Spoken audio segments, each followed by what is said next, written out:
Escape radio on the air. Turn that dial, we're already there. Escape radio, one more time. Open the case, step into the crime. Good evening. This is EBC Escape Broadcasting Company. Tonight the city feels quieter than usual.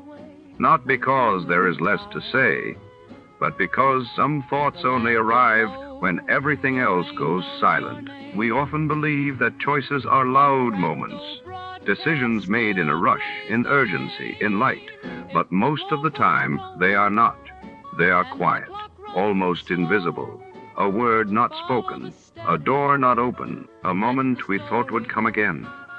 And sometimes it never does. So tonight, we stay with those moments, the ones that linger, the ones that follow us without asking permission. Stories will unfold through this night, different voices, different places, different lives, but perhaps all of them connected by something very simple, the things we cannot undo. Stay with us. This is EBC, and this is your night transmission. Truth till the case is done. Escape radio, stay with me. Tonight's tale draws us into the opulent backstage corridors of the Royal Arcadia Theater, where velvet curtains hide more than just actors. Celia Woodstock, the city's brightest stage star, vanishes right before the opening act, leaving behind only a faint perfume and a single cryptic note. The detective search unravels glamour and secrets beneath the golden stage lights. Before to start, let's see what happened the day it was aired. It was January 9th, 1955, and that day saw news of British Prime Minister Sir Winston Churchill's hospital discharge making headlines while in the United States. Marian Anderson broke barriers by becoming the first African American to perform at the Metropolitan Opera in New York. From Hollywood, it's time now for Edmond O'Brien as... Johnny Dollar. Is this Mr. Dolar, the insurance gentleman? That's right. Well, this is Captain Lyle Woodstock. I was given a message that you had telephoned. Yes, I did. Your insurance company wanted me to look into this trouble with your wife. I wonder when I could see you. At your convenience, but it's not trouble yet. It's quite possible that nothing is wrong at all. Oh? I understood you were worried about her disappearance, that you hadn't heard from her in over a week. Isn't that it? Yes, but, well, I'll explain it all to you. But as I said, in spite of her absence, it's entirely possible that nothing is wrong at all. All right, Captain Woodstock. I'll be out to talk with you this afternoon.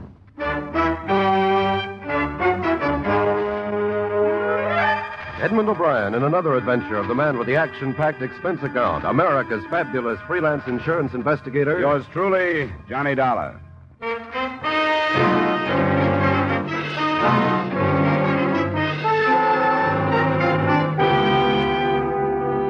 Expense account submitted by Special Investigator Johnny Dollar to Home Office, Washingtonian Life Insurance Company, Hartford, Connecticut. The following is an accounting of expenditures during my investigation of the Celia Woodstock matter. Expense account item 1, $25.50, car rental and mileage to the Woodstock home off the highway just east of Bridgeport. It was a large frame house, shuttered against the cold. Icy landscaping swept down to the shore, where an empty dock stood against the winter wind blowing across Long Island Sound.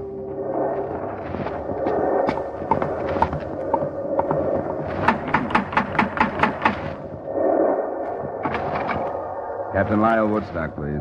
Yes, you are Mr. Dollar? That's right. Come inside. Thanks. I am Captain Woodstock. Nice of you to come out. Nasty wind, isn't it? Well, it wasn't blowing like this in Hartford. Quite often windy here in the Sound. I'm afraid you'll have to leave your coat here. That's fine. I discharged the servants, all of them. Couldn't stomach their attitudes in Celia's departure. Come along. We'll talk in the library. How did you happen to turn to your insurance company, Mr. Woodstock? Yes, it would seem unusual, wouldn't it? It seems unusual that they would bother with it, unless they thought she'd met with bodily harm. But you told me you don't think so. After you, Mr. Dollar. Thanks. I'm afraid I was guilty of a certain amount of deception when I spoke to Mr. At the Washingtonian Company? Miller, Sam Miller. Yes, Mr. Miller. Through a delicate choice of words, I'm afraid I intimated that I was frightened for Celia's very life. Sit down. Why the deception? Well, naturally, to interest them in the situation and with a purpose, Mr. Dollar. Couldn't you afford to hire a private detective? My good man, I've wasted a considerable amount of money doing just that. It was from the stumbling idiot that I received the news of Celia's disappearance. He was following her? He had been for a month, until he lost her.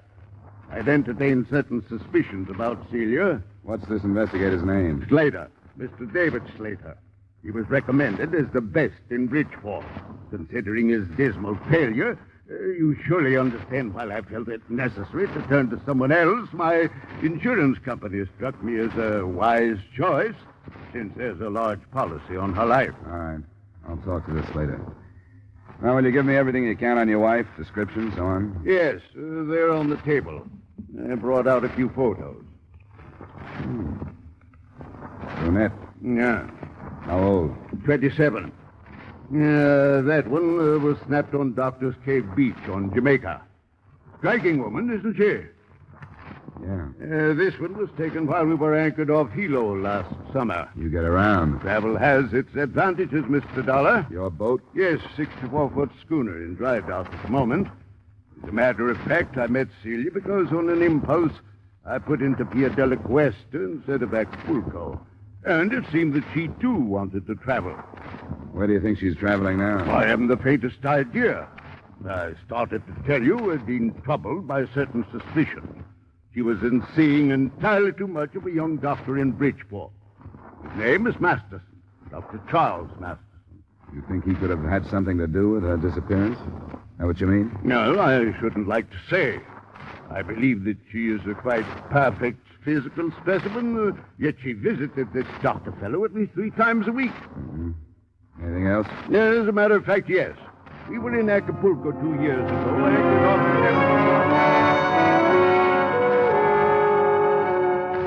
The rest of the story wasn't too far from typical, although I don't meet too many of the breed. A, the 55-year-old Woodstock, captain because he owned and gave orders on the schooner, had dedicated his life to what he called adventure. And B, the 27-year-old Celia had also dedicated her life to what she called adventure. The results were a number of voyages, and finally, Celia Woodstock's disappearance. Except for the doctor, I didn't learn what had gone on between.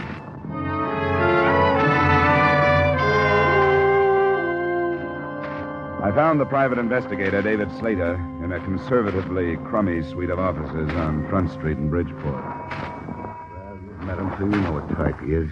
Yes, I followed his wife. What did she do? I've got a report on every move she made for a month. You want to see it? No, not if you remember the highlights. What about this Dr. Charles Masterson? Doctors are hard to pin down, you know that. She went to his office 3 times a week, but never met him anyplace else. Maybe she was sick. Her husband says no. Well, I didn't find out. I couldn't have talked to the doctor without letting out who I was. He had a nurse who quit the day before I left the case. You didn't talk to her? I was going to, but after I left, I didn't. Why should I? Do you know who she is, where I can find her? Yeah. Her name is Janet Squire. She went to work in a Red Cross blood collection center up on Union. Good, thanks. Now, what about the day she dropped out of sight? Was there anything special? Sure, there was something special, or I wouldn't have lost her. I'm no rookie in this business.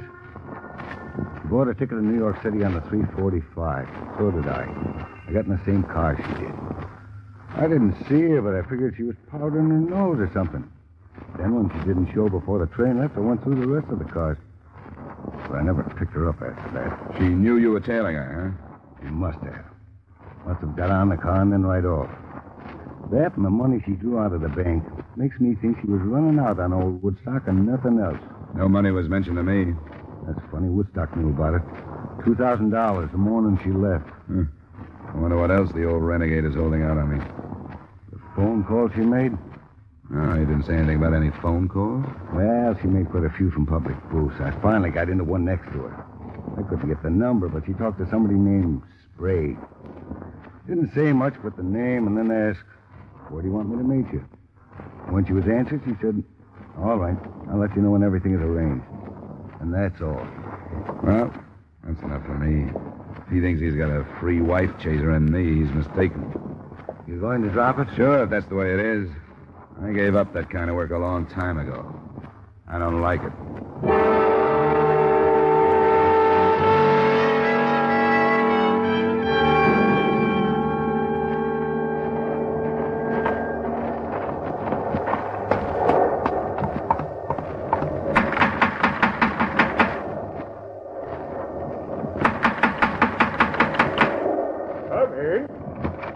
Dolar, Close the door. What's this? Where's Woodstock? Close the door. You do anything else, I'll kill you. What's happened? Who are you? Stay away from me. I smell cordite. You fired a gun. Where's Woodstock? He's gone. You come this way now. Move down the hallway. Why? I'll kill you if you don't. Came in here. Now you've got to do what I tell you or I'll kill you. I'll have to.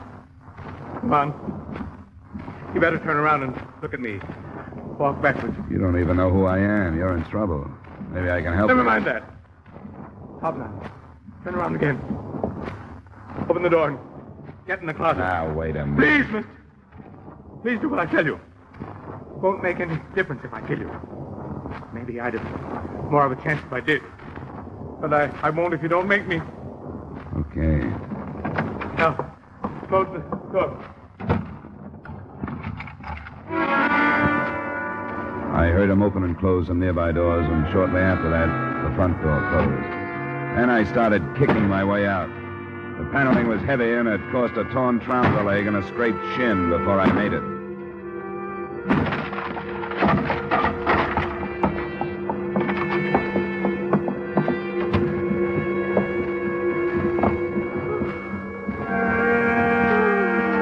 Mrs. Woodstock?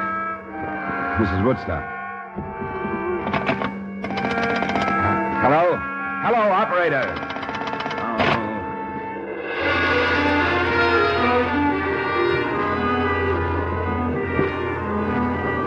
He'd given himself some more time by pulling out the phone wires, but it took less than 5 minutes for me to cover some 200 yards to the nearest neighbor, explain myself, and get through to the Bridgeport police.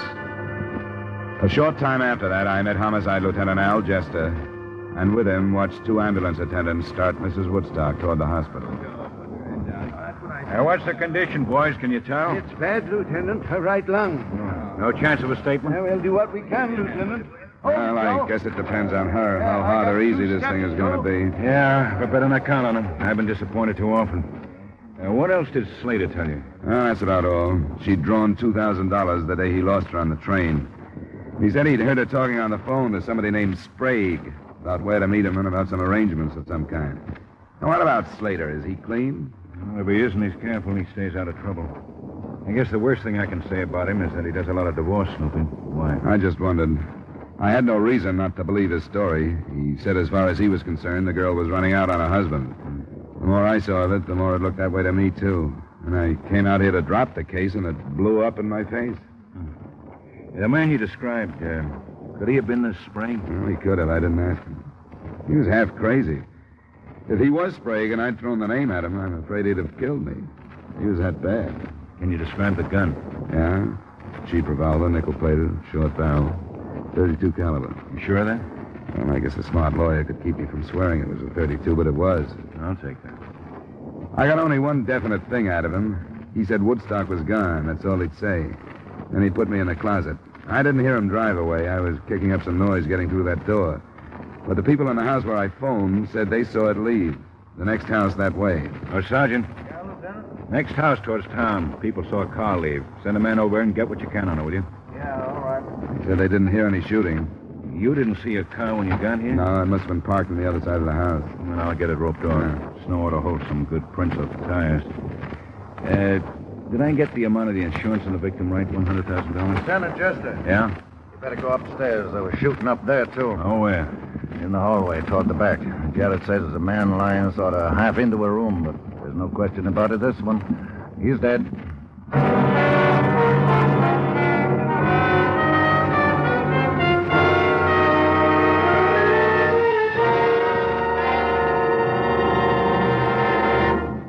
We will return you to the second act of yours truly, Johnny Dollar, in just a moment. Have you heard the new Sing It Again? The new comedy with Jan Murray as your host on the Coast to Coast phone? The new cash prizes for cracking the mystery of Sing It Again Phantom Voice? The new speed and color of the tuneful little riddle songs that make Sing It Again a Saturday night must for radio listening? Be listening for Sing It Again tonight on most of these same CBS stations. Now, with our star Edmond O'Brien, we return you to the second act of yours truly, Johnny Dollar.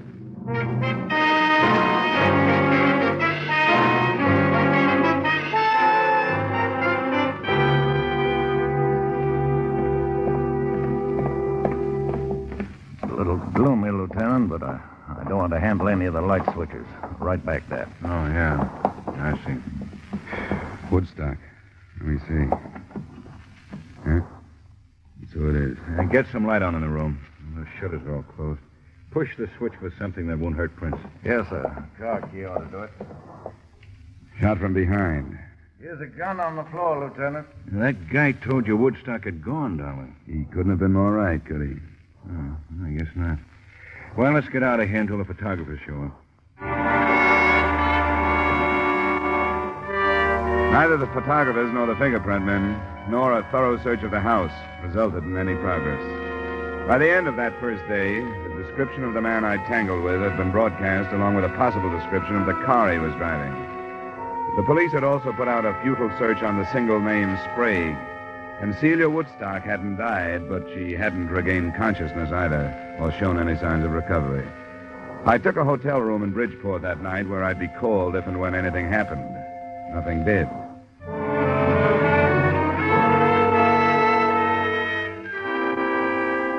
The next morning, I went to the Red Cross Blood Collection Center to talk with a nurse who had recently resigned the office of Celia Woodstock's friend and/or doctor.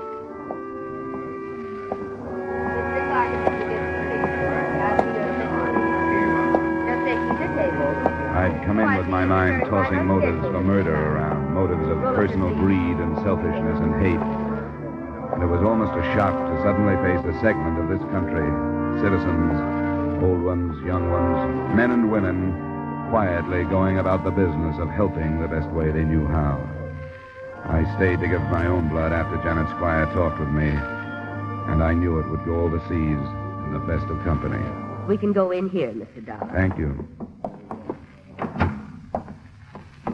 I'm sorry to bother you, Miss Squire, but I was told that you were in Dr. Charles Masterson's office until a short time ago. Yes, that's right. Have you seen the morning papers? No. Why do you ask? Mrs. Lyle Woodstock was shot last evening. Mrs. Woodstock? Why, she's one of Dr. Masterson's patients. Was she, seriously injured? They don't know if she'll live. Her husband was killed at the same time. How dreadful. What happened? I don't know. I'm working with the police on it. I'd like to learn as much as I can about Mrs. Woodstock. Well, I'm afraid I know very little.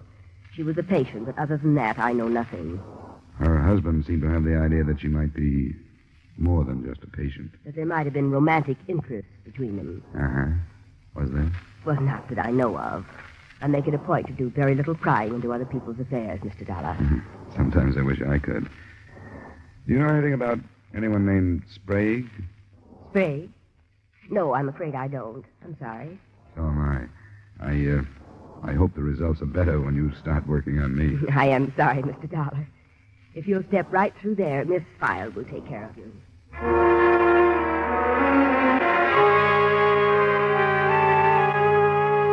A telephone check with Lieutenant Jester about an hour later added nothing.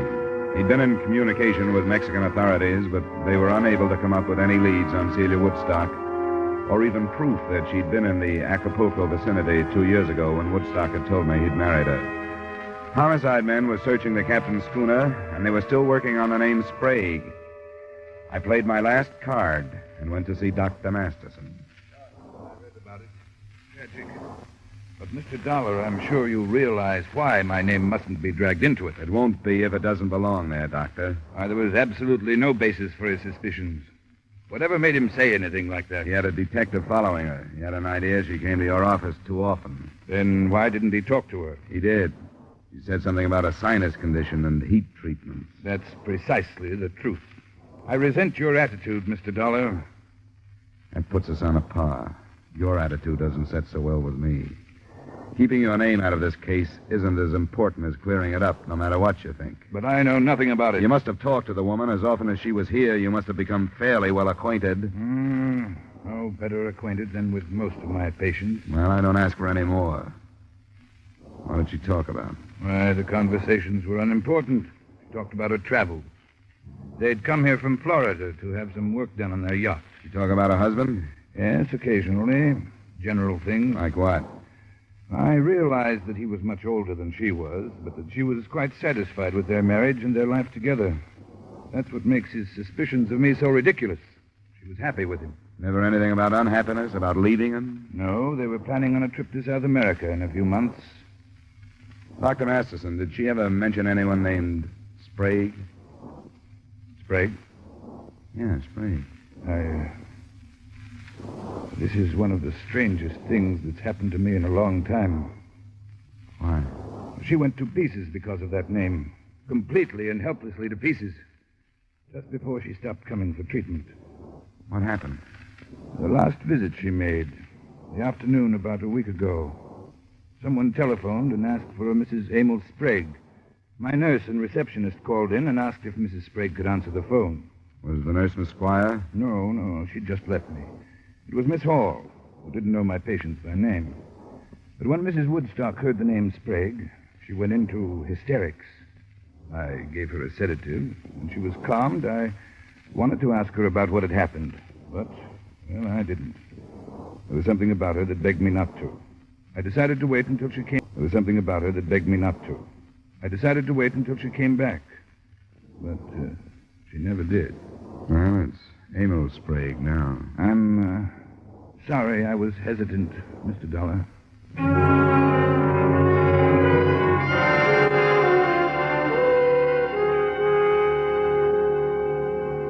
Well, it's in the works now. We'll see what we can make out of it. How's Mrs. Woodstock? Still alive. Those chest wounds are bad, though. Well, here's how the shooting stacks up so far. She was wounded by 38 caliber slugs. Her husband was killed by 32s. So if you were right on your gun description, the man you ran into killed the husband. What does that leave? Woodstock killing his wife? He was shot from behind while he was going into the upstairs room. Badly chased up there. He had a gun in his hand, and he dropped when he was hit. That was the gun we found on the floor. 38 caliber. Ballistics hasn't run any comparison tests yet? No. I won't buy the theory. Mr. and Mrs. Woodstock seem to have been pretty happy. What about their schooner? Well, I talked to my men on the phone. Nothing yet. Crewmen are all available and with alibis. But what's all that got to do with somebody named Mrs. Emil Sprague? I couldn't answer him. Nobody could. But close to 12 that night, the lieutenant phoned me that Mrs. Woodstock was finally responding to treatment and would likely live. I was at the hospital at 12:30, but it wasn't until almost 3 that Lieutenant Jester and I were told that she was conscious and able to answer some questions.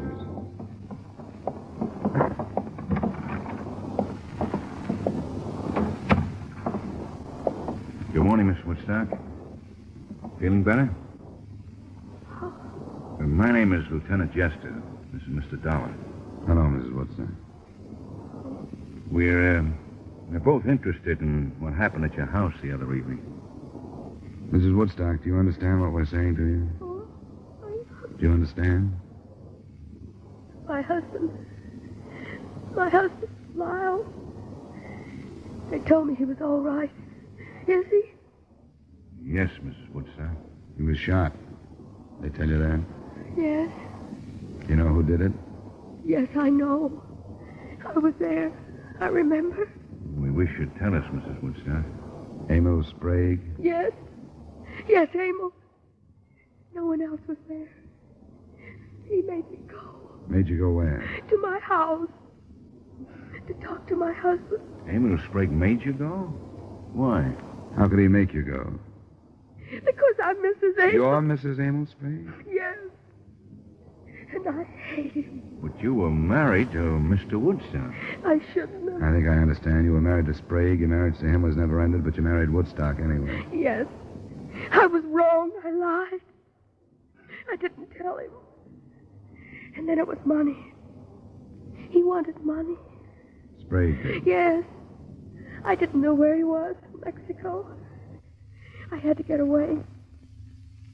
And I married my husband. That's all that matters. I'm afraid it isn't. Sprague followed you here. From Florida. I begged him not to. The $2,000 you drew from your bank? I gave it to him. Mm-hmm. But it wasn't enough. He made me stay with him.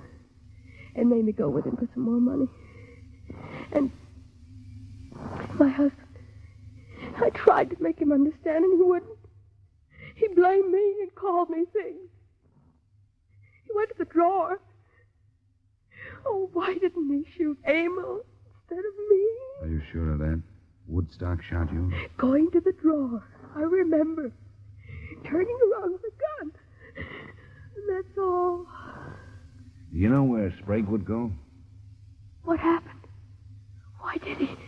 What did my husband say? He hasn't said anything. Evidently, Sprague chased him upstairs, shot him there, and left. Do you know where he'd go? Back to Florida. No, we don't think so. We got a good description of him and the car he was driving. We think he's still in Bridgeport someplace. You said you were with him. Where? He had a room on Commercial Street. 713. Rooming house? No, it's a big building. Apartments. Now, which one is Sprague?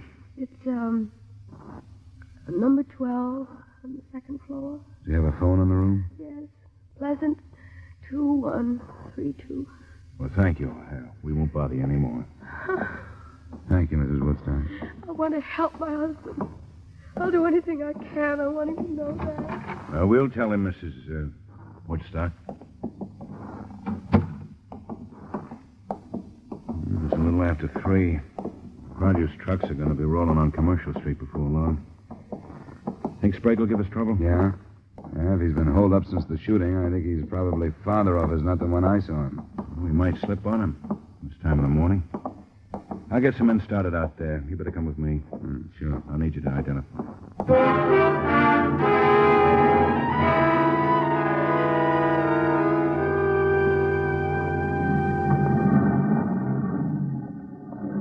Lieutenant. Men should be set in the back of the building. All right, Sergeant. You'll go in with me. Don and I took a look at the floor. It's that corner one up there. There's a door to another room right across from his, so we want to keep him from firing if we can. We didn't warn anybody because we want to keep it quiet. Hope it stays that way. All right, Sergeant. Let's go across. Good luck. Lieutenant, the window. He's onto it. We'd better go on across. He's onto it. He's been watching at the window. I saw him move. The devil. Well, you better see what you can do on the phone then, Dolar. The phone? We thought if you couldn't catch him off guard, we'd try and talk him out. There's a payphone in the hallway.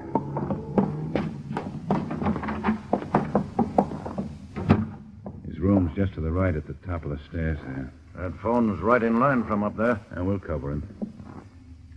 Okay, Dolar, if you're ready.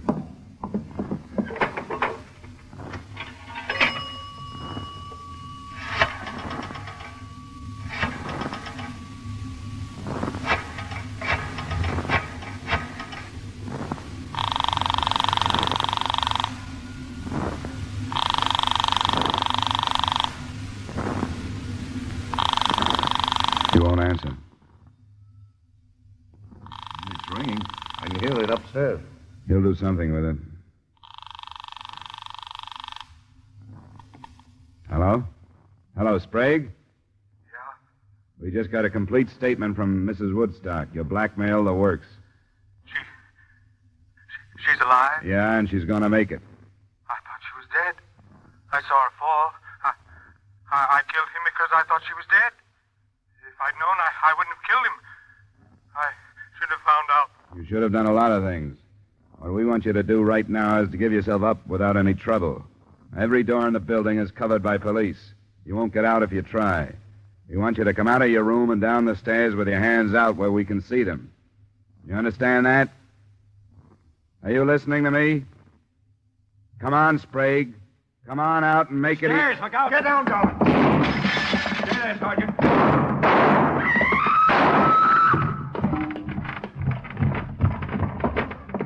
Be careful, Dolar. It's all right. Sprague? He's dead, Lieutenant. Sergeant. Yes, sir? I'll go phone in. Keep the people away as best you can. Okay.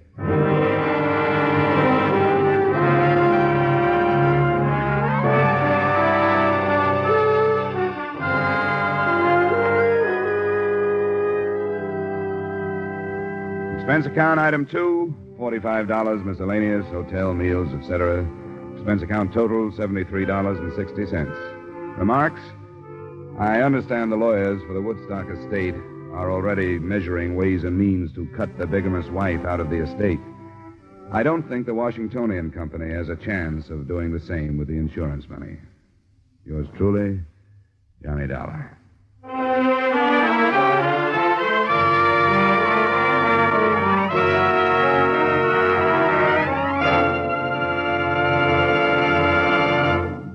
Yours truly, Johnny Dollar, stars Edmond O'Brien in the title role and is written by Gil Dowd with music by Wilbur Hatch. Edmond O'Brien's latest picture is a Paramount Picture production, The Redhead and the Cowboy.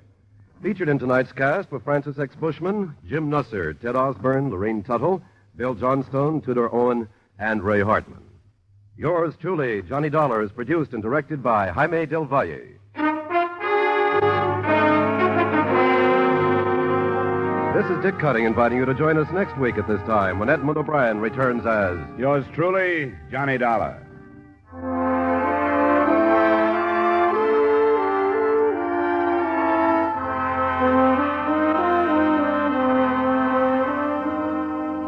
There's a very charming, very amusing young couple to be found at CBS, the Star's address, every Saturday evening. And you're invited to stop by and call on them. They're Liz and George Cooper, and Liz is played by the lovely red-haired Hollywood comedian Lucille Ball.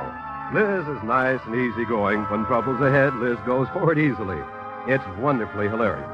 It's My Favorite Husband, starring Lucille Ball, every Saturday evening on most of these same CBS stations. Stay tuned now for Von Monroe's Caravan, which follows immediately over most of these same CBS stations.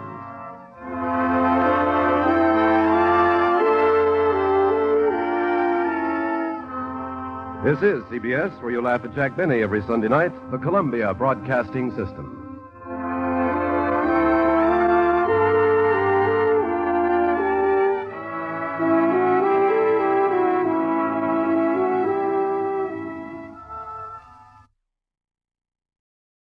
Here at Escape Radio, we proudly thank our partners at CBS.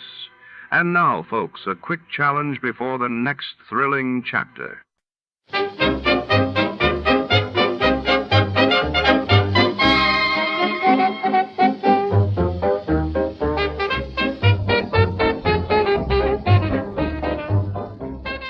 Our warm thanks go out tonight to our sister station, CBS.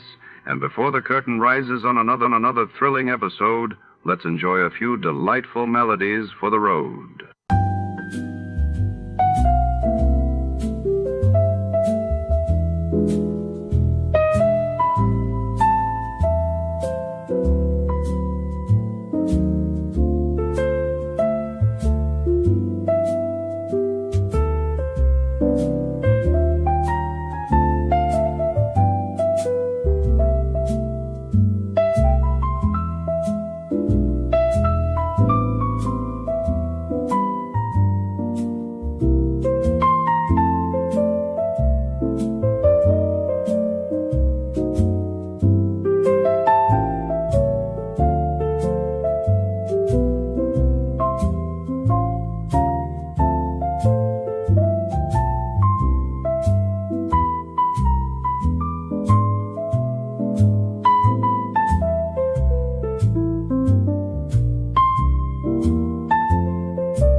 Tonight, under the flickering glow of neon and the relentless patter of rain, a mysterious artifact known as the Wheel of Life vanishes from the City Museum. Detective Jack Marlowe is drawn into a shadowy world of double crosses and secrets, where every clue deepens the enigma and every ally could turn foe. With time running out and danger closing in, can Marlowe untangle the web before the wheel spins out of control? Don't blink, this caper's just begun. Before we begin, let's see what happened on the day it aired. It was April 3, 1949. That day, the world awoke to news of the North Atlantic Treaty being signed in Washington, heralding a new era of international alliances, while in Italy, the tragic Superga air disaster shook the nation as the Torino football team perished in a plane crash. The Adventures of Sam Spade, Detective, brought to you by Wild Root Cream Oil Hair Tonic, the non-alcoholic hair tonic that contains lanolin. Wild Root Cream Oil, again and again, the choice of men who put good grooming first.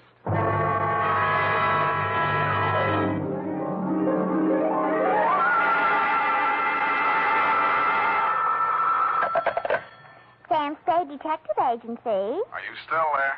I believe that interpolation is hardly rhetorical, Mr. Spade. To what have you been up, if you'll pardon the expression? And has that girl regained her facilities? I wouldn't know, but her faculties are as good as ever, if you'll pardon the expression. Mr. Spade, sometimes I think you're a regular philanthropist. Don't you mean philanderer? How much money did you make out of that case? Well, I broke even anyway. That's what I mean. You're a philanthropist. Well, you know best, Bernadine. By the way, was that man really murdered with the buzzsaw, or was that just publicity? He really was, Bernadine. Why? There just happened to be one lying around. Oh, I don't mean that. Why was he killed? For the Wheel of Life. Oh. You're not going to ask what that is? Some curio, no doubt. Listen, Bernadine, the Wheel of Life is, oh, well.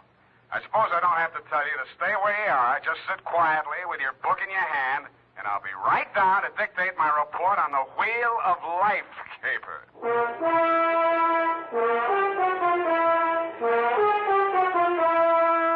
Dashiell Hammett, America's leading detective fiction writer and creator of Sam Spade, the hard-boiled private eye, and William Spear, radio's outstanding producer-director of mystery and crime drama, join their talents to make your hair stand on end with the adventures of Sam Spade. Presented by the makers of Wild Root Cream Oil for the hair. Come on, mister, give the gals a break. Treat them to a look-see at a really handsome head of hair. Neat, well-groomed hair, the way yours is going to look when you spruce up with Wild Root Cream Oil Hair Tonic. Famous Wild Root Cream Oil grooms your hair neatly and naturally, relieves annoying dryness, removes loose, ugly dandruff. So, how about it, men? Why hold off any longer when now's the time to get Wild Root Cream Oil Hair Tonic? Again and again, the choice of men who put good grooming first. And now, with Howard Duff starring as Spade, Wild Root brings to the air the greatest private detective of them all in the adventures of Sam Spade.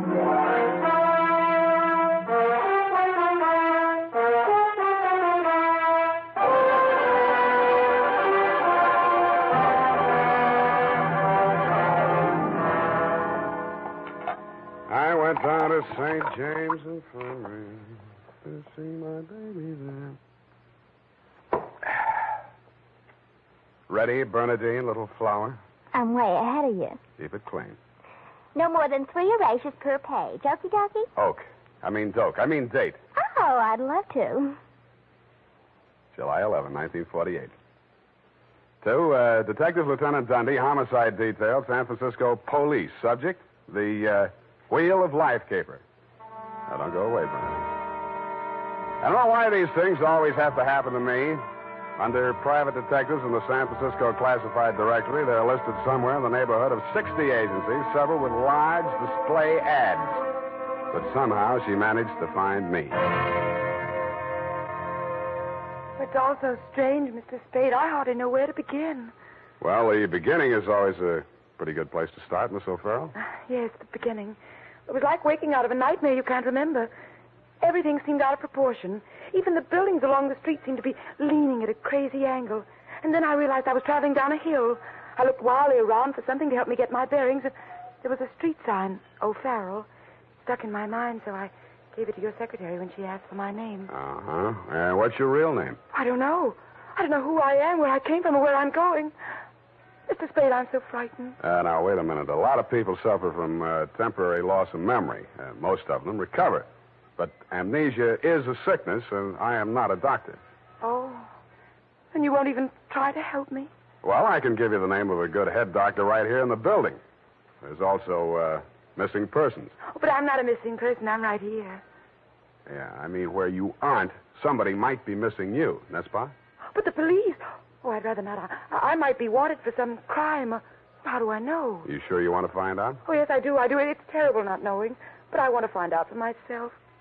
Can't you understand that? What do you think I can do for you? You might save my life. From what? I'll try to tell you exactly how it happened. First, I looked at my watch. It was 3 minutes past 10. The cable car stopped at the corner and a man got on. I couldn't remember ever having seen him before, but then I couldn't remember anything. He sat down beside me and he caught hold of my arm. I tried to pull away. Well, you can see the marks where he... Yeah. Well, who was he? He acted as if I was... I think I know what you mean. Did you find out who he was? No, I was too frightened to speak.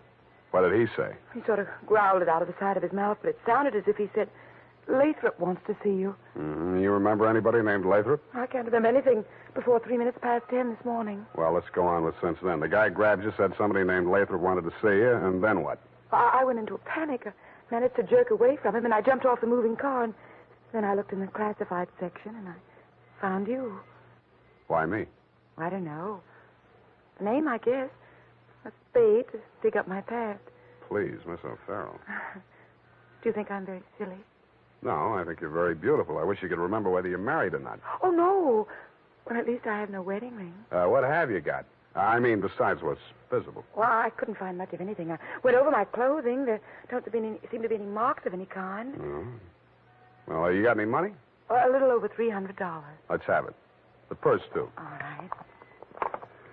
Uh-huh. Lipstick, aspirin, bobby pins, Kleenex. Nothing here. They couldn't have been bought in any drugstore. Powder.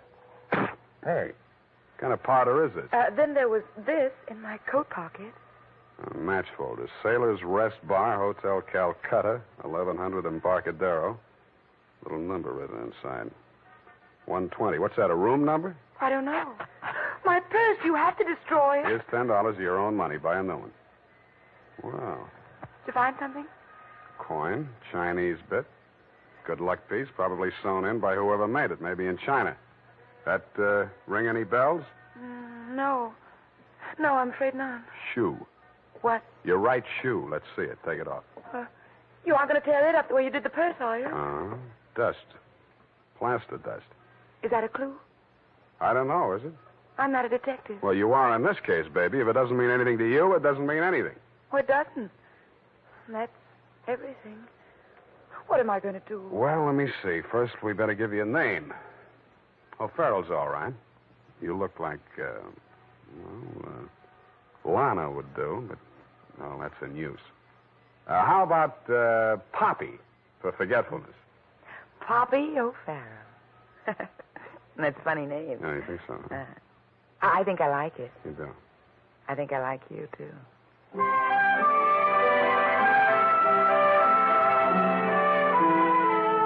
I liked her, too. There may have been blanks in her brain, but the rest of it figured. In the elevator, I started adding it up, and by the time we reached the street floor, it came to quite a tidy sum. Where are we going, Sam? Far, I hope. But first, we're going to find you a place to stay. Oh, yes, we must be practical. No use overdoing it, huh? Oh, no, Sam, I didn't mean... Wait, What's the matter? You remember something? that man, the one who followed me this morning, he's standing right out there waiting. The one in the straw hat leaning against the newsstand? Yes.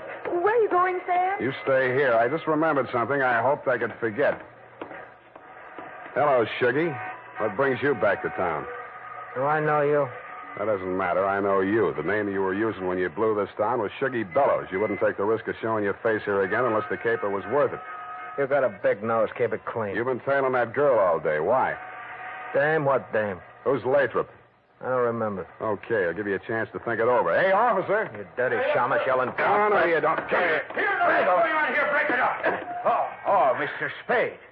Is this fella giving you trouble now? Yeah, what kind of a beat are you piling here, Clancy, letting a cheap drifter like this walk around with an armpit full of gun? Or are they handing out permits to characters like these days? Well, now, how about that, son? Have you a permit now? And a gope, copper. Oh, so one of them clever lads he is. Well, come along, me bucko, before I lose my temper and give you your lumps now. Okay, I'm coming. That's better now. Much obliged, Mr. Spade. I'll pay you for this, Shamus. And a goop to you, too.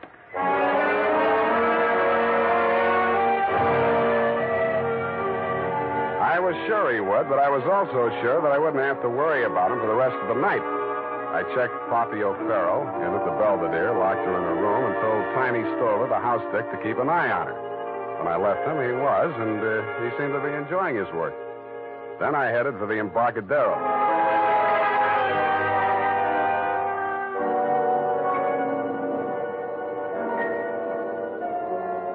I found the Hotel Calcutta, but I couldn't find the lobby. There wasn't any. It had been squeezed out by the Sailor's Rest Bar.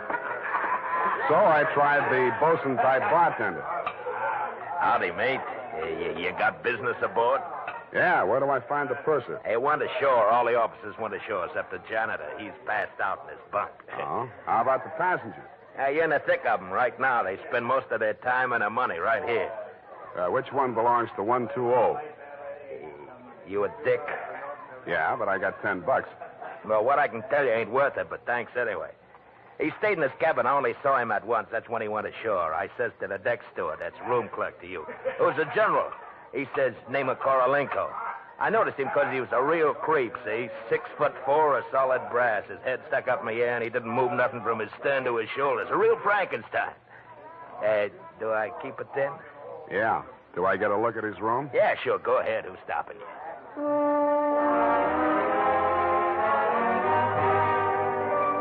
So I went. Nobody stopped me until I opened the door to 120. Then I stopped myself. It was an inside room with one small window and an air shaft, but it looked as if a flurry of snow had blown in. The floor and the rest of the flat surfaces were sprinkled with a fine, dirty white powder. It wasn't snow, it was dust, plaster dust, like the stuff I'd found in Poppy's handbag and on her shoes. I shook the place down, not expecting to find anything. I didn't until I opened the wardrobe.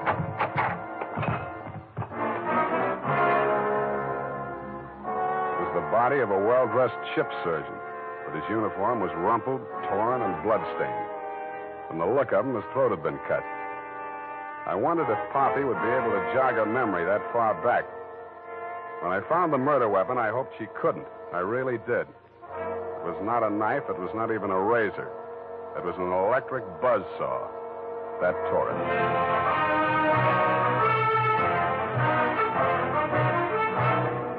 The makers of Wild Root Cream Oil are presenting the weekly Sunday adventure of Dashiell Hammett's famous private detective, Sam Spade.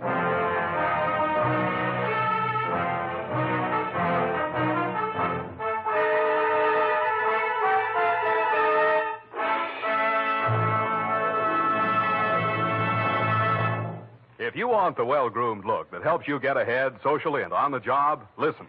Recently, thousands of people from coast to coast who bought Wild Root Cream Oil for the first time were asked, how does Wild Root Cream Oil compare with the hair tonic you previously used?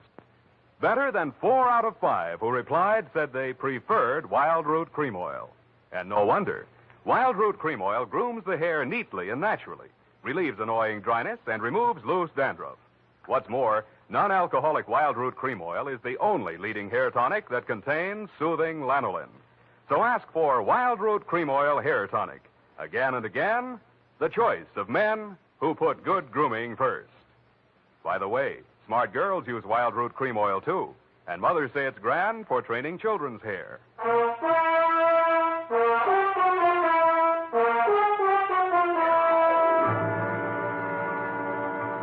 And now, back to the Wheel of Life caper. Tonight's adventure with Sam Spade.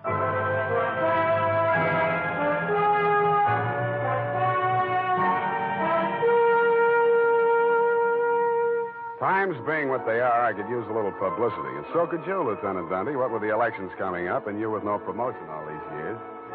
This one time, I got it instead of you and wished I hadn't. The morning papers called it the Buzzsaw murder and went on shamelessly from there. Horror killing related by Private Eye. Stan Slade, ex-Pinkerton man, mum on mystery woman. Elderly sleuth dodges photographers, denies hotel visit, was in bed with Apple and good book, says Peeper. There wasn't a word of truth in it, mainly because nobody could get at the facts. I wasted most of the day down at headquarters trying to find out what name Shuggy Bellows had been booked under. Then I dropped in at the Belvedere. Poppy had checked out. I decided to go back to my office and drink poison. I hardly got the desk drawer open when a sobering influence walked in. It was a Mr. 6'4" of solid brass. The Frankenstein who had been described to me by the bartender as the occupant of room 120. Excuse me. I am Korlienko. Please, I shall sit down. I am so heavy. Make yourself at home. Oh. Mr. Slade. Slade. Excuse me. I am so heavy. I am Korlienko. So you told me. I am really Spade myself. So, why are she hiding from me? Who? That girl, Miss Paget. Her I am paying 1 month in advance, $300 American. Me, she have dessert. I am not rich, only moderately wealthy. But you understand, it's not question for money alone. That ship's doctor, he was most kind to me. He cared to me even after I arrived. Now he are dead for his pains, his dirty tricks. Yeah, I know how you feel. Now, if you'll take it a little easy, I think we'll get farther. You say this girl's name is Paget, and she traveled with you. From Macau, where she is the Florence Nightingale for Portuguese hospitals, forcing me to employ her, all others being Chinese nuns. That figures. You sick? No, only I am so heavy. They are breaking my back in traffic accident, rickshaw collusion. You're wearing a plastic cast? Yes, like a turtle. I am closed with my neck sticking out. Look, see? Now it is better as before. The ship's doctor trimmed the rough edges with buzzsaw. Buzz, buzz, buzz. I can walk. But it's like suit from armor, for which I alive. Look.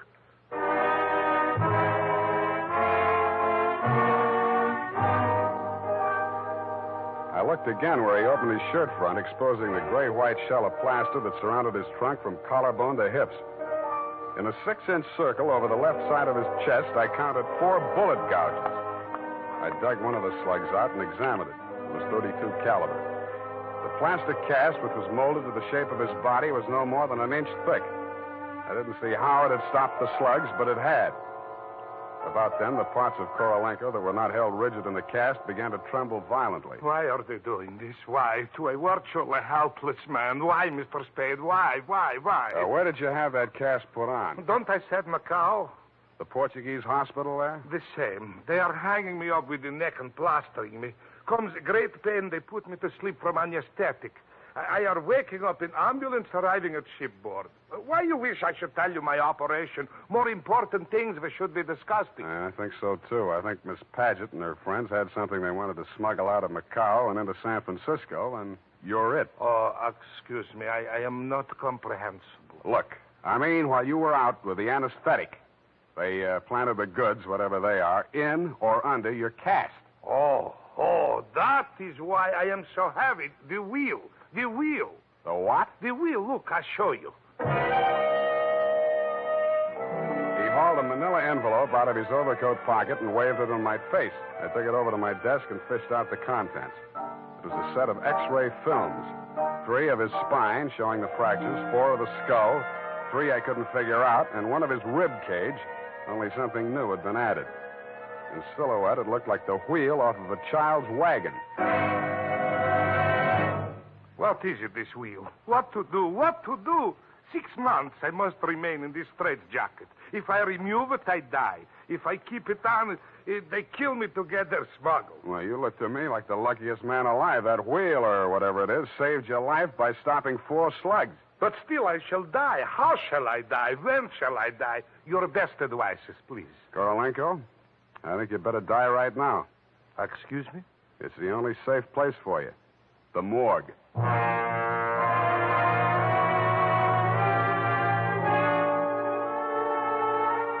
I called my friend Maxie the morgue man, gave him pitch number 137596. He agreed to play along. An hour later, I stood on the curb, head bowed, hat in hand, as the morgue wagon drove away into the gathering mist. Straight facing the way, What do you want, Shuggy? I want to blast this gun straight through you, and I will if you give me any excuse at all. You sound like you mean that, Shuggy. You're getting smart, Shamus. I get going. Where to? Mr. Lathrop wants to see you.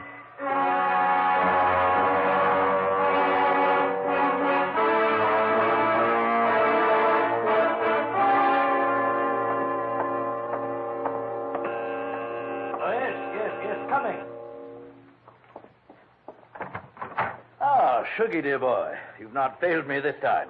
This will be the fabled Mr. Spade, eh? Come in. Sit down, Mr. Spade. We'll talk. Tell your Gunsel to get that pistol out of my ribs. Oh, yes, indeed, Sugar. You mustn't overdo it. And get him out of here. I'm tired and nervous, and my price goes up $1,000 every minute he's in this room. When I get to 10,000, I kill him. Then the price jumps to 100 to take care of me on a murder rap. I should ought to plug you downstairs. Come, Sugar, don't be ungracious. You wait in the other room now. Okay, it's your party. I'll get mine later. Oh, dear. His bite's much worse than his bark, Mr. Spade. Don't start boring me so early in the evening. I came here to talk about the wheel. Oh, so you know about the wheel? I do better than that. I've got it. That may well be, but do you know what to do with it? I got two possibilities. I can turn it over to the cops and you with it, or I can sit on it until it hatches. A quaint conceit, sir. Round and round the little wheel goes, and where it shall stop, nobody knows. That's where you're wrong. It stops right here. So you better start placing your bets. Just what do you mean by that, sir? There's part of it. What is it? It's one of the slugs you gunsel through at Korolenko. I got 3 more just like it that I dug out of him before he was carried to the morgue. Well, an advantage, I'll admit, but hardly worth your while to take advantage of. Don't be too sure of that. Just how much do you know about the wheel? So far, it's been worth 2 human lives to you at the risk of your own. That tells me all I need to know. Oh, no, not quite. Men have been killed in holdups for a few paltry sovereigns, but the wheel is a horse of another color. Let's not change wheel horses in midstream, Mr. Lathrop. Yes. You must understand that the wheel has no absolute definitive value. Monetarily speaking, the British Museum might pay close on to £5,000, hot as it is, for the privilege of returning it. Occidentals aren't the puka sahibs that they once were in the Orient. The theft of the wheel, if countenanced by the Western powers, would have most grave consequences. Most grave. Are you attending, sir?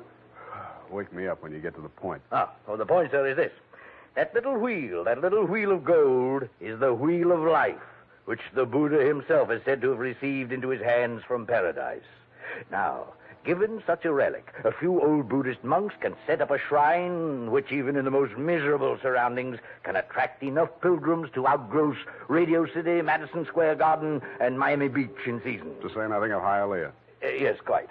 In short, we propose to act as booking agents for the wheel on a royalty basis with a percentage of the house. Mm-hmm. Why did you bring it to San Francisco? But, oh, gad, sir, were we to bargain in the Orient, we should be hacked to pieces in our beds. I'll settle for a lump sum and let you do the bargaining. And your price, sir? We can talk money later. First, I got to give the cops somebody for the doctor's murder and for Korolenko. Well, that ought not to be too difficult. When may I expect delivery? I'll check on it. I went out to St. James Infirmary. City morgue. Maxie, Sam Spade. Yeah, Sammy. Deal's okay. Send it up. The address is... Sam, wait. Yeah? Sam, he ain't here no more. What happened? Somebody claimed him. A girl. Said she's his daughter. What did he do? Went on playing dead like you told him to. Maxie, where did she send him? Avalon Mortuary, corner of Lynch and Haight. Okay, by the way... Yeah, Sammy? Maxie, put some clean sheets in that morgue wagon, size 16. I may be your next passenger.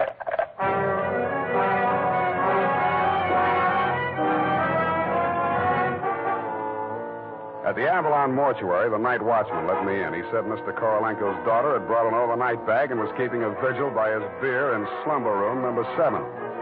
I approached on tiptoe. Just as I reached the door, I heard the most terrible sound I've ever heard. It was a buzzsaw biting into plaster. How deep, I didn't like to think. I did the first thing that popped into my head. I grabbed up a lamp from the console, smashed the bulb, and plunged it into a vase of flowers. As luck would have it, slumber room number 7 was on the same fuse box. As luck would not have it, I was facing a desperate woman in the dark. I hugged the carpet while she emptied her gun. I hoped she didn't have a spare. I forgot about the buzzsaw. The room lighted up momentarily from the lights inside my head, and I staggered back against the wall. I waited for her to get her bearings again. There was no hope of me getting mine. Then I heard a big, hollow thud. The whole room shook, and the lights went on. Poppy O'Farrell and/or Paget lay on the floor under the stony weight of Korolenko plus 60 pounds of plaster. Get up! Get up! You're crushing me! I can't. I'm so heavy. You comfortable there, Korolenko? Comfortable in such situation? Do you ask the turtle, are he comfortable? Is Faker on bed of nails? He's equally here as elsewhere. Yeah, okay. Just hold her there until I get a statement. And he did. Item, statement by the aforesaid. It was like waking out of a nightmare you can't remember. Everything seemed out of proportion. That was her story, and I had to admire the way she stuck to it. But if you keep trying, I'm sure she'll get back enough of her memory to confess that she planted the wheel of life in Korolenko's turtle shell when she decided to double-cross Shuggy and Lathrop. They never tunneled to her hiding place. They were gunning for Korolenko because they thought Poppy was working with him, which was true in a way, but not the way that they thought. That's why they tortured the doctor in an effort to learn Kay's whereabouts. I understand your boys have picked up the rest of the trio, and they can tell you everything except why I conceived the brilliant idea of having Korolenko play dead. Between you and me, amnesia's a handy little gadget to have around, Dundee. I'm trying to draw a few strategic blanks myself. Period. End of report. Pardon me, Mr. Spade. Yes. There are just a few little coincidentals that I do not find entirely reprehensible. Such as? Well, I don't want to appear lucid or anything of that type. Believe me, you doesn't. I mean, don't it? Oh, you say the sweetest thing. But it's about the wheel. Oh, yes, the wheel. Well, I'll tell you what you do. You type that up. I've got to call in about that now.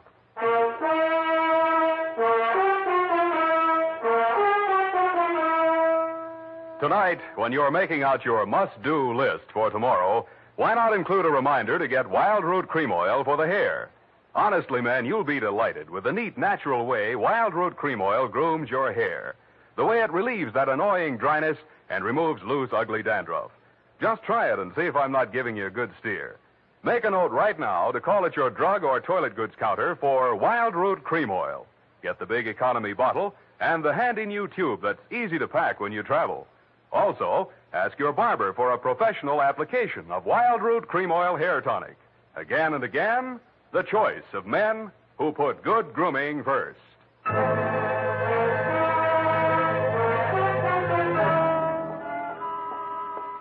you ascertain the lowdown on the Wheel of Life? I certainly didn't. No, we won't know about that for 6 months. Because definitively, I mean definitely, that plaster cast has to stay on him. Doctor's orders, you know. Oh, but I won't be here 6 months from now. You can say that again. But I won't be here 6 months from now. Stop repeating yourself. But you just said you can say that again. Yeah.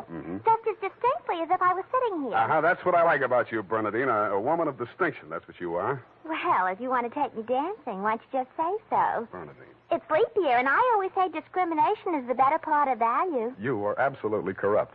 Well, I'm glad I'm right about something. Good night, Mr. Spade. Good night. Now say that it kills me, sweetheart.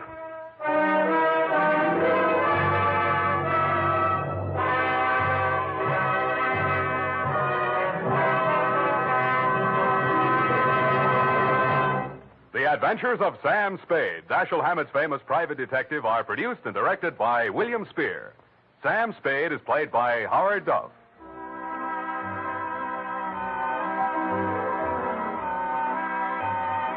The Adventures of Sam Spade are written for radio by Bob Tallman and Gil Dowd, with musical direction by Lud Gluskin. Gil Dowd directed tonight's broadcast in William Spear's absence. Join us again next Sunday for another adventure. A gracious thank you tonight to CBS for keeping America entertained coast to coast. And now, folks, let's have ourselves a little quiz.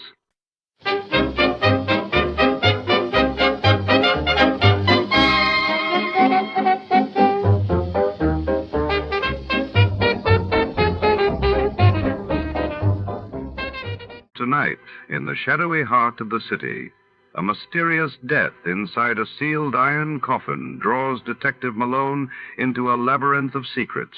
As whispers of betrayal swirl and a stunning femme fatale crosses his path, every clue leads deeper into danger. What secrets does the iron coffin guard, and who will survive to tell the tale? Before we begin, let's see what happened on the day it aired. It was March 3, 1947 that day. The world learned of the British government's announcement to end its role in Greek and Turkish affairs. And in Paris, Christian Dior's revolutionary new look took the fashion world by storm. Get this and get it straight. Crime is a sucker's road, and those who travel it wind up in the gut of the prison of the grave. There's no other end, but they never learn. Wrigley's Spearmint Chewing Gum, the refreshing, delicious treat that gives you chewing enjoyment, presents for your listening enjoyment Raymond Chandler's most famous character in The Adventures of Philip Marlowe.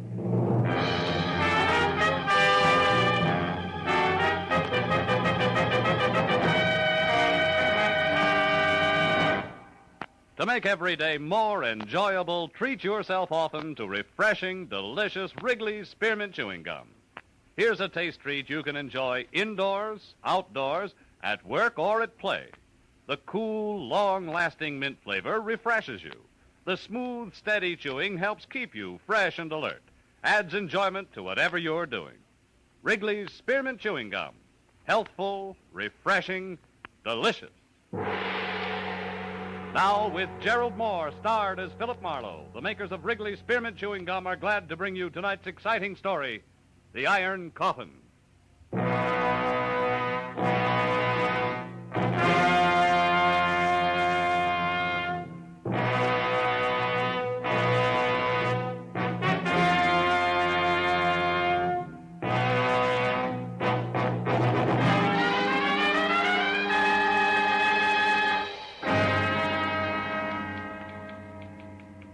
Dear Sir, I wouldn't touch your proposition with someone else's 10-foot pole. Period. Furthermore, Hello? Would you connect me with Mr. Marlowe, please? Philip Marlowe, the private investigator. This is Philip Marlowe. Oh, I'm so glad I caught you. Mr. Marlowe, you've been very highly recommended to me by a very dear friend, and I want to employ your services for a case. All right, who are you? I'm Catherine Newbold. Uh-huh. It's about my daughter, Irene, or more exactly, about her fiancé. I want you to find him for me. He's 26, dark complexioned, about 5 feet 10, and Just a minute, Mrs. Newbold. It's a little early for descriptions. What's the nature of his disappearance? Mr. Marlowe, Yeah. I'm afraid I just can't explain over the phone.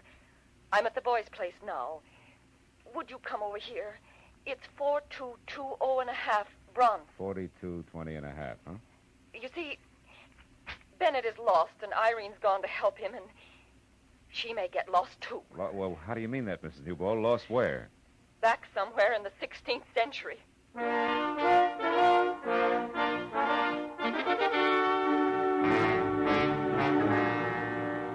After she hung up, I spent a few minutes trying to decide if I should take along my .38 or a butterfly net. But in spite of what I thought she'd said about the 16th century, I was convinced that Mrs. Newbold was a genuinely worried woman. I'd sold myself on that by the time I hit Bronson Avenue. When I finally found number 4220.5, I began to unsell myself fast. Said 4220.5 was a sagging second floor of a weed-ridden tile and stucco heap on the alley, in back of a dead delicatessen. The windows were heavily shuttered behind rusty iron grills, and the heavy door was set at the top of a narrow flight of unreliable wooden stairs. Mr. Marlowe, I'm Mrs. Newbold. Hello. The looks of this place on the outside, holy smoke.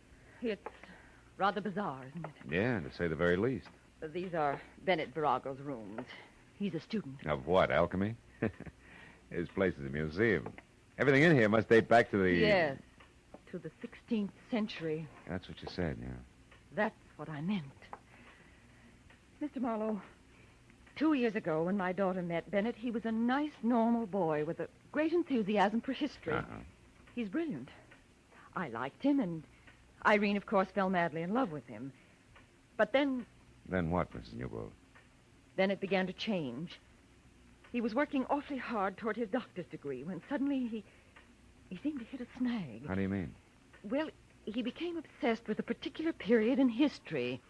Spanish history. Well, that's not so unusual. That's how guys become specialists. Oh, but it's more than that. His interest was much more than scholarly. It became a morbid fascination. Oh? Look at these relics, Mr. Marlowe. Yeah. At first, Bennett only studied them. But in the last year, he began to live with these things exclusively.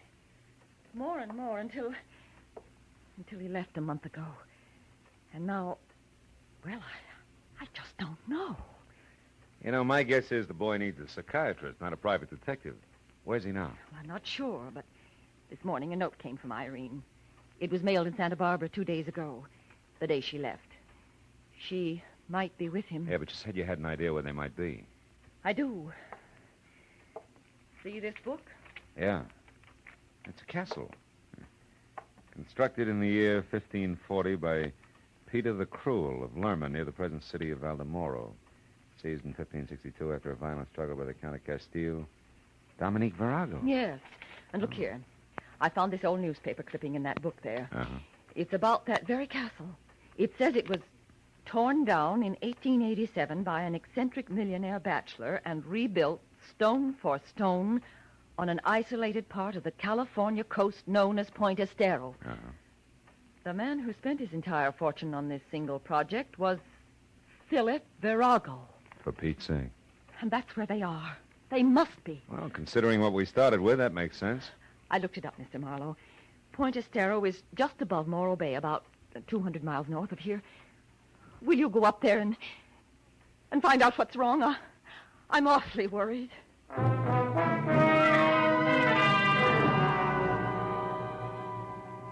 I told her the transplanted castles from Spain were not exactly my cup of tequila. But between the check she handed me and the look in her eyes, I figured a drive along the beach might do me good. Well, I made Santa Barbara by 4, and by 6:30 I was watching the surly Pacific surf hurl itself at the huge granite lump called Morro Rock. Farther north I got, the manner of the ocean became. A hulking bank of solid black clouds offshore made a hollow mockery out of daylight savings time. And 20 miles beyond Morro Bay, I had to turn out my lights. By rough calculation, the castle was another 10. But when 11.7 had turned up on the speedometer without so much as a single battlement in view, I decided to turn my lights back on again and stop for some local advice. My first chance was a combination motor court, restaurant, and mobile gas station. Labeled Summit Light, California, L. Chester Poindexter Prop.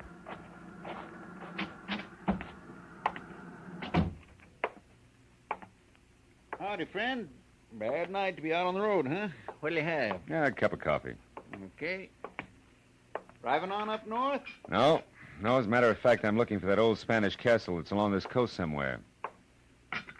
Yeah? Yeah. Got any idea how I can get there? You got business there?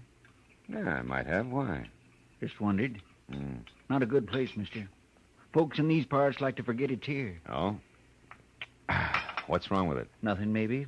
Then again, well, it was built 60 years ago by a madman, mister. Brought it over here from Spain, complete, even to the furniture. So I hear you. They say it belonged to his ancestors, and he brought them, too. Every one of their bodies. Their coffins are down there under that castle right now. 13 of them. How do you know? I talked to an old-timer once who helped put that place together. 7 men died on that job. And do you know what he told me? One of them coffins is iron, and it's 8 feet long. You made a great fullback here. Fill it up again, will you? It ain't funny. They say his name was Peter the Cruel. Now, look, Chester, you're not lathering yourself up into a ghost story for tourists, are you? You asked me, and I'm telling you. All I asked you was how to get there. You see that light out there? Cross the bay and past the breakwater. Wait till she comes around again. There, see it? Yeah. That's up on the summit of Point Estero. Well, the castle's just a mile past that. There's not much of a road in, but you can make it. Okay, thanks. It's right down next to the water, in a nasty, jagged little cove. Altogether, it's 3 miles from here. Much obliged. There's something else you might keep in mind. Huh? Like I said, I don't hold with ghosts. But I know for a fact them coffins are sealed in a crypt under that castle. But they don't stay put. They get thrown around. Folks have heard 'em thumping. Good night, friend.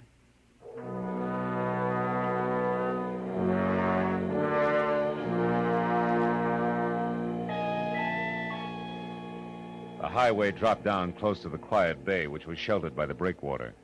At 100 yards out, a white sailboat, its mast pointing straight up at the stars. It made a strange contrast to the pounding surf a mile beyond, where I found the turnoff to the castle. It beat a year's depreciation out of my car in 10 minutes. But finally, at the top of a small rise, I saw it, the Spanish castle. It was a grim, gray mess of crooked walls and twisted towers that crouched on the shore like something that had crawled up from the bottom of the sea. When I pulled to a stop in front of the main gate, I saw there were lights in one of the lower rooms. I started in, and then I saw something else. A girl running down the path toward me. You there, wait. Please, wait. Oh, you've got to help me. Somebody's going to be killed. Killed? In there, in the castle? Yes. Oh, hurry, please. All right, come on. Thank heaven I saw your headlights. I'm glad I found you, Miss Newbold. How did you know? I guessed right. What do you mean? Well, your mother was pretty sure I'd find you here. I'm a private detective, Philip Marlowe. Oh. What's this about somebody being killed? It's Bennett. He's almost out of his mind, Mr. Marlowe. He's gone down to the crypt under the castle. I tried to stop him, but I couldn't. He's been killed down there, just like the others. Like what others, Irene? All the other Varagos, all his ancestors. Peter the Cruel will kill him. Oh, now, just a minute. Come on. I must sound crazy, too. Maybe I am. This horrible place. Baby, take it easy. This is the age of rocket planes and bebop, remember? Not in here. Here it's the 16th century. Oh, settle down. Tell me what's really going on. I am. Day before yesterday, I was just as skeptical as you are. That's why I came here. But now, Mr. Marlowe, Bennett Virago is fighting a battle that's been going on for 400 years. A battle with a monster called Peter the Cruel. The one in the oversized iron coffin downstairs? Yes. Come on, baby, show me.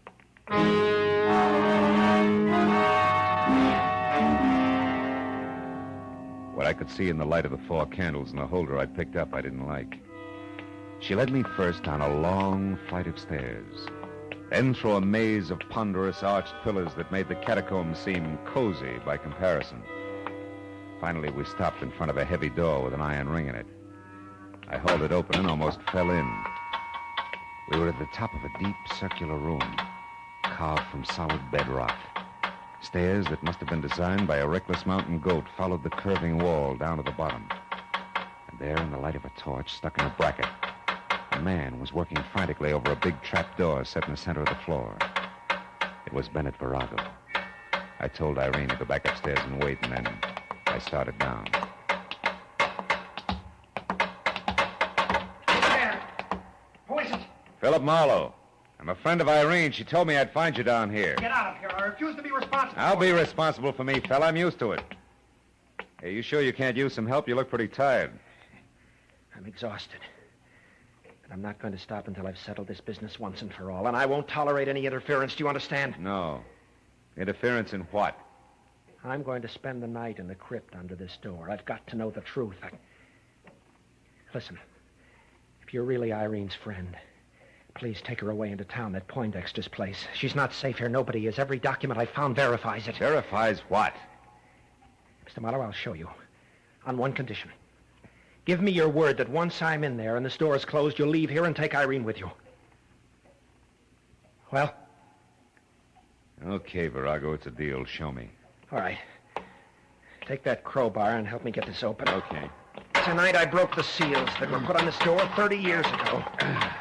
At that time, the coffins were in 3 straight rows. And now? I know what I'm going to find. It's happened before. Hey, Buster, this thing is heavy. You'll never open it from the inside by yourself. Servant Ramiro has his orders. Get it up in the morning. Quick. Prop it with your bar. I got it. Well, Virago. Stay back. Don't move until I get the torch down there. Now. Look. I saw walls slimy with pale moss. A rotten stone floor scarred with deep fissures. and the coffins that had been in 3 neat rows were scattered in crazy confusion. But that wasn't enough. In the middle of it all was the iron one, 8 feet long, standing right straight up on end. Now maybe you'll believe me. Virago, listen, wait a minute. Maybe you better think this over. You gave me your word. Yeah, but no kid threw those coffins around like that. Now you're beginning to understand. Get out, Marlowe. Get out fast. Heaven only knows what might happen here tonight.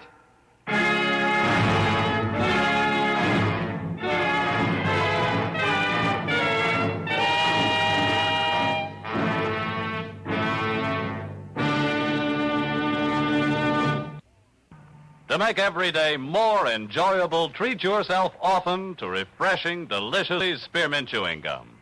The lively, full-bodied, real mint flavor cools your mouth, moistens your throat, freshens your taste. And the chewing itself gives you a little lift, helps you keep going at your best. So for real chewing enjoyment that's refreshing and long-lasting, always keep Wrigley's Spearmint Chewing Gum handy.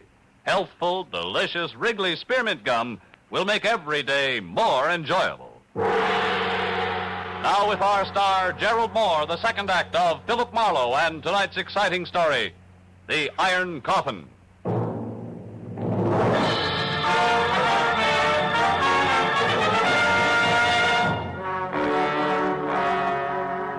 I kept telling myself that Virago wasn't in any danger.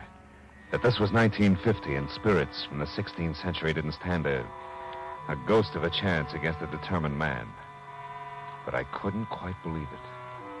And things didn't get any cozier as I watched the man with the obsession descend into the crypt. A candle in his hand, casting a crazy chorus of shadow dancers against the dripping wet walls. After the trapdoor crashed shut, I kept holding on tight to the 20th century and things that made it tick. And that helped until I was back up to the basement level. A moment of your time, please, senor.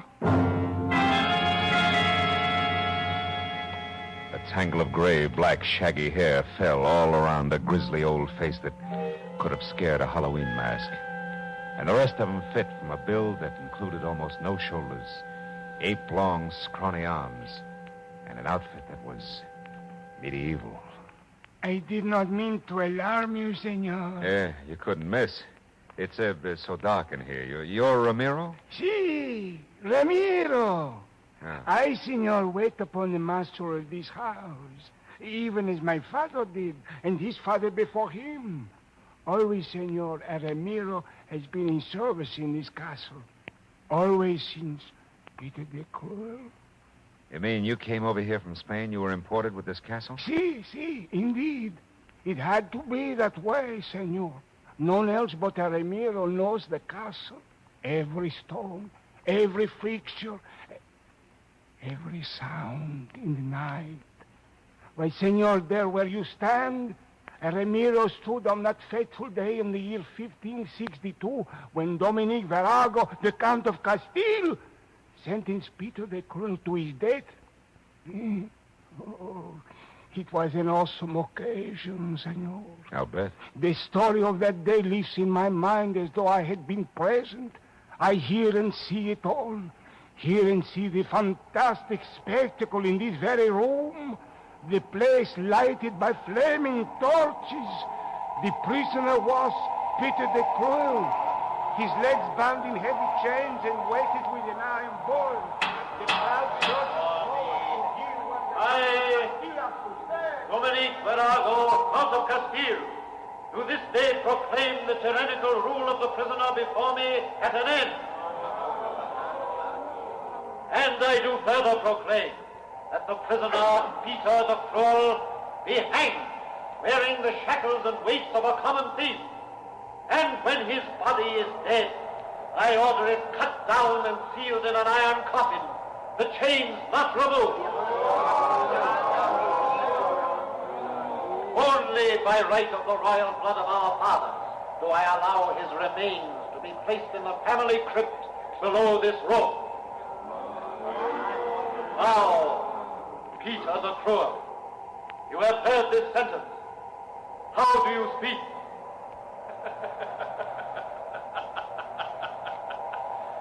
I speak, dear, I righteous ruler very plainly. Very plainly. This, the day of my execution, is a black day. A black day for you, Dominique Virago, for Castile, for Spain. For in spirit I will not die, not go to the crypt below.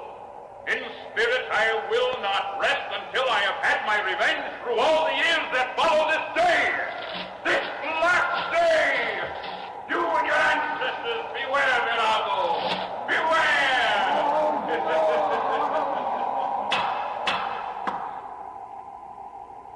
Silence! The Count of Castile would reply. Hang him!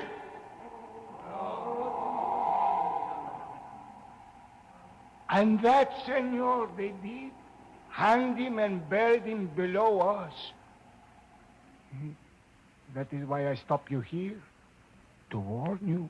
Yes. Well, tell me, Ramiro, your ancestors, whose side were they on? The Count or Peter the Cruel? Well? The Ramirez served only one man, senor.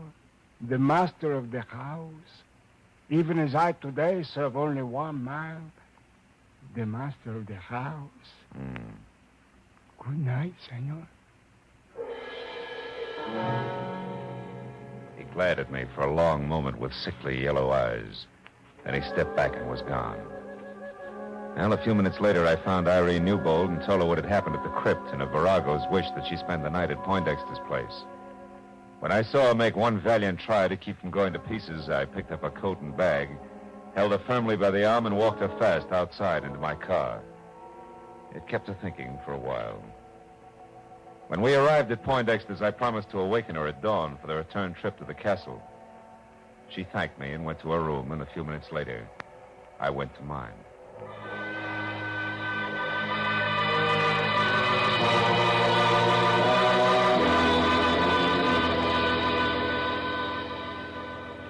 After 3 hours of cigarette-filled sleeplessness had gone by, I slipped outside and watched the summit light that winked at me every third second.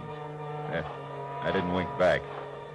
And the sight of El Chester Poindexter standing at the cliff's edge ahead, looking toward the bay below and the long, wide wash of the full moon, didn't help any. Sure. How do, Mr. Marlowe? Trouble sleeping? Yeah, your local ghost made good. He keeps propping my eyelids open. And you don't feel up to much smart joking either, huh, Mr. Marlowe? Poindexter, I'm worried about Virago. And you should be. That Peter the Cruel was certainly a powerful party. Oh, nuts to Peter the Cruel. There's another answer. There's got to be. But you said Virago. Yeah, and I meant Virago. Virago in his own mind. He won't even look for another answer. He'll keep fighting ghosts until the boys in the white jackets with court orders call for him. And then there's Irene. Mr. Marlowe, you were saying... Hey, Poindexter, look out there. See out there, that boat anchored in the bay? Yeah. That's the same one I saw from the road before, isn't it? The road I took to the castle? Sure. Only sailboat around here. Springtide certainly has her dipping for moss tonight, huh? Certainly has. Her, me, and a lot of other things, including the fact that our boy who's chasing ghosts is going to be killed by something very real. If we don't get a move on. Come on, come on. We're all going to the castle in a big hurry.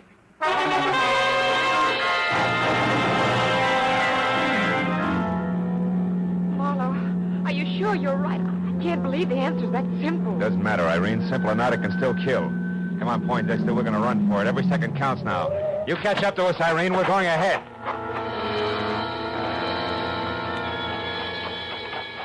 Poindexter followed me as I ran into the castle, and down the stone stairs to the basement and along the passageway that led to the spot above the crypt where I'd first met Marimo. But we both slammed to a stop at the sight of something I couldn't expect to find this side of the Dark Ages. It was Ramiro again. Only this time minus his apron and long winter underwear, and plus a head-to-toe black coat of mail with a shiny steel helmet spike on top, tucked underneath his arm. And in one hand a lantern that swung to and fro with his cackling. In the other a long sword, vintage Lady of the Lake. Come back, senor! Back, senor! Senor, they're fighting down there in the crypt. Virago, the last of the Viragos, and Peter the Cruel. Peter who is to have his revenge. Get out, Ramiro. Come on, Poindexter. We got to get this door open. No, stop! Get off, cowboy! Are we in time? time. Is Bennett all right? I don't know yet. Watch that jerk in the fancy dress. If he gets up, yell. Come on, Poindexter. We gotta get this door open. Come on. Let's have it. It's coming. Look, the crypt is filled with water just like you said. Help me. Oh, Bennett. Bennett, thank heaven you're all right. Virago, here. Take my hand. Reach for it. There we are. Couldn't have lasted another minute. The water came through the cracks in the floor. And the coffins. They floated. That's right. They're bumping against the sides of the crypt as the thumping sound you people have heard. Yes. And when the water subsides again, the coffins will be scattered all over. Oh, Bennett, darling, you see, it's no angry spirit. Yes, but why the water, Mr. Marlowe, and why does Peter the Cruel's coffin always stand on end upright? Where does the water come from? The sea. There's an unusually high tide tonight. Spring tide, they call it. Right, Poindexter? Right. Happens when the sun and the moon are in either direct conjunction or opposition. You see, the castle's so close to the ocean and the crypt so deep that the water seeps in as the tide rises. Oh, I see. And as for Peter the Cruel, he settles upright because the old boy was buried in his coffin with his bondage chain still wrapped around his feet, according to legend. Ask Ramiro there. I'll be glad to tell you all about it. Senor, it is more than legend. It is truth. Truth, sir, that no... Oh, shut up, Ramiro. Had enough of you and your stories. Mr. Marlowe, how did you know? I mean... He means, what got you here in time? How did you think of the spring tide, Mr. Marlowe? Well, it was a sailboat anchored in the bay, Irene. You know, when I first saw it, its mast pointed straight up at the stars. When I saw it again, hours later, it was dipped forward sharply because the anchor chain had been pulled tight by the rising tide. Well, that gave me the hunch I needed. The hunch we needed, Mr. Marlowe. Thanks a lot. I'm glad to be out of the 16th century, and you know something? What? I think I'll stay out.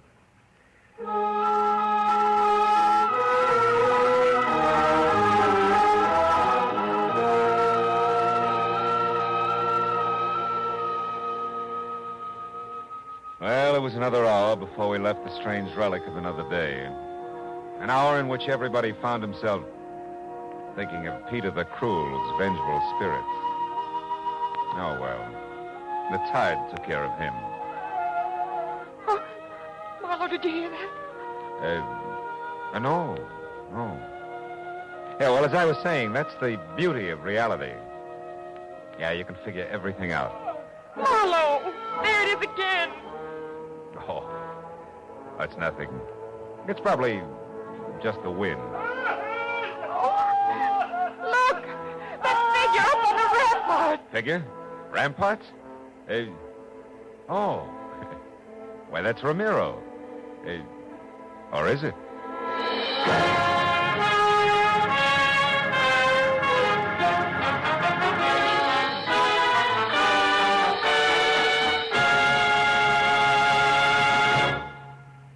Remember, friends, to make every day more enjoyable, treat yourself often to refreshing, delicious Wrigley's Spearmint Chewing Gum. There's lots of cooling, real mint flavor in every stick. And chewing Wrigley's Spearmint helps keep you feeling fresh and alert. You feel better, work better, get more fun out of doing things. So indoors, outdoors, wherever you go, keep some healthful, refreshing Wrigley's Spearmint Chewing Gum handy. To make every day more enjoyable, treat yourself often to delicious Wrigley's Spearmint Chewing Gum.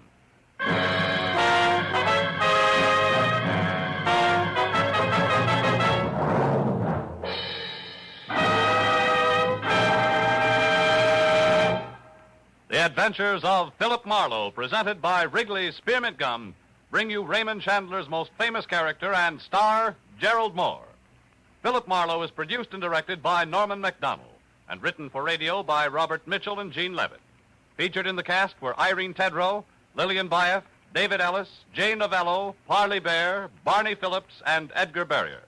The special music is composed and conducted by Richard Arant. The makers of Wrigley's Spearmint Chewing Gum hope you've enjoyed tonight's adventure of Philip Marlowe and that you're enjoying Wrigley's Spearmint Gum every day.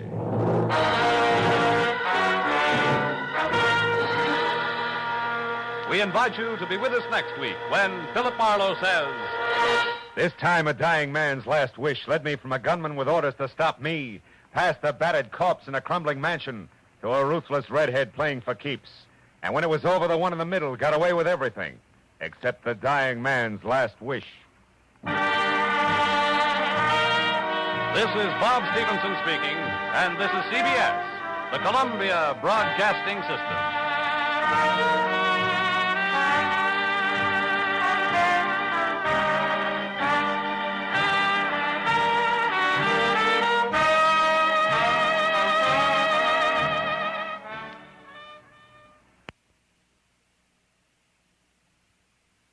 Our thanks this evening to America's own CBS.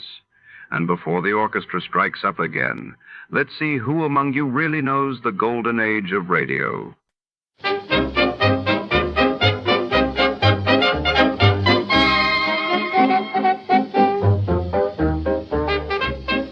Tonight's story unfolds in the labyrinthine vaults beneath the prestigious Pacific Jewelers Emporium, where secrets are as priceless as the diamonds they protect. When a routine security check uncovers a mysterious blood-stained ledger, Detective Cole Monroe is drawn into a tangled web of betrayal, hidden fortunes, and deadly ambition. With every shadow concealing a new suspect and time running out before the vaults close forever, every clue could be a trap.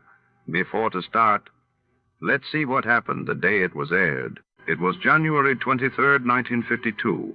And that day, King George VI's health crisis made global headlines as the British public anxiously awaited updates from Buckingham Palace while across the world. The United Nations held an emergency session in New York addressing the escalating conflict on the Korean Peninsula. Tired of the everyday grind? Ever dream of a life of romantic adventure? Want to get away from it all? We offer you Escape.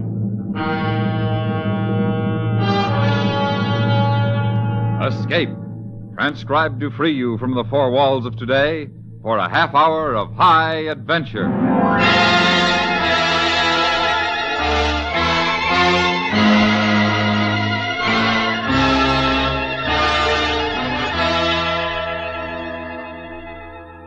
You are in the heart of a Philippine jungle, searching out an Igorot village whose people are practiced in savagery and headhunting, while your civilized companion is coldly making his plan to see that the first head taken will be your own.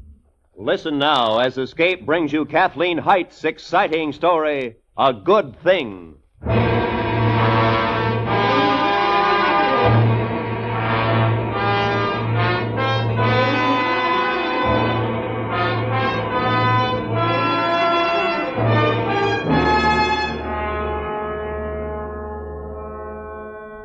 This time, Matthew found me in a filthy flea bag of a hotel room in Manila. Before that, it had been Shanghai, Rangoon, Cape Town. Name your port of call.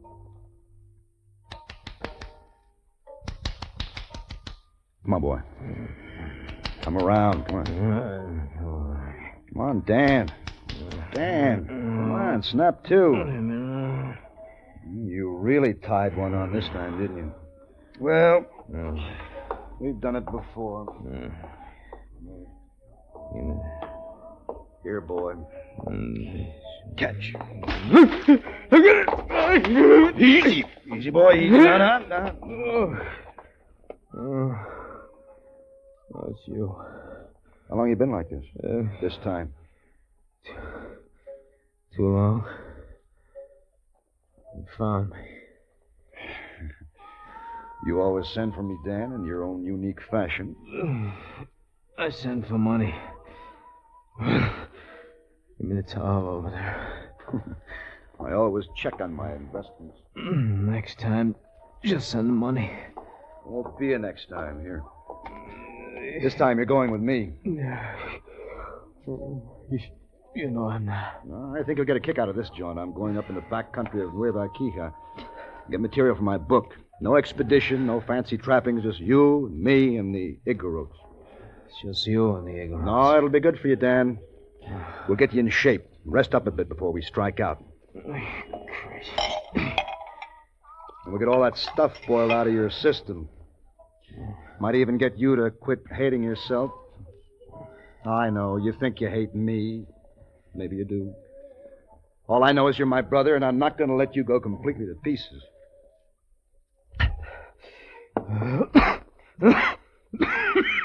It makes you feel great, doesn't it? It's there when I want it. Yeah. And it never talks back. It's printed on the label. 16 full ounces, no platitudes. You have any clothes except those on your back? I travel light. Any debts to square? Women to placate before we clear out of here? You crazy fool. You really think I'm going with you? Might make it as far as Japan tonight. We'll put up with Cass for a while. He'd like that. Cass? Mm-hmm. You mean Cass Bledsoe? Sure. He's still around. Must be in his middle 60s by now. He's fatter than ever and richer. I see him a couple of times a year, I guess. Thought maybe you'd forgotten Cass. It's been a long time. It had been a long time. But Cass Bledsoe was one guy I'd never forget. I used to hang around his plantation near Gapan when I was a kid and my old man was an engineer in the islands.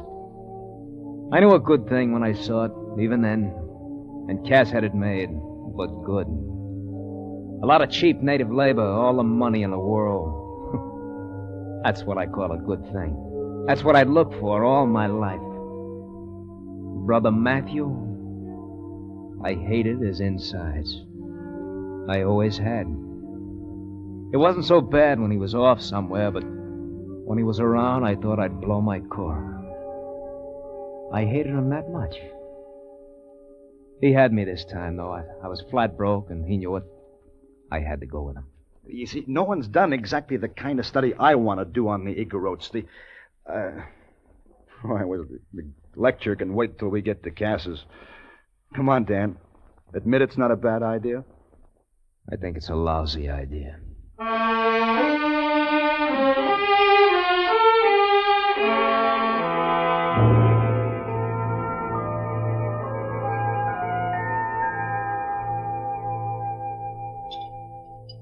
Go on, Matt. Tell Cass all about it. Yeah, explain it to me. I've lived on the fringe of the backcountry for years. I never gave a hoot what makes the Igorots tick. Yeah. You stubborn old baboon, you still won't give a hoot even if I do explain it to you. No, now I'm interested. I really want to know. Do you know, Daniel? Unlike you, I don't give a hoot. Dan and I will have to do a lot of talking together before we go in. Well, briefly, it's good. The thing that's intriguing about the Igorots is this. On the one hand, they're a tribe of highly developed skills, mining principally. They live in orderly villages, practice monogamy, and generally lead productive, peaceful lives. But pass me some. Yeah, here. Oh. Well, on the other hand, some of these same people are thoroughly pagan. Practice headhunting. And you want to know why, got it? Mm-hmm. Partly, I want to know where the schism is in the tribe. You know, what makes one group completely diverse from the other. There's a link of development that's just missing, and I want to know what it is and why it is. And just the two of you are going in there to find out? Well, I've got a theory that large expeditions marching in, setting up camp and equipment, and, well, they just simply drive the natives farther into the brush. But Daniel and I can go in, make friends with them, and very quietly observe them. They'll get used to us after a while, and I really believe that we can come up with some important data. Anyway, it's worth a try, isn't it, Dan? That's what you keep saying. I know, and I don't understand. What gets inside a man that makes him blaze trails, risk his life to track down this data for a book no one but professors will give a hang about? You, Daniel, what drives you to do it? Matthew. He thinks the other pagans and I'll get along just fine. Oh, don't misunderstand me. Pass the pineapple, will you, Matthew? Mm-hmm. I admire. Oh, thank you. Whatever it is. Matthew here will tell you. Every time I see him, I marvel at his plans. I listen and admire him all the more, but I never quite understand. All I know is I wish I'd had some of the quality when I was young enough to do something about it. You're always making me sound like a bloody hero, Cass. I'm not at all. This drive, you call it, or something. Well, you're born with it. You're born with it. Money. Huh? money, and an inherited capacity for doing nothing in a very elaborate fashion. That's what's wrong. Everything was always too dad-blamed easy. Is that bad? Do things have to be tough? What's wrong with money, especially if someone just hands it to you? Man needs challenge in his life. I never had any. But thank heavens I can appreciate when I see it. I'd turn this whole blasted plantation over to Matthew in a minute, just to feel as if I'd done one worthwhile thing in my fat life. But he won't hear of it. And he calls me stubborn. I'd lose money for you. You know it. You would not. You'd have would. 100 innovations going before the first week was out. Ever see him tackle anything and not come out on top, didn't you? Never in my whole life. Well, I'll tell you one thing. I wouldn't think much of you if you're any different than you are. And if they'd give me the years back and let me have another try... You wouldn't do it any differently than you have. All right. I think you're right. But I know this much. I'll never turn this place over to a bum like me, either. I'll let YOLO run it first. Where's Juan? I'd like some coffee. Oh, yeah. Guess we all need some. Juan! YOLO serve coffee, sir. YOLO bring fine coffee. Good, YOLO. And don't forget... Also bring brandy. Plenty brandy. Good boy. All round, huh? Yeah, sir. Please. Thanks, YOLO. Hi, YOLO. How's the reading coming? YOLO, very fine read, thank you, sir. Good. Oh, this is my brother, YOLO. Daniel. This is Cass's prized possession. Pleased to meet you, sir. Very pleased. Hello, YOLO. YOLO, read about Mr. Dan. In place Lion's Den? What? Lion's Den. Tell Daniel what you think of Matthew, YOLO. Mr. Matt, very fine man, sir. And what do you think of me? Mr. Cass, very rich man. You see, Daniel, I've raised this ingrate as if he were my son, and he thinks more of Matthew than he does of me.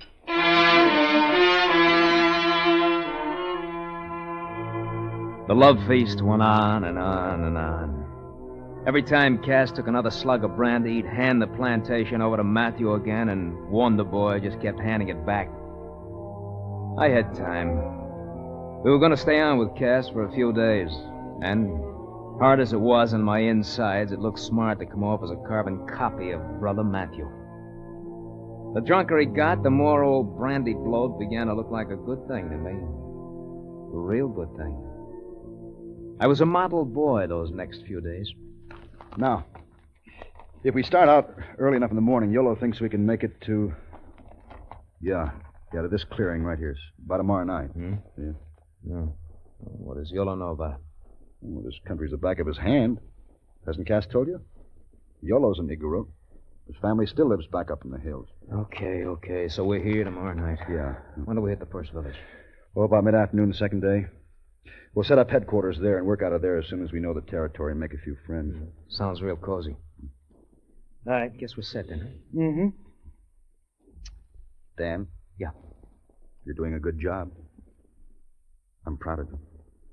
Thanks. It's a long time since we've really been brothers. It'll be a good thing, this trip. Yeah, I think so. There! Are you still awake? Yeah, come on in, Cass. Come in. Couldn't wake Matthew. Oh, no wonder. Thought we'd just have a little drink together. To the Igoros, huh? Dan will have a nightcap with you, Cass. I want to talk to YOLO again and then hit the sack. All right. See you in the morning, Cass. Yeah. Night, Dan. Yeah, 9.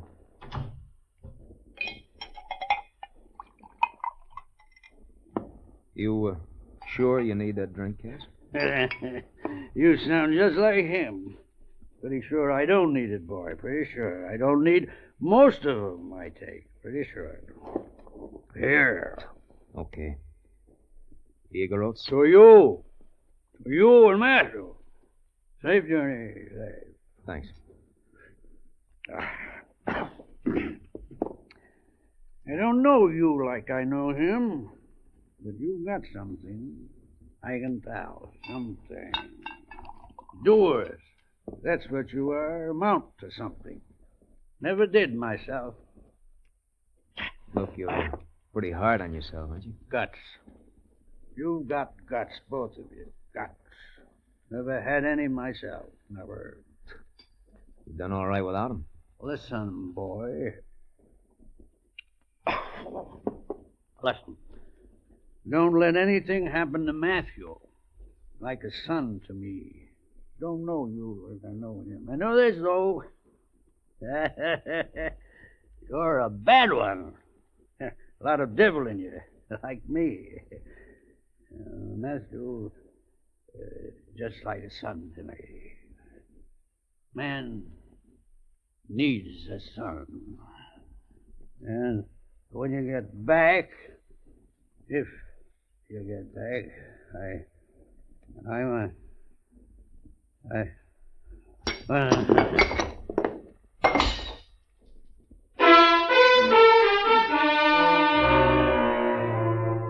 It was like carrying a beach whale, packing him off to his room, loading him into bed.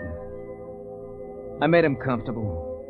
If the drunken old fool was shopping around for a son, I'd make it easy for him to find one.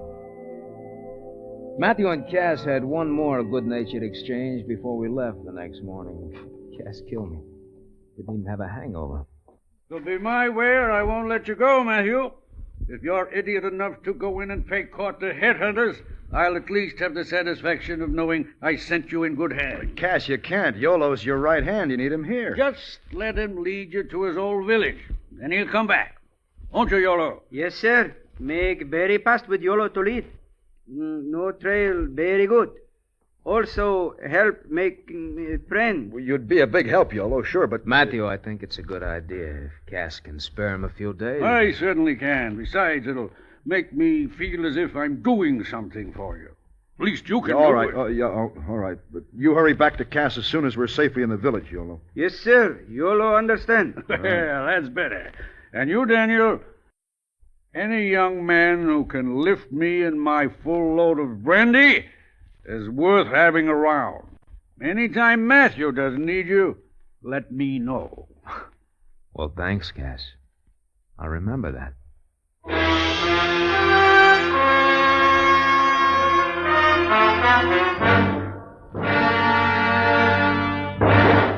We will return to Escape in just a moment, but first, highway safety is a state of mind. Yes, the state of the driver's mind. His viewpoint about taking chances on his own and others' lives governs whether or not our roadways are safe or unsafe. With warm weather returning, and this a holiday weekend in many parts of the nation, be cautious. Be extremely cautious. Watch your state of mind when behind the steering wheel. Your life depends on it. Others do too.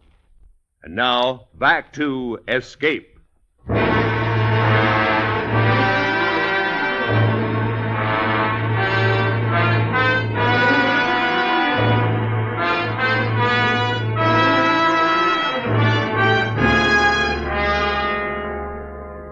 Yolo picked a path forward through the thick undergrowth, and I kept looking back with the marked signs that would lead me out again when the time came. By evening, Yolo had nosed out a little clearing. We made camp there. I watched Yolo in the firelight. His eyes kept darting out into the night, his head cocked, listening. Near as I can tell, we must be about halfway between Gimba and Bungabun, Daniel. What does that mean? Just that tomorrow afternoon should see us in Yolo's home village. You did a good job, Yolo. We wouldn't be this far without you. Yolo very slow. Tomorrow do better. You sleep. Yolo watch and listen. Yolo, what kind of sound does a headhunter make? No sound. All very quick. Mr. Dan have no fear. No? Why? Not have a fine head like Mr. Matt. That's a dubious honor. Headhunter think soul in head. See fine head cut off. Make hunter very smart fellow. Put head in ground. Make crops grow. Well, they won't come after us unless we trouble them. Don't worry about it, Dan. Get some sleep. Yeah. Apparently, I don't have a thing to worry about.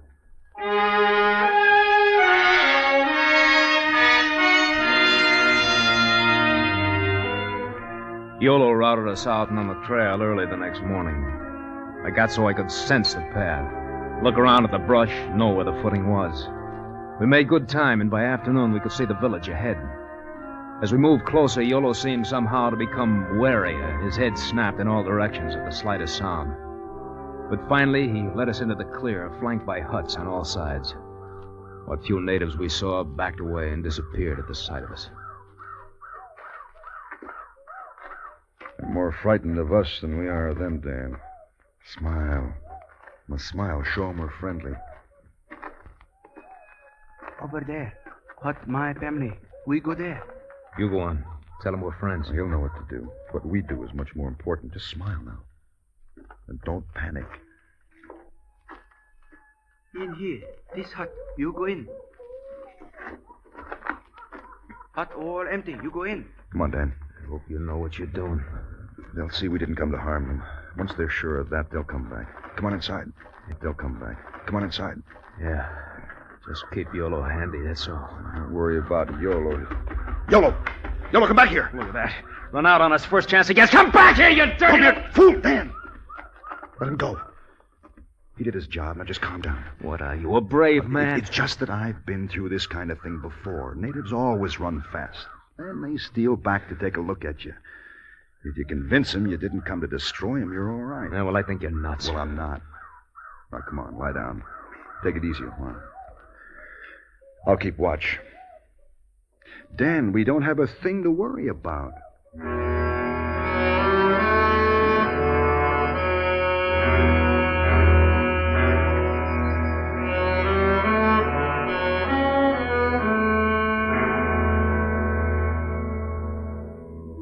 I didn't expect to sleep, but I must have. Because when I opened my eyes again, it was dusk. The brush was alive with sounds, but there was another sound, a rumble of voices out in the clearing. Voices that seemed to come closer to the hut. Matthew stood in the doorway, looking out. You awake, Dan? Yeah. Some of the natives are coming back. It's all right. You stay inside. I'll go out and meet them. Don't you let them in here. No, they won't come in. Just stay where you are. And don't make it tough for us.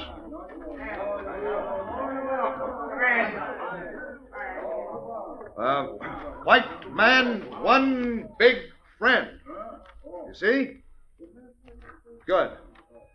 Good. The white man, no knife, no gun. One big friend. Want to meet chief. Meet chief. Head fella. Make friends. He stood there with blank faces as Matthew did his great white father act. I took it as long as I could. Blazed away over there. They ran, but I just couldn't stop shooting. Stop it! Stop it, you crazy fool! Stop it! I got him out of here, didn't I? Stop it! Give me that! Give me that gun, Tom. What's the matter with you? You hadn't done anything? They wouldn't have hurt you? You're nuts. I told you I thought it was a lousy idea. I didn't ask to come here, you know. Give me back my gun. All right. Here. You sent us back days and weeks. I suppose you meant to, but I've worked a long time to get ready for this trip, and you just blew it with half a dozen bullets that should never have been fired. All right. Tell me all about it on the way back to Cassis. We're not going back. We're not sitting here. No, we'll have to go on to the next village and hope we make it before the news of what you did reaches there. No, I know you're nuts. If you're smart, you'll clear out of here with me. Dan, now come on, just settle down. All right, now. We made a bad start. We'll start over. I'm going back. Get used to it. You can help me if you stay here. I don't want to help you. If you'd give it a real chance, this could do you a lot of good, too. Dan, I've got to stay here. I want to. This book's important to me. Don't tell me what's good for me. All right, Dan. Have it your way. Go back. I can't stop you. That's right. You know, I think you're right, brother. I think you've got to stay here. Well, that's one thing we agree on. Yeah. You know, I'll sort of like thinking of you out here. It's such a stinking place. All right, Dan. You've made your point. I think I'll check the supplies. You never get that far. Mr. Matt, one fine head, huh? What? Good Lord, Dan. Oh, don't. Stop! Dan! Oh, Dan.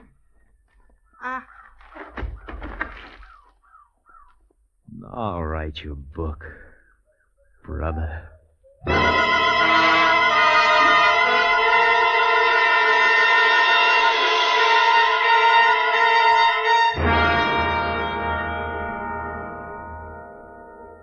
I felt good.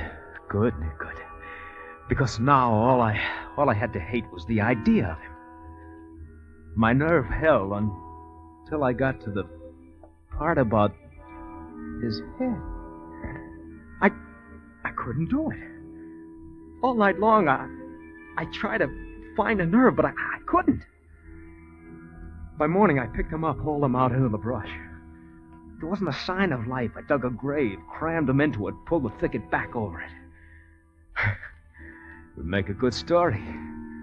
Everyone would figure him for a hero's death, and that's how he got his. At the hands of headhunters.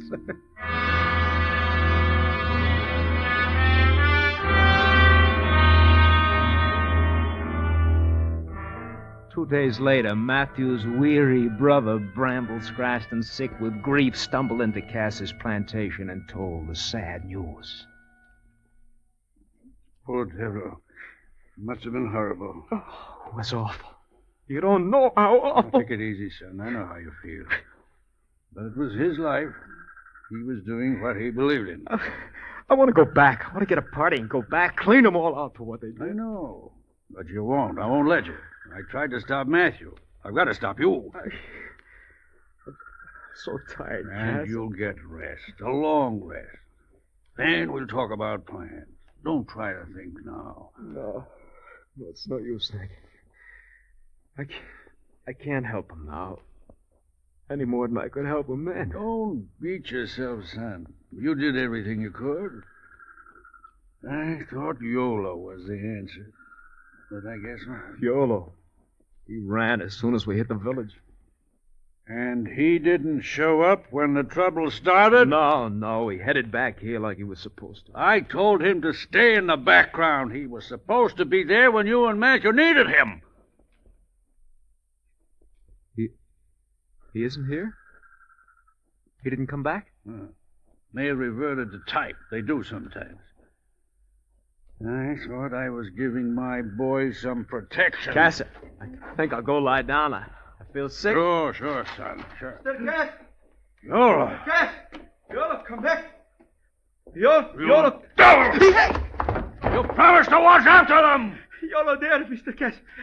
YOLO there all the time. No, you lie. You're lying. I saw you run. No, Mr. Dan. No. YOLO stay. YOLO bring back Mr. Matt. Come. You see.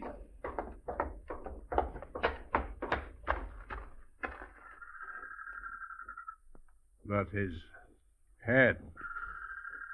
Daniel, you said... Head all right. Body dead.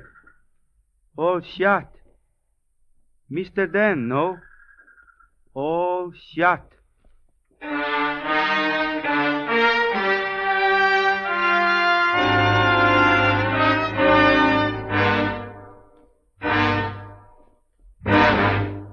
Under the direction of Anthony Ellis, Escape has brought you A Good Thing by Kathleen Height, starring Anthony Barrett as Daniel and John Daner as Matthew. Featured in the cast were Herb Butterfield as Cass and Jack Crucian as YOLO.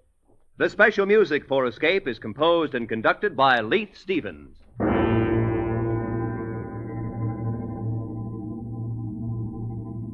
Next week.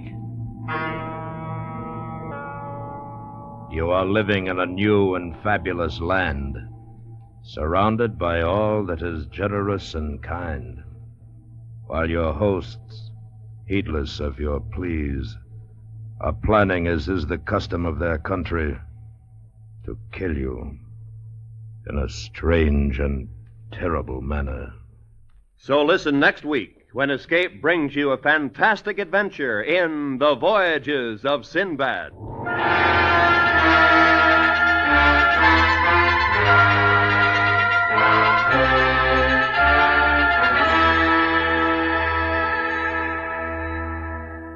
Tomorrow Tomorrow night, CBS Radio Suspense stars Ronald Colman in Vision of Death. It's a thriller-diller, well calculated to keep you at the edge of your chairs from beginning to end. Also tomorrow night, on most of these same CBS radio stations, don't miss the initial performance on the Lux Summer Theater. William Holden stars in Maxwell Anderson's High Tour to raise the curtain on Lux Summer Theater's new series. This is Roy Rowan speaking. Remember, America now rides to the tune of 25 million auto radios and listens most to the CBS radio network.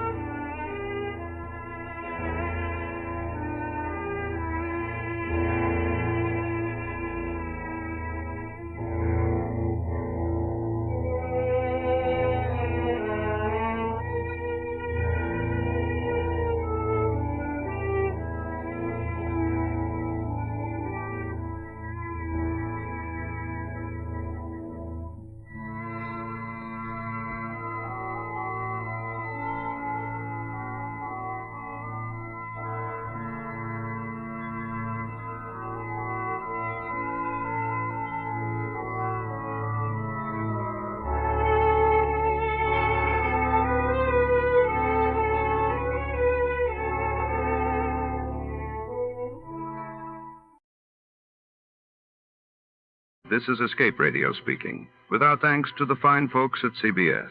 And now, ladies and gentlemen, a little challenge for true fans of adventure radio.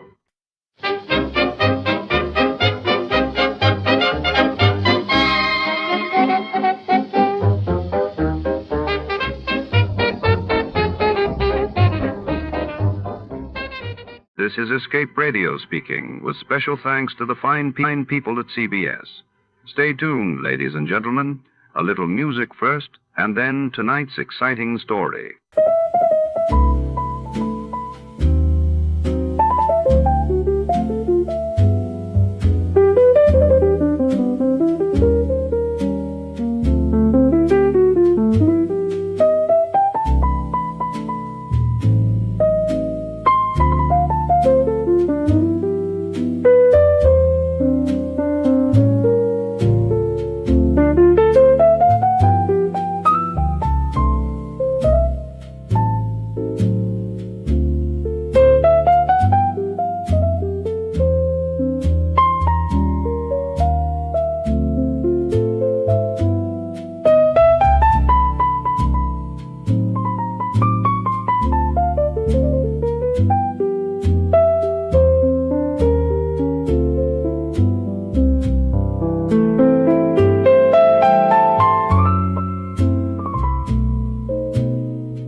than you. The breed of the wonderful Miss Sailor, the breed of the bars of ever do. On that river is uneasy, when all of the angels sing on you. The reed of the water from a stellar, the reed of the calm, the storm and you. The reed of the water from a stellar, the reed of the dawn one never will do.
Tonight, shadows linger over Charmona's grand railway station, a place where secrets travel as swiftly as the trains themselves.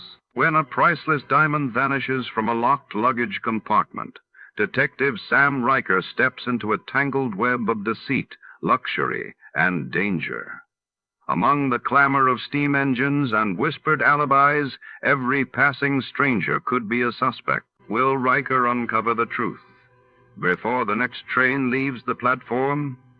Before to start, let's see what happened the day it was aired. It was March 10, 1952, and that day the world learned of General Fulgencio Batista seizing power in Cuba after a sudden coup, while in London, King George VI's funeral procession drew vast crowds mourning the late monarch. From Hollywood, it's time now for... Johnny Dolar. Johnny, this is Byron Kay at Intercoastal Maritime and Life in Boston. Hello, boy. Remember Hurricane Audrey? Back in the latter part of June, sure. Must have hit your company pretty hard. Yes. But if anybody ever needed help, it was those people down in Louisiana and neighboring states. Yeah. So we've paid up the claims just as fast as they've come in. Except for one. Oh, what's that? One we received only a couple of days ago. Okay, boy. Give me the dope and I'll head for Louisiana on the first plane. Wrong direction, Johnny. Huh? Texas? No. Oklahoma? Arkansas? Buffalo, New York. What? And I think you'd better run over here and let me give you some facts. Yeah, I think I'd better.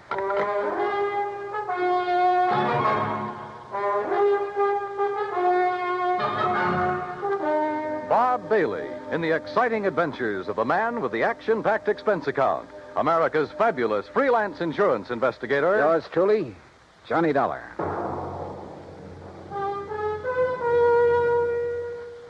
And now, Act One of yours truly, Johnny Dolar.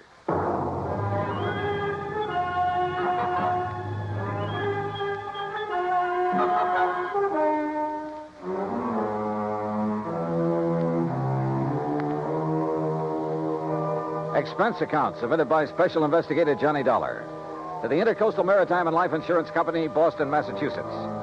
Following is an account of expenses incurred during my investigation of the Charmona matter.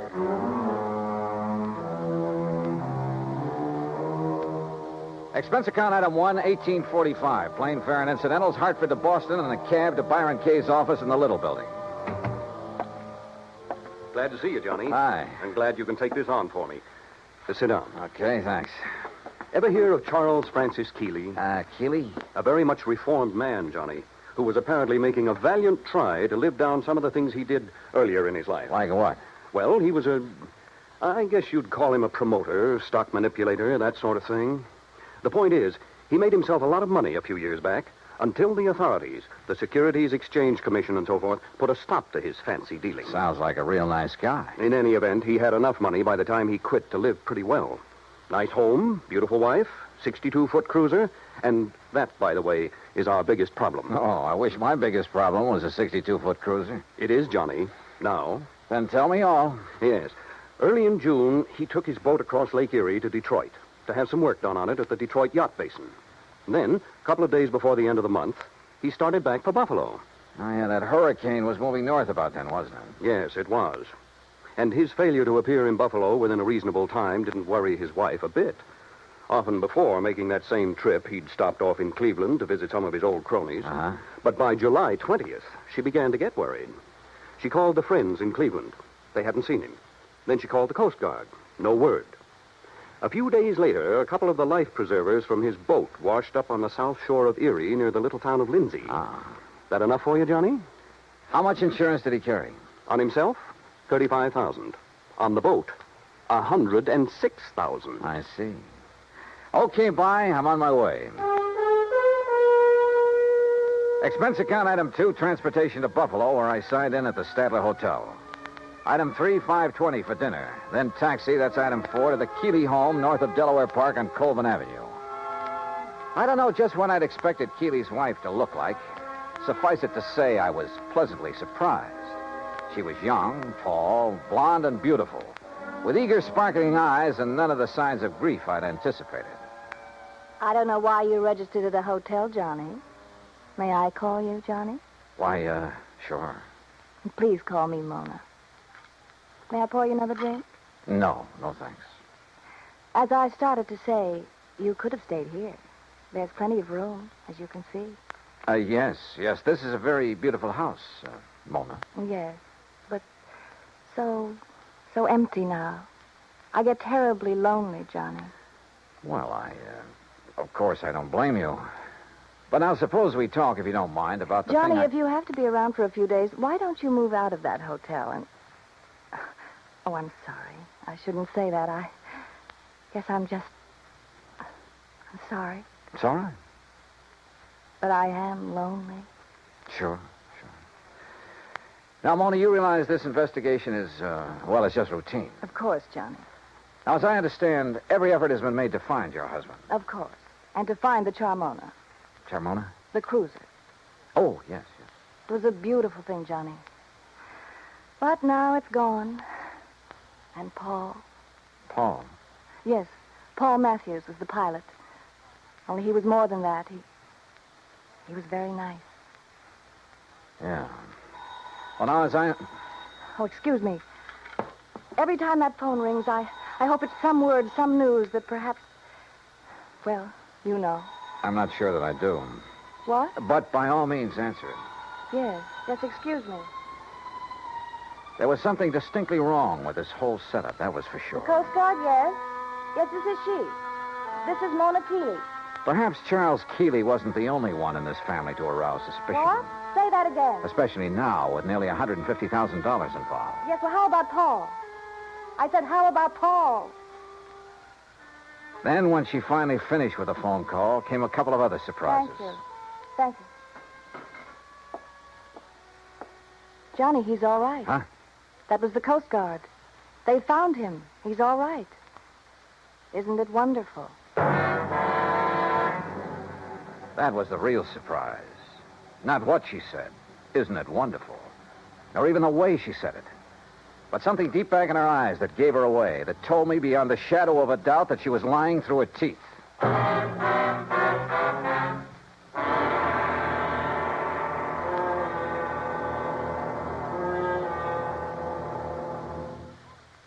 Act 2 of yours truly, Johnny Dollar, in a moment. It is a rare event when a young man decides to leave civilization behind and hide himself away in the steaming jungle. just so he can help his fellow humans in a remote corner of the world. The late Dr. Tom Dooley did just that when he left the United States to help the sick and starving jungle people in the little kingdom of Laos in Southeast Asia.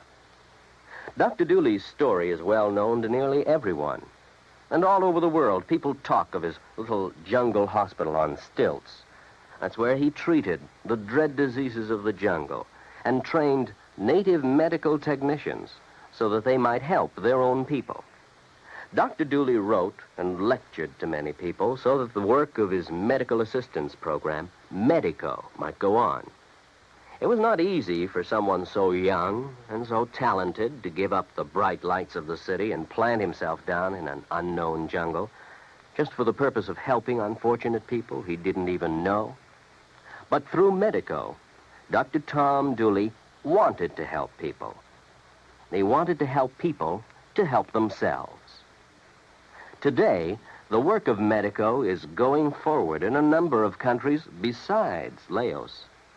Young men are being sent to the United States to be schooled in medicine with the idea of returning to their own countries to help their own people.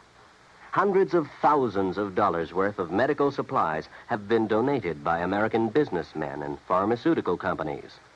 Today, Dr. Tom Dooley's work is being continued for him. It is helping to create better understanding. It is an injection of the spirit of freedom, the right of all men everywhere. And now, Act Two of yours truly, Johnny Dollar, and the Charmona Matter.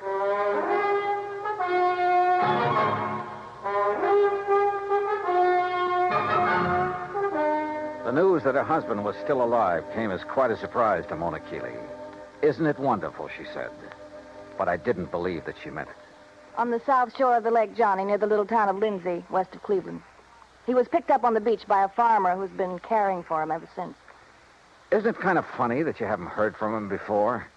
That hurricane was a couple of months ago. Well, he was out of his mind from the shock of what happened to him. Did the Coast Guard say anything about the yacht? No, Johnny, I'm afraid that Charmona is at the bottom of Lake Erie. Well, where is he now? In Cleveland, in a small private hospital. Well, hadn't you better go over there and get him, bring him back here? I told the Coast Guard we would. Mona, you're not really glad that he's been found, that he's still alive, are you? No, I'm not. I guess I never really loved Charles. I'm not sure he really loved me. He was a big shot, always out in the town, doing a lot of entertaining, that sort of thing. I was very pretty then. Kind of a business asset for him. When were you and Charles married, Mona? 9 years ago. It looks as though he's done pretty well by you. I never had any reason to complain. About that, I mean. But the things he did to make his money, it was... Well, I guess it was legal, but it wasn't right.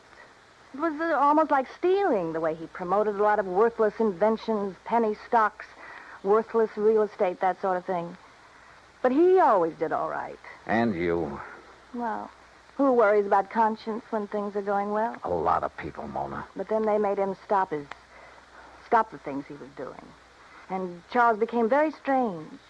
He took up religion like a fanatic. Oh? Kept giving his money away to a lot of crazy charities. Money I could have used. And he got moody. He'd go off alone for weeks at a time, pay no attention to me. That's what I meant when I said I was lonely, Johnny. Not just since the accident that lost the boat and Paul. Paul again, huh? Don't you understand? These crazy things have been going on for over a year now. That's why I'm not jumping with joy that Charles is alive. Do you blame me? Hadn't we better drive on over to Cleveland and get him? All right. I'll run upstairs and change my clothes. Excuse me. I'll be ready in a minute. Maybe I should have felt a bit more sympathetic, but I didn't. Maybe Charles Keeley did marry her simply because he could afford to keep a smart, pretty ornament around at his beck and call. Yeah, but the chances were she'd married him solely for the things his money could buy her. She took a long time changing her clothes, which didn't surprise me, so I poured myself a drink. I glanced over some of the magazines on the coffee table. I got up and stared out of the window for want of something better to do. Wandered about the room. Wandered into the oak-paneled den. I looked over the shelves of fine books, the gun collection, and the cabinet in the corner. And almost idly, I reached out toward the leather-topped desk to shove back a slip of paper that stuck out of one of the drawers. Until I saw what it was. It was an unpaid bill, several months old, from an exclusive New York shop for some very expensive gowns. And inside, the drawer was packed with unpaid bills, thousands of dollars worth of them, and statements bearing a polite, firm warning to pay up or else. No wonder Keeley's sweet, charming wife had hoped she'd never hear from him again. Gone, he was worth $35,000 to her, and the yacht $106,000. Perhaps somehow Mona Keeley had even had a hand in the wrecking of that yacht. I wondered, and I decided I didn't care much for people like this. But my meditations were suddenly interrupted by a sound from the doorway, and there she stood, a pretty little pearl-handled .25 caliber Colt in a dainty gloved hand. I'm ready, Johnny. Are you? So I see. Ready for what, Mona? I guess that depends, doesn't it?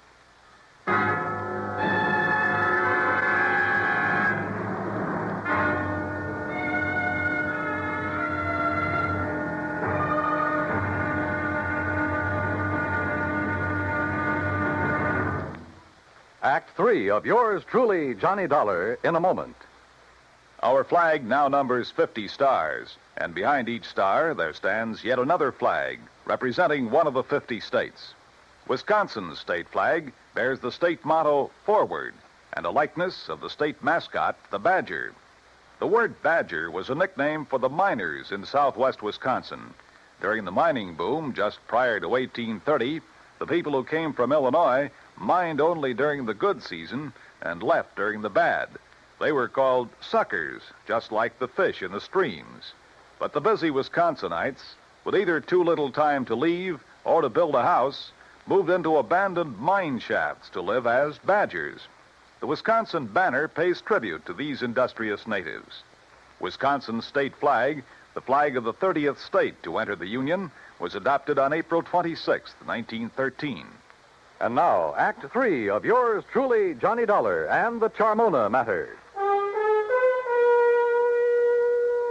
Mona Keeley stood there in the door of the den, a .25 caliber Colt in her hand. For she'd caught me going through the drawer of a desk, through papers that showed only too clearly why the loss in a storm of a $100,000 yacht might well have been carefully planned. Why she wished that her husband had gone down with it. You shouldn't have done it, Johnny.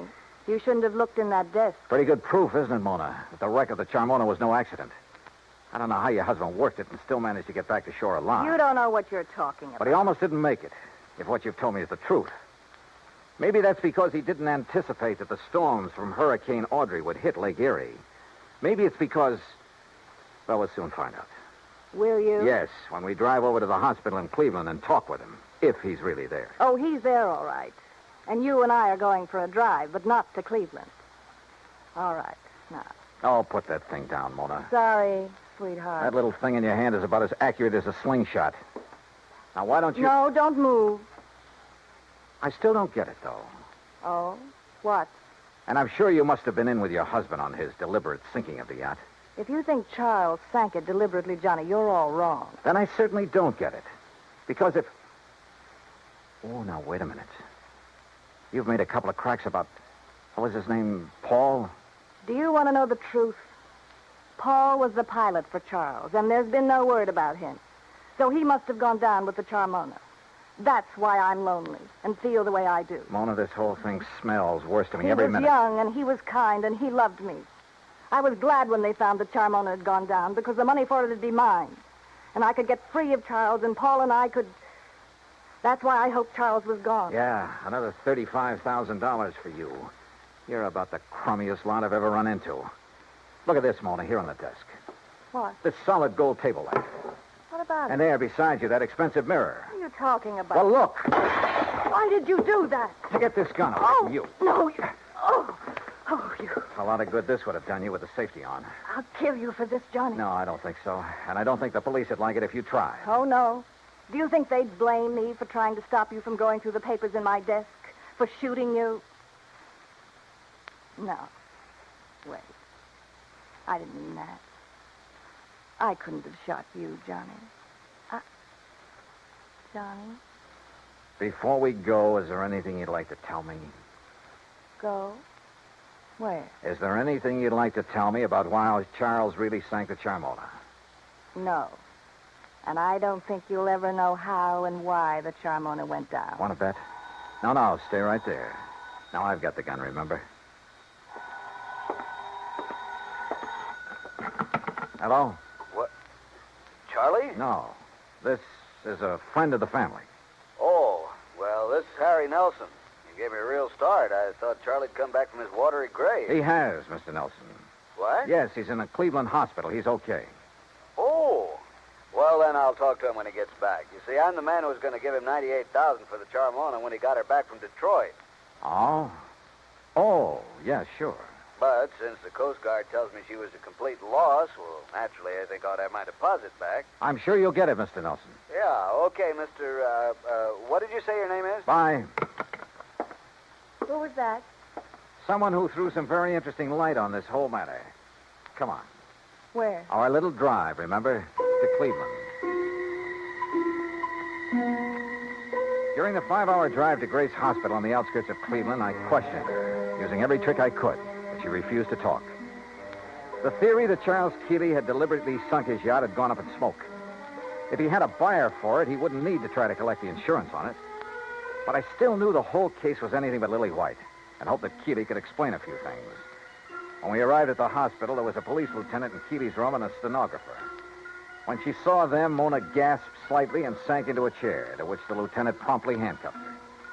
As Charles Keeley talked, the whole case became crystal clear, and at the same time about as sordid as anything I'd ever heard. I should have realized what was up when Paul Matthews suddenly refused to make the trip back to Buffalo with me.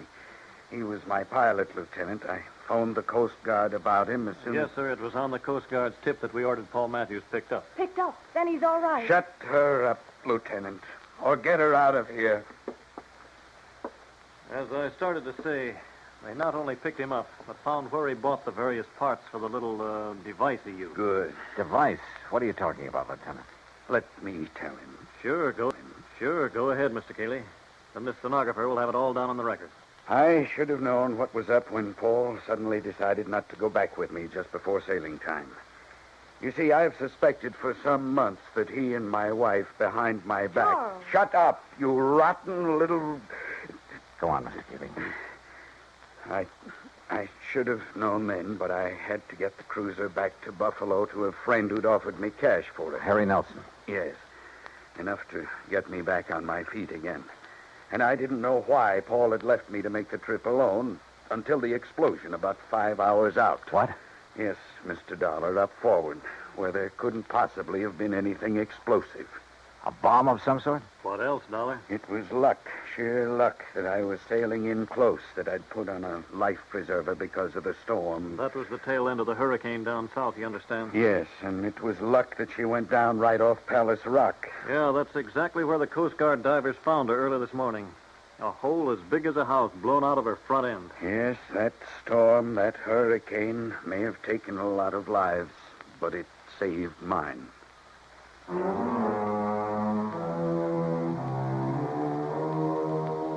All I can say is I'm glad there are courts to take care of situations like this. I myself would hate to have to dirty my hands any further. Yeah, it probably does take all kinds to make a world. But believe me, the world would be a lot better off without some of those kinds.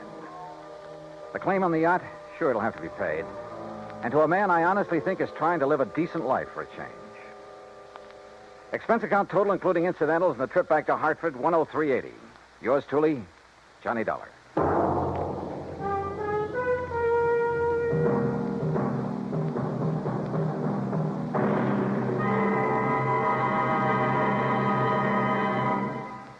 Our star will return in just a moment. An old English proverb states that a friend in need is a friend indeed. We've all heard it before, but how many of us have realized the full import of its meaning? When Jose Lara Valverde, an 8-year-old Spanish boy, was in need, he found out what real friendship could be. Stricken by a rare glandular disease, little Jose began to lose his fight for survival when his vital supply of drugs ran out. In a desperate call for help, an amateur radio operator named Conte broadcast a weak signal over the European airwaves. The plea was picked up by a ham operator, Hans Ketterle, in Germany, who relayed the urgent message to a nearby United States Air Force unit. The American airmen quickly dug up the only available drugs of the kind needed. They flew the Mercy package by jet to Madrid. From there, an ambulance screamed its urgent way 190 miles to Andújar, Jose's hometown. The medicine saved his life, but only temporarily. Another source had to be found, and it was, again, in Germany. The two rare drugs were again rushed by American jet fighter pilots, by helicopter, and by Air Force staff car through high winds and thunderstorms to the bedside of the stricken boy. The medicine was given to Jose, and again he responded. This same life and death drama was repeated elsewhere in Spain when men of the United States Air Force came to the rescue of another young Spanish boy in need of another rare drug. People-to-people giving is more than a program. It is an act of friendship. It is a fight for freedom, the right of all men, everywhere.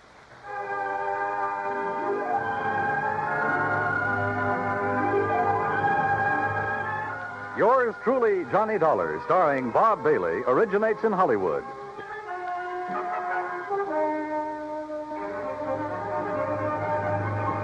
This is Dan Cubberly speaking.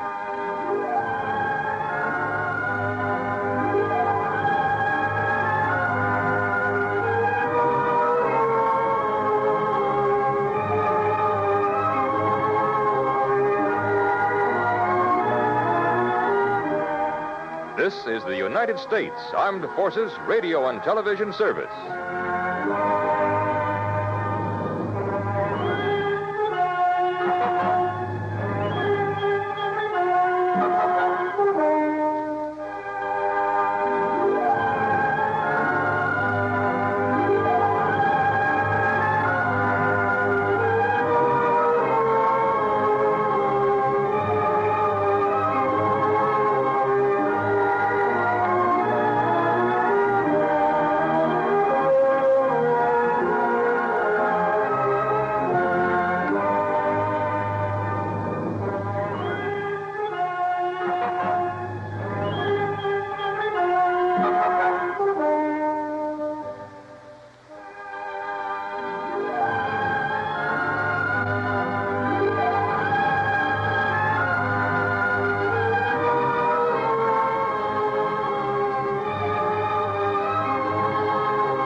America's airwaves shine a little brighter thanks to our friends at CBS. And now, ladies and gentlemen, let's see if you're ready for tonight's radio quiz.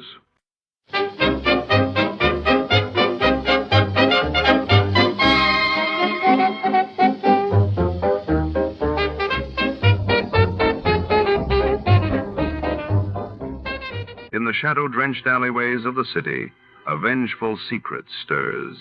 Tonight, Detective Archer is drawn into a perilous web when a mysterious woman with a haunted past seeks his help. As old grudges resurface and danger circles closer, will Archer untangle the Vendetta before it claims another victim?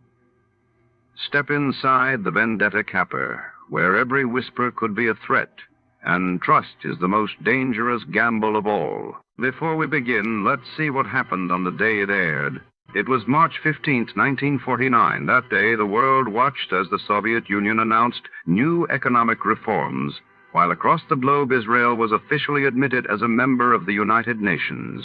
The National Broadcasting Company presents The Adventures of Sam Spade, Detective.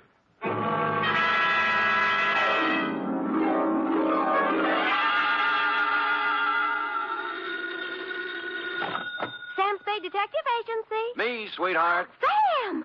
I heard you were hobnobbing with the wealthy set of our city. If what I was doing is their idea of hobnobbing, I'm glad I'm in the lower income brackets. What do you mean? What happened? I will only reveal that, Effie, in the intimate secrecy of our office.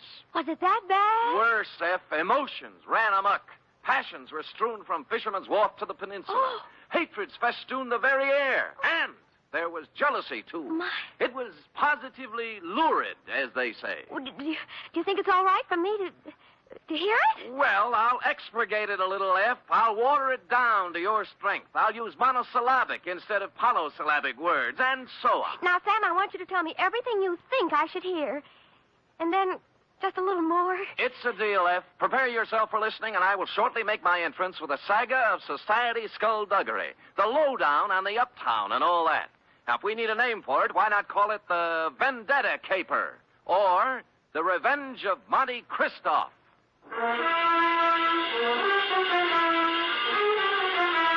Transcribed for NBC, William Spear, radio's outstanding producer-director of mystery and crime drama, brings you the greatest private detective of them all in The Adventures of Sam Spade. You don't have to call, Sam. I'm right here. Let me take your coat. Well, Effie, isn't this sufficient of you? Now be quiet and give me your coat. All right. Thank you. Now, I've oiled your chair so it won't squeak. Sit down. Well, you make me feel like an emotional invalid, but it's wonderful. And here, Oh, will miracles never cease? a double. Well. It's 8-year-old stuff. I had Friskin's drugstore send it up. Applejack, it's called. Applejack. Well, what brought it on, F? Why this particular polishing of the Applejack? Well, Come on, out with it. no, I just thought, well, you've been working with the rich people, and maybe you were handsomely compensated. Hmm? And, my back salary? You're not mad, Sam? Well, as it happens, I did make a few dollars, and yours will be the first account settled. Oh, Sam! So, it wasn't me. It was the money all the time. No, Sam, no, I just... I accept your apology. To Lieutenant J.F. Randall, San Francisco Police Department, from Samuel Spade, license number 1375596. Subject, The Revenge of Monte Cristo. Monte Cristo? Is this a historical drama? Christoph. Cristoff. Monty. Monty. And it's still a historical drama. Dear Lieutenant, revenge is an old-fashioned motive, but when you get it raw and distilled, as in the Gosden affair, it's new all over again. This was the slow-burning, deliberate kind of passion that starts smoldering way back in the forgotten days and explodes among some people who never knew they were living over a keg of dynamite. It was yesterday morning that the distant sputtering of the fuse began to be heard by a man named Chandler Gosden. You know him, the hulking rich boy, the electrical appliance scion who took up professional boxing for a while. I think he was billed as Gold Plate Gosden, a society scrapper. And he was doing well, too, until a right cross by someone who needed the money more than he did sent him back to clipping coupons. Spade? Yeah? I'm Chandler Gosden. Well, I recognize you. What do guys like you charge? Well, it depends on the job. Investigation. $60 a day, and any unusual expenses. Cheap? Well. Do you guys have some kind of a code, huh? Code? You know, like doctors. Do you keep things in confidence? Well, most of us do, including me. Yeah, I don't suppose it'd make any big difference if it got out. I'm not afraid of him. I just as soon punch him in the mouth as look at him. Who? Monte Cristo. Heard of him? No. Moved into the peninsula, my neighborhood. Bought the Major Dunhill place. Oh, yeah, I know the estate. Must have cost plenty to buy. $250,000, I hear. And what's money these days? Everybody's got it. Yeah, isn't it awful? It's a tax scheme, I suppose. Ever since he moved into that ark of a house, he's been throwing parties. They're a cross between the last days of Pompeii and a Polish wedding. He invites hundreds of guests, everybody who is anybody. Disgusting. But it seems legal so far. He's been there 4 months throwing parties, inviting everybody in the phone book. Everybody but me. Well, maybe he just doesn't like you. What are you talking about? I'm one of the best-liked guys in the peninsula. Everybody likes me, little kids, cops, the guys at the country club. I never had an enemy in the world. Besides, I got Virginia. Oh, who's she? My wife. Oh. One of the sweetest little girls that ever came down the pike. Well, my apology. She was a bald one. Oh. The year I married her, she was the social catch of the year among the women. Really? Yeah. So was I among the men. Well, look, I got to tell you some more. A month ago, one of my company warehouses burned down. Somebody slipped up and the fire insurance hadn't been renewed. I lost $350,000. Guess who had lunch with my insurance man a week before the fire? Monte Cristo. You got it. Next thing is, the rumor gets around that the Gosden Electrical Company is on the verge of bankruptcy. No, of course it isn't. Absolutely not. A gossip columnist reports that I'm going to close up shop and beat it to South America with what dough is left. Then when the stock prices start dropping, somebody suddenly buys them up so fast they disappear overnight. Some corporation I never heard of called the Dantes Corporation. I see. And then all my friends start getting unfriendly. As soon as I show up, everybody stops talking. Act as if there's some big secret about me that I don't know. And they've all been to Monte Cristo's parties lately. That's right. The week after he arrived in town, all these things started happening. Now, what I want to find out is why. I don't even know the guy, but he's making a big change in my life. Well, it sounds like you're entitled to know. I don't know how far I can get. The best I can do is find out who he is, where he comes from, who his friends are, all those things. Okay, you're hired. Now find out everything about this Monte Cristo. I got to know what's going on. I'm sorry, Chandler. I wasn't able to get here when you said. The traffic was absolutely unbelievable. Cars everywhere. They must be giving cars away these days. Everybody has one. I think we should get a helicopter. Mr. Spade, my wife, Ginny. Well, how do you do, Mrs. Gosden? Chan, I hope you haven't lost your head and blabbed everything to him. I told you these sort of men weren't trustworthy. I beg your pardon, madam? Look, Ginny, I told him, and he's a good guy. Well, if you just want to go around giving your life secrets... Oh, shut up, will you? I'm the man of the house. Really? And I suppose I count for nothing? Oh, no, forget it. Spade, I'm depending on you. Don't let me down. You wouldn't think a millionaire would be hard to biograph, but I came up with very little information on Mr. Monte Cristo. He'd arrived in town 4 months ago, stayed 10 days at the St. Mark Hotel, then bought his house. He had a bank deposit running into 7 figures. He had no known business connections, just money. The register at the St. Mark said he came from Chicago, and an airline company verified that he'd been a passenger aboard one of their ships from the Windy City. This was as far as I'd delved when my place of business was entered by a man in powder blue livery. You Spade? The same. Mr. Monte Cristo sent me to pick you up. I see. Up for where? For his mansion on the peninsula. Oh.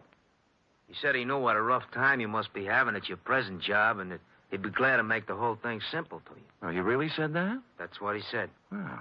But I don't know what it means exactly. Well, I don't know what it means exactly either, but here's one good way to find out. Home, James? My name is Bertuccio, sir. Bertuccio? I see. How long have they been calling you that? Well, let me see. It's about... Oh, what do you mean? I mean, it's my name. All right. We'll talk it over in the car.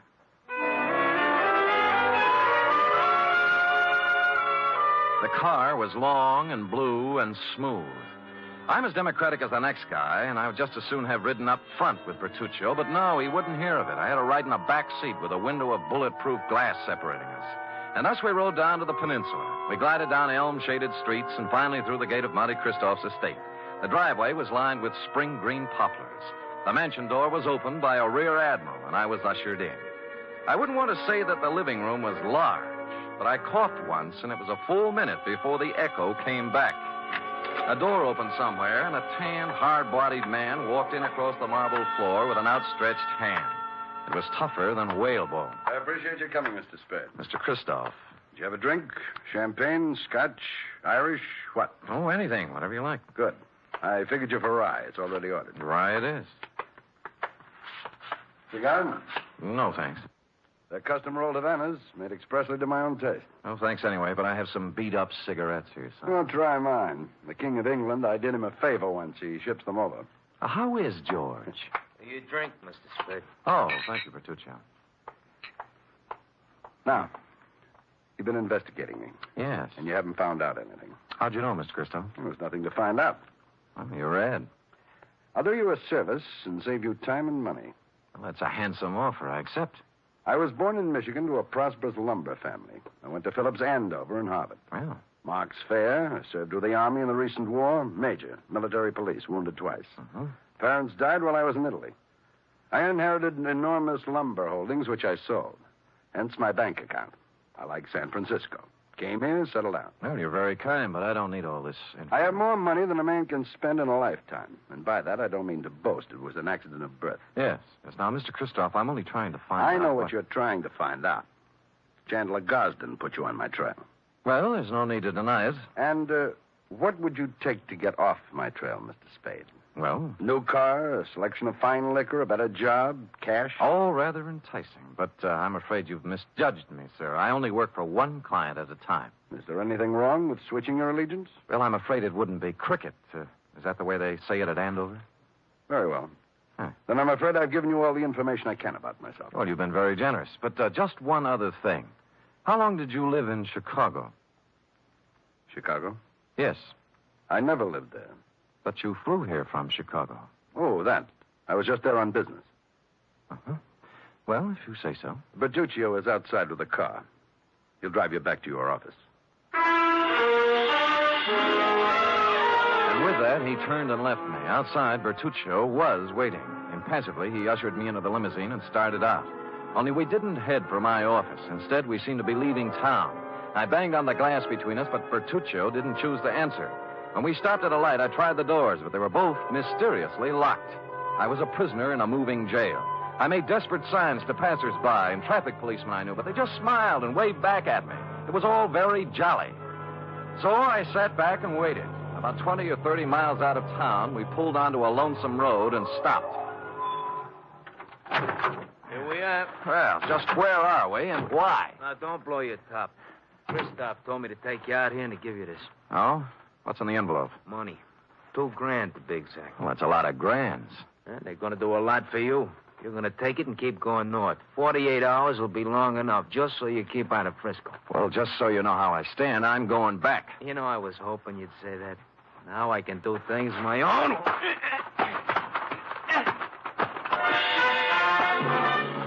He pulled out a long black sap and started wielding it. The first cut just grazed my head and smashed into my shoulder. I blocked his second blow and moved in for some close work. The third time he swung at me, his arm caught an overhead tree branch, and that was his undoing. He took 4 or 5 and then went down and out. I searched him, and his billfold revealed that he was Joseph Kowalski, late of Chicago, Illinois. The cards and addresses it contained left little doubt that Kowalski was in the rackets. I threw him in the car and drove back to town and police headquarters. He was awake by then, and I had to drag him into the hall. You want him locked up, Sam? What for? Assault and battery, assault with a deadly weapon, assault with intent to murder, mayhem, anything. You can't lock me up. I didn't do any of those things. Anyway, if I did do them, it was in San Martin County, not Frisco. Well, Sam, I don't know what I can do. He's got to do something in our jurisdiction. Sure, see? All right, he picked my pocket on the way into town. Here, Kowalski. What? See, look, he's got my wallet in his hand right now. Why, of all the brazen lawbreakers, you going to let him get away with this, walking right into headquarters with the evidence in his hand? Oh, wait a minute. Come on, Kowalski. We go pretty hard on pickpockets in this town. I'm being claimed. I want a lawyer. Get me a telephone. He was dragged away protesting. He got no sympathy from me. He started. Lieutenant Randall then teletyped Chicago to find out more about him. In about an hour, the report came back. I won't read his whole record, Sam, but he's paid for everything, they say. He's clean. Huh? However, it does say he was the bodyguard for a man named Barney Moffat. It says Moffat was a shady business operator. Picked up several times, but nothing hung on him. He left town about the same time Kowalski did. He's listed as undesirable, but he's not wanted. Oh, thanks, Lieutenant. If a man named Barney Moffat had a hood named Joseph Kowalski as a bodyguard, and they both disappeared from Chicago at the same time, the obvious conclusion was conclusively obvious. I drove the limousine back to Christoph's estate. But as I parked the car, my headlights hit another car. There was someone getting into it, Mrs. Chandler Gosling. Oh, you, what do you think you're doing? Remember me, Sam Spade? Oh, detective. Yes. What are you following me for? What were you doing in Christoph's house? I thought he wasn't a friend of yours, or your husband. Mr. Spade, get in, please. Let's talk. Okay, spill it. It's none of your business what I was doing in there. But whatever it was, I want you to forget you ever saw me. That'll be pretty hard to do. Would money help you? In this case, no. What do you care what happens to my life or Chan's or Christoph's? Because your husband's paying me to worry. All right.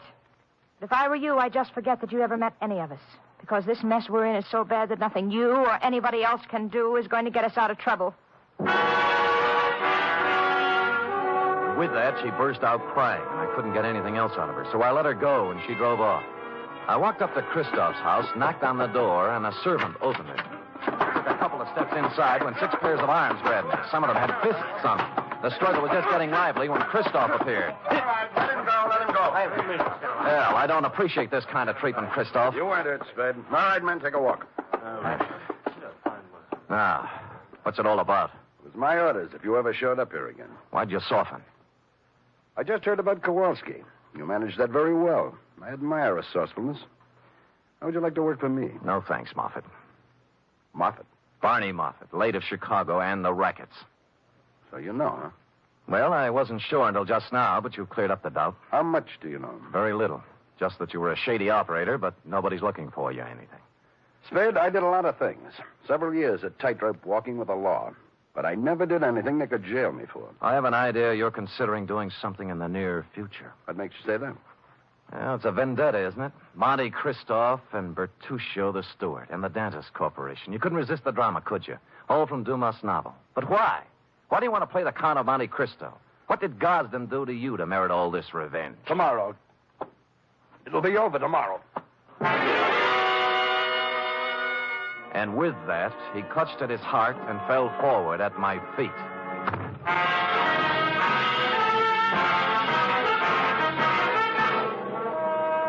You are listening to the weekly adventure of radio's most famous detective, Sam Spade.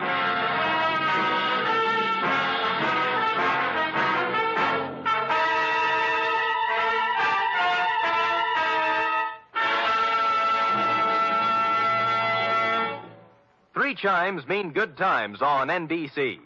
If you've been searching for mystery on Saturday night, put away your magnifying glass and follow these clues.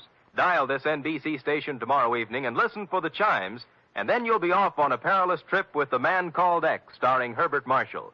And if you've been searching for music, too, on Saturday, then Eileen Wilson is your dish as she stars in Your Hit Parade with Snooky Lanson and Raymond Scott's orchestra.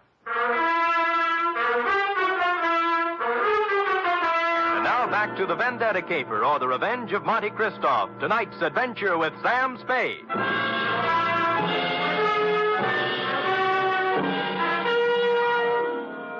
I bent over and listened to his heart. It was okay. Monte Christoph had just keeled over, apparently, from a crescendo of emotion. He blacked out. I didn't want to be held up by his henchmen, so I left the room and walked out of the house without calling anybody. I walked down the road, and good luck, there was an empty cab cruising along. At Chandler Gosden's, I found him pacing the living room in a state of physical and mental disorder. I told him what I knew. Vendetta? Why? I never heard of him. I never did anything to the man. Why would your wife go and see him? I don't know. Why don't you ask her? Because she hasn't been home all day, and here it is 1 o'clock in the morning. She's still listening. Tell me, is there something special happening tomorrow? Christoph seemed to think that everything would be settled tomorrow. It's our annual corporation election, just a matter of form. I'm elected president. A few other people voted into office, always the same people. Well, then he must plan to swing the election his way. Maybe put you in office. Huh, got a fat chance of that. I don't care how much stock he buys. Ginny owns 10%. I own 41. That's 51%. If he bought 49% in the open market, that still wouldn't be enough. We could still outvote him. You're sure you've got the stock in your possession? Sure. I saw it last week when I was down in the hall looking for my birth certificate. Stupid me, forgot I don't have a birth certificate. Huh? No, that must be Edson, my lawyer. Called and said he had something on his mind. Chandler, I have bad news for you. It can wait. No, it can't. This is Sam Spade, Ralph Edson. How do you do? Spade. Now, Chan, listen to me. All right, what's biting you? Just this. We're liable to lose that election tomorrow. What are you talking about? We can't. I just found out that Monte Christoph has 59% of the voting stock in Gosden Electric. 15? He can't have it. Oh, look, wait a minute. If my wife sold her stock, he could have 59, couldn't he? He could. Spade. Huh? Are you positive you saw her coming out of Christoph's house? I'm afraid I did. I'm going to find her. And if she sold any of her stock to Christoph, I'll kill her. I tried to dissuade him, but he brushed me and the lawyer aside and ran out of the house. I called the police and told them to try and find Virginia Gosden before her husband did. Then I went looking myself. The first place I tried was Monte Christoph's mansion. There were lights on, so I entered, gun in hand. I didn't have any time to dicker with servants and bodyguards. Christoph appeared in a matter of seconds. All right, Spade, what is it you want now? Virginia Gosden. She hasn't been here since the last time you saw her. You know where she is? Haven't any idea. Well, if you know, tell me. Her husband's looking for her with homicide in his eyes. I can't say I'm sorry. Well, that's a nice sentiment. She sold you her stock in the Gosden Company, didn't she? Since you seem to know about it, yes. Why? She in love with you? I think maybe she is. And you're in love with her? She's a stupid, empty-headed nothing. I can't stand the sight of her. I hate her. Now, hold it now. You'll knock yourself out again. Yes. Come over here.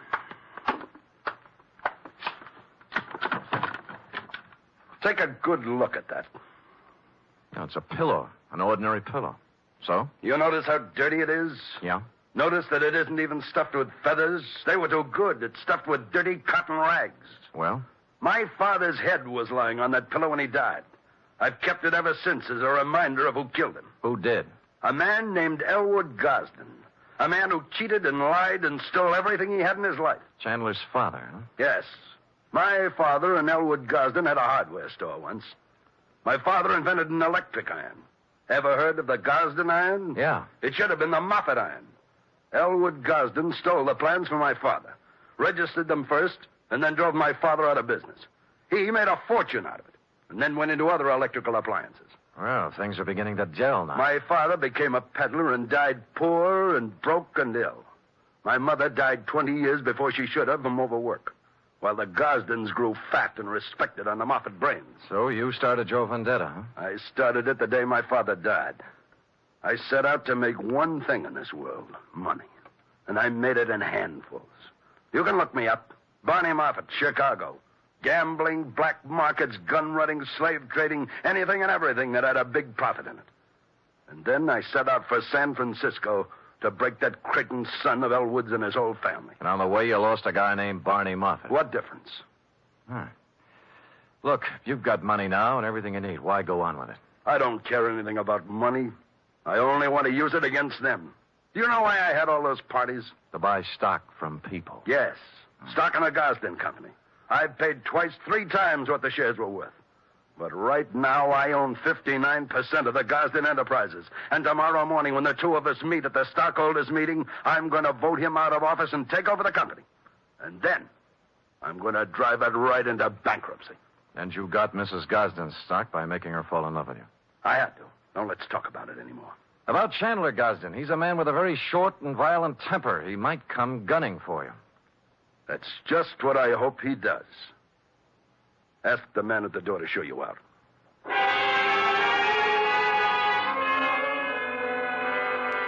I spent most of the night trying to find Virginia Gosden with no luck.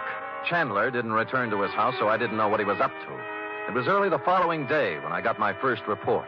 Lieutenant Randall called me down to police headquarters. We found her, Spade. Dead or alive? Oh, about halfway in between. She was shot in the chest at close range. Gun right up against her. But she's still living. And what are her chances? Fair. Where'd you find her? In a walk-up apartment on Polk Street. It was registered to her. Looked like a love nest, a place where she met a boyfriend or something. No weapon. I see. I figure murder attempt. Her husband. We have a pickup on him right now, but so far he's vanished. Shame. Fine old San Francisco family. What do you know, Sam? Well, give me a free hand for a couple of hours, will you? Maybe I can do something for this fine old San Francisco family.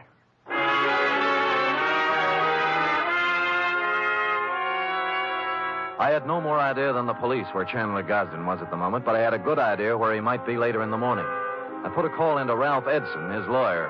The stockholders' meeting of the Gosden Company was to be held at 11 o'clock at their executive offices.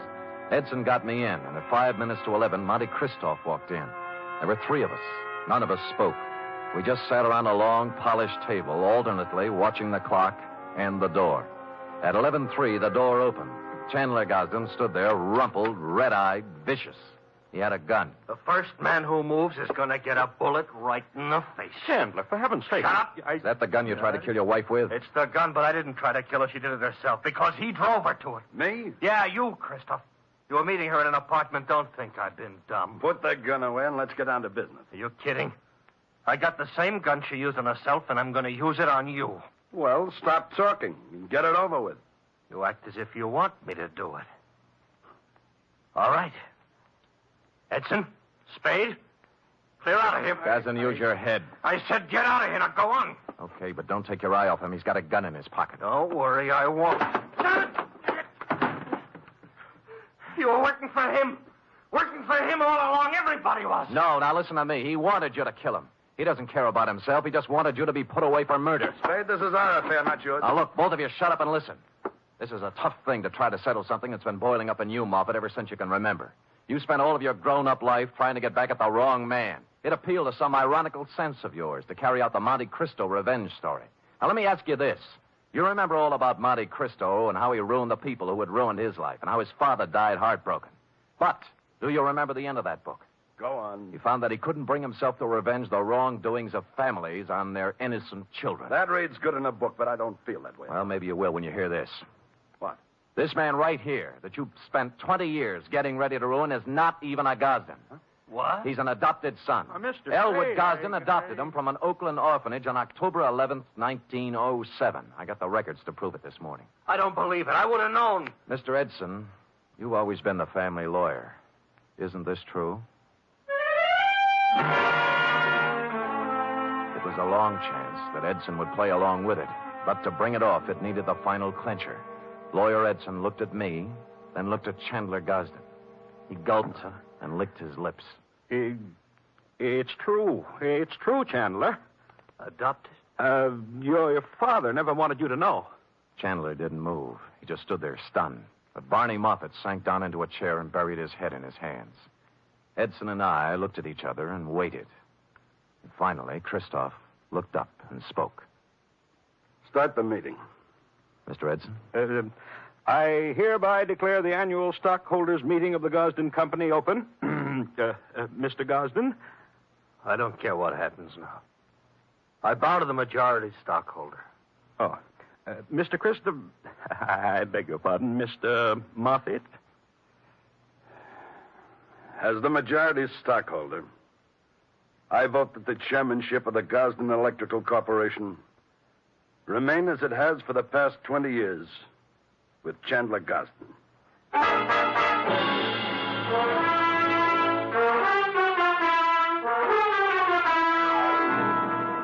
Period. End of report. Oh, Sam, you were magnificent. It was rather a stirring scene, wasn't it? I was good. But it was superb. It really was. Mm-hmm. Did he sign over the stock and everything? Oh, he did indeed. Oh. Sam, do you think the world will ever get to a time when everybody has all he wants? And instead of trying to get more, everybody spends his time just trying to enjoy life? Well, you know best, Effie. Do you really believe that, Sam? Well, you've got to believe something. It's better than nothing. I guess. I have a theory, too, Sam. Well, spout it out. Well, if everybody in the world picks somebody else to be nice to, there'll never be any more trouble anywhere. How do you figure that? Well, before you can be nice to somebody, you have to think nice thoughts, see? And once you start thinking nice thoughts, well, you can see how silly the bad ones are. Effie, come here. You know, I might just put you up as a candidate for a chair of philosophy at Columbia. Oh, Sam. I know who you picked out to be nice to. Me. True. And I picked you. Good night, Sam. Good night, sweetheart.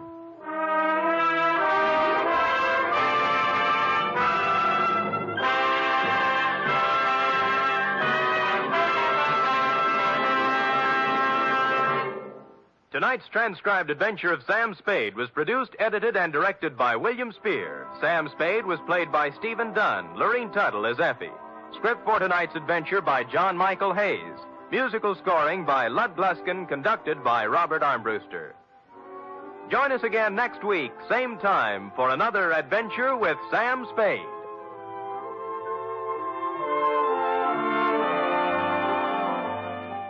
From all of us here at Escape Radio, thanks kindly to our sister station, CBS. Now then, let's see if you're true masters of classic radio.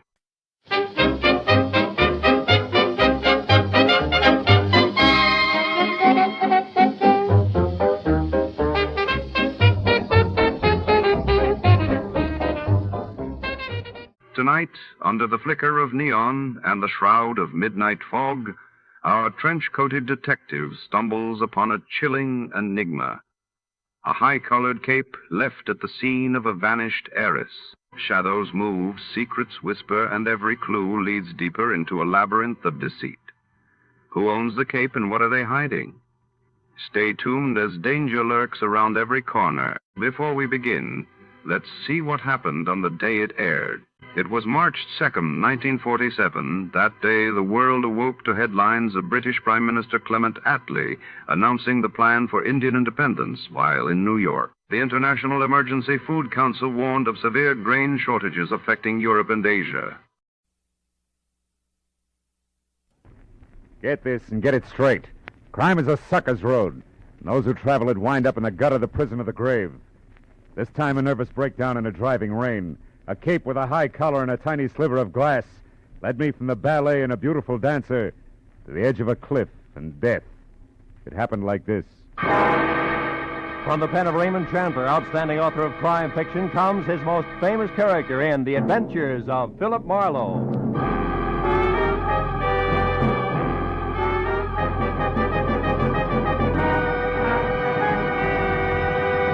Now, with Gerald Moore, starred as Philip Marlowe, we bring you tonight's exciting story, The High-Collared Cape.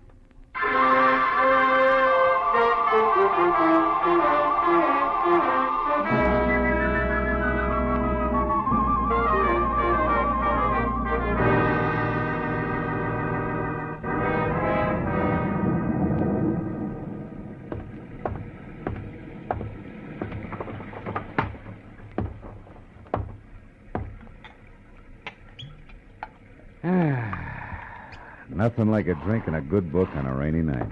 And what a night. Oh, no. All right. Don't sprain your finger. I'm most sorry to intrude on you this time at night, but I may have waited too long already. Yeah, well, look, miss, my office hours are 9 to... Poor Andre. I felt something dreadful was going to happen to him, and now I'm sure of it. You must find him for me. The poor man... Lady, wait a minute. Hold it, will you? Who is Andre? And for that matter, who are you? I am Vivian Ordway, prima ballerina ballet du monde. Prima ballerina? The impresario of the company, my dear, dear old friend, my teacher, the man who's been like a father to me. That is Andre. Andre Ledoux. We must help him at once. Well, listen, Miss Ordway, why don't you... Mr. Marlowe, I feared for some time that Andre was on the brink of losing his mind. Yeah, I can understand you see, he's a genius. Tormented by 1,000 frustrations. He will never dance. He's been crippled, but he is consumed with a passion for dancing and drives himself to express his genius to the clumsy feet of water. Yeah, well, that's very interesting. You've no idea, but I don't see why you came to me tonight, Miss Ordway. What can I do? Help me to find him. Yesterday, something else happened to Andre. I don't know what, but it upset him. Then today at noon, when this awful rain started, he disappeared and... Oh, good heavens. Huh? 8:05. Yeah, what about it? I'll be late for the performance. Here, take this ticket and please come to the theater, Mr. Marlowe. I beg you. I'll pay you anything you ask. Only promise me you'll come. Well, please. Okay, Miss Ordway. I'll be there as soon as I can.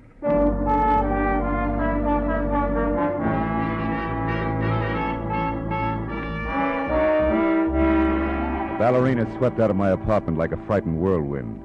As I got dressed all over again for an evening ballet, which I needed like acute appendicitis, I saw that the ticket she'd left was number 27J at the Great Arts Theater, showing Ballet of the World, sponsored by one Mrs. Imogene Wyatt. Well, I got to the lobby, half soaked near the end of the second act, when an icy usherette shoved the program at me and hush-hushed me inside. The audience was a small cluster of Artie diehards down front, which left me in 27J feeling like Midway Island. My client, Vivian Ordway, was the whole show. When I saw the finale coming, I slipped down a side aisle and into the wings, just in time to catch a beef at the stage door between a long, wolf-faced intruder and a pudgy doorman. Here, Scully Haskell. But even if she was, you wouldn't get in. She left strict orders. You're finished. Now get out and stay out. Okay, but let me tell you something. I broke my back getting publicity for that diamond-studded widow in this outfit. Imogene Wyat's going to be sorry she fired me. I'm going to see to it personally. Get out of the theater, Scully. You're nuts. You and this whole troop of stuck-up grasshoppers.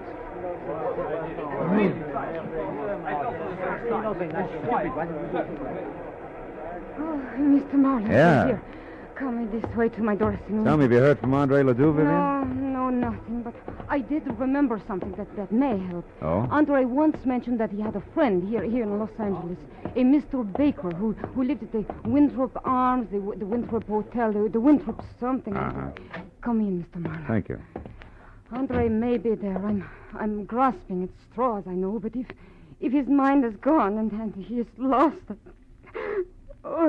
I'm so afraid for him. Oh, now take it easy, honey. Take it easy. Vivian, is there news of Andre? Oh, no, George, nothing. Mr. Marlowe here is going to find him for us.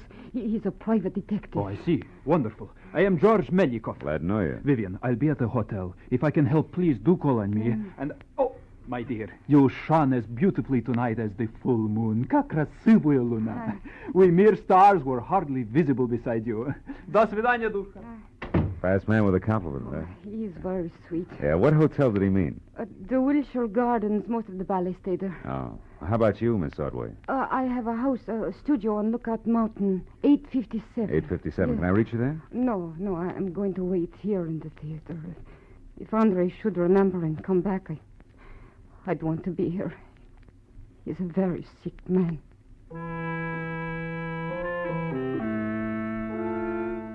After I left the theater, a quick check in a phone book showed a Winthrop Arms apartment hotel on Havenhurst Drive. It's just below Fountain Avenue. And when I got there, I found the name Baker stuck over the mailbox to apartment 1A. I went inside and up to the door.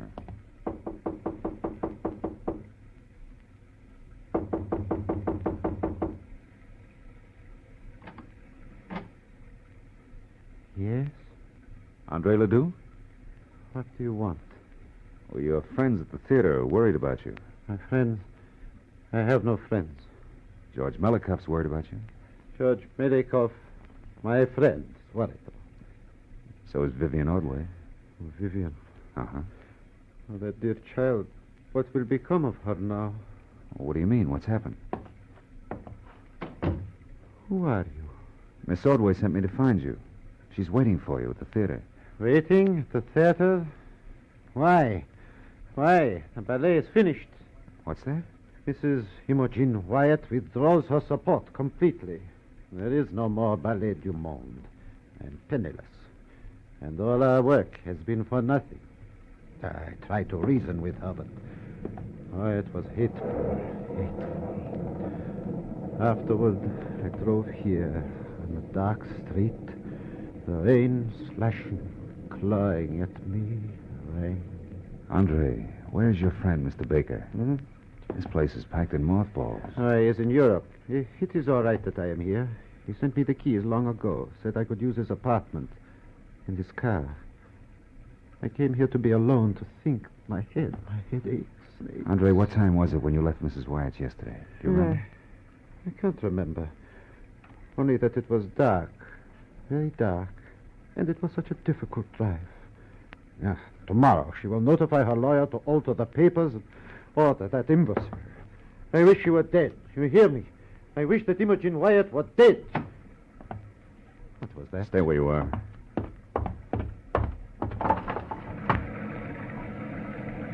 What is it? Do you see anything? No. Now, look. Andre, about your headache. Wouldn't you like to see a doctor? Doctor? No, I'll be all right. I am all right. Understand? Yes, sure. Well, do me a favor for your own sake. Stay here tonight, inside. I want to check a couple of things, and then I'll be back. Yes, I'll stay. Where else would I go now?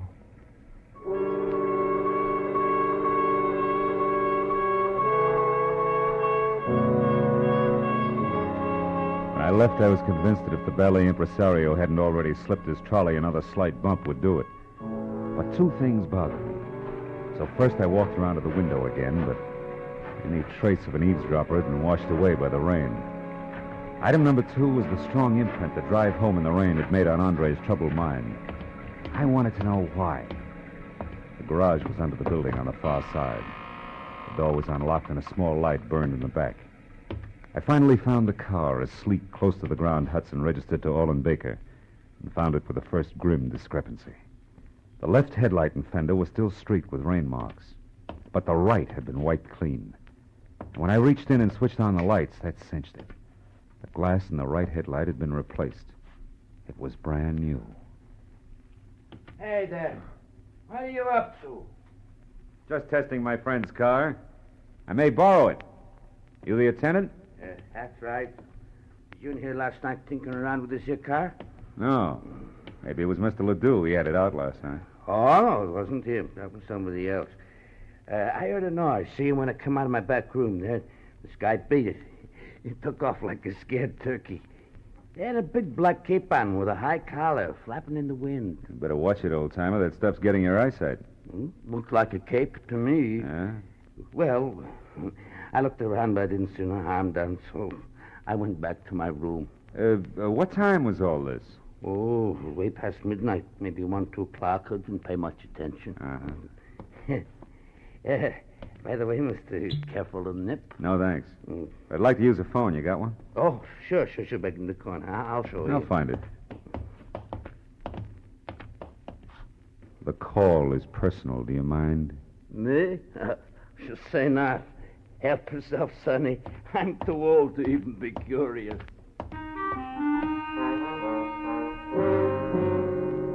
My first call was to a desk sergeant in the police traffic bureau. When I identified myself and asked about a hit-and-run accident possibly on Fountain sometime before midnight yesterday, there was a pause while he checked the record. And then... On the button, Mr. Marlowe. We identified him by his Blue Shield medical card. Oh? One Lyle Kretschauer. Uh-huh. Apparently stepped out from between parked cars on Fountain Avenue between Orange Drive and Roxbury. Was struck by an unidentified vehicle at about 11:10 last night. Condition serious. Now, what do you know about this, Mr. Marlowe? I'll get in touch with you later, Sergeant. Thanks. Stepped out from between parked cars.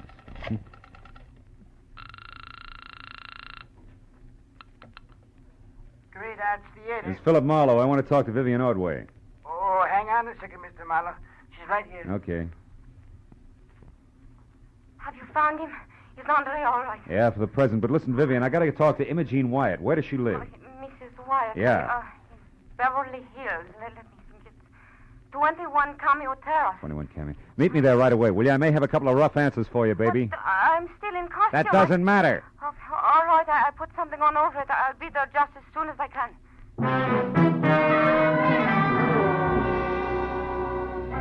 Between slick streets and visibility zero, it was a solid half-hour drive from the Winthrop Arms out to the swank Cameo Terrace.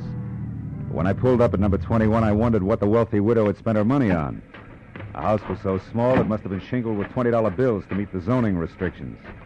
I just started up the soggy gravel path toward the door when it came. As I started to run for the house, a green convertible I hadn't noticed before roared to life suddenly and disappeared down a side street. But I didn't have time to worry about it. Inside, I found Mrs. Wyatt on the dining room floor, fighting a losing battle with the distance to the telephone. Accident last night. I was going to ruin it all.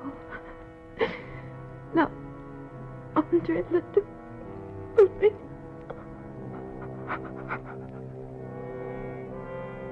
She was dead. I looked through the rest of the small and now silent house in a hurry, but found nothing more constructive than the rear door wide open. I got back to the living room just in time to see my client, Vivian Ordway, bizarre in a short, frothy ballet skirt and long white hose, standing in the front door. Something's wrong, isn't it? It's one way to put it. How'd you get here, Vivian? In the cab. What do you know that drives a green convertible? Green. Wait, Scully Haskell, a publicity man, but why? The guy I saw in a beef at the theater tonight. What's happened? Imogene Wyatt was just shot to death. And that puts two items of business up on deck. First, a check call to Andre Ledoux. Andre? Why Andre? On the off chance that he can drive faster than I can. After that, a personal call on Mr. Haskell. You can fill that one in yourself. Marlowe, Andre couldn't have. He couldn't have We'll done... see. Now, hang on tight, baby. Let's get it over with.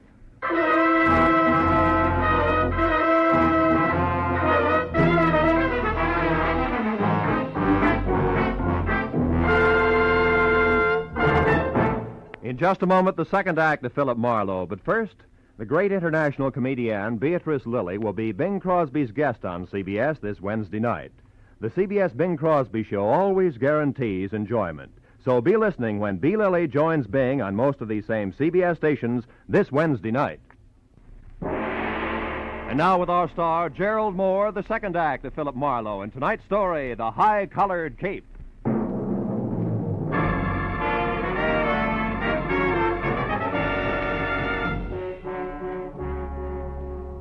Made a cockeyed picture. A beautiful ballerina miles away from the stage, yet in full color-drenched costume and gaping through tear-streaked grease paint. It's sudden death. It's a good time for me to start checking up.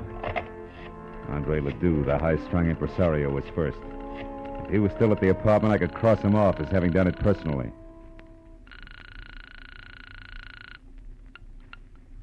Hello? Hello, who is it you want? Sorry, wrong number. Marlowe, he was home, wasn't he, Andre? I mean, you couldn't suspect him, Marlowe. Why, Andre's the sweetest man in the world. Take it easy, honey. I didn't say Ledoux did it. And his being home doesn't say he didn't.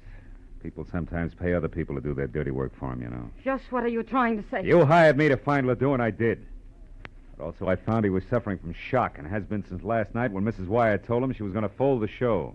Fold the show? Yeah. And that Vivian would ruin him. And half a dozen more I could name. You're so right, so you've all got plenty of motive. But what about Haskell? We know he hated Mrs. Wyatt. Isn't revenge motive? Revenge and the fact that you saw his car. Why do you insist on defending him? I don't. Only there's another angle. It's called hit and run. And I know that it ties in tight with Ledoux, Mrs. Wyatt, and the actual killer. Hit and run? I don't understand. Well, neither do I yet. Now, look, do you know where Scully Haskell lives? No. Where does he hang out? Oh, sometimes at the bar at Wilshire Gardens Hotel. Okay, I'll try it. Now, you go back to your place up in the hills. I'll find it when I got some answers. Now, hurry up and get out of here, will you? Somebody might have heard the shot and called it... Somebody did hear the shot. Go on, get out. Yes, but Marlowe... No buts. Go on, Vivian. Get in the cab and go straight home. Do your crying there. All right. Good. I'm trying to... Hey, Vivian, you forgot your coat. Vivian, you... Oh, no, baby. You forgot your cape.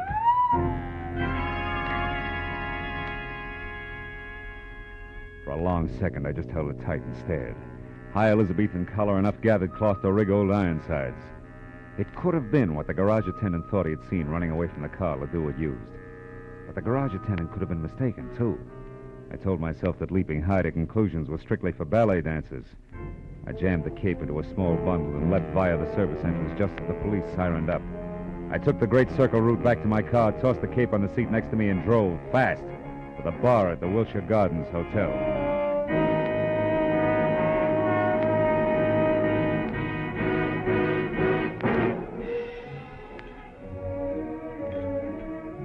It was a kind of flattering pink mirrored place where the hors d'oeuvre had long ago replaced the pretzel. But Haskell wasn't in sight. And the only person around who could possibly be of any help to me was the delicate George Milikoff. Mr. Marlowe, have you seen Vivian? I am beside myself with worry. She's all right, Milikoff. She's not. I know. It is Monsieur Ledoux that she still worries about him. Yeah, him and a little bit more, George. Now tell me, you know where I can find Scully Haskell? Why, yes, I do. He was just here for a drink. Where'd he go? You're being very brusque, Mr. Marlowe. Being very what? You're brusque. Yeah, well, now look, George. Without grand jetting out of your satin loafers, get this. There's been a murder, and Vivian's in it up to her pretty fluff skirt. A murder? How is Vivian concerned? Come on, Butch. Let's get out of here. Where are we going, Mr. Marlowe? Out to my car where we can talk. The rain stopped. Come on. Over here. You said somebody was murdered. Who was that? Mrs. Wyatt. She was shot, and it might have been Haskell. Because she discharged him? Maybe. Or maybe something more complicated, like a hit-and-run accident that belongs to Ledoux, but somebody wants to cover. Does that make any sense to you? Here's a car. No. Should it? No. What's more, it shouldn't to Vivian, either. What are you getting at? There isn't time to explain. Call it thinking out loud. Thinking about this cape, for example, that belongs to Vivian. And about the testimony of a whiskeyed garage attendant. All of which makes me hope real hard that Haskell's the boy. More thinking out loud? Yeah, maybe. Now, look, where can I find Haskell? The Paradise Court Motel on Vine. He has a bungalow there, number 3. Oh, thanks. Now, if you're really worried about Vivian, George, go on up to a place on Lookout Mountain Road. She's not in good shape. Now, here, take this cape with you. Ooh. What? Why, you cut yourself. Your finger's bleeding. Yeah. You're on a sliver of glass, George. You're on a sliver of glass, George. Glass that could have come from a broken headlight, huh? From a broken what? What are you talking about, Mr. Marlowe? The benefit of the doubt, George. Keeps getting harder to give it away. Bring this back to Vivian, will you? Tell her she left it at Mrs. Wyatt's, and then I'm positive Haskell's our man. So long, George.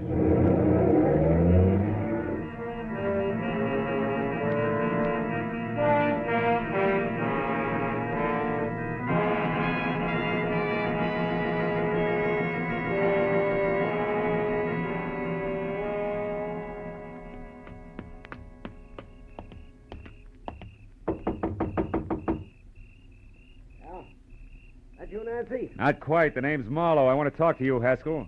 Don't waste your breath, Skip Chaser. I'm broke, and I'm going to stay broke until the 1st of next month. After that, you can get in line. Who are you funny for, the finance company? Imogene Wyatt's dead, Haskell. What did you say it? What's the gun for? You lousy temper. Get back. Hey, wait a minute. I saw you at the theater tonight. Yeah, and I heard you, which puts me out in front. Now do we talk, Haskell? About what? Mrs. Wyatt's murder. You were sloppy. And you're off your nut. I didn't shoot her. I didn't even... Slips, huh, kid? Oh, I know she was shot.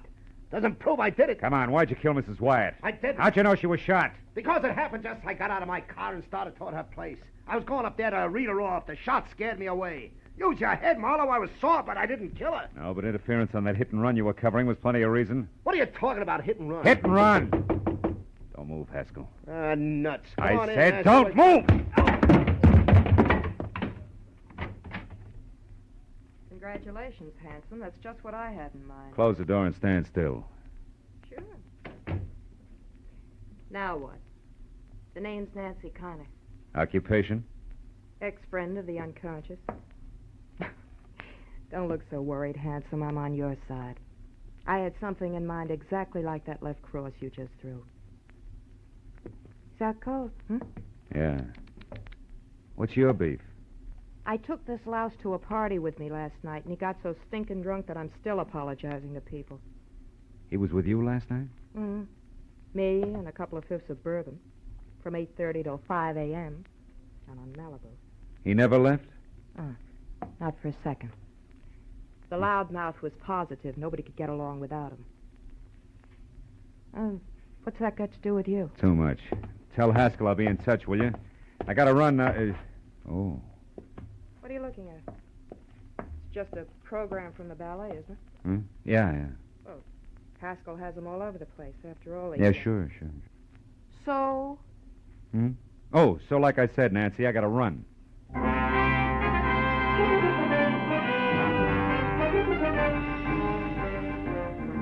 It was 15 stop-and-go minutes from Haskell's place to the Hollywood Hills, and another 5 screeching up the paved snake that was Lookout Mountain Road. But finally, I was there out of my car and running toward number 857, which was a collection of windows and a rustic log frame half jutting out into space. And around in the back, there was a wooden sun deck. Below it, on either side, huge rocks that lined the edge of the cliff. Directly below, only the dark, bottomless canyon. On the end of the porch near me, there was a long flight of stairs. And I started up, one careful, noiseless step at a time. My hand tight around the 38. Suddenly, in the weak light of the thin slice of moon, I saw Vivian Ordway. Her back to the flimsy porch rail, her face an ugly knot of terror. No, George. And only inches away from her and brandishing the gun he'd used to kill Mrs. Wyatt was the half-crazed answer to everything. The delicate jaw, Melikov. It's too late, Vivian. Marlowe knows this cape was what the garage attendant saw. And do you know how? Because of a stupid little thing. A sliver of glass that was caught in it, which came from the broken headlight that the wearer of the cape replaced. The wearer who was covering up Andre Ledoux's hit-and-run accident so that he could have the pig where he wanted him. You're wrong, George. Marlowe was after Haskell. He thinks Haskell killed Mrs. Wyatt. He only hopes that. And he'll find out one way or another that the beautiful ballerina is guilty. Then he'll be forced to come back here after you. But, George, I'm not guilty. Of course you're not, Vivian. I am. The cape is mine, not yours. You only used it tonight. That's the only thing he doesn't know, and never will. Because you will have killed yourself after confessing to me. No. It's the only way, Vivian. You or me. But it's always been that way, hasn't it? Even in the ballet, where one or the other of us had to be starved. Too bad it wasn't I. Yeah, crying shame, Melikov. Get away from that rail, Vivian. He's going to the other end of the porch, Marlowe. He's going to jump with the ground there. Melikov, no!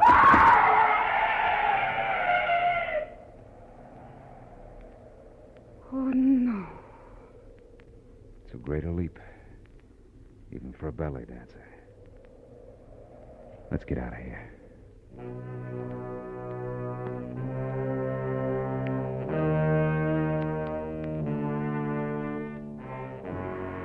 A long time at police headquarters, but finally all concerned had made their statement. The law was more or less satisfied, and Andre Ledoux, who never knew he'd hit anyone, was cleared of hit and run. That left me and the ballerina driving to a friend's house, where she was going to spend the night.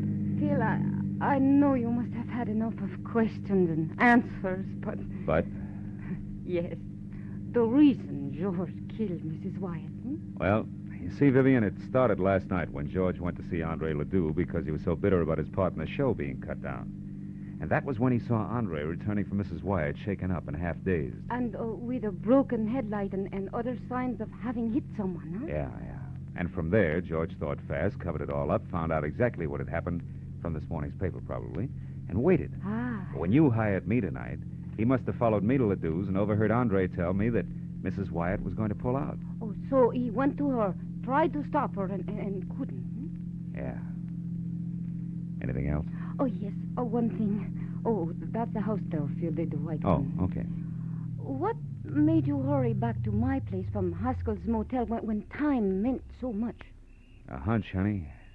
As I was leaving Scully Haskell's, I saw a stack of ballet programs on a table in his living room.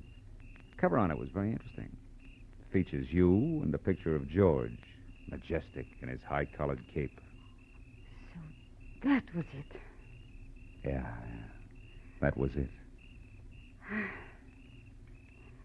Good night, Phil. Oh, will you call me tomorrow sometime, please? I'll call you. Tomorrow, Vivian. Good. It's a nice night, Phil. And so good to be alive. Well, good night. Well,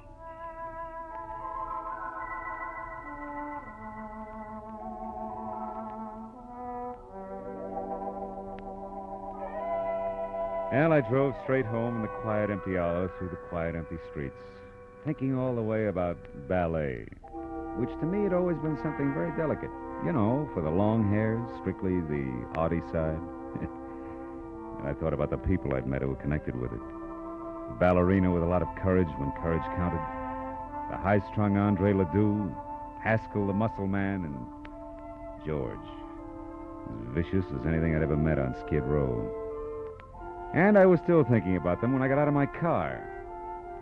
But then for the first time, I noticed a little white envelope on the seat next to me. It had my name on it. And inside was a ticket for tomorrow's matinee.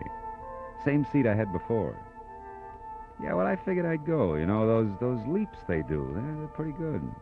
What do you call them?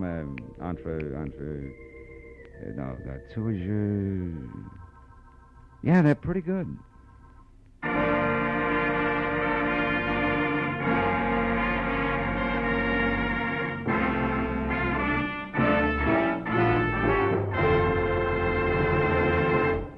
The Adventures of Philip Marlowe, bringing you Raymond Chandler's most famous characters, star Gerald Moore, are produced and directed by Norman McDonald and are written for radio by Robert Mitchell and Gene Levitt.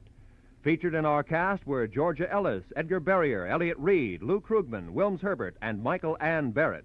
The special music is composed and conducted by Richard Arant. Be sure and be with us again next week when Philip Marlowe says... This time it was a fishy horseplay from a red-headed beauty wild about ponies past a black-bearded sailor who bled to death on a racing form, to a neck-and-neck finish over a wandering seahorse worth $50,000. And you know what? I was the jockey.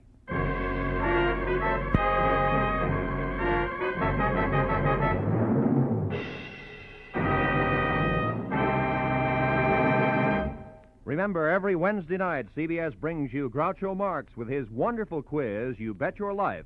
It's one of the brightest, most spontaneous, most genuinely funny shows on the air, so be listening this Wednesday night on CBS. This is Roy Rowan speaking. Now, stay tuned for Pursuit, which follows immediately on most of these same CBS stations. This is CBS, where Burns and Allen are heard every Wednesday night, the Columbia Broadcasting System.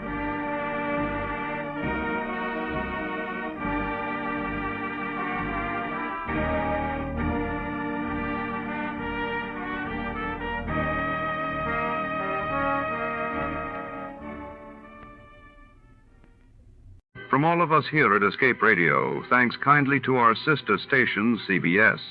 Now then, let's see if you're true masters of classic radio.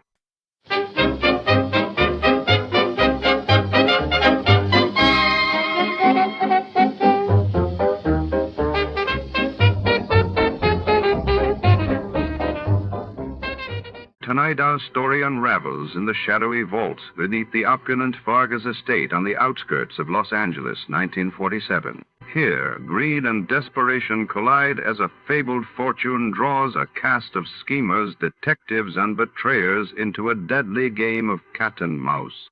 Gold doubloons, coded ledgers, and a vanished heirloom are at stake, while every ticking second brings someone closer to ruin or riches.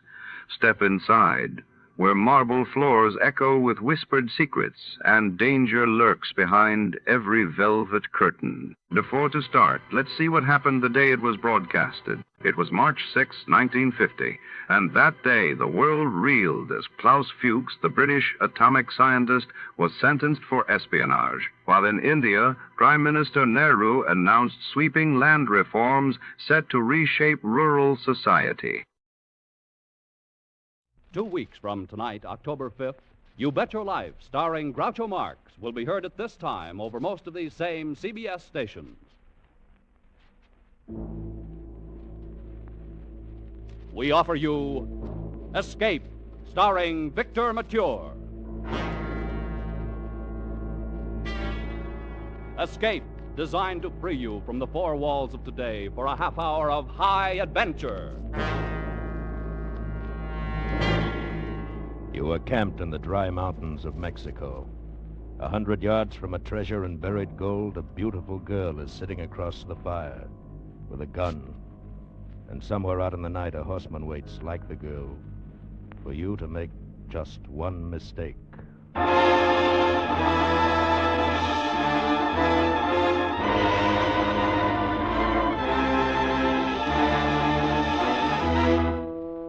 Tonight, with Victor Mature as Toby Manning, we escape to Mexico with a story of conflict between love and the lust for gold, as Jeffrey Household told it in The Fortune of Vargas from his exciting novel, The Third Hour.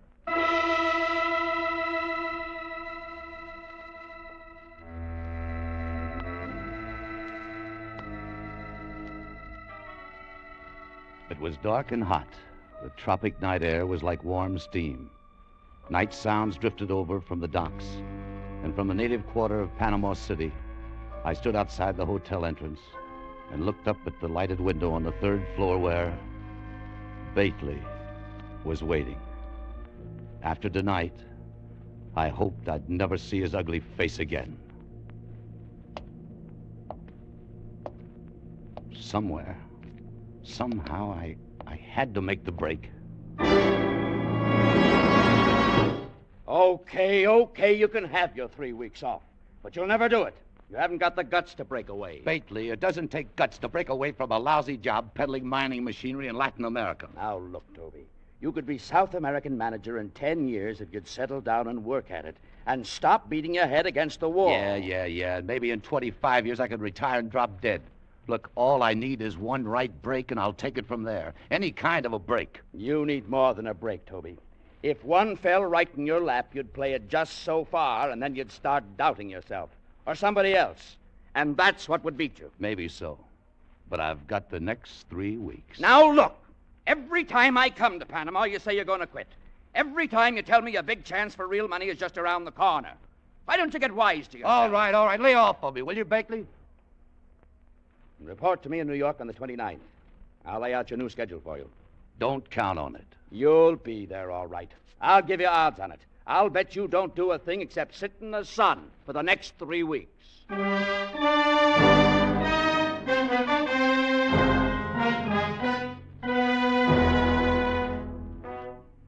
Sit in the sun for 3 weeks. That would suit Bately fine. To see me come crawling back again.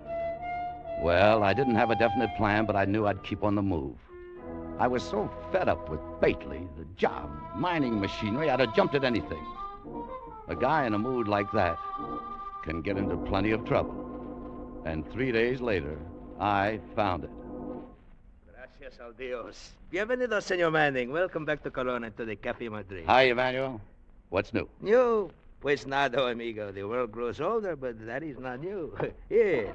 Siéntese, amigo. Sit down. Thanks. How's business? Say, Place is empty. Pues, see, sometimes good, sometimes bad, but never it is interesting, senor. In fact, I have said to myself, with a life of this kind, I am, how do you call it? Fed up? Hey, si, senor. Yeah, so am I. Look, why don't we team up and start a revolution somewhere? Ay, caramba. I was in one once in Mexico. I was a capitan with General Lara. No, we were defeated. Lara? Lara was ambushed somewhere around Torreon, wasn't he? Si, amigo. We were outnumbered and he was killed. But I was more lucky. I walked 300 kilometers to the seacoast, escape on a Dutch freight ship. Ay, caramba. I hope I will never do that again. Yeah, I hope so, too. You know, there's not much profit in revolution. All right, let me have a rum, Manuel. Si. Here you are, senor. Thanks. You were wrong about the revolution, Senor Manning. In Mexico with General Lara, I made a fortune like a man never dreams about. Enough to open this cafe? Look, I don't call that a fortune. Senor Manning, in Mexico is $500,000 in gold, which belonged to me. $500,000? Yeah, sure. It is true, amigo, I swear it. You would take a little chance for that much, perhaps, huh? Perhaps. Bueno. Then we are going to have talk tonight. I have already decided that before you come here this time. I don't get it. What do you mean? Why you think I ask questions from you always when you come here, huh? You tell me. Because I wish to find out if you are right man for the plan I have. I have decided you are, bueno. Well, then, let's talk. Tonight at my casa. Why not now? You think there is no danger for one who knows the secret to a fortune? One must be careful. A fortune? The big chance. Come on, Manuel. Let's get over to your casa and start dealing the cards.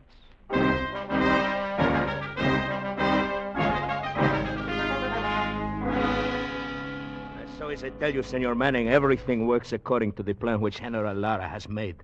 The dynamite explodes and the train is wrecked. Our men break open the freight cars and load the pack horses and ride for the rendezvous at Torreon. Everybody except you and General Lara. Was that it? Si, senor. Yeah. We are the only ones who know of the shipment of gold which is secretly on board. We find it, of course, load our horses and head north to the hills with the Federales close behind us. At nightfall, we bury the gold and ride for Torreon. And 4 days later, General Lara is killed, and I escape, as I tell you. And the gold is still there, $500,000 worth? Si, senor. And I am the only man who knows where to find it. But if I enter Mexico, I will be executed within 24 hours. That is why I need a partner. You've got one. Only one thing, amigo. Do not think that there will be no danger. In Mexico are thousands of bandidos who will cut your throat for 1/10 as much money. And on the other hand, a half a share in a fortune, $250,000. I'd shoot the works for a whole lot less than that. Bueno. Then I will explain to you how to find the fortune. What is it? Cuidado. I hear somebody move outside the window. Vamos a ver.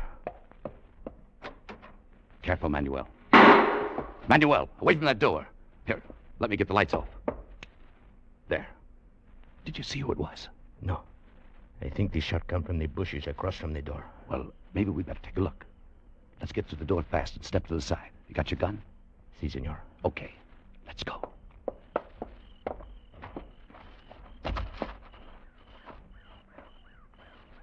I do not hear anything, senor. No, and it's as black as a hat. I'm going across, Manuel. Keep me covered. Bueno.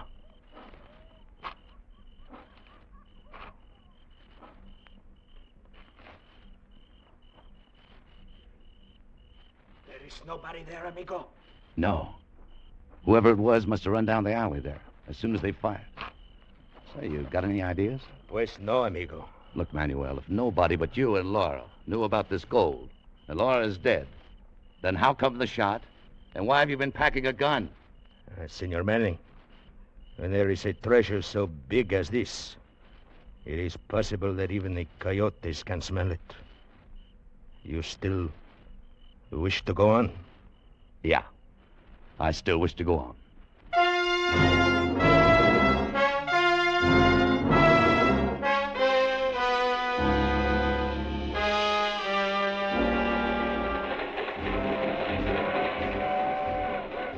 3 days later, on the train between Mexico City and Durango, I got a few of the answers, or thought I did.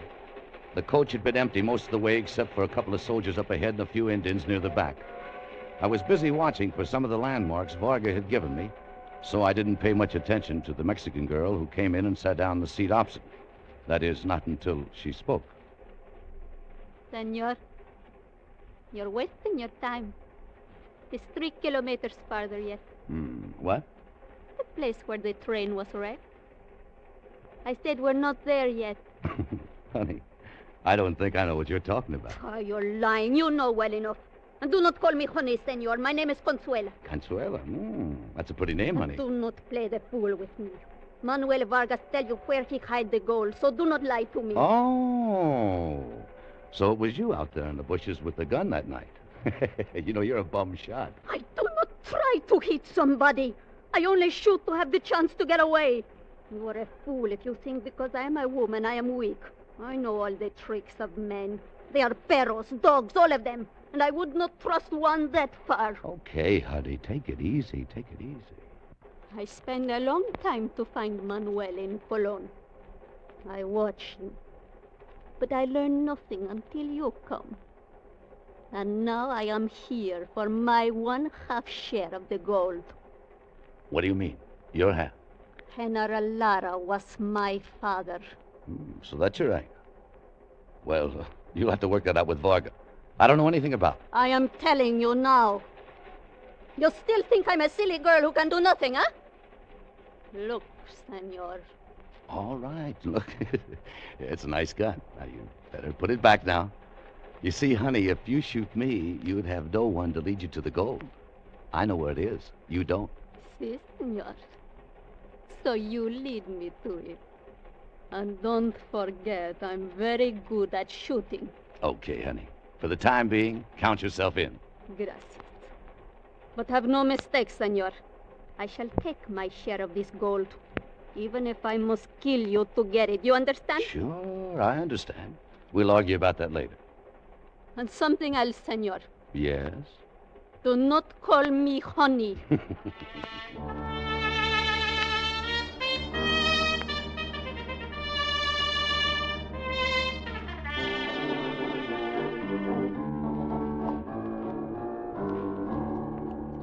Bueno, señor. ¿Todo está listo? Yeah, I guess we're ready to pull out. How about it, Consuelo? Si, senor, whenever you wish. Well, thanks a lot for your trouble, Senor Pascuales. Say, you know, it looks like you've rented us 5 of the best horses in Durango. Es nada. It's very bad country where you are going, senor. Perhaps you would like to hire a guide. Huh? No, thanks. I know that country pretty well. But of course, seguro. And you are going to call at the mine, you and the senorita, and sell machinery, verdad? Yeah, that's right. I think you need a guide, senor. Some of the mines are very hard to find, especially the gold mines. Gold mines? Oh, well, as far as I know, it's all lead and silver country up there. Pues sí, mostly it is, but there is an old saying, gold is where you find it, verdad? Vámonos, senor, we're wasting time. This man would be of no help to us. How do you know? Ever seen him before? Of course not. Why you ask? Just wondered. I've never seen him before. Vámonos, senor. Come on. Okay, honey. Adios, senor. Vámonos.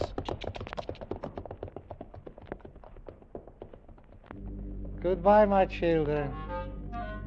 Oveja Panchito, have my horse ready to leave at once. I'm going to take a little trip.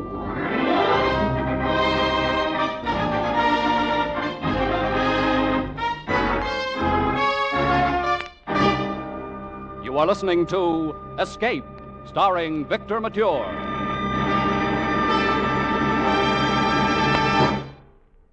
Tonight's a big night on CBS, for the welcome mat is out for 2 of radio's greatest shows, The Bing Crosby Show and the return of Burns and Allen.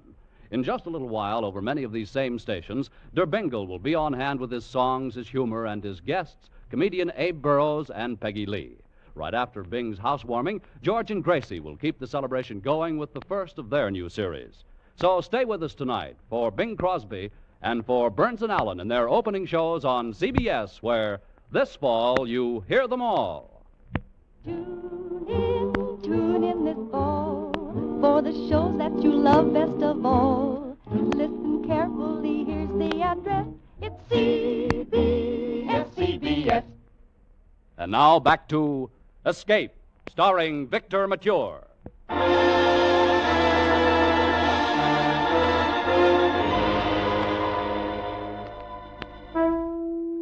We camped at dusk about a quarter of a mile from the spot where the train had been dynamited. Vargas had given me directions, starting from there. After we ate, I lit a cigarette and rolled up in my blanket and watched Consuela across the fire. She was worth watching. I kept wondering about several things, but mostly who the horseman was who's been following us all day. I'd seen the dust cloud hanging back a mile or so behind us ever since we left Durango. I didn't say anything about it to Consuela. I still hadn't decided what I was going to do about her. I figured I was fairly safe from her or from anybody else until the minute I tipped off the location of the gold. And right then's when the picture would change, and change plenty.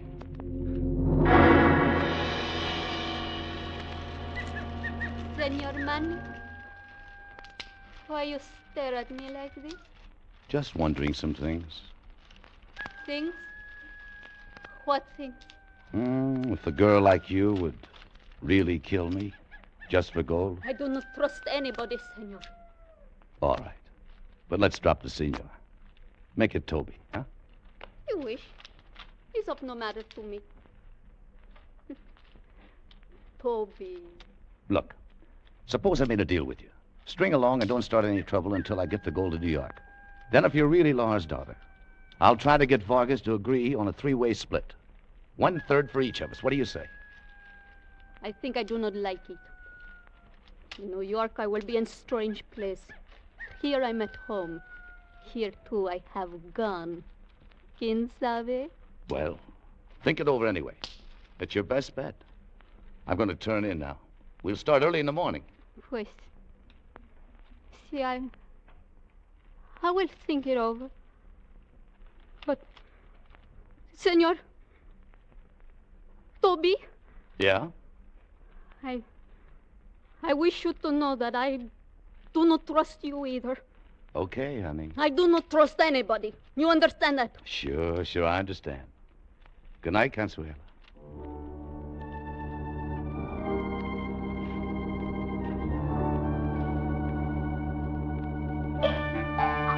The second day out, the traveling was 10 times as rough. And all day long, that same dust cloud stayed with us, following a mile or so behind. I knew there'd have to be a showdown sooner or later, but not yet. When we finally made camp at nightfall, I was dripping with sweat and dog-tired, and Consuela was slumped in her saddle.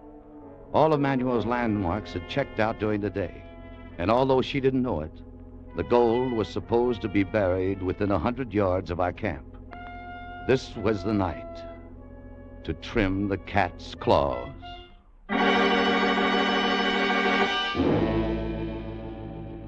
I was counting on one thing, that she couldn't stay awake 2 nights in succession. And I was right. By 2 hours after dark, with the full moon barely above the horizon, Consuela was sound asleep. I slid out of my bedroll and moved quietly around the fire towards her. I knew the gun was under the blanket at her head, so I bent over her and slowly, gently slid my hand under and found it, eased it out into the open inch by inch, and dropped it into my pocket. I'd forgotten about her knife until it glinted in the moonlight. She leaped from the ground and came for me. Pero ladrona! I lunged for her wrist, grabbed her. I hung on while she struggled, twisted, fought like a panther. As small as she was, I could hardly hold her. Let me go! I couldn't get hold of her other hand. And I wondered the knife might slip loose at any second. Back and forth we fought in the moonlight, stumbling and slipping, but staying on our feet. I could see only one thing to do. I pulled her towards me, bent her arm back, and twisted. Drop it, Consuela. Drop that knife. No. Drop that knife. Sorry. You should have dropped it. You broke my arm. No, it's only sprained. Better than being cut to ribbons the way I'd have been. Why you waste time talking? You think I'm afraid to die? You're wrong. You have the gun, you have my knife. Go ahead, kill me. Why you wait? Wait a minute. Where do you get this idea I'm going to kill you? Seguro, why else you wait? Seguro, why else you wait for me to sleep, then steal my gun? Oh, you silly little fool. Look, I was trying to make sure you wouldn't take a shot at me after we located the gold tomorrow.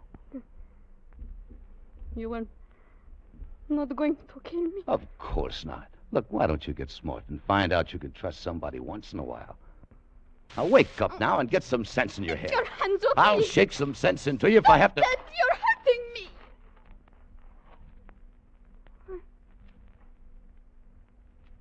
Why you look like that?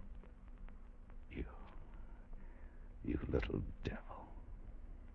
No comprendo. Why are you going to... No!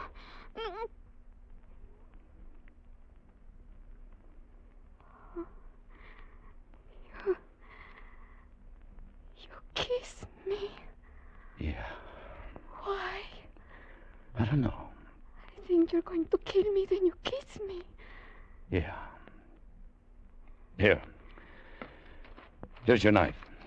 But just now you take it away from me. I know. But look, you better keep it for protection. I do not understand. Never mind. Just take it. Oh. Gracias, senor. Yeah. Well, I'm going to turn in now, and, look, you'd better get some sleep, too. We got a tough day tomorrow.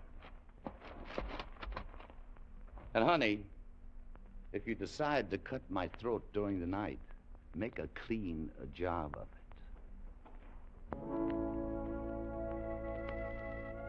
Toby, are you awake? Toby. Yeah. Buenas noches, Toby.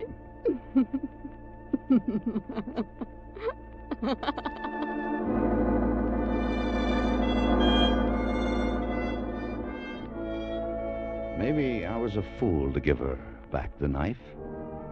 Still, if she wanted to kill me, it wouldn't make any difference. She could knock my head in with a rock while I was asleep just as easy. I'd never known a woman like her. At 10 o'clock the next morning, we found the gold.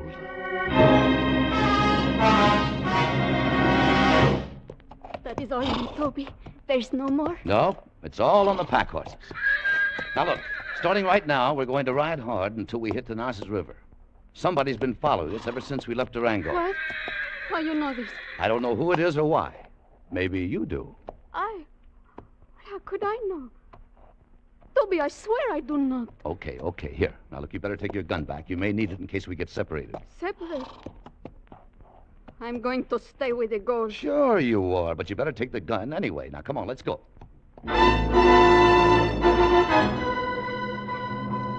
Mile after mile, we pushed our horses on the trail to the north, riding most of the day over broken basalt rock to hide our trail. There was no dust cloud to show whether anyone followed, but I was sure somebody did. I was hoping to reach the Narcissus River before the showdown came. I knew there was only a rope bridge over the narrow gorge, and once across, I would cut the ropes and close off any further chance of being followed. So we pushed the horses and rode, hour after hour. By late afternoon, Consuelo complained more and more being tired, wanted to stop and rest, and I couldn't be sure she wasn't trying to slow us down.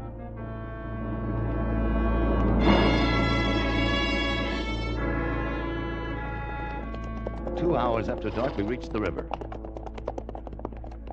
Toby, the bridge there ahead of us. Oh, I'm so glad. I'm so tired. You're not alone, honey. Lucky there's a moon. This thing's no cinch to cross in the dark. It looks very weak. It's only held up by ropes. It's safe enough. Whoa, boy. Whoa, now. Whoa.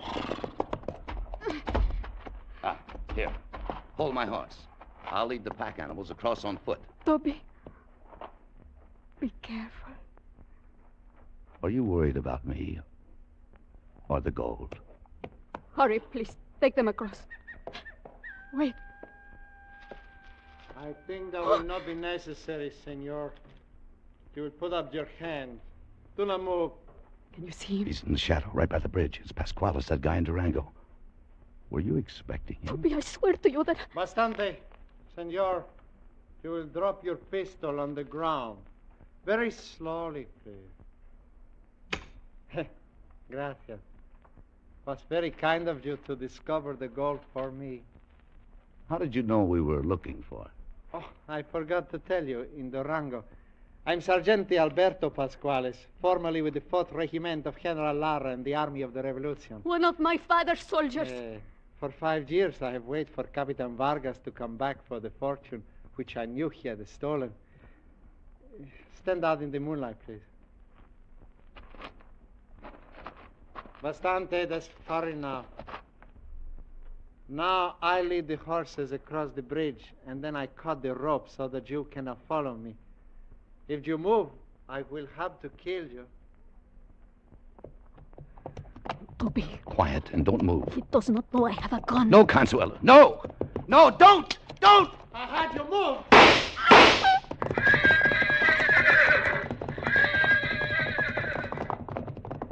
The pack horses reared at the shots. I lunged to stop them, stumbled into Consuela, grabbed her, and held on her to keep her from falling. The half-mad animals carried Pasquales out onto the bridge and drove him along in front of their pounding hooves. I heard the rope supports creak and groan, and then snap with a loud crack, and like slow motion, the whole end of the bridge gave way.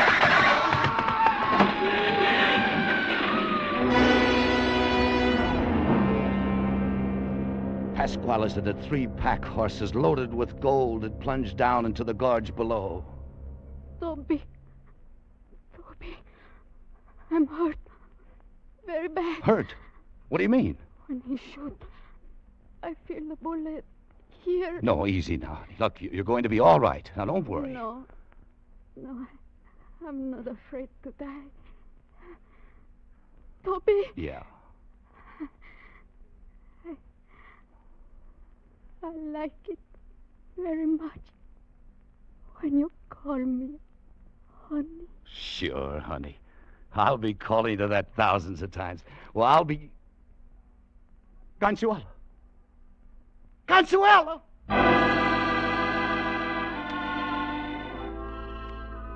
I knelt there in the moonlight, holding her in my arms, with the bare brown hills of Mexico around me, and cursed myself for a fool.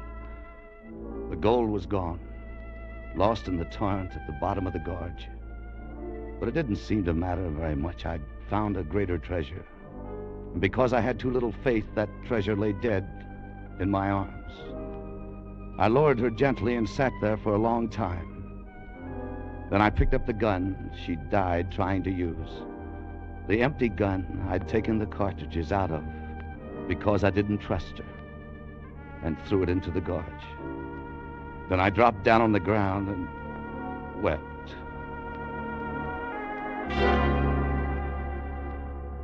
I remembered Bately's words. You need more than a break, Toby. If one fell right in your lap, you'd play it just so far. And then you'd start doubting yourself. Or somebody else.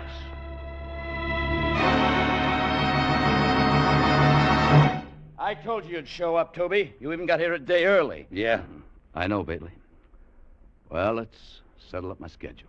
You must have had yourself quite a vacation. You didn't find the big chance, did you? No, I didn't find it. Well, what'd you do? Just sit around in the sun for 3 weeks? Come on, tell me about it. Didn't anything happen? That's right, Bately. You hit it square on the head. Nothing happened. Not a thing.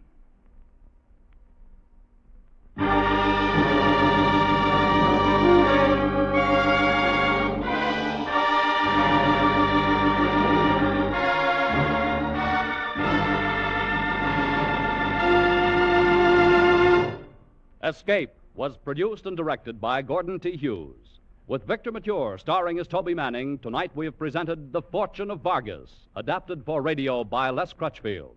Victor Mature will soon be seen in the 20th Century Fox Technicolor production, Wabash Avenue.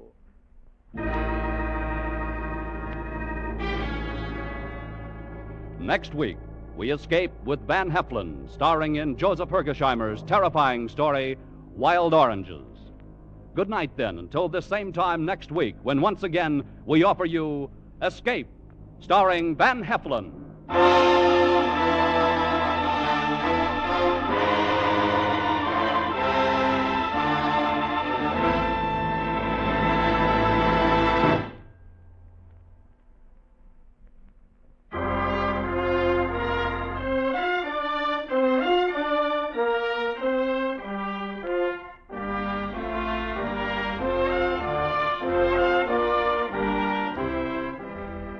This is CBS, where Bing Crosby can be heard every Wednesday night.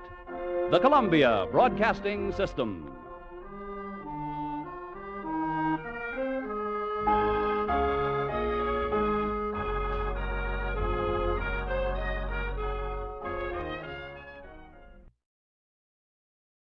Our thanks this evening to America's own CBS.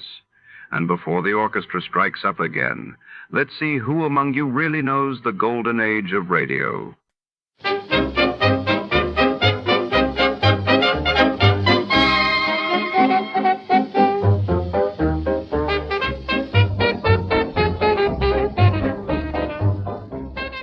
Tonight's tale draws us into the opulent backstage corridors of the Royal Arcadia Theater, where velvet curtains hide more than just actors. Celia Woodstock, the city's brightest stage star, vanishes right before the opening act, leaving behind only a faint perfume and a single cryptic note. The detective search unravels glamour and secrets beneath the golden stage lights. Before to start, let's see what happened the day it was aired. It was January 9, 1955, and that day saw news of British Prime Minister Sir Winston Churchill's hospital discharge making headlines while in the United States. Marian Anderson broke barriers by becoming the first African American to perform at the Metropolitan Opera in New York. From Hollywood, it's time now for Edmond O'Brien as Johnny Dollar. Is this Mr. Dolar, the insurance gentleman? That's right. Well, this is Captain Lyle Woodstock. I was given a message that you had telephoned. Yes, I did. Your insurance company wanted me to look into this trouble with your wife. I wonder when I could see you. At your convenience, but it's not trouble yet. It's quite possible that nothing is wrong at all. Oh? I understood you were worried about her disappearance, that you hadn't heard from her in over a week. Isn't that it? Yes, but, well, I'll explain it all to you. But as I said, in spite of her absence, it's entirely possible that nothing is wrong at all. All right, Captain Woodstock. I'll be out to talk with you this afternoon.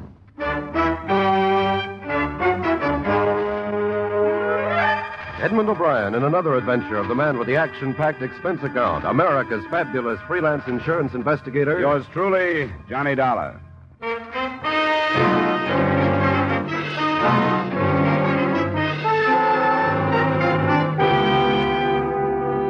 Expense account submitted by Special Investigator Johnny Dollar to Home Office, Washingtonian Life Insurance Company, Hartford, Connecticut. The following is an accounting of expenditures during my investigation of the Celia Woodstock matter.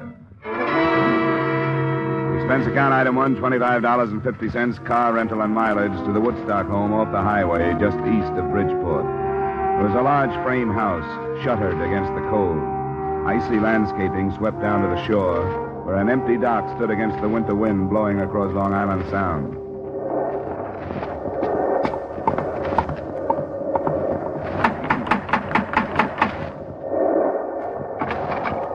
Captain Lyle Woodstock, please.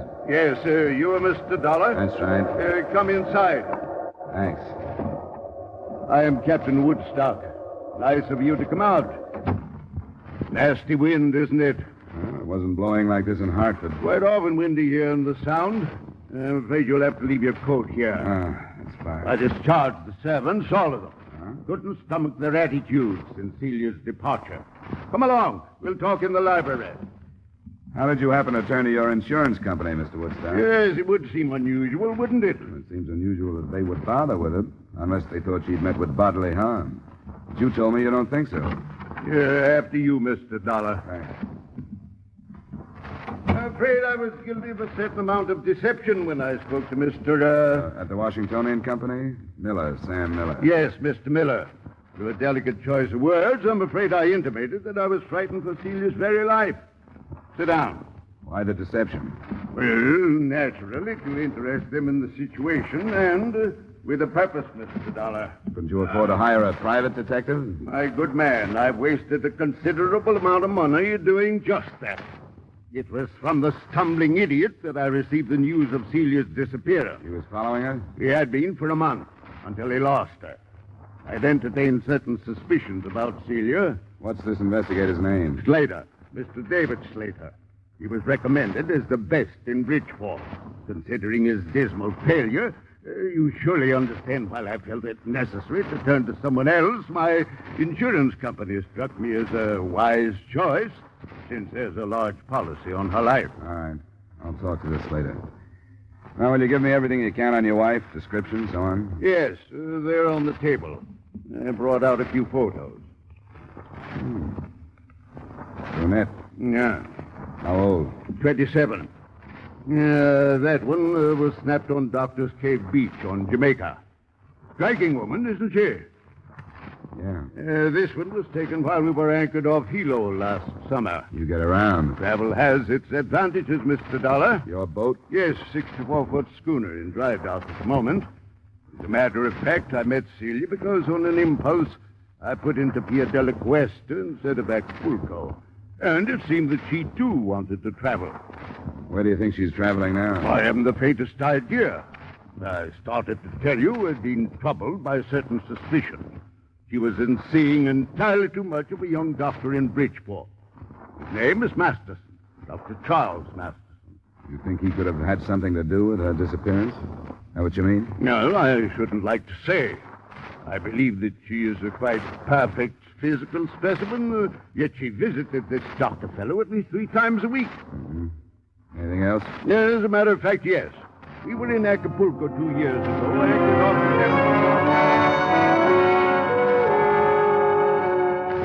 The rest of the story wasn't too far from typical, although I don't meet too many of the breed. A, the 55-year-old Woodstock, captain because he owned and gave orders on the schooner, had dedicated his life to what he called adventure. And B, the 27-year-old Celia had also dedicated her life to what she called adventure.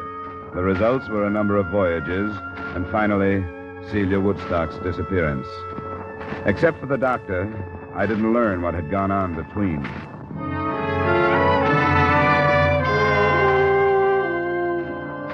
I found the private investigator, David Slater, in a conservatively crummy suite of offices on Front Street in Bridgeport. Well, you've met him, so you know what type he is. Yes, I followed his wife. What did she do? I've got a report on every move she made for a month. You want to see it? No, not if you remember the highlights. What about this Dr. Charles Masterson? Doctors are hard to pin down, you know that. She went to his office 3 times a week, but never met him anyplace else. Maybe she was sick. Her husband says no. Well, I didn't find out. I couldn't have talked to the doctor without letting out who I was. He had a nurse who quit the day before I left the case. You didn't talk to her? I was going to, but after I left, I didn't. Why should I? Do you know who she is, where I can find her? Yeah. Her name is Janet Squire. She went to work in a Red Cross blood collection center up on Union. Good, thanks. Now, what about the day she dropped out of sight? Was there anything special? Sure, there was something special, or I wouldn't have lost her. I'm no rookie in this business. She bought a ticket to New York City on the 345. So did I. I got in the same car she did. I didn't see her, but I figured she was powdering her nose or something. Then when she didn't show before the train left, I went through the rest of the cars.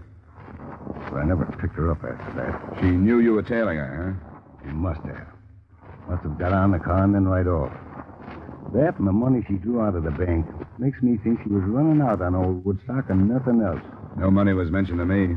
That's funny. Woodstock knew about it. $2,000 the morning she left. I wonder what else the old renegade is holding out on me. The phone call she made? No, he didn't say anything about any phone calls. Well, she made quite a few from public booths. I finally got into one next to her. I couldn't get the number, but she talked to somebody named Spade. Didn't say much but the name, and then asked, "Where do you want me to meet you?" When she was answered, she said, "All right, I'll let you know when everything is arranged." And that's all. Well, that's enough for me. If he thinks he's got a free wife chaser in me, he's mistaken. You going to drop it? Sure, if that's the way it is. I gave up that kind of work a long time ago. I don't like it.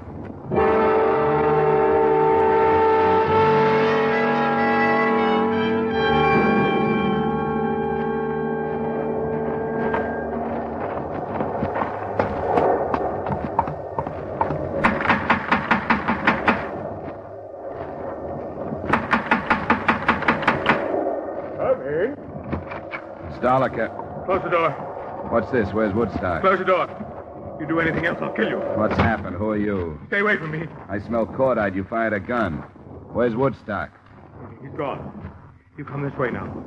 Move down the hallway. Why? I'll kill you if you don't. Came in here. Now you've got to do what I tell you or I'll kill you. It'll happen. Come on. You better turn around and look at me. Walk backwards. You don't even know who I am. You're in trouble. Maybe I can help Never you. mind that. Hop now. Turn around again.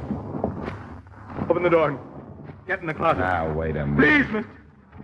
Please do what I tell you. Won't make any difference if I kill you. Maybe I'd have more of a chance if I did. But I won't if you don't make me. Okay. Now, close the door.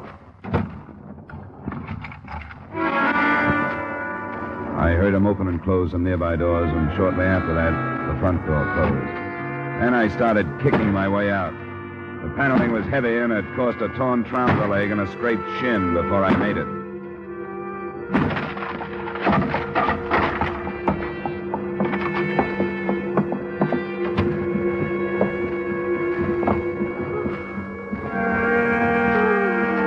Mrs. Woodstock? Mrs. Woodstock? Hello? Hello, operator.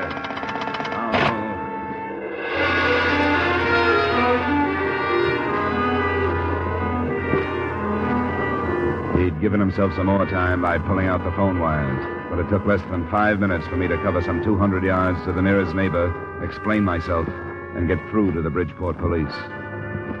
A short time after that, I met Homicide Lieutenant Al Jester, and with him watched 2 ambulance attendants start Mrs. Woodstock toward the hospital. What's the condition, boys? Can you tell? It's bad, Lieutenant. Her right lung. No chance of a statement? We'll do what we can, Lieutenant. Well, I guess it depends on her, how hard or easy this thing is going to be. Yeah, but better not count on him. I've been disappointed too often. What else did Slater tell you? That's about all. She'd drawn $2,000 the day he lost her on the train. He said he'd heard her talking on the phone to somebody named Sprague about where to meet him and about some arrangements of some kind. Now, what about Slater? Is he clean? Well, if he isn't, he's careful and he stays out of trouble. I guess the worst thing I can say about him is that he does a lot of divorce snooping. Why? I just wondered. I had no reason not to believe his story. He said as far as he was concerned, the girl was running out on her husband. The more I saw of it, the more it looked that way to me, too. And I came out here to drop the case, and it blew up in my face. The man he described, could he have been this Sprague? Well, he could have. I didn't ask him. He was half crazy. If he was Sprague and I'd thrown the name at him, I'm afraid he'd have killed me. He was that bad. Can you describe the gun? Yeah.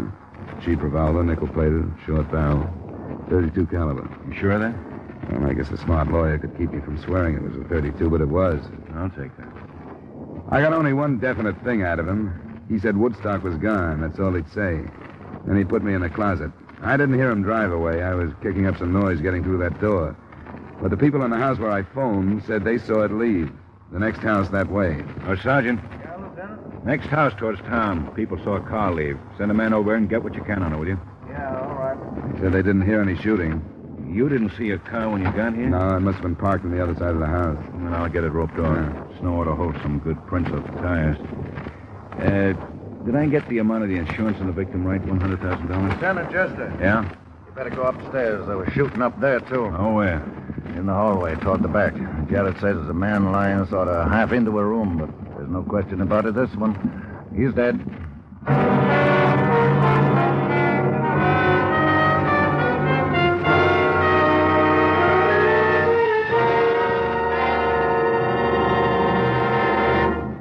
We will return you to the second act of yours truly, Johnny Dollar, in just a moment. Have you heard the new Sing It Again, the new comedy with Jan Murray as your host on the Coast to Coast phone? The new cash prizes for cracking the mystery of Sing It Again Phantom Voice. The new speed and color of the tuneful little riddle songs that make Sing It Again a Saturday night must for radio listening. Be listening for Sing It Again tonight on most of these same CBS stations. Now with our star Edmond O'Brien, we return you to the second act of yours truly, Johnny Dollar.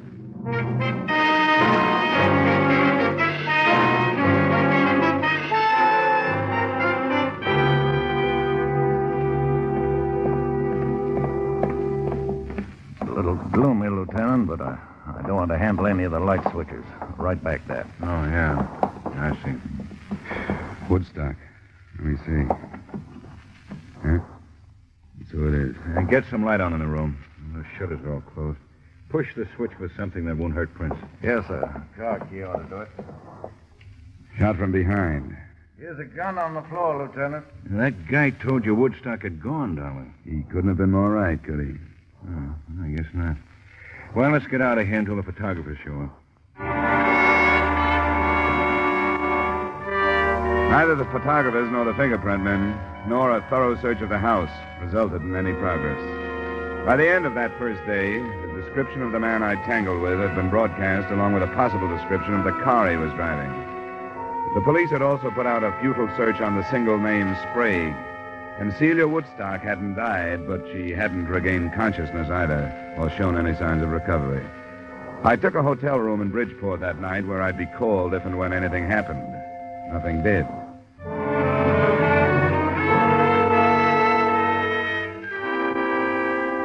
The next morning, I went to the Red Cross Blood Collection Center to talk with a nurse who had recently resigned the office of Celia Woodstock's friend and/or doctor.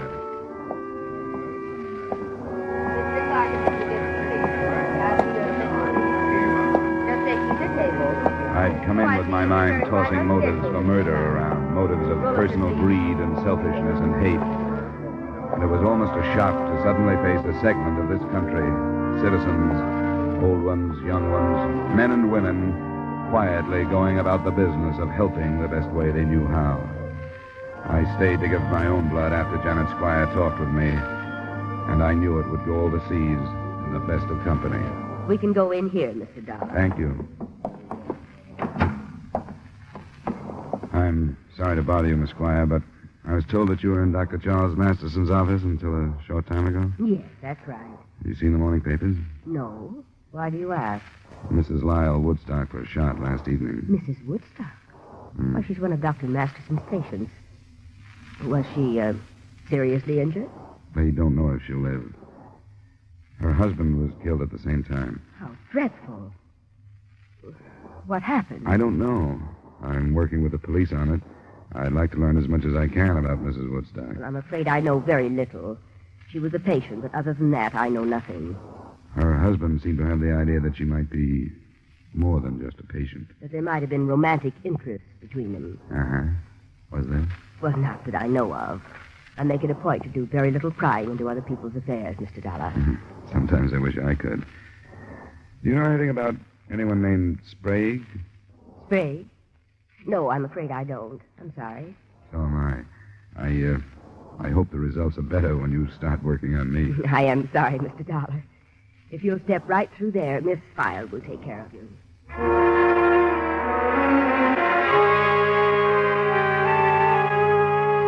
A telephone check with Lieutenant Jester about an hour later added nothing. He'd been in communication with Mexican authorities, but they were unable to come up with any leads on Celia Woodstock, or even proof that she'd been in the Acapulco vicinity 2 years ago when Woodstock had told me he'd married her. Homicide men were searching the captain's schooner, and they were still working on the name Sprague. I played my last card and went to see Dr. Masterson. I read about it. Tragic. But, Mr. Dollar, I'm sure you realize why my name mustn't be dragged into it. It won't be if it doesn't belong there, Doctor. Why, there was absolutely no basis for his suspicions. Whatever made him say anything like that? He had a detective following her. He had an idea she came to your office too often. Then why didn't he talk to her? He did. He said something about a sinus condition and heat treatment. That's precisely the truth. I resent your attitude, Mr. Dollar. That puts us on a par. Your attitude doesn't set so well with me. Keeping your name out of this case isn't as important as clearing it up, no matter what you think. But I know nothing about it. You must have talked to the woman. As often as she was here, you must have become fairly well acquainted. No better acquainted than with most of my patients. Well, I don't ask for any more.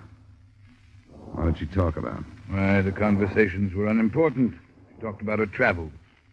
They'd come here from Florida to have some work done on their yacht. She talk about her husband? Yes, occasionally. General things. Like what? I realized that he was much older than she was, but that she was quite satisfied with their marriage and their life together. That's what makes his suspicions of me so ridiculous. She was happy with him. Never anything about unhappiness, about leaving him? No, they were planning on a trip to South America in a few months. Dr. Masterson, did she ever mention anyone named Sprague? Sprague?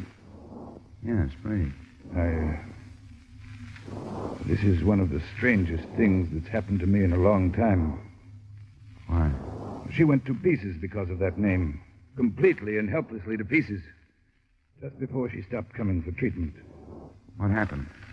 The last visit she made, the afternoon about a week ago. Someone telephoned and asked for a Mrs. Emil Sprague. My nurse and receptionist called in and asked if Mrs. Sprague could answer the phone. Was the nurse Miss Squire? No, she just left me. It was Miss Hall, who didn't know my patient by name. But when Mrs. Woodstock heard the name Sprague, she went into hysterics. I gave her a sedative. When she was calmed, I wanted to ask her about what had happened. But, well, I didn't. There was something about her that begged me not to. I decided to wait until she came... There was something about her that begged me not to. I decided to wait until she came back. But she never did. Well, it's Emil Sprague now. I'm sorry I was hesitant, Mr. Dolar.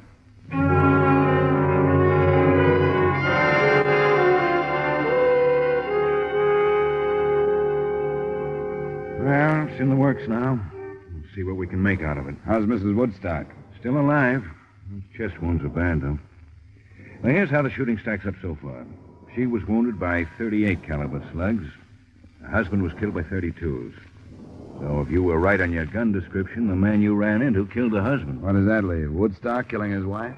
He was shot from behind while he was going into the upstairs room. Apparently chased up there. He had a gun in his hand, and he dropped when he was hit. That was the gun we found on the floor. 38 caliber. Ballistics hasn't run any comparison tests yet? No. I won't buy the theory. Mr. and Mrs. Woodstock seem to have been pretty happy. What about their schooner? Well, I talked to my men on the phone. Nothing yet. Crewmen are all available and with alibis. But what's all that got to do with somebody named Mrs. Emil Sprague? I couldn't answer him. Nobody could. But close to 12 that night, the lieutenant phoned me that Mrs. Woodstock was finally responding to treatment and would likely live. I was at the hospital at 12:30, but it wasn't until almost 3 that Lieutenant Jester and I were told that she was conscious and able to answer some questions.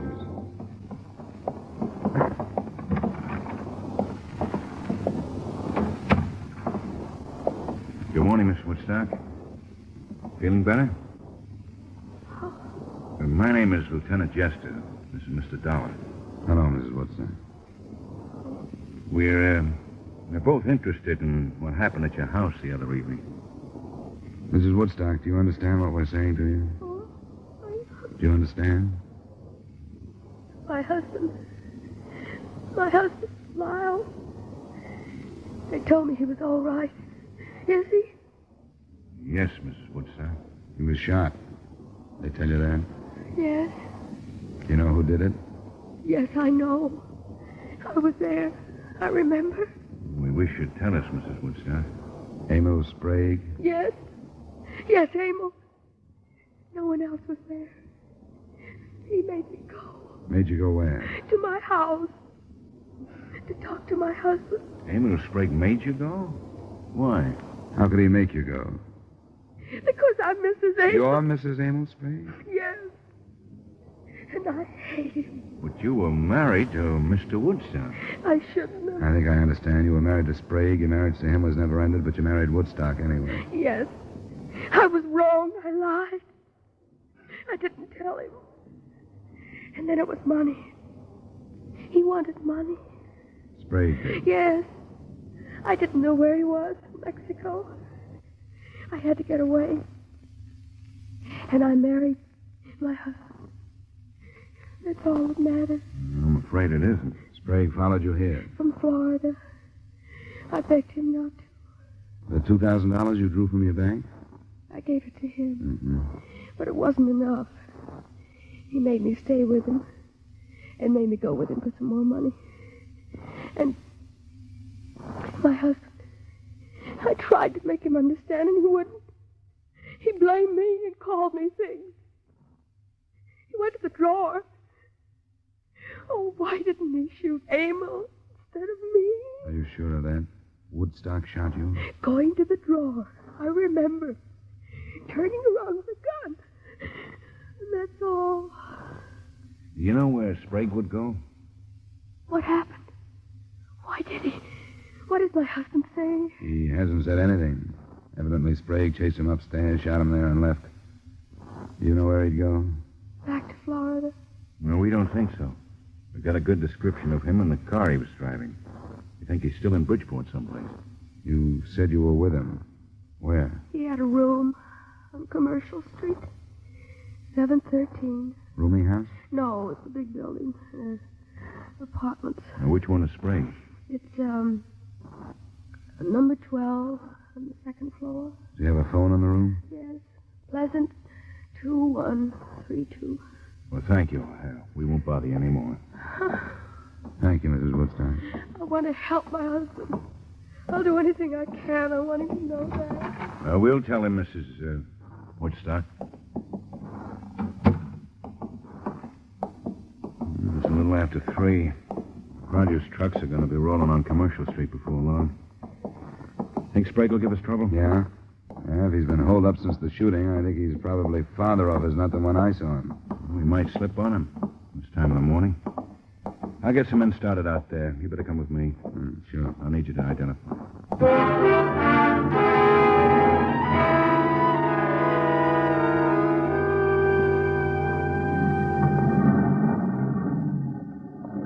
Lieutenant. Men should be set in the back of the building. All right, Sergeant. You'll go in with me. Well, Donald and I took a look at the floor. It's that corner one up there. There's a door to another room right across from his, so we want to keep him from firing if we can. We didn't warn anybody because we want to keep it quiet. Hope it stays that way. All right, Sergeant. Let's go across. Good luck. Lieutenant, the window. He's onto it. We'd better go on across. He's onto it.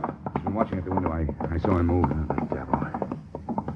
Well, you better see what you can do on the phone then, Dolar. The phone? We thought if you couldn't catch him off guard, we'd try and talk him out. There's a payphone in the hallway.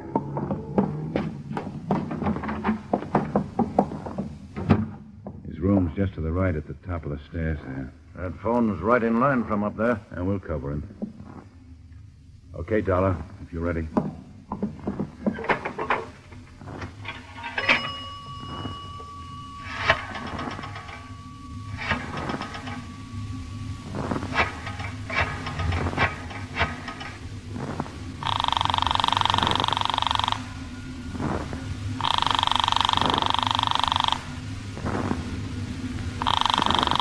He won't answer. It's ringing. I can hear it upstairs. He'll do something with it. Hello? Hello, Sprague? Yeah? We just got a complete statement from Mrs. Woodstock. You blackmailed the works. She's alive? Yeah, and she's gonna make it. I thought she was dead. I saw her fall. I killed him because I thought she was dead. If I'd known, I wouldn't have killed him. I should have found out. You should have done a lot of things. What we want you to do right now is to give yourself up without any trouble. Every door in the building is covered by police. You won't get out if you try. We want you to come out of your room and down the stairs with your hands out where we can see them. You understand that? Are you listening to me? Come on, Sprague. Come on out and make it... Stairs, look out. Get down, Dolan. Stay there, Sergeant.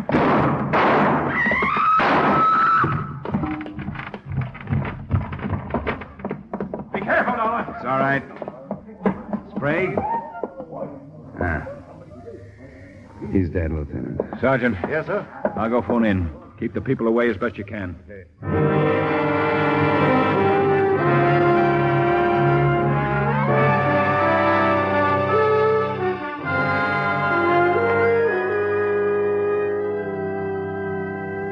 Expense account item 2, $45, miscellaneous, hotel, meals, etc. Expense account total, $73.60. Remarks? I understand the lawyers for the Woodstock estate are already measuring ways and means to cut the bigamous wife out of the estate.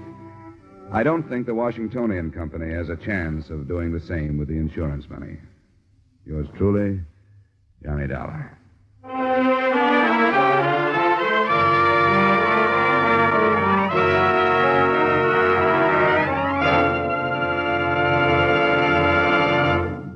Yours Yours truly, Johnny Dollar, stars Edmond O'Brien in the title role and is written by Gil Dowd with music by Wilbur Hatch. Edmond O'Brien's latest picture is a Paramount Picture production, The Redhead and the Cowboy. Featured in tonight's cast were Francis X. Bushman, Jim Nusser, Ted Osborne, Lorraine Tuttle, Bill Johnstone, Tudor Owen, and Ray Hartman. Yours truly, Johnny Dollar, is produced and directed by Jaime Del Valle. This is Dick Cutting inviting you to join us next week at this time when Edmond O'Brien returns as Yours truly, Johnny Dollar.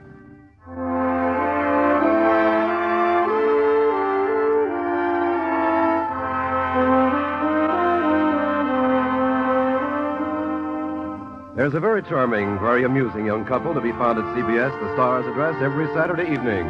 And you're invited to stop by and call on them. They're Liz and George Cooper, and Liz is played by the lovely red-haired Hollywood comedian, Lucille Ball. Liz is nice and easygoing. When trouble's ahead, Liz goes forward easily.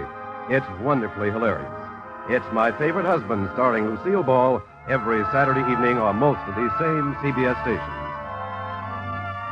Stay tuned now for Von Monroe's Caravan, which follows immediately over most of these same CBS stations.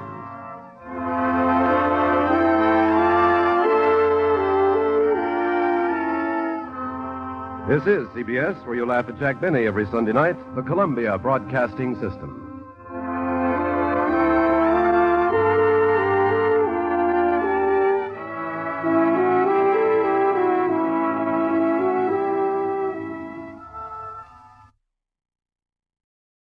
Here at Escape Radio, we proudly thank our partners at CBS. And now, folks, a quick challenge before the next thrilling chapter.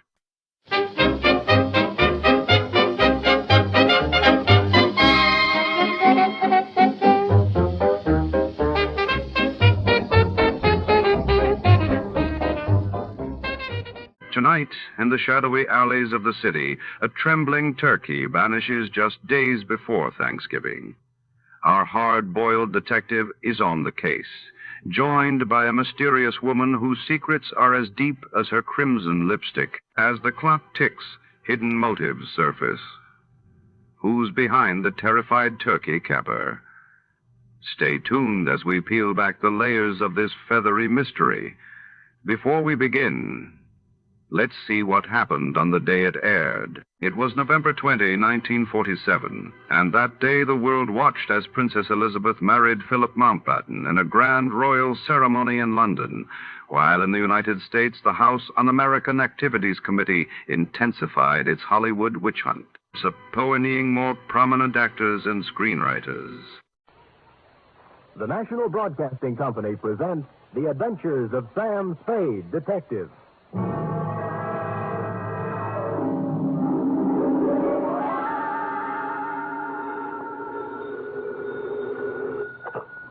Detective agency. Here's I, sweetheart. Sam!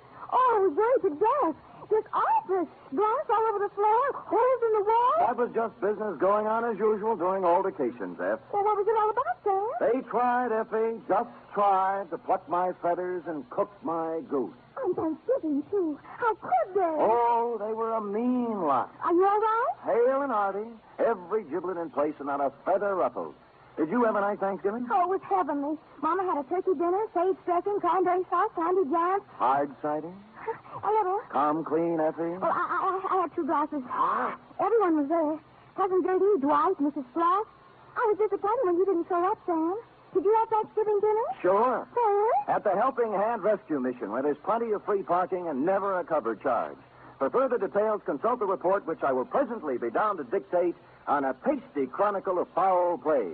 The Terrified Turkey Caper.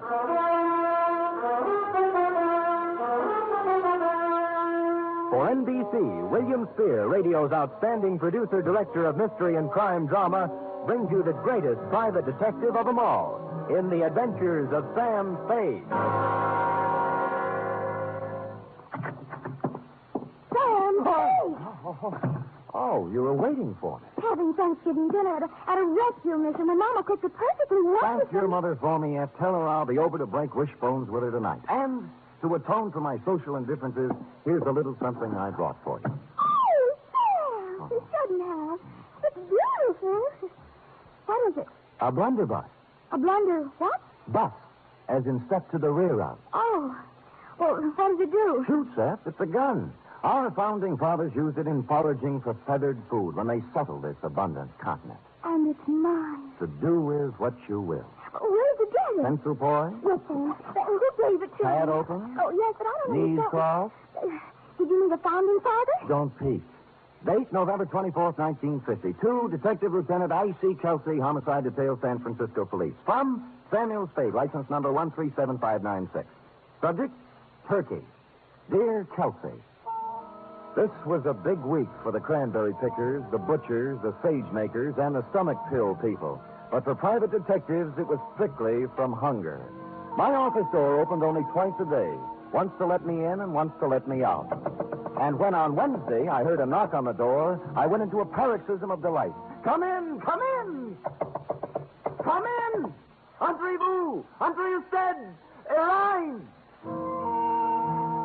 When I ran out of languages, I got up from behind the desk, walked to the door, and opened it. Standing there was a small, middle-aged man with a pink, bald head. His blue serge suit needed pressing, and he was nervously fingering a strawberry birthmark under his left ear. Mr. Samuel Spade? I am. May I have a moment with you? You may have several, but not in the corridor. It's not in my lease. Oh, I'll come in. Good. Well? Well, you'll have to excuse me, Mr. Spade. I've had so few dealings with private detectives. I find it hard to begin. Well, perhaps I shouldn't have come at all. Goodbye. No, wait a minute. Maybe I can help you. Well, you see, Oh, what's the use? You won't believe me. Nobody does. I'd really better... Oh, now, wait. I'll believe you. All I ask is a chance. Now, let's start with your name. Oh, what, my name? Yes. Yes, my name. To begin with, you won't believe that. Oh, but I can verify it. Yes, I can.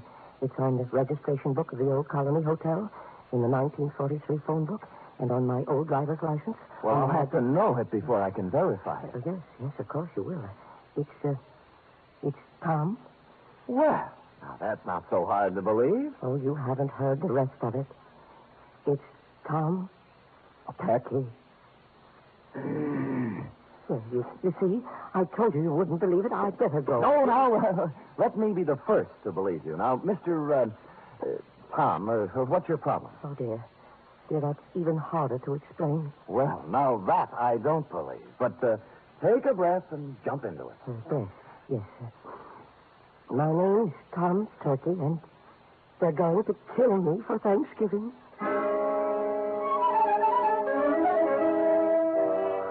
Well, I had asked for it, and I had gotten it.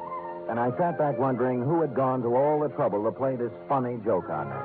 I was looking at my hand to see if there was any itching powder on it where he'd shaken it when my phone rang. I lifted the receiver, swung around on my swivel, and gazed out onto the street. It was Al Cuccio calling, a private eye whose reputation was shadier than a mushroom cellar. Hiya, Spady. Al. Haven't seen much of you lately, Spady. And I have to get together. Yeah, well, so long. Wait, I'll tell you why I called. I've had a pest in my office, keeps coming back. Thinks he's a turkey somebody wants to dress. I brushed him, but your name came up, and I just wanted to warn you. He might be in to see you. I'm confused, Al. I never knew you to turn your back on a buck. Oh, I don't want any of this one. His buttons are loose. My advice to you is to bounce him. Well, we've never traded advice before, Cuccio. Why now? Well, after all, we're in the same racket. If we can't help each other... Oh, sure, Al, sure. I appreciate it. Give me a ring. We've got to get together sometime. Yeah, when I get a free night, we'll Jimmy parking meter. Yeah, Huh? Oh, yeah. Parking meters. I'll see you later, Spady. I turned back to the desk, and what I saw in front of me was an empty chair. Tom Turkey had taken wing.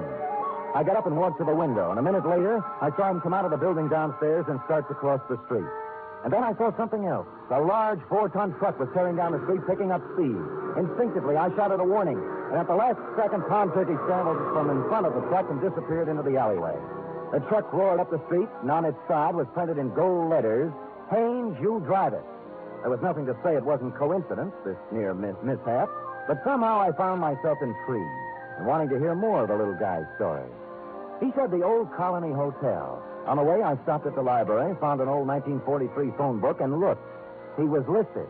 Thomas Turkey, it said. Out of curiosity, I rang the number. Hello? I wonder if you can help me. I'm inquiring about a Mr. Turkey. Turkey. This ain't his number no more. I know. Haven't had any calls for him for years. Calling name. Yeah, I know. I knew a woman named Rabbit once. Mrs. Rabbit. About Turkey, could you remember what he looked like? I don't. Hey, Manny, what Turkey look like? Yeah.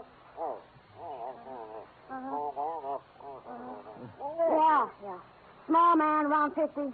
Nice fellow, Manny says. Strawberry under his left ear? Strawberry under his left ear, Manny?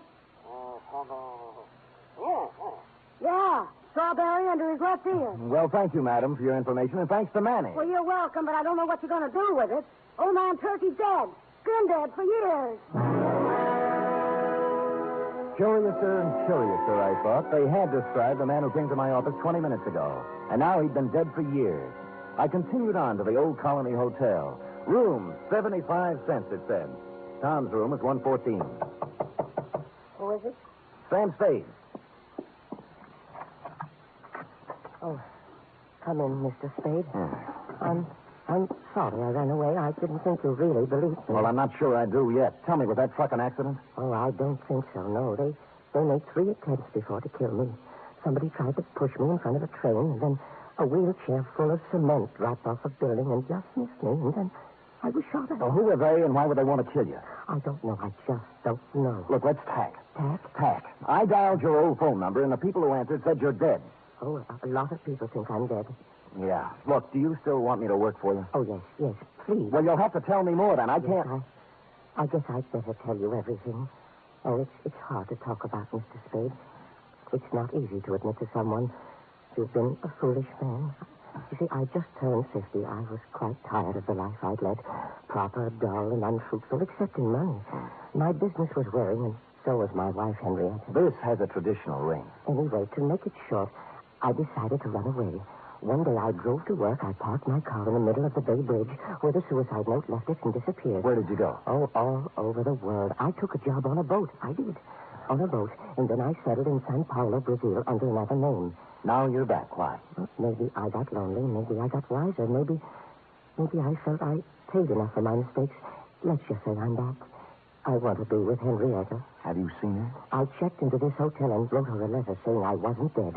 I was back in San Francisco, and I wanted to come back to her if she still would have me. But I told her I wouldn't bother her unless she wanted to see me. That she could contact me here. That was a week ago. And you haven't heard from her? No. And almost right away, these attempts on my life began. I see. All right, what's her address? 3118 Monroe. Oh, she's taken her maiden name again. Black. Henrietta Black. Well, come on, let's go. No, I'm not going to see her until she asks me. Well, look, you're going to my apartment. Nobody will bother you there. And you're going to see Henrietta? That's right. Oh, thank you. Thank you, Mr. Spade. You do believe me. I think I'm really ready to face the world again now. I deposited Tom in my apartment with instructions to open the door for no one but me, and then I proceeded to 3118 Monroe in the high-rent district. I was ushered through a comely portico by a Japanese maid who told me to wait in a study heavy with mahogany. In a moment, 2 people came in. The woman wore a black dress, silver pendant, flat shoes, and a complexion the color of apple meat. She was Miss Henrietta Black and/or Mrs. Tom Turkey. The man turned out to be Leander Luce, the lady's attorney, business manager, and canasta partner. You say you have something important to discuss with me, Mr. Spade? I do. I hope you don't mind my asking Mr. Luce to be here. Not at all. Well, Mrs. Turkey, I just talked to your husband, Tom. Mr. Spade, if you please.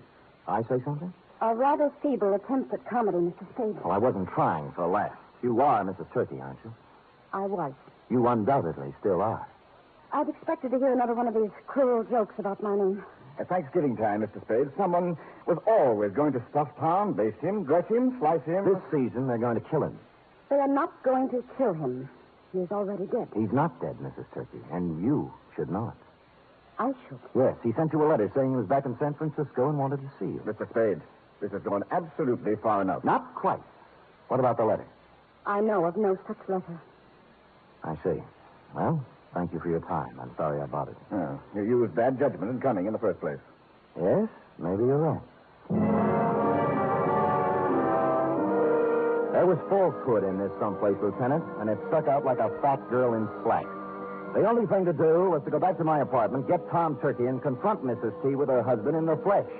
But when I got back to my apartment building, I spotted in rapid succession, 1, an ambulance, 2, a police car, and upstairs, outside my half-opened apartment door, I spotted 3, you. I've been expecting it. What's going on, Kelsey? Yeah, serious, Sam, serious. Who's that bald-headed man moving around the apartment? That's McCracken, the new medical examiner. Checking a stiff on your rug. I stepped around you, Lieutenant, and pushed the door all the way open. I saw McCracken kneeling over the body and a couple of men from homicide taking photos. I moved into the room feeling nothing good. A little guy had given me a job, and while I was yakking with his wife, somebody got to him. And in my apartment, where I'd stashed him. McCracken stood up, and I looked down at the body. Then I looked again. Who I saw wasn't Tom Turkey at all. It was the late private eye, Al Cuccio.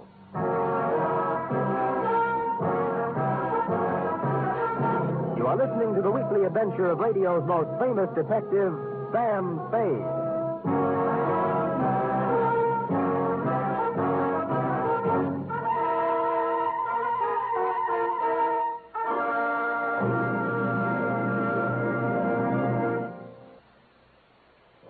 You Friday fans of Sam Spade, there's mystery on Saturday evening, too, on NBC. Tomorrow, the man called X sets out on another mission of danger and intrigue in some far-off corner of the earth.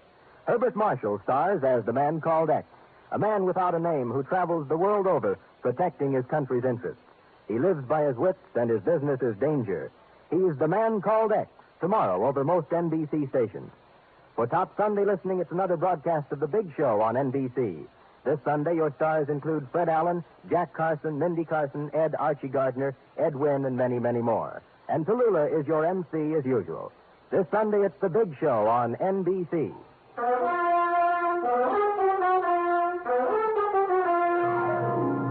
And now back to the terrified turkey caper, tonight's adventure with Sam Spade.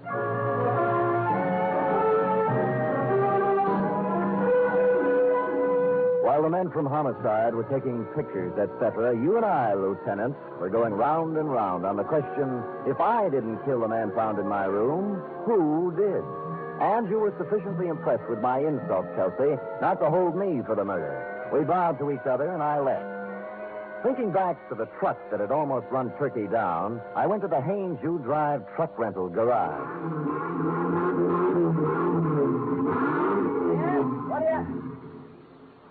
What do you want? I'm a detective. Could you give me a list of names for everybody who rented a truck from you during the past few days? Sure. He handed me a big registration book, and I read every name for the past week.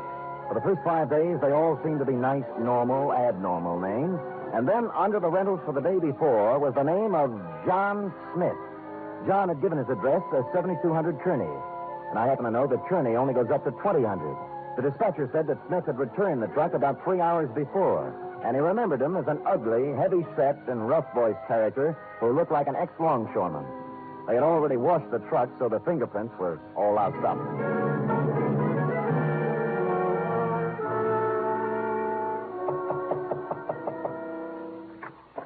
Well, it's Mr. Spade again. Look, I'd like to speak with Miss Black, if you don't mind. Come in. Come in. Thank you. This way, into the den. Right. Well, I was sure you'd look into this affair a little more and realize that it was just a blind alley, a hoax of some kind. Where's Miss Black? Oh, she's upstairs, lying down. The whole affair has upset her, and she asked not to be disturbed. I think the wisest course of action for you, Mr. Spade, is just to let the matter drop. You can't let a murder just drop, Mr. Lewis. The police wouldn't hear of it. Huh? Murder? Who? An untracked private detective named Al Cuccio. Well, what does this have to do with Henrietta Black? Al Cuccio called me earlier today and said that Tom Turkey was a crackpot, a little man with delusions. He tried to top me off taking his case. He sounds like a perceiving man. Well, he didn't perceive ending up in my apartment with a bullet in his head. Well, that's too bad, but I still don't I left see... Tom Turkey in my apartment for safekeeping, and when I returned, he was gone and Cuccio was dead. Well, that explains itself, obviously. This detective knew that Tom Turkey was a phony, and Turkey killed him. It can figure that way, and a number of other ways. Mr. Spade, I have no desire to sit here trading subtleties with you. As yet, no one has demonstrated that the real Tom Turkey actually exists, alive. Now, Until you do have something more concrete and less mythological, Miss Black requests that you do not come around opening up old wounds. You've made an eloquent point. Just tell me one thing. If I can. When did Tom Turkey disappear? I mean, what month, what day? It was, 1943, November. But I'm not sure of the exact day. I think it was in the third week. Could it have been on Thanksgiving? Very possibly, very possibly. I returned thoughtfully to my office and did a little rapid mental arithmetic and came up with the number 7. From November 23rd, 1943 to November 23rd, 1950 was 7 years to the day. And I pondered this. What did the number 7 mean to the life or death of Tom Turkey? I had just hit upon the answer and was crying Eureka when my office door opened, unlocked, and a visitor came in unannounced. He was ugly, heavy-set, and looked like an ex-longshoreman. I waited to see if the voice checked. You, Spade? Who shall I say is calling? Yeah, Captain John Smith. And here's my calling card. The first bullet grazed my shoulder and tore the padding out of my coat. The second bullet hit the water cooler and it crashed over, water and all on top of me. Where the third bullet hit, I wasn't sure at the time because darkness came mushing through my head like a freight train.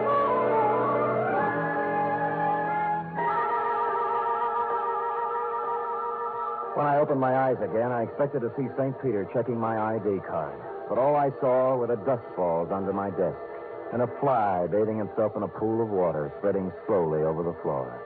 There was blood on my hand, but it came from a glass cut. I was in shambles, but alive. Captain John Smith had shoved off, obviously thinking his bullets had done their work.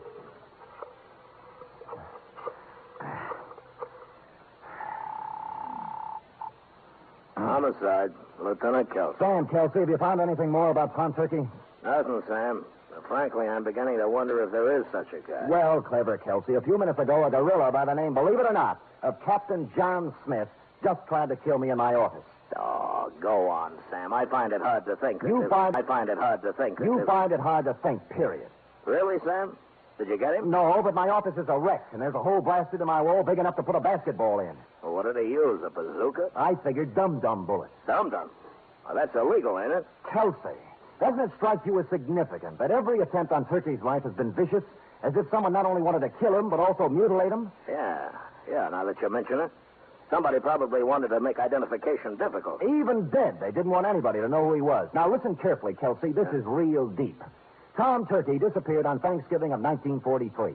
A person has to be missing 7 years before he can be legally dead and his insurance collected. Now, if someone had Turkey insured, they could collect the day after this Thanksgiving, if Turkey didn't show up before. You mean somebody's trying to kill him for the insurance? I would say so, Kelsey. I would say so. Now, hurry up and find him.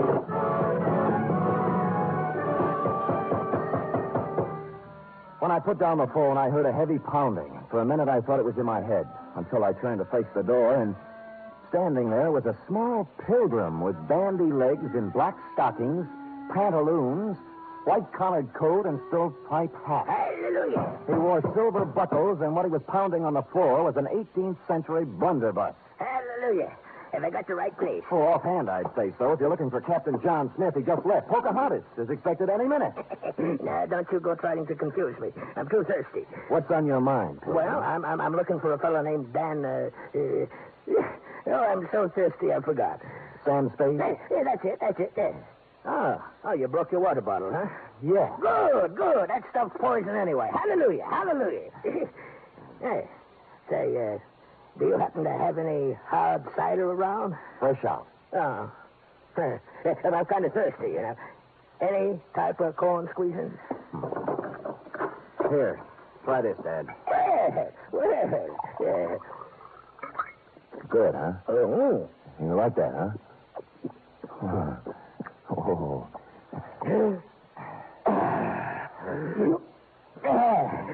Follow me.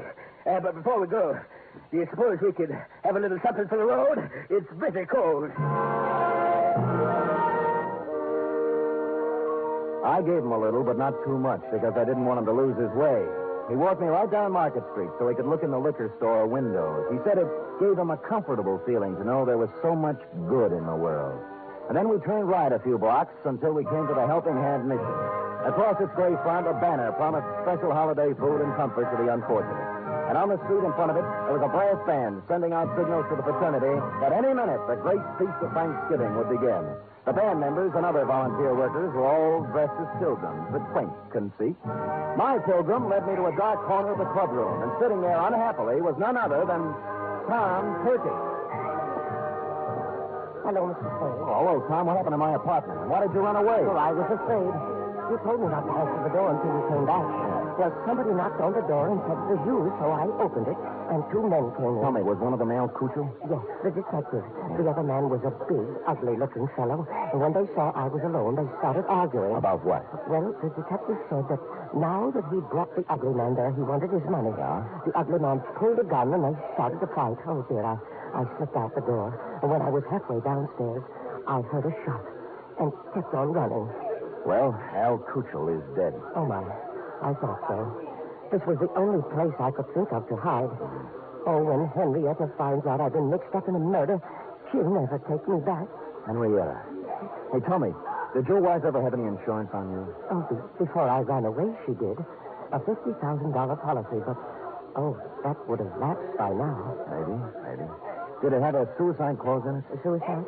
Yes. Well, no. No, it didn't. I remember. Yeah, you'd like to talk to Henrietta, wouldn't you? All right, here's her phone number. Call her up and tell her where you are. Oh, dear, I don't think I could. I'm too frightened. You've got to do something to help yourself. If you don't, by midnight, you might be a cold turkey. Oh. I'm sorry, it just slipped out. All right, I'll do it.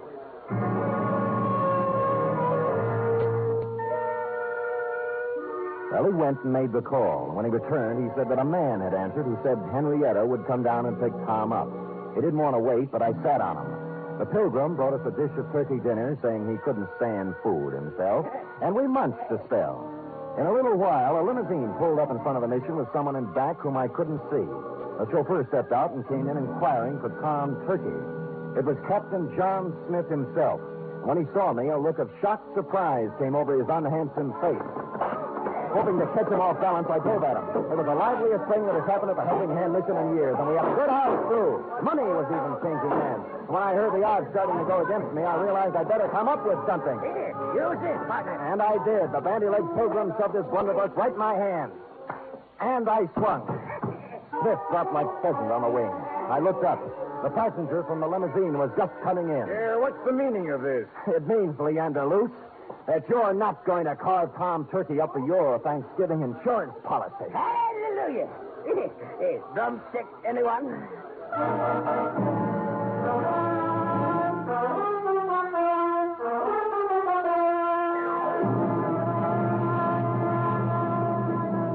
Period. End of report. Sam, I don't understand. Well, it's as plain as the cranberry stain on your dress, huh? Luce, as Henrietta's business manager, had her power of attorney. And secretly, he kept making the payments on Tom Turkey's insurance policy. Oh, and then he'd collect for Henrietta and keep the money himself. Effie, sometimes your lightning mind frightens me. Now, go type that up. 3 chimes mean good times on NBC. There's fun and laughs with the chimes later tonight when Ed Gardner stars in Duffy's Tavern. As usual, Duffy won't be there, but Archie the manager will definitely be on hand to serve his blue plate special of grilled English language. This Sunday, the big show comes your way again. Tallulah will be your hostess, and the stars include Fred Allen, Jack Carson, Ed Wynn, Meredith Wilson, and many, many more. It's the big show, Sunday on NBC.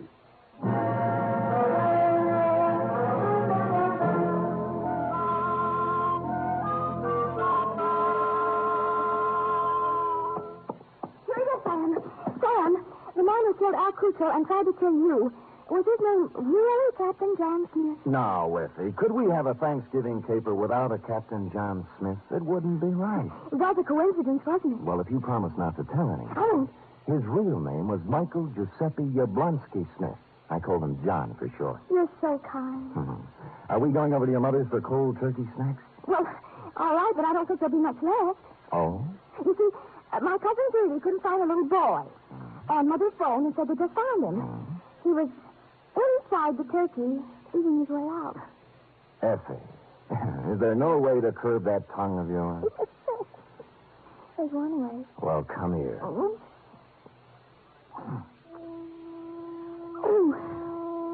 Good night, Sam. Good night, sweetheart.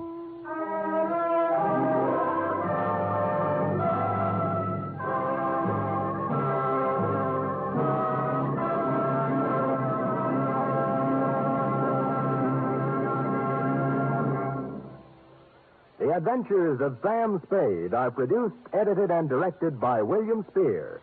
Sam Spade was played by Stephen Dunn. Lorene Tuttle is Effie.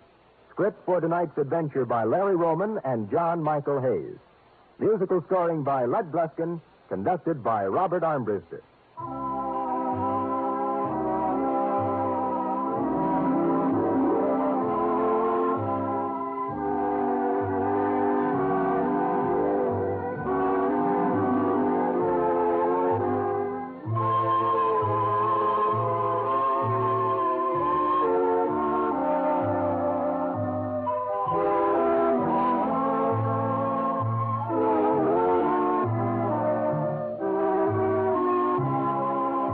Join us again next week, same time, for another adventure with Sam Spade.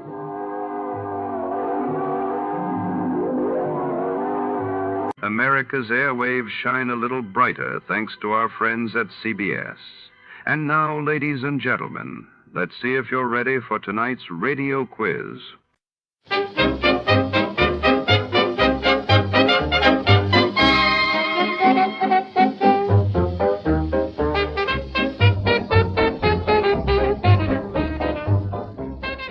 A suffocating heat wave chokes the city as shadows grow long and tempers grow short. Where the wealthy heiress vanishes from her penthouse, all crews melt away in the stifling night air, leaving only a cryptic note and a single red high heel. Our hard-boiled detective races against time and the rising mercury to uncover a truth twisted by passion, deception, and the relentless heat. In a city on the edge, can anyone keep cool when the danger burns so close? Before we begin, let's see what happened on the day it aired. It was July 5th, 1948. That day, the world watched as Britain ended bread rationing after years of wartime scarcity, while a deadly earthquake struck Turkmenistan, leaving thousands scrambling for safety and answers. It was hot and still, an August night in the middle of April. But that didn't matter to the striptease dancer in the golden mask, because murder made her blood run cold the night the heat wave struck. From the pen of Raymond Chandler, outstanding author of crime fiction, comes his most famous character in The Adventures of Philip Marlowe.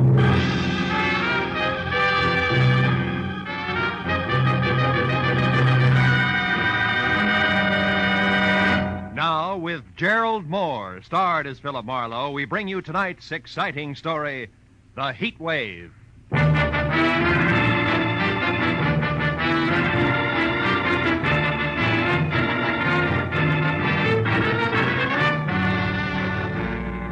Spring was only 3 weeks old, but the sun bore down on Los Angeles with the middle of the summer vengeance.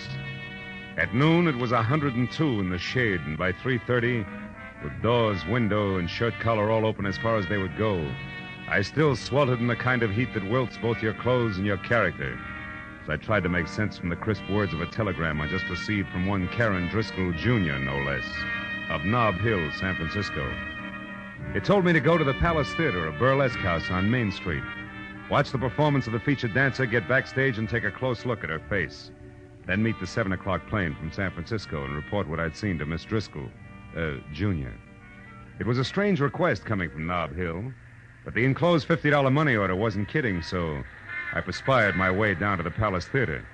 There, instead of the usual 30 beautiful girls, 30 sign over the marquee, was a 50-foot gold banner that screamed, "The Heat Wave, who is she?" And the showcase cars that led to the box office were all a circle of question marks that centered a woman wearing a strange gold mask and little else. I bought a ticket and went inside in time for the tail end of the matinee. A baggy-pants comedian was just winding up a corny south-of-the-border routine as I sat down. But there was Manuel, my brother, Manuel Labor. He was the laziest man in all Mexico. Yeah, until he got a job. shooting bulls for the government. He shot 800 bulls a day. Yeah. That made him the biggest bull shooter in Mexico City. The comic kicked the crown out of an oversized sombrero in a hybrid hat dance and then galloped off under the wings. After reminding myself that I was here on business, I sat down again as a personality boy in brown flannel and a yellow shirt stepped into the spotlight with his arms raised. Ladies and gentlemen, you're now privileged to witness one of the most unusual and breathtaking spectacles ever presented on any stage. In a moment, you will see her, the woman of mystery, performing exotic rites to the pagan sun god of the Incas, exactly as they were performed 3,000 years ago in the strange temples of the Andes. But who is she? Who is this woman? And who knows what secrets lie behind her mask of gold? The Palace Theater presents the masked marvelous, the beautiful, the dazzling, the mysterious Heat Wave.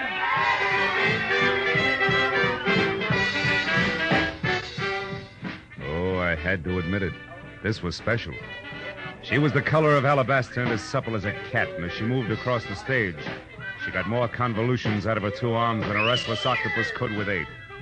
Her costume from the neck down was about as sheer as a new spider web, and above that, and covering her face completely, was a gold mask, grotesque and glistening. As the dance headed for a climax designed to knock the cash customers right out of their seats, I reminded myself again that I was here on business. So I walked down the side aisle to a door that led backstage. I went through it just as the dance ended.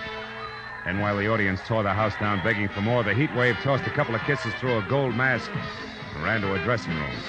I started after her and was halfway there when a bulging hulk in a sharkskin suit that measured 6'6" in every direction lumbered casually out of the shadows and took a bulldog stance with his back against the dressing room door. I started thinking up fast ad-libs and was hot for a switch on the eager reporter gag when the baggy pants comic slid up beside me. Hey, chum. Huh? You're asking for a load of mayhem if you try to get to the heat wave past Jesse there. Jesse? He the man mountain in the sharkskin suit? Yeah, with orders to break bones. Oh. Maybe I can help you out. Good. But how come? Yeah, let's go around to the side. You're a reporter, right? Yeah. Well, Inky Barnes can use a little publicity, too, you know. Hold it here by the door. Now, what is it you have to know? Well, all I want's one look at her face. Yeah, that's a cinch. I said I'd help you out, and I will. Like this. Yeah. Right out there in the alley. And don't come back before midnight, goon. You can see her face then when she takes the mask off. I should have known better, but all I wanted at the moment was to kick the slack out of a pair of baggy pants. So I bounced back up the steps, jerked the door open, and ran head-on into 3 square yards of sharkskin suit. It was Jesse. You ain't welcome around here, bum, so stay out. Have you got it? Okay, Jesse, let's say I've got it. Yeah. Also, don't drop it as you walk away.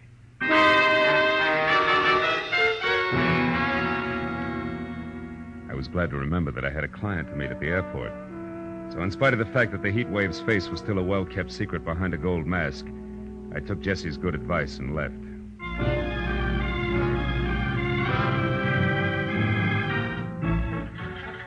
Flight 11 from San Francisco arriving at Gate 4. Will Dr. Robert Reamer please report to the information desk? When the plane taxied to a stop at the airline's gate, it was 7 o'clock sharp. And as the passengers unloaded, a tall, sinuous brunette with arched eyebrows, an imperial gesture, and a hat that had kept some imaginative milliner out of the red for several months had to be Miss Karen Driscoll, Jr. I introduced myself, ushered her to the cocktail lounge, and when a Gibson sparkled in front of each of us, she got down to business. Well, Marlowe, did you see her? Yes and no. I have a photograph here. Look, is this the same girl? It's a headshot. It's pretty, but no help, Miss Driscoll. You didn't see her face then? No. Look, Junior, do I refund your money now or start asking questions? Don't be ridiculous. I must know who that girl is, and I'll tell you why. This picture is of my sister, Midge Driscoll. Oh? Think your sister's the heat wave? Yes. Oh, she's doing it to humiliate me, Marlowe. Tomorrow, I'm being married to a man whose family is distinguished in diplomatic circles. No? And this burlesque heat wave woman is to be revealed at midnight tonight. If she is my sister, Can you imagine what the papers will do with that story tomorrow morning? Yeah, some wedding present. But your own sister, I don't get it. Why? Oh, it's an old hate, Marlowe. Midge lost a love affair, and I won it. Years ago. She's never gotten over it. Oh. And she's done things before. The day I was elected president of the Metropolitan Club, she faked an elopement with my chauffeur. The night of my engagement party, she rode a horse into the Flamingo Room. A brawl started, and she spent the night in jail. Last year, I see what you mean, but this heat wave's got a lot of talent for burlesque. A lot of experience in her line. In fact, she's a sensation, let's face it. So what makes you think it's Midge, a hunch? Oh, no. I found the name Tracy Lake in her apartment in San Francisco. He's the manager of the Palace Theater here. I learned that from a newspaper story in which Josh Freeman... Josh Freeman? Yes, the big producer. Oh. He's supposed to be bargaining with Lake for his heat wave discovery. Oh, she's done a thorough advance publicity job, all right. What if she turns out to be your sister? What then? That's my business. I know how to make money talk, Marlowe, and I've more than enough for a polite but firm conversation. Your job is merely to find out for sure, between now and midnight, if my sister actually is this heat wave. I'll take care of everything else.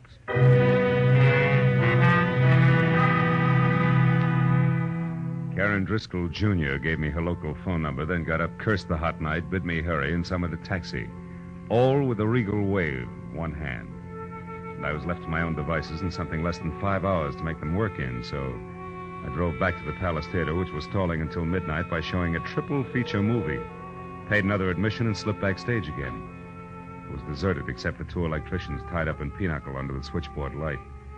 The heat wave's dressing room was locked. Jessie was nowhere in sight, and I was about to leave again when I heard a familiar voice cooing into a dark nook that turned out to be a phone booth. It was Hinky Barnes, the baggy pants comic.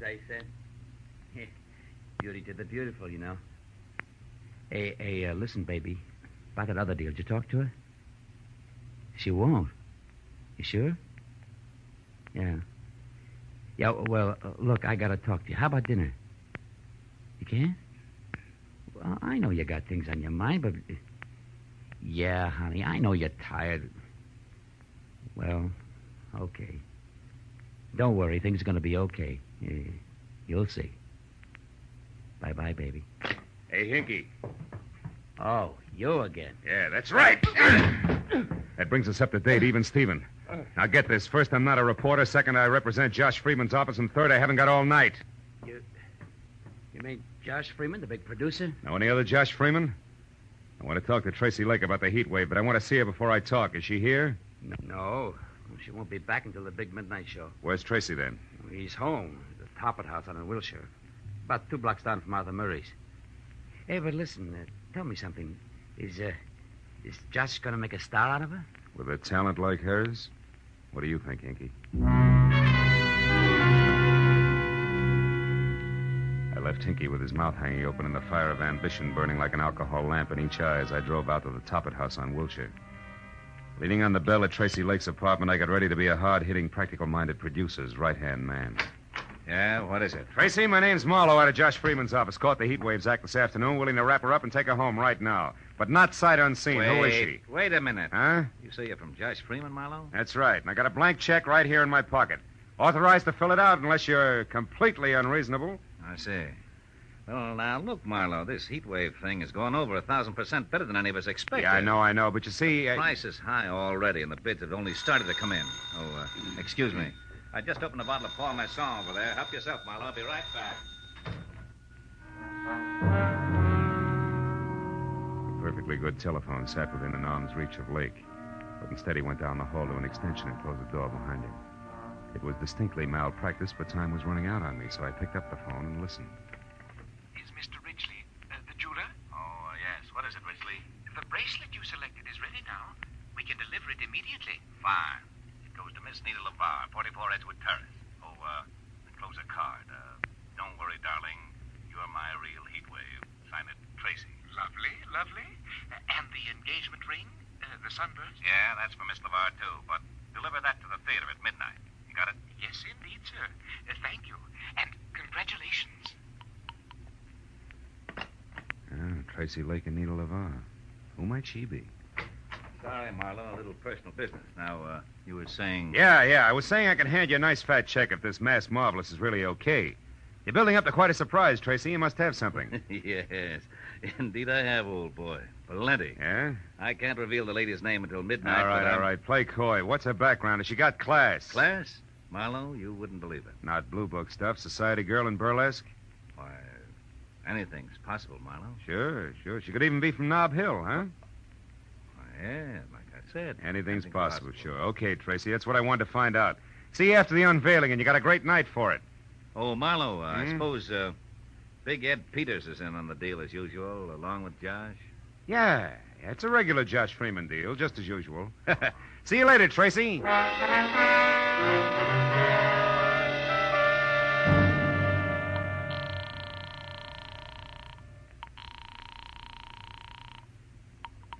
Hello?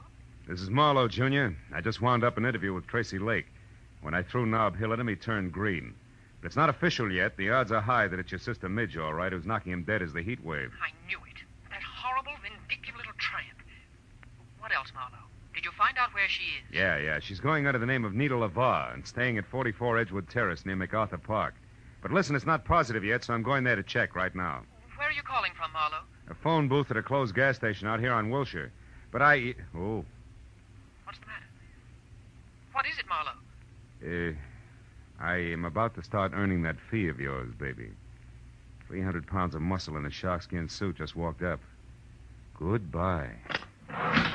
Hello, Sonny. Well, my Piltdown pal. So the boss was right. You're just a cheap, nosy reporter, after all. It's cramped in there, ain't it? But you're not getting out, bub. Now, wait a minute, Jesse. It's a hot night. Let's not work up a sweat, huh? Don't you worry about that. Mr. Lake pegged you as a phony nosy, and that's bad. What do you mean, phony? You said Big Ed Peters was in on a deal with Josh Freeman. All right, what about it? Big Ed's been dead for 12 years. And you know what? He's still going to look better than you are 30 seconds from now. Oh!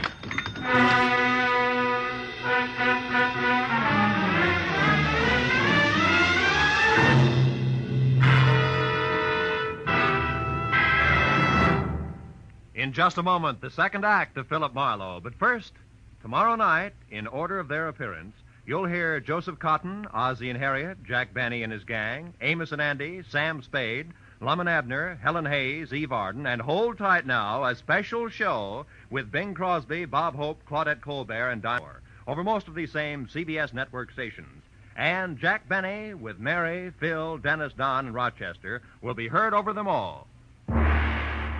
Now, with our star, Gerald Moore, we return to the second act of Philip Marlowe and tonight's story, The Heat Wave.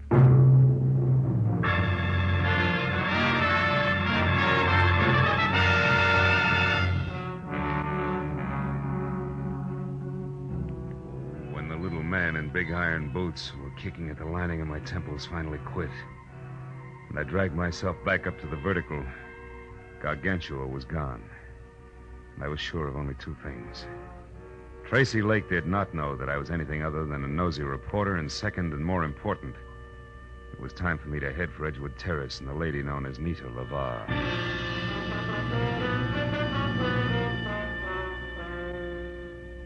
As I started for the front door of number 44, which was an all-alone stucco under tile L shape that showed a single light, the little men in iron boots went to work again. It reminded me that it might be healthier if I first found out exactly what was waiting behind the mat marked Welcome. So I made a wise circle around to the back, then in closer past a whispering huddle of palms through a flagstone patio that led to a short flight of also flagstone steps. But there, when I was only a few feet from an uncurtained window, I stopped at the sight of something I hadn't expected. It was the body of a woman lying in a twisted heap at the bottom of the stairs. When I moved closer, I saw that the ugly cut on the side of her head that had killed her had come from the jagged edge of the last step. I also saw that the woman was Midge Driscoll. Next to the body, there was an overturned, crushed sprinkling can, which meant that she could have fallen to her death accidentally. Also, it could have meant that if murdered, her killer had overturned and crushed the sprinkling can as well. I was somewhere between the two thoughts when I heard a car brake to a stop in front of the house. Then high heels on a cement walk. I quietly moved around to where I could see something tall and blonde who, In a better light would have been better looking. Good evening. What? Who's there? Name's Philip Marlowe. Mean anything? Nothing. And try this. I'm a friend of Midge Driscoll's. Midge? I never heard of anyone by that name. I'll bet. Step up a little closer, honey. Now, wait a minute, Mr. Bright Eyes. Midge! Yeah, Midge. And Driscoll. Name you never heard of, remember? Now, what do you say? Do we play it straight? Yeah. I'm Nita LeVar, Mr. Marlowe. Baby, you're getting in deeper by the minute, and by that I specifically mean that Midge Driscoll here and Nita LeVar are one and the same. Oh, you're crazy. I know my own name. It is and always has been Nita LeVar. That's Midge Driscoll. All right, since you've grown so cooperative, maybe you can tell me why she's dead. Could be that she fell down those stairs. An hour before her unmasking is the heat wave? Heat wave? You know an awful lot, mister. How come? It's strictly business. I'm a private detective with client. We'll talk about that later. Right now, it's time to go in and call the police. And don't tell me you can't find your key. Don't worry, private detective. I won't. Here, catch. Got it. Now, let's get inside. But let's not call the police, huh? Why not? Are you afraid that they'll... Oh, I see what you and that pretty little gun mean. I'm glad. I'd hate to have to shoot you. Why, want a night your quota? Don't be funny. I didn't kill Midge. Then why no police? For a very good reason. Until tonight, Marlowe, I've been the heat wave. The substitute heat wave for Milady there, who didn't have the time or the talent for the build-up to the great joke she was going to pull on her sister. You mean you were the one I saw today? The one everybody saw every day. And liked. Liked so much that business boomed and all the heads in the front row weren't bald. Which has what to do with me calling the police? In general, everything. In particular, my career. I tried to get that crazy kid there to back off and let me go on with the act that she'd kill after one performance, but no. Miss Bunny Moneybanks wouldn't hear of it. Now that she's dead, you're in, is that it? Solid. And that's also the reason why I don't want to spend the next 2 hours talking to cops. So go on, put the key in the lock, turn it, open the door, and walk in. What happens then? Then, Mr. Marlowe, we call Tracy Lake and arrange for a playmate for you. Playmate named Jessie, maybe. A playmate named Jessie. And no, maybe.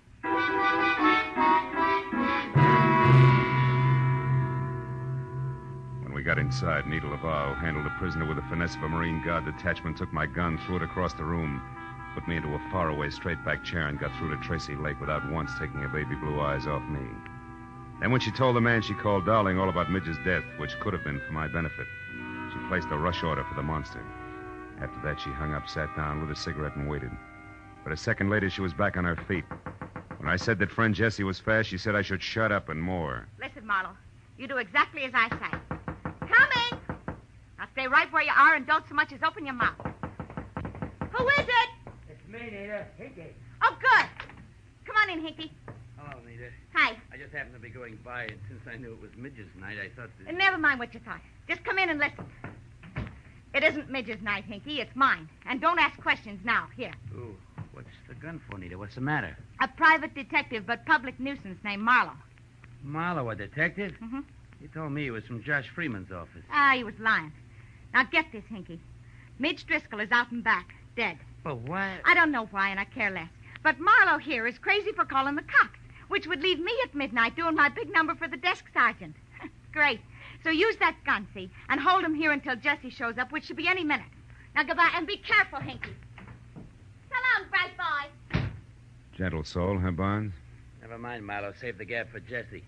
He's a great listener. I doubt if he'll give me the time, considering that I know it's an odds-on bet it'll be a couple of slugs in my belt buckle before he's even in the room. Jessie? Kill you? Why would he do that? Because he works for Tracy Lake. And Tracy Lake has to kill me, Barnes. I know he's a murderer. Midge Driscoll was murdered? You sure of that? Just about. Doesn't figure any other way.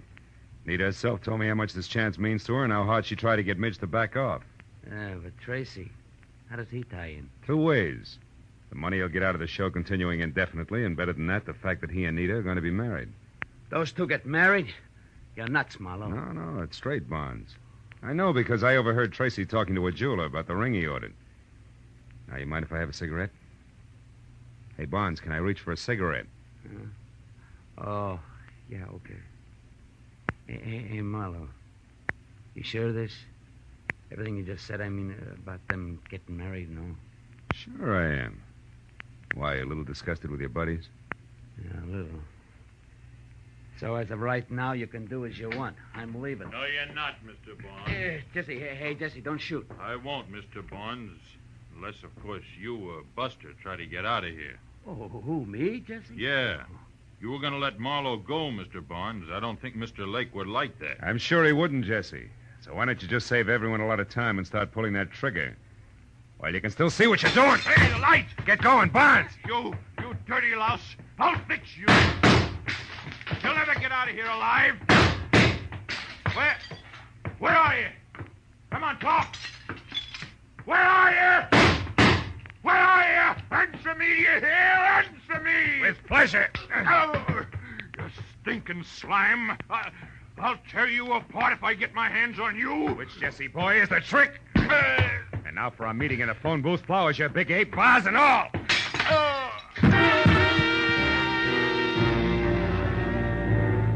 After I got some lights on and found my gun where Nita had tossed it when we first came in, I checked Jesse over once to make sure that he was neither dead nor too alive. Then I started for the door. But there, even as my hand closed over the knob, I stopped. A crazy thought from I don't know where wedging its way into my mind. I turned back toward the room and stared at the flower and vase-strewn form of the ape that covered half the carpet. Then slowly the wedge broke through and there was light, lots of it. The kind in which I could see why Midge Driscoll had been murdered. And more important, why I had to get to the Palace Theater and Nita LaVar before murder happened again.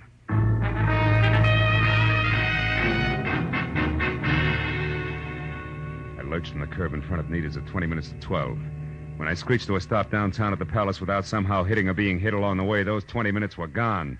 And I was worried because midnight meant that Nita would already be on stage for the unmasking. I raced past the general at the door and then across the lobby and into the theater where I figured I could get down a side aisle to the wings. That was figuring wrong. Because fire laws notwithstanding, the place was strictly SRO and packed tighter than the 7th Game World Series. Between the backs of perspiring necks, I could see that Nita, who was across stage from Tracy Lake himself and in the center of a single spotlight that could have opened a supermarket, was still masked. So while I prayed that Lake, who was winding up his spiel, would think of bigger and better adjectives, I ran back to the lobby and around to a flight of stairs that led to the first balcony, where over on one side and near the railing, I found an old man who was daddy to a trio of baby Spots, and the one giant that was on Nita. I shoved him aside just as Lake finished and the maestro took over. And with one hand, I got a good grip on the .38 in my pocket, and with the other, the handle on the big Spot. Hey, what are you doing? Hoping I'm wrong, Dad. But if not, hoping the gun I expect doesn't come from the wings, but... Hey, there, in that side balcony near the curtain, see it? Yeah, it's a gun, all right. Hey, that's Hinky Barnes. Right. Let's give the funny man a big audience and lots of light. You're on, Barnes! Watch out, he's going to shoot at us. Yeah, and us at him. You got him! You got him! Music!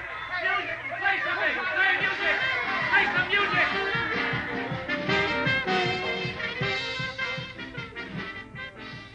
It was 20 minutes of bedlam. Police, music, and 2 quick numbers by Nita LaVar, all of whose shaking was not routine. Before the Palace got back to the quiet business of being a burlesque house, and the show went on. It was another hour and 20 minutes before it was all over, and the theater was empty and dark, except for a work light on the stage where Nita, Tracy Lake, and I were sitting in the middle of a papier-mâché Inca civilization. Well, Marlowe, the police say that Hinky's going to live for a while. Can't figure the guy. Never knew he felt that way about Nita here. Neither did I. I was always okay to him, and I knew he cared some, but that's as far as it went. With you, Nita, yeah. But with Hinky, it was something else. Something strong enough to make him kill Midge Driscoll so that Nita would get a big chance, eh, Marlowe? Mm-hmm. And when he found out through me that you two were going to be married, he realized that the murder he had committed was for nothing. And now he was going to make one count. So he turned on you, Nita. How did you find out in time to get to him before he could make a try for Nita? The way the guy sagged when I said you were going to be married told me all I had to know. But it was cinched by the American beauties draped around Jesse. American beauties? Flowers? Yeah. See, I remembered a phone call Hinky made. You, Nita, had been the lady he'd talked to and loved. From there on out, it was a little better than a shot in the dark. 2 shots in the dark, Marlowe. Good ones that are responsible for Nita still being here with her. Thanks, fella. Yeah, Marla, thanks a lot. Don't mention it. After all, I was paid for my work, and besides, that dance you do, Nita, belongs to posterity. Good night.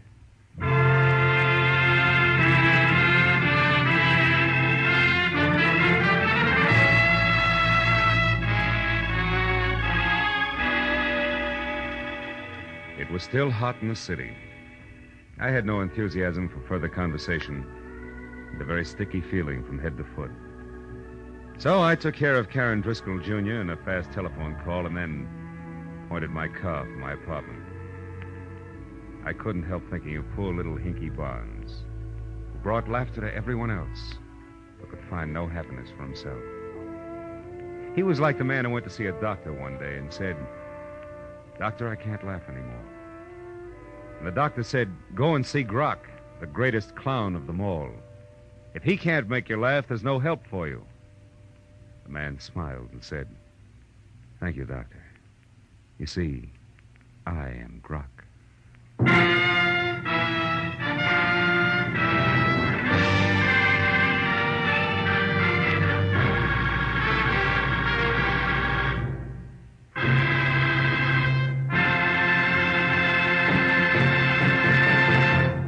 The Adventures of Philip Marlowe, created by Raymond Chandler, star Gerald Moore, and are produced and directed by Norman MacDonald. Script is by Mel Dinelli, Robert Mitchell, and Gene Levitt. Featured in the cast were Vivi Janis, Wilms Herbert, Ed Begley, Elsie Holmes, Barney Phillips, and Byron Kane. The special music is by Richard O'Runt. Be sure and be with us again next week when Philip Marlowe says... It started at dawn in a Los Angeles taxi and wound up that night on a cliff in the middle of the Pacific. All because of a Dutchman with $50,000, a corpse in a lily pond, and an Oriental with a chauffeur who wanted a cloak made of nothing but feathers.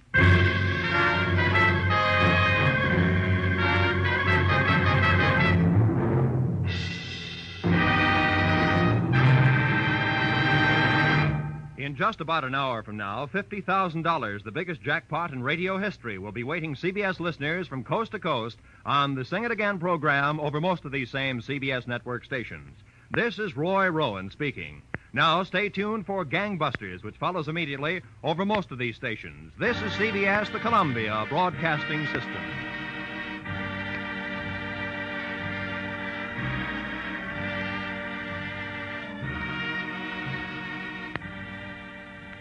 This is Escape Radio speaking, with our thanks to the fine folks at CBS. And now, ladies and gentlemen, a little challenge for true fans of adventure radio.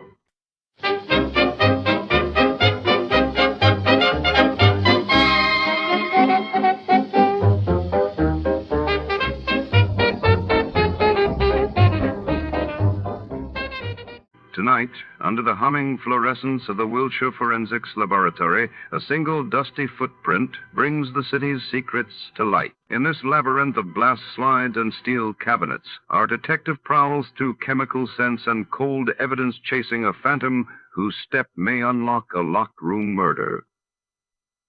The clock ticks. The clues are fading, and every shadow hides a suspect. Prepare to follow the trail before. To start, let's see what happened the day it was broadcasted. It was January 18th, 1952. That day, King George VI of the United Kingdom underwent surgery for lung cancer at Sandringham, while in the United States, the TV show The Today Show premiered on NBC, changing the face of morning television. Tired of the everyday routine? Ever dream of a life of romantic adventure? Want to get away from it all? We offer you Escape. Escape, designed to free you from the four walls of today for a half hour of high adventure. Escape, brought to you by your Richfield gasoline dealer and the Richfield Oil Corporation of New York. Marketers of Richfield gasolines with xylene, Rich Lube, all-weather motor oil, and other famous petroleum products. Look for the Richfield Eagle on the cream and blue pumps.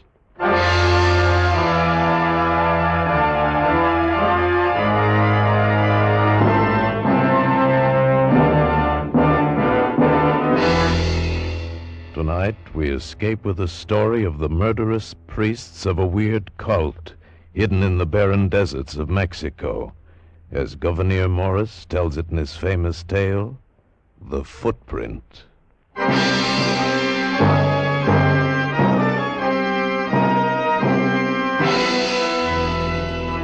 Here it is. Now, you see me, Buckles. Here's the Gulf of California. Yeah. And up here near the Barra de San Jorge, on the coast of Sonora, we find two bays divided by a high spit of sand with a granite pillar marking the bay to the north. It's a massive thing, that pillar. Easy to find. You can't miss it. Then there's 20 miles inland, due east from the pillar, and we find it. Well, find what? A Chinese pagoda. A Chinese pagoda? You sure it isn't a Japanese wigwam? Now, boys, I know it sounds strange, but it's the truth I'm telling you. How did you get this map, Mr. Morgridge?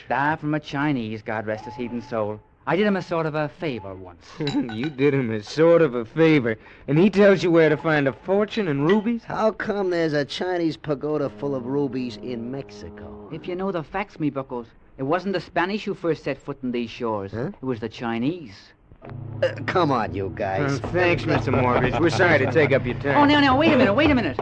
It's a nice trip on a good, sound schooner. And if you like sailing, what have you got to lose?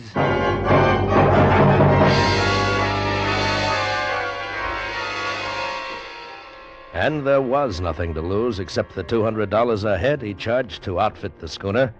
And that was cheap enough for a summer's cruise, and we all liked sailing. Well, we took it easy after we left San Francisco, heading around the Cape of Lower California, hitting La Paz, and then up and across to Guaymas, and on into the northern part of the Gulf.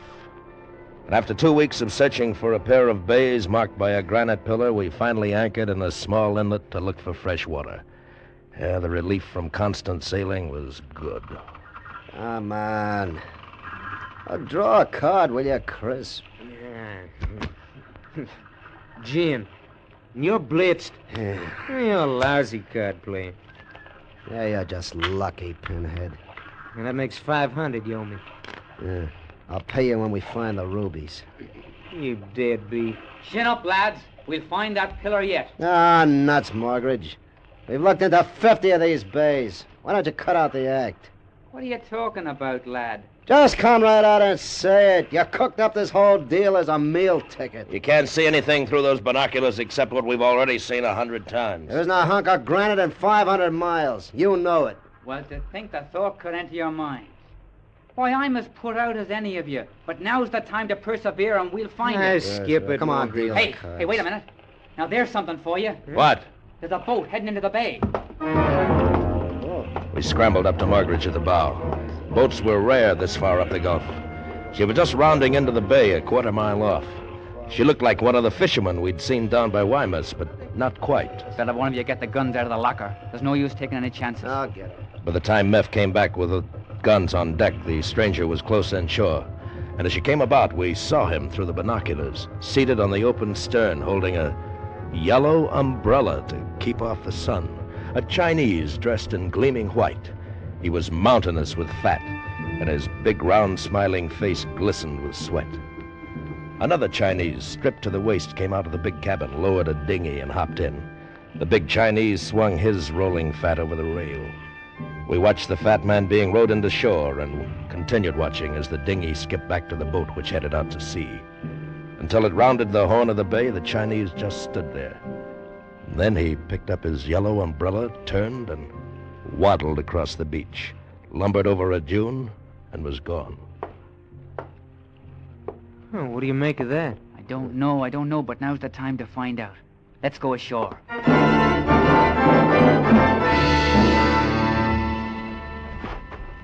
Look at that guy's footprints. He must weigh a ton. You said it, man. Come on, boys, this way, up the dune. Yeah, I can't run that fast in this stuff. Hey, boys! Boys! Huh? What's got into him? Well, get up the dune and we'll find out. Come on. Call me a liar, will you? What? Call me a cheat. Call a map a phony, will you? Look. What?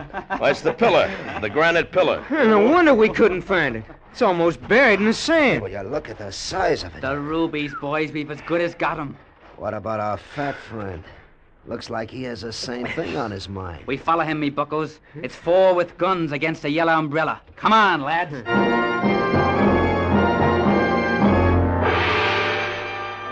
It all seemed real now. It wasn't a corny gag. Somewhere in that desert was a fortune in rubies, and apparently that Chinese was leading us to it. Ahead of us, we could see the yellow umbrella bobbing in the distance. And for all his fat, he set us a murderous pace.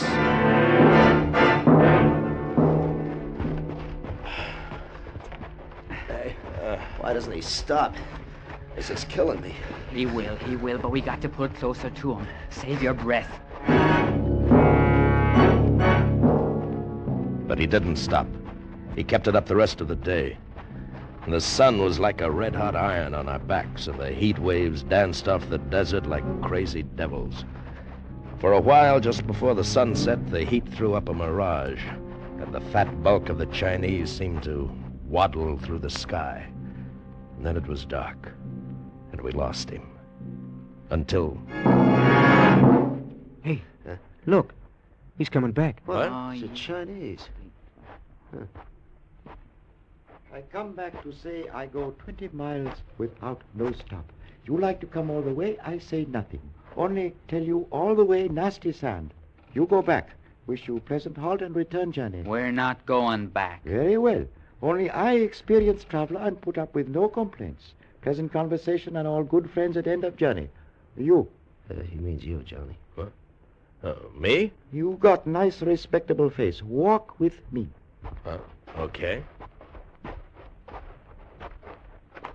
My name, Sankti. Very fine, rich Chinese merchant. Well, where do you come from? No matter. Where I go is important. Chanchan, very fine, holy place to end days in. Holy place? Oh, yes. You see, I am dedicated to high gods by parents when very little boy.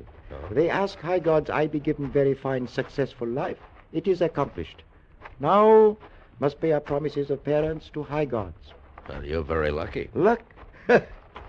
On 45th day of 45th year, I kneel before priests of high gods, pray before sacred rubies of holy grey spirit, reflect on insignificance of life, and am soon strangled. What?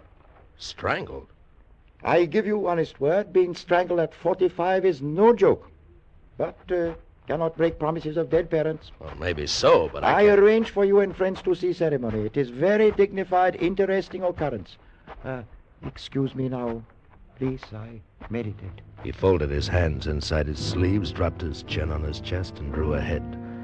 We couldn't keep up with him, and 3 hours later we were still following the black holes the fat Chinese's feet had left behind. It was just an hour before dawn when we finally saw it. Chan Chin, a large stone building with a few smaller ones tucked near it. How there could have been a lake in the middle of this impossible waste was beyond understanding, but there was, a small one, and we ran for it. It was the sweetest sight in the world. We sucked it up with our paws and mouths, lay in it, patted it, kissed it. Oh, it was beautiful. Oh, I don't care if I ever see another French bathing suit again. Oh, you lovely water, you. Where do you suppose they be hid, huh? What? The rubies, me bucko, the rubies. How about that big building, huh? Looks like some sort of a heathen temple. It is temple. What? Temple of high gods. Sancti. Oh, look who's here again. You better travelers than I expect. You look a bit, then go home. Priests say very unhealthy place for unbelievers. How many priests? 10 priests. Not many, but enough. Why you come to Chenchang? We heard about it through a friend. Now you see, you go before sunrise. I couldn't move another step. Why you come here? Maybe to steal very high gods' rubies? You leave very high gods' ruby box alone. You with respectable face, take friends away. I can't, Sancti. We've got to rest. You wait till after interesting occurrence of strangulation, then you go. For a man about to meet the high gods, you're pretty calm. Oh, very miserable business. But parents make promise. What can do?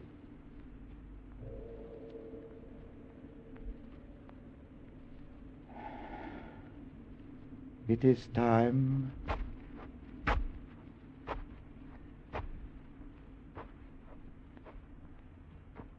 Well, me buckos, as the fat heathen says, it is time. Yeah, this I gotta see.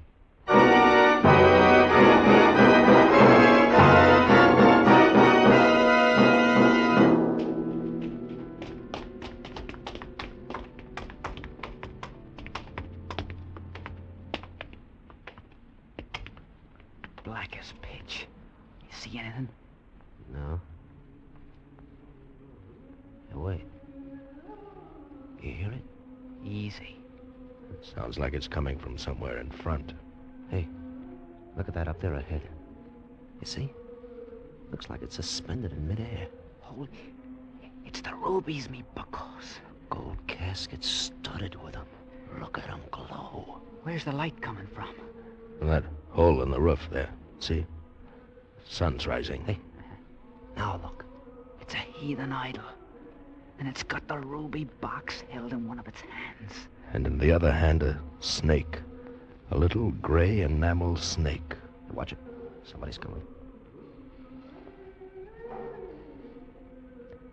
A row of green-robed priests, eyes closed in silent prayer, began filing into the circle of light. One of them stepped in front of the idol, held up a long gray cord as if for the idol to see. The circle of light widened, and we saw the kneeling form of Sang-Ti. He wasn't smiling now. He looked sad and frightened. Hey, you don't think he's really gonna get strangled? You got me.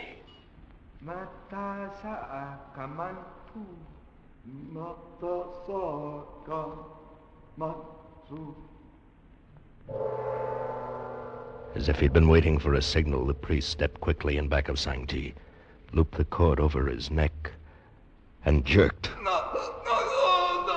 Watch out!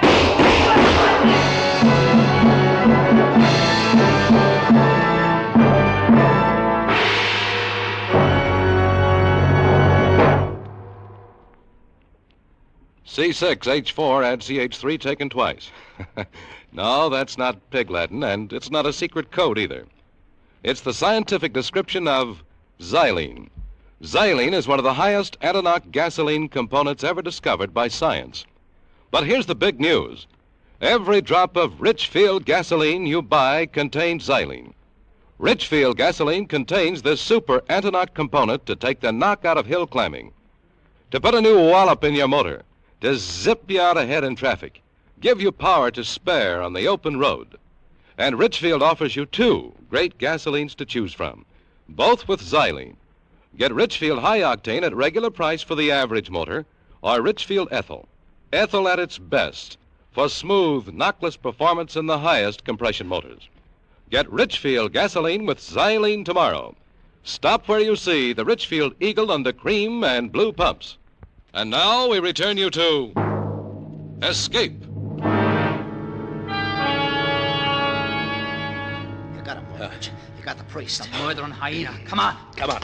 Hey, careful. Them other priests are in here somewhere. Sang-Ti. Is he all right? No, his neck's broken. He's dead. Skip the fat heathen. One of you reach for the ruby casket. I'll get him. Holy Moses, they must be worth a fortune. Look out, Meph. The snake. The snake's not part of the idol. It's alive. Get away! Get away! The little gray snake struck at his hand like lightning. As Meph fell, it was already on the floor racing at Morgridge, who had grabbed the ruby casket. He smashed at it with his rifle butt, breaking the tail, and it slithered away under the idol. We looked at Meph. He was horrible, purple, like he'd been dead a week. We ran out into the desert.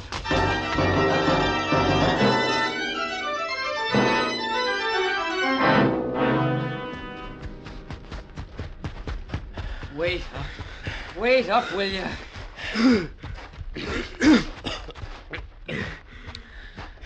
Oh, I can't keep this up, me buckos. This thing is heavy. There. Let's see that casket, Mortgage. Look at him, Johnny. We're rich, you know that? We're rich. Doesn't it mean anything to you that Meph is dead? He's dead. Yeah, sure it means something, Johnny. It means you only split it 3 ways. Is that all you can think about? What do you want to do? Send him his share? Forget I said anything. Let's get out of here. Now, lads, calm down. There's 20 miles of Devil's Playground between us and the schooner, and we gotta start using our heads. Well... Yeah, settle down, Johnny. It's gonna be a hot day.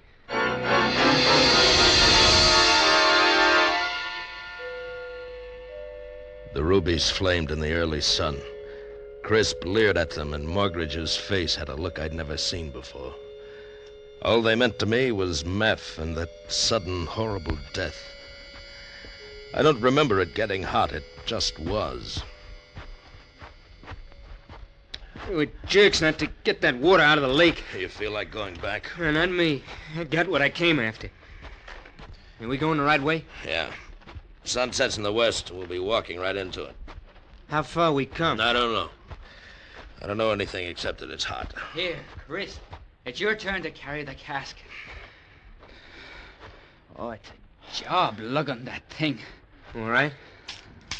Here, Johnny. No. You take the rifle. I'll take it for you, me bucko. No. No, Johnny'll carry it. Why, of course, me fine boy. Well, give it to me. Let's get going. I wish this thing would split 3 ways already. Wouldn't be so heavy.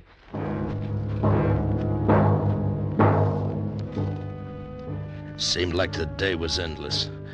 The casket passed from Crisp to me and back to Morgridge. I got heavier each time.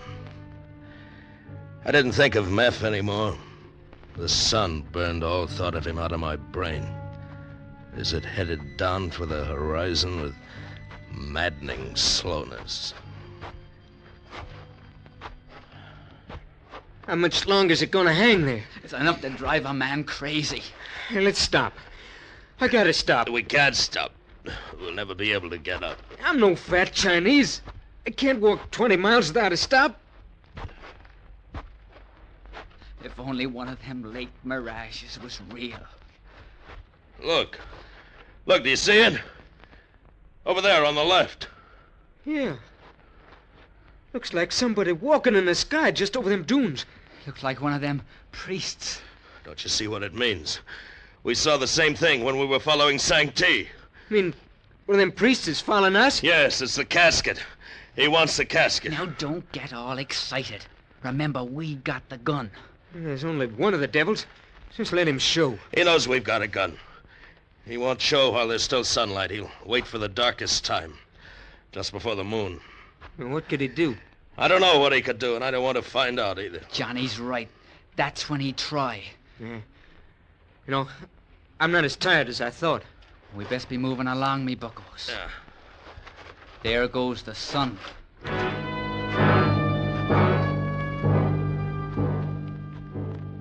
We didn't run. We couldn't. Crisp was carrying the casket, and we had to stay together.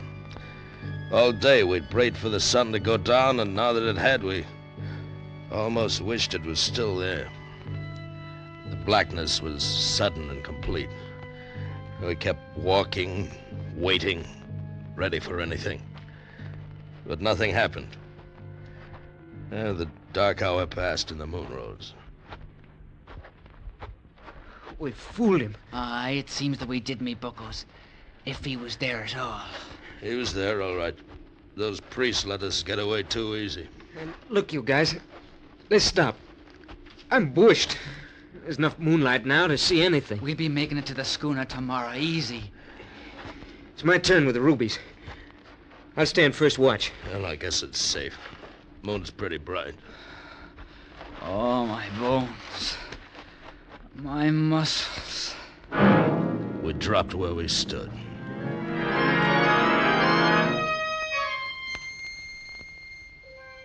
I think what woke me was the moonlight creeping under the brim of my hat. I felt cold. I sat up and saw Crisp was asleep.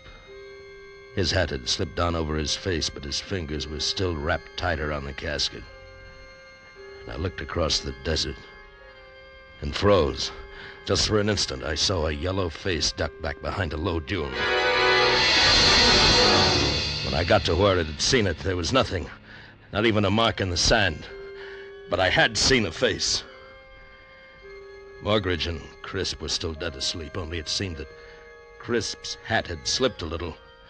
And then it actually shifted, rose, and settled back. Crisp, are you awake? What? Don't move, Crisp. It's the snake. Kill it! What's happened? Crisp is dead. Look at him. It was under his hat all the time. It's the little gray snake with a broken tail. That Chinese is hunting us down. Which way did it go? There. You see the track? You missed it? Yes, I missed it. And it's coming back. It'll keep coming back until it gets us. We gotta get to the schooner. Leave the casket, Morgridge. That's what they want. Hasn't it caused enough trouble? It takes a bit of trouble to get rich, Johnny, me boy. And I don't mind it a bit.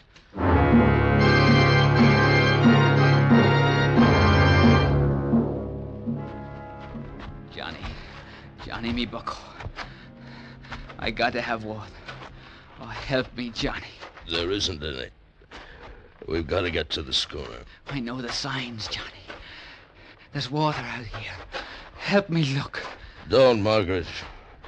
You'll drive yourself crazy. Crazy, is it? Don't call me crazy. It's you. Look over there. It's bushes. Green bushes. There's nothing, I tell you. It's just sand. Now, don't lie, Johnny. Don't lie. I'll go fetch you a drop. It'll make you feel better. You watch after the rubies, and I'll fetch you. No, come back, Margaret. We've got to go on. Stay with the rubies, Johnny. I watched him work his way over, stumbling in the sand. And then suddenly I saw it. There was something green. Margaret! Margaret, I see it! I see it too! It's water! It's water! No, Margaret! It's silk! Green silk! He wasn't crazy now, and neither was I. The green-robed priest rose up out of the desert, and in his hand he held the little gray snake. Margaret was running back. And then there was darkness in my eyes, and I was running desperately with something heavy clutched in my arms. We only stopped when it was broad daylight, and the sense of fear came to an end. Is he following? No. That was a close one, the dirty heathen. Margaret, do you feel it? What? The breeze. Oh, it's cool. It's a sea breeze. It's the Gulf, me bucko. We've made it. Look, I see it. The schooner. And there's a whole cask of water right in deck.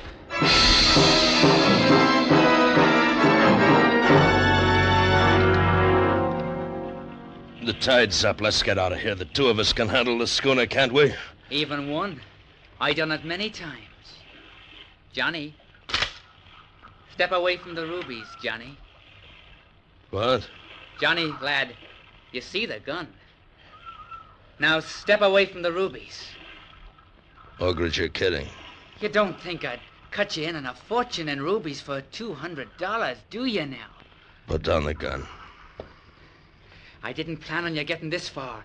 I needed the three of you to carry the box. But now the box is here aboard the schooner. So step back to the rail, Johnny. Margaret. Step back, Johnny. That's a fine boy. I realized everything now. Margaret knew that Sang-Ti would come. He knew where the bay was in the fallen pillar. It led us like sheep. And I was going to die, too, in that desolate place. I felt the rail of the schooner against my legs. But before you go, maybe you'd like one last look at the rubies, huh? I'll hold them up. Oh, ain't they beauties? Then I saw it.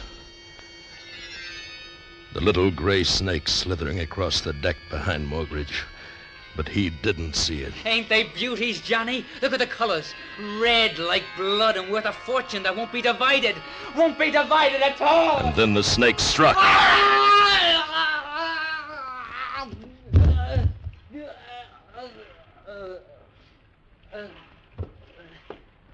I looked at Morgridge. His color began to change. It was horrible. Horrible. Tumanay. Huh? Chikuto sinepotaisu. It was the priest standing on the deck beyond Morgridge. And in his hand was the little gray snake. He picked up the ruby box, slipped the snake inside as if it had been a rare string of pearls. And then he bowed and was gone over the schooner's rail. I saw his green robe bobbing into the desert, and the rubies flashing blood red in the sun.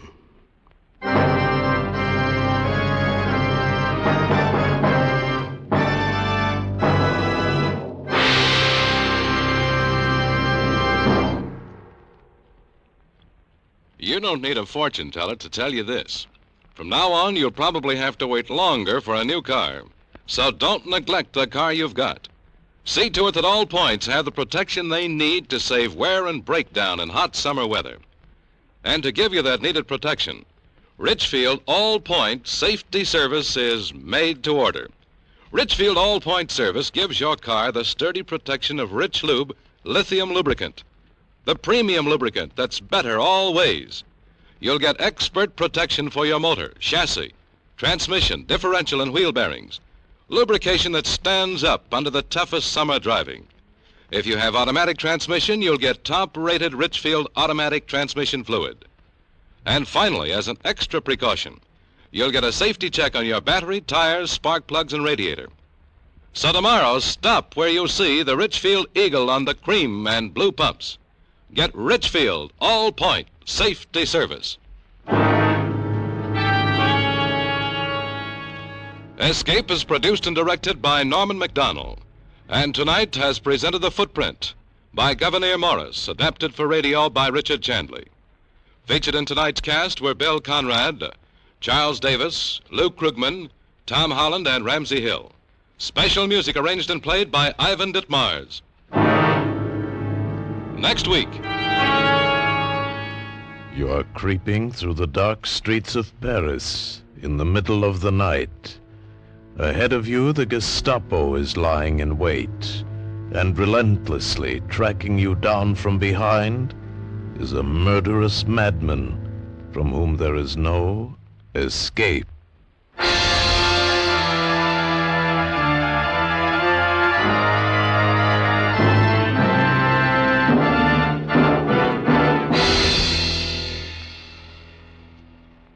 Next week at this time, the Richfield Oil Corporation of New York invites you to escape with the most unusual story of fright and terror in occupied Paris, as Marcel Aimé tells it in his unforgettable story, Crossing Paris.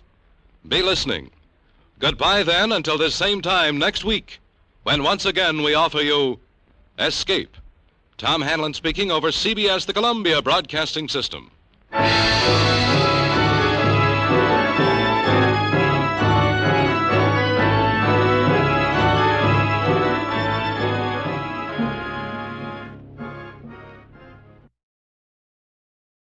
Our thanks this evening to America's own CBS. And before the orchestra strikes up again, let's see who among you really knows the golden age of radio.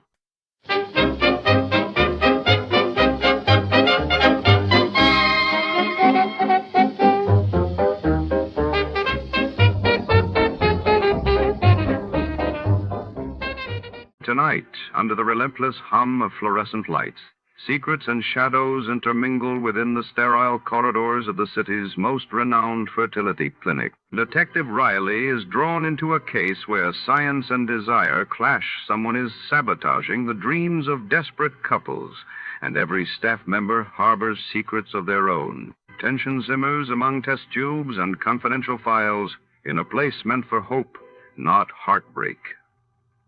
What drives a cautious celibate to risk everything? The answer lies behind locked lab doors. Before to start, let's see what happened the day it was aired. It was March 19, 1952. That day, the world learned of the United States Senate ratifying the peace treaty with Japan, formally ending World War II hostilities, while in Egypt, King Farouk dismissed his entire cabinet amid rising political unrest in Cairo. From Hollywood, it's time now for Johnny Dollar. George Reed here. Huh? Hey, now listen, George. If Lloyd's of England keeps handing me cases, how can I work for the other insurance companies? Well, what I'm calling about this time isn't really a case. So what? As long as the company pays my expense account and maybe a nice little fee to boot? Fee? Sure. Well, I'm not even certain you'll need an expense account. Oh, then now, wait a minute. Johnny, I think you'd better come over here to my office so that we can talk about this. Well, I don't want to sound chintzy, George, but a cab to your place will cost me over $1. Oh, well, that can go on the expense account, of course. Good. Then as long as we've established the expense account for this thing, whatever it is, I'll see you in a few minutes. Well, now, there's no hurry, Johnny, so just take your time. Huh? I said take your time about getting here. Yeah? I'll be right over.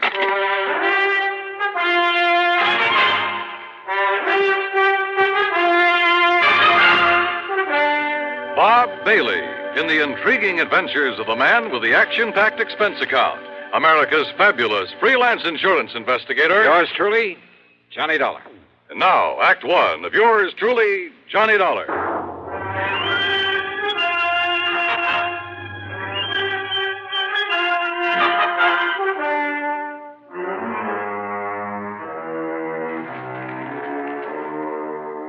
Expense account submitted by Special Investigator Johnny Dollar to Floyd's of England, North American Office, Hartford, Connecticut. Following is an account of expenses incurred during my investigation of the cautious Celibate matter.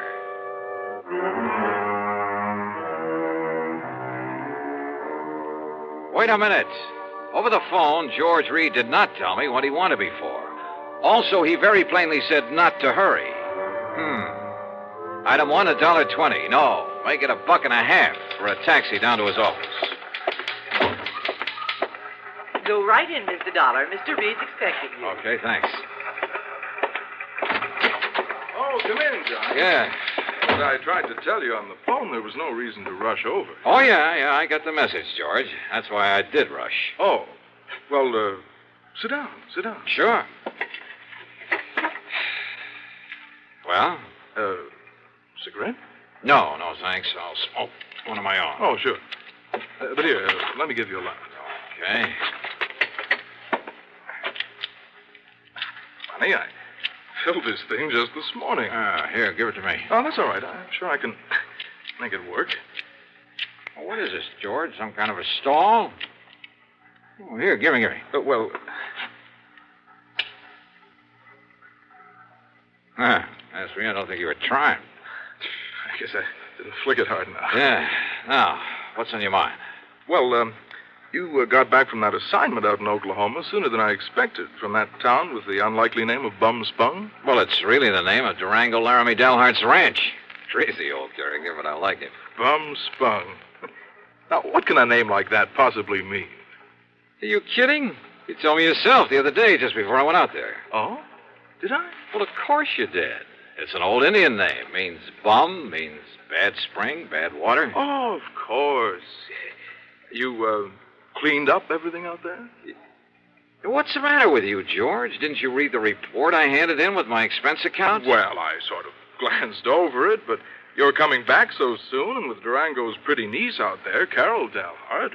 Oh? What about Carol? Didn't I, kind of get the impression that Durango would like to have you marry her? Well, you should have. Every time I get within spitting distance of Oklahoma, I expect them to shove a shotgun at my back, and, well, that's why I left there in such a hurry. Oh? Sure, right after settling that insurance matter.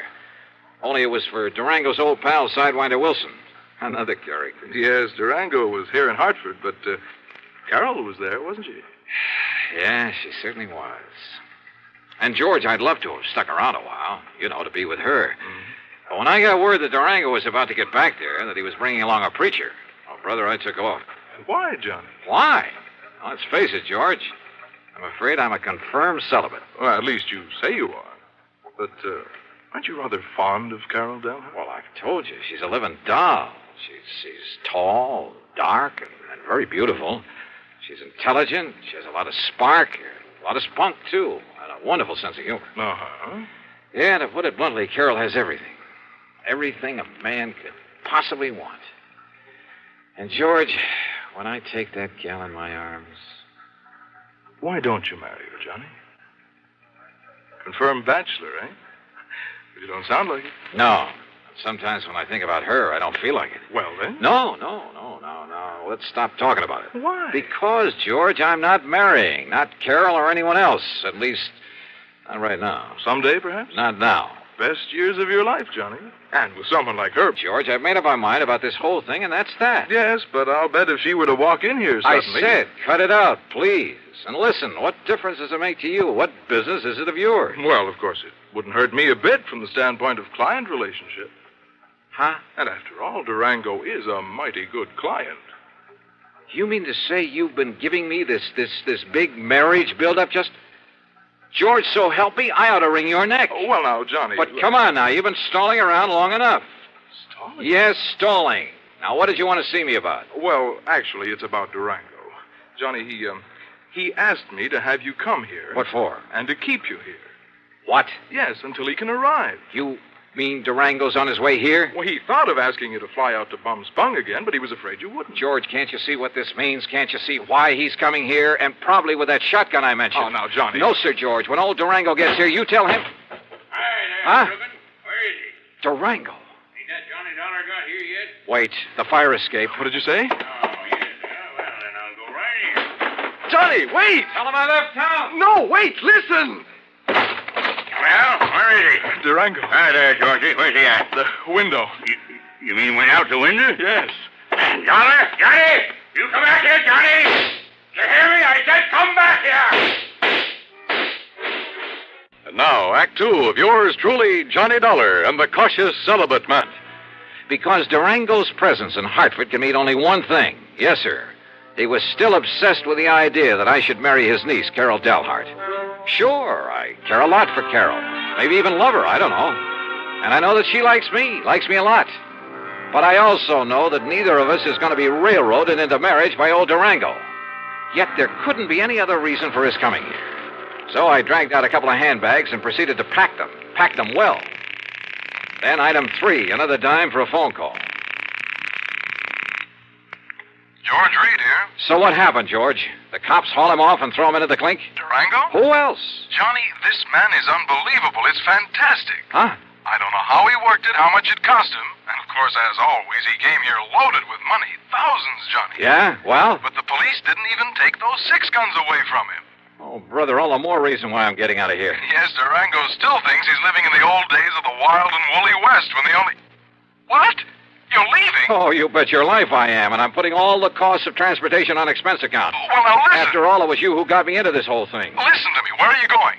Why, do you think I tell you? You're in cahoots with this wild old man, this trying to get me to marry his niece. But, Johnny, if you and Carol love each other... So what? Do you think we want him to force us into it? Oh, well, now, look. Suppose we... Yeah? Oh, come on, George. I'm in a hurry. George! Are you in your apartment, Johnny? That's right, but not for any longer than... Why do you ask that? You stay right there, Johnny. Durango. You just stay right there. I'm coming right over. I gotta talk to you, young feller, and that ain't all. You hear me, Johnny?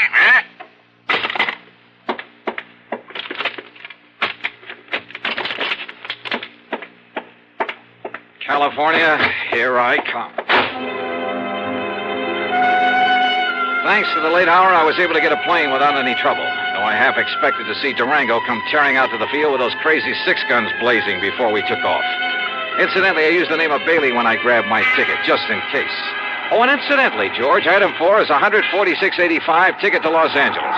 It's on my American Express credit card, but believe me, brother, I'm collecting from you. You may have to pay for a lot of travel before I'm through with this thing.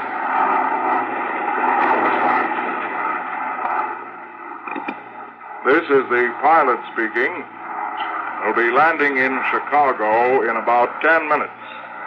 Weather is clear, the moon is bright, and ground temperature is 52 degrees. Is there a Mr. Johnny Dollar on board? A Mr. Johnny Dollar. I don't have him listed among the passengers, but is there a Mr. Johnny Dollar on board? Stewardess. Yes, Mr.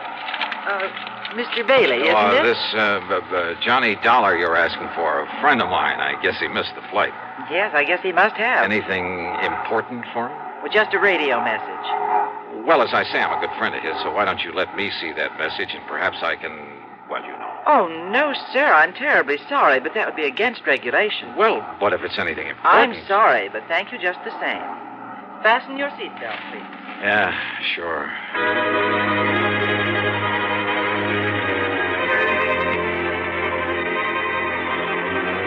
When we landed in Chicago, I was tempted to grab a telephone, call George Reed, and ask him if Durango had given up the chase.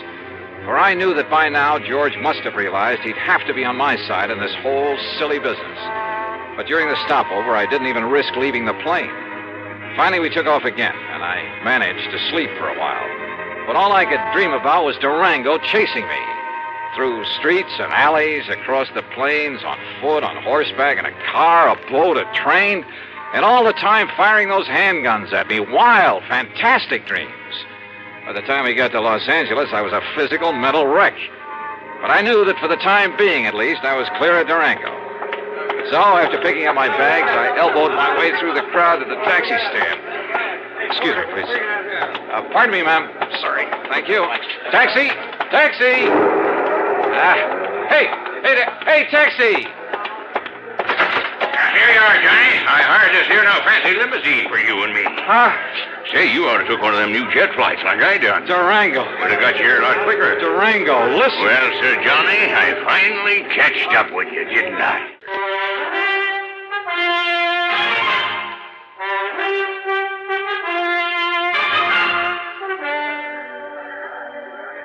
Durango. Well, Sir Johnny, I finally catched up with you, didn't I? Yeah, I guess you did. Well, you're the slipperiest young maverick I ever did see.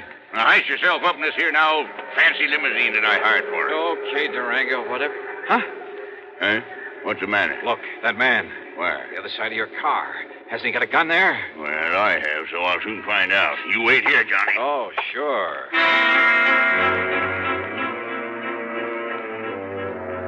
I dropped my bags and tore back onto the passenger ramp. By jumping over a fence, I was able to climb on board an airliner that was about to leave. By flashing my credentials at the stewardess, I kept her from throwing me off, and in a couple of minutes we were in the air. Yes, sir, and headed for Portland, Oregon. The plane fare is item 55620. And to prove I'm not kidding about the company paying my expenses on this wild trip, item 6 is $425 for my 2 leather handbags and all the clothes I'd packed in them. So what happened at Portland? You won't believe it. But Durango was there and waiting for me. Sure, he chartered a plane, and because of the stops that my flight made along the way, he got there first. But I saw him in time. Johnny, here I am! Over here, Johnny! By jumping another fence and doing 100 yards in something like 9 seconds flat, I managed to find a taxi stand. Item 7, $35 for a wild ride through the streets of Portland, because I knew that somewhere in back of us, Durango was in hot pursuit. We finally ended up at a private airstrip out north of town. Item 8, $200 for the plane I chartered. And I told the pilot just to go anywhere. But according to regulations, he had to report his course and destination. So I knew that sooner or later, Durango, who's nobody's fool, and more important with all his money, would be on my tail again.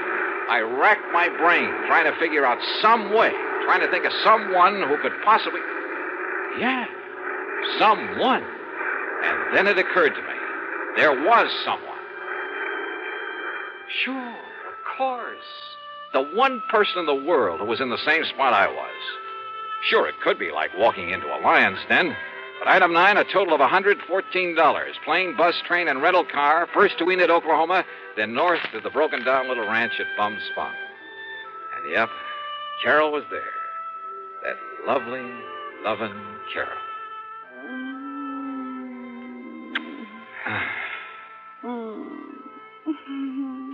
Oh, easy, gal, easy. You don't like to be kissed? Oh, I do. Johnny. Well, I love it, honey, and you'd know it. But listen, has Durango been here? Oh, Johnny, I don't know where that old goot went. Yeah, well, I do. He went to Hartford. Hartford? Yeah, Hartford, gunning for me. That crazy old man is so set on having us get married, Carol. Well, sure he is, but to go all the way to... Well, now, that's just carrying things too far. Yeah, I think so, too. I mean, if he thinks that by waving a 6-gun around... Listen, Johnny Dollar, I'm real gone on you. You know that. Well, yeah, and I think you know how I feel about But that doesn't mean that just because old Durango wants it that way, we've got to get hitched up together. No. At least not right away. So if he thinks he can shotgun you and me and... Oh, no. Durango! I knowed he'd be coming back to you, Carol, so now we'll really celebrate. Durango, you crazy coyote! Now, Durango, you stop that. You put down that gun and listen to me. Well, he's going to marry you, ain't he? Well, ain't he? No, Durango. No? No, at least, well, not now. And in spite of the way you've chased me all the way across the country. Yes, Durango. Well, sure I chased you, but not on account of Carol, Johnny. Huh? Well, sure. I hope all the time that sometime you and her will get married up together. Well, then? But I give up trying to force you kids doing it. Huh? Well, I just figure when you're ready, well, then you will. But going to Hartford and chasing me that way. Huh? Oh, that. Yeah, that. Well, that wasn't nothing, Johnny. It's just that when you was out here last week and you kept my old pal Sidewinder Wilson from getting murdered, you know, Sidewinder's my oldest pal, Johnny, my best friend. Yeah, that's true, Johnny. And when you passed on the word that he was the one that found out about that killer, well, Johnny, what do you know now? He's the new chief of police down there at Fairweather. Yeah, well, bully for him, but I still don't see... So you being so good to him, I just wanted you to know I appreciate it. So, what I went to Hartford for was to give you this. Holy... Some of them's a bit dirty, crumpled up, and got some... But when I counted right, there ought to be $10,000. There you are. Gee, Durango. Well, Durango, Well, I don't know what to say. Yeah, you don't have to say nothing, Johnny. Just enjoy it. But are you sure you wouldn't like me to have the preacher come up from Enid and no, I guess not. But God bless you anyhow, boy.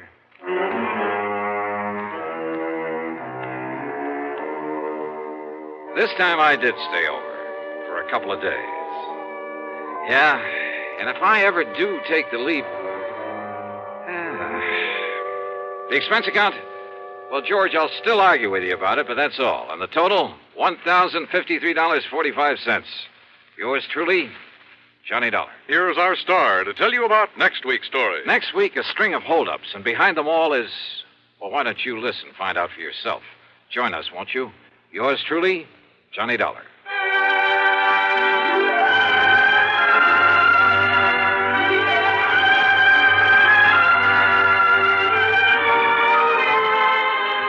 Yours truly, Johnny Dollar, starring Bob Bailey, originates in Hollywood and is written, produced, and directed by Jack Johnstone. Heard in our cast were Virginia Gregg, Gene G. Stanley Jones. Be sure to join us next week, same time and station, for another exciting story of yours truly, Johnny Dollar.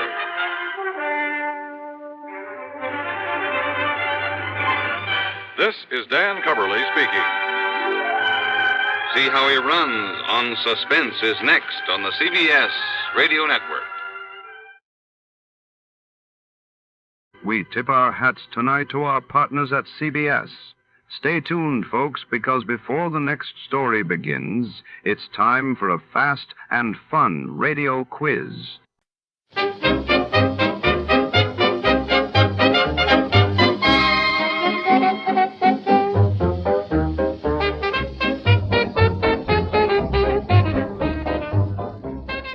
Tonight, under the neon haze of midnight, a shadowy figure slips through rain-soaked alleys clutching a mysterious briefcase marked SQP. When a sultry stranger with secrets of her own crosses paths with our hard-boiled detective, the line between ally and adversary blurs. As the city sleeps, a high-stakes chase for the SQP heats up what's inside, and who will claim it first. Stay tuned for a tale where every clue is a trap, and everyone has something to hide. Before we begin, let's see what happened on the day it aired. It was March 10th, 1948. That day saw the world reeling as John Masarek, Czechoslovakia's foreign minister, was found dead beneath his window, while in Panama, the government declared martial law after fierce political unrest erupted in the capital.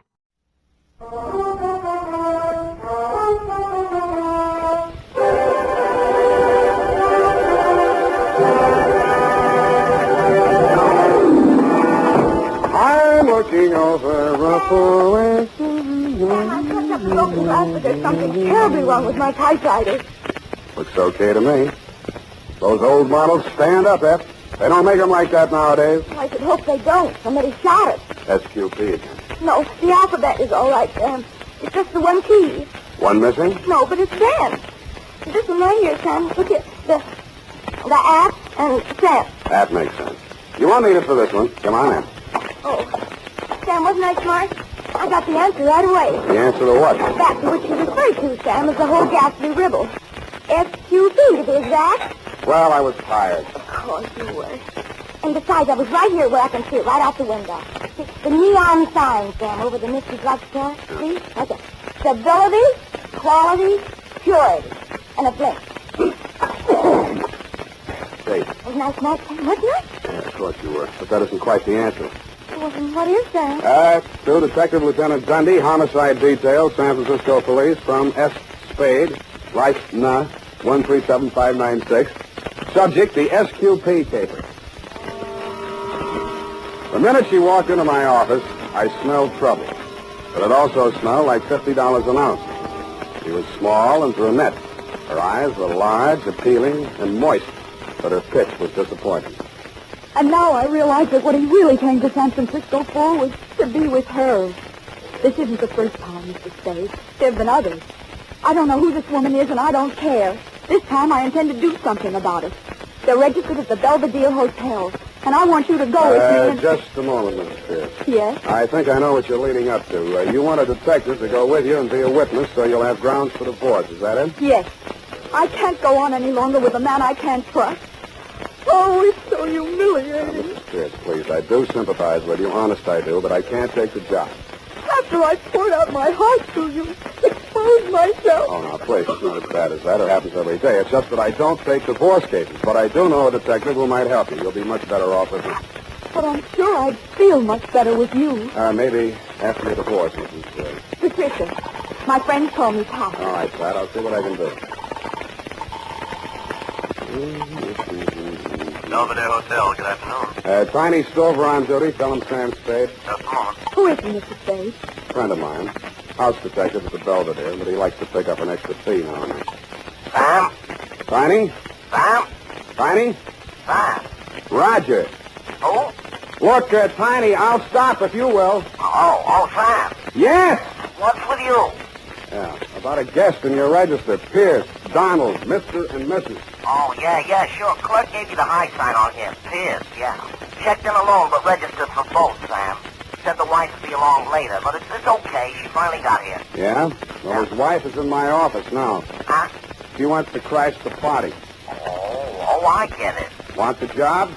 Well, Sam, I can't take it for a private fee. It's against the house rules, you know. Oh, too bad. Oh, well, wait, Sam. I go off duty in half an hour. Maybe I can do it incommunicado, huh?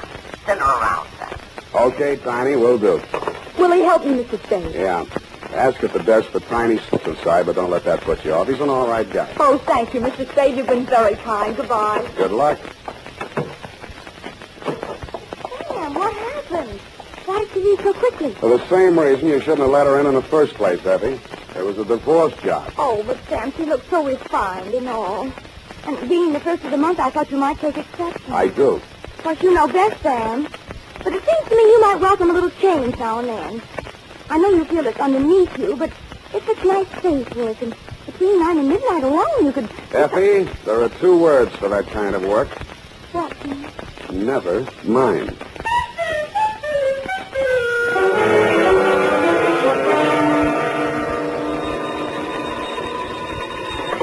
Sam Spade, detective agency. Oh, just a moment, Mr. Stover. Stover, Sam. What is it? think he's crying. I'll take it. Tiny? Sam? Yeah. What's up, Tiny? That dame you said over here. Listen, I better not take time telling you. Get over here. Room 418. Come in the side entrance and walk up. What happened? I cannot tell you over the phone. Just get over here, Sam, and hurry.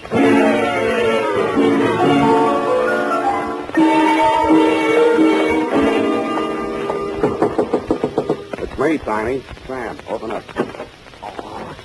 Come in, Sam. Sort of ease in, will you? He's lying in the way of the door. The first thing I saw as I squeezed through the narrow crack of the door was the brunette that had visited my office that afternoon. She was handcuffed to a chair, and a gag had been stuffed into her mouth. Tiny's frightened eyes shifted uneasily from her to the body on the floor. What kind of a caper is this? Well, you'd better tell me, Tiny, what happened. Who handcuffed her to the chair? I did. We broke in just like it says in the book, only there was no dame here, just him. He starts to jump the wife, and I grab him. The next thing I know, he's got my gun. I try to twist it out of his hand. The next thing I know, bang. He's right where he's laying now, and he's dead. Next thing I know, the dame is grabbing for the phone and screaming that I murdered him. That's when I decided I'd better shut her up for a while so you and me can compare notes on this thing. Well, first we better get some notes to compare. Now, listen, Pat, I'm going to pull this gag out of your mouth, but if you start screaming, it's going right back in. Get it? All right. Now let me out of these handcuffs. Yeah, we'll get around to that. Now, first, I want to put you straight on something. I know that Tiny here went into this on the level, which is more than I know about you. So if there are any angles from this table besides the story you told in my office, let's have them now before the cops get here. All right. I lied to you. I never saw this man before in my life. Shut up, Tiny. Go on. I was hired by a man named Christopher. He advertised for a photographer. He said he specialized in photographs for legal evidence, and this man Lombard's wife wanted she wanted a divorce. I didn't want to do it at first, but the pay was good, and he said it was good experience for newspaper work, which is what I want to do. So I took it. Why didn't you tell me that in my office? Those were his instructions. He said that's the way they did it, and any detective would understand.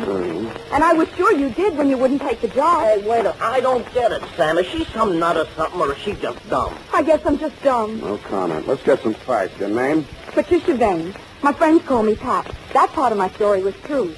I studied photography at Berkeley. And... Yeah. Now, this guy that hired you. Well, he has an office in the Fidelity Building, where all the divorce lawyers are. Full name? Calvin Christopher. It says on his office door, Public Relations Counsel. That's room 842 in the bag. You ain't swallow, Miss Yarn, are you, Spade? Fine, go sit down. I didn't say nothing. Check. Now, Pat, is this your story? You and Tiny came in here together. Lombard jumped you. Tiny grabbed him. There was a scuffle, and a gun went off. Yes. I just opened my purse to take my camera out. Where's the camera? I don't know. In the excitement. Oh, that looks like it over there. Over there by the phone. Be careful, there's some exposed film in it. It might have a clue. What did you shoot? Oh, some fishing boats. And one I featured Mr. Christopher himself. And some action shots of what just happened here. Do you think the police will confiscate my camera? No, I will. I saw it first. Hey, Sam, where you going? I'm going to do some fishing. Sam, you can't leave me holding the bag. You got me into this. You want to get out, don't you? Yeah, but... Okay, keep me in the clear. You'll have somebody working for you. I felt like a cad, Dundee, but there was nothing I could tell you that they couldn't tell better as eyewitnesses, so I left them there to face you and your homicide boys alone.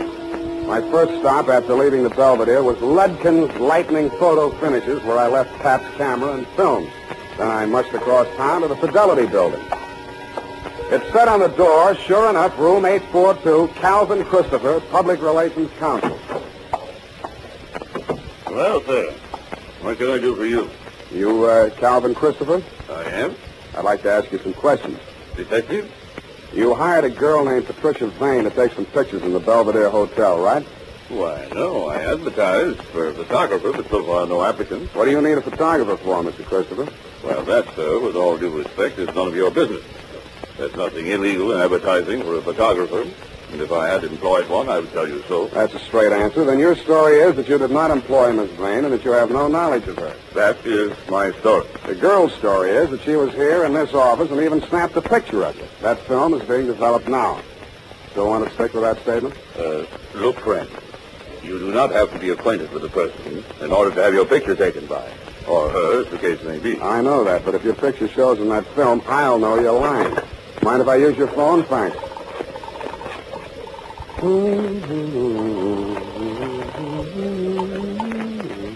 Homicide. Lieutenant Dundee. Dundee, Sam Spade. That girl you're holding in the Pierce death, Hotel Belvedere? What girl, Sam? Who's Pierce? Tiny Silver gave you the rumble. He did, didn't he? Not yet, Sam.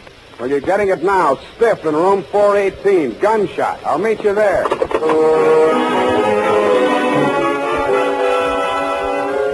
And I did. I won't dwell on that part of it, Lieutenant dear. You were cross with me, and I didn't blame you.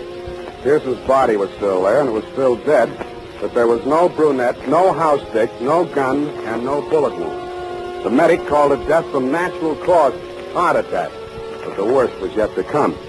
When I rushed down to Ludkin's to get those pictures just to prove to you that I wasn't completely out of my mind, there were no fishing boats, no pickets, no Mr. Christopher, and no struggle. Nothing but pictures of a complete set of dental x-rays.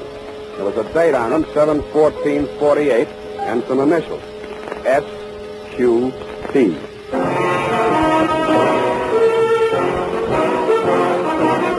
The United States Armed Forces Radio Service is presenting the weekly adventure of Dashiell Hammett's famous private detective, Sam Spade.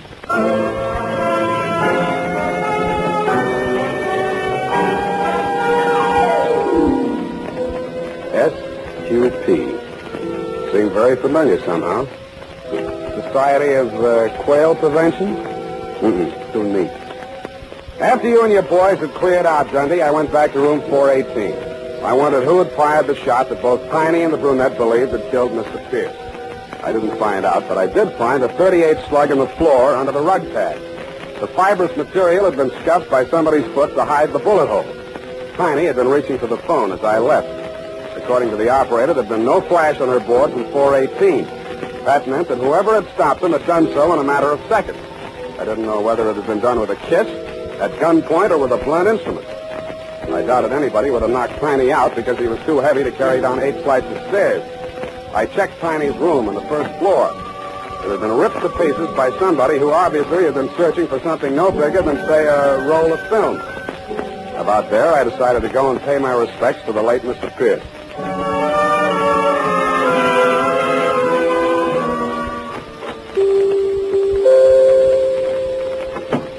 Good evening, sir.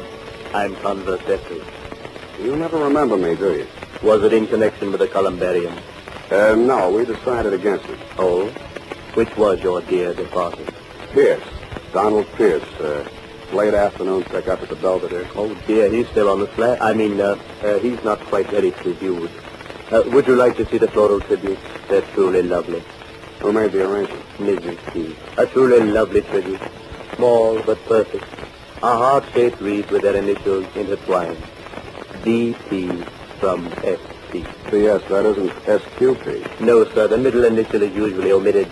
That is, if desired, in the 3250 city. Of course, I'll go to them. By Jove, I do remember you. The detective, Mr. Spade. Good heavens. Foul play in regard to our Mr. P? I'm not sure, Mr. Etheridge, but maybe you can help. These x-rays. Could you check and see if they're his? Why, surely. Oh, dental x-rays. Needn't spend the time. No use? No teeth. A completely dentured subject. For a good 10 years, I would say. Oh, pardon me. Something, madam. Oh, yes, if you'll just wait.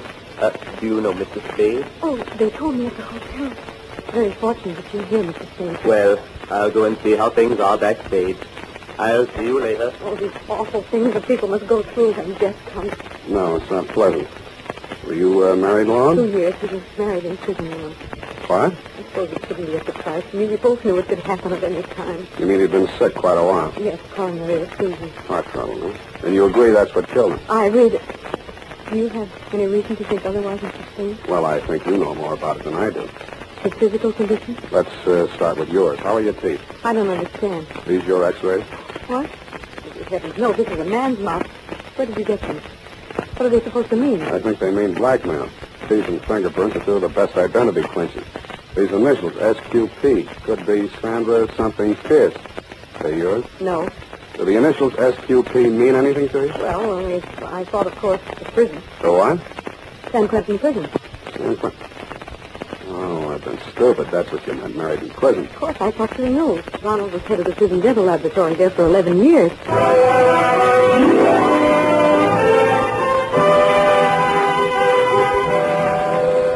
I sat down and gaped at her. She went on telling me how she'd been his assistant at the prison, how he'd had to quit because the prison routine was too tough for his heart condition, and how he'd bade her a tearful farewell because he didn't have any prospects and couldn't ask her to marry him.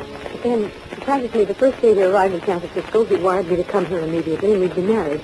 A relative had died and left him $20,000, and more was coming in. He wouldn't even have to work anymore. He could retire, and that was wonderful because he really wasn't well enough to work. You're not listening to me. What are you thinking about? $20,000 from a relative. Never explained it any better than that, huh? No. The man came, the lawyer, I guess it was. I suppose he brought the money because Donald took it to the bank next morning. Where were you? Donald sent me out of the room, but I was afraid to go too far away. He was so excited, and he was feeling these angina pains. I just stayed outside in the hall, listening. Mm-hmm. I couldn't hear anything they said, but then the door opened, and the man stood there and said, Don, I had no idea your ticker was so bad. Someday somebody's going to say boo to you, and you'll drop dead. That's what I figured, Mrs. Pierce. I think your husband was murdered. He was literally frightened to death.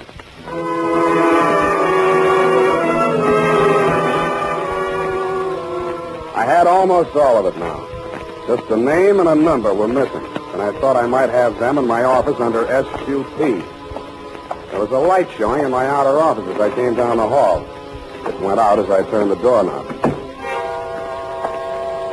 Stop right where you are.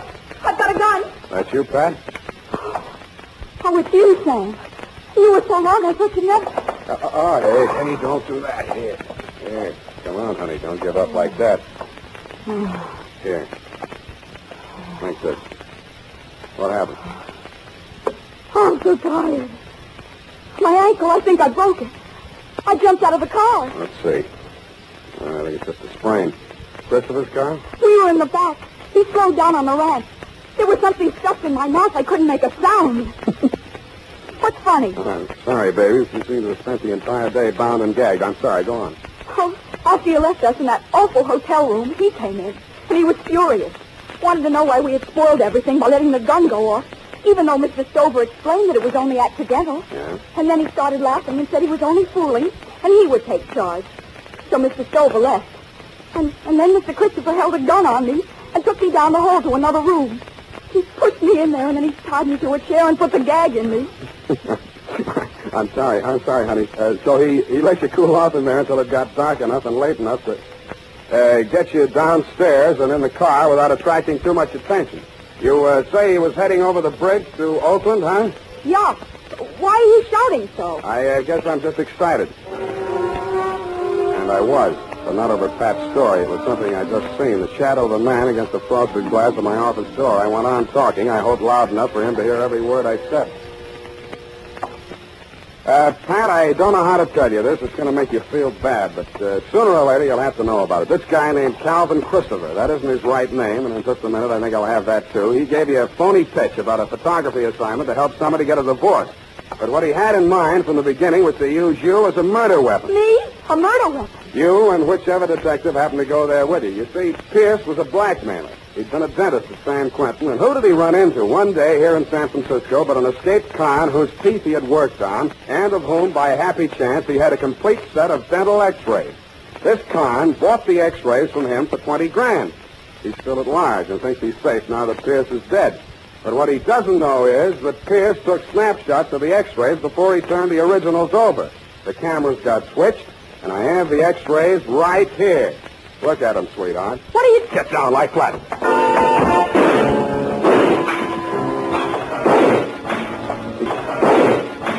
He came in shooting. I kicked the lamp out and answered him. They were all shots in the dark, but mine came closer because he had him profiled against the light. My third shot was the lucky one. It knocked the gun out of his hand, just like in the Western, but I was too tired to feel proud. Snap on that light, Pat, and push the phone over here, will you? Stand over away from that door, Christopher. By the way, what is that name? Cross the army. Don't bother to smile. Homicide. Lieutenant Dundee. Just a chip. Lieutenant Dundee. Dundee, come over to my office and pick up Victor Graziani, 39, Caucasian, San Quentin lifer, broke out July 14th this year. You owe me $11 for damage done to my office.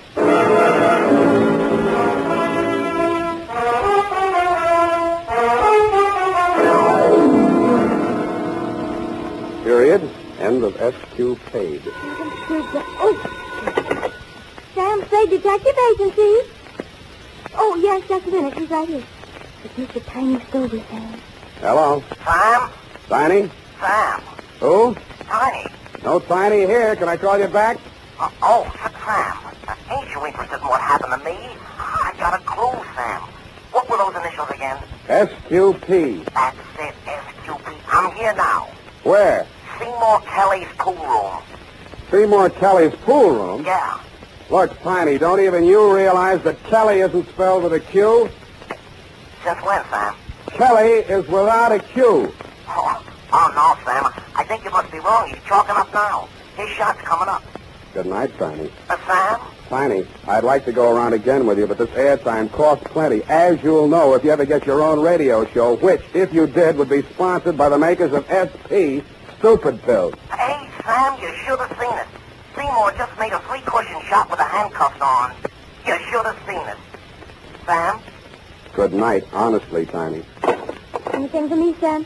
Just go type that up, sweetheart, and have it back in exactly 34 seconds. I'm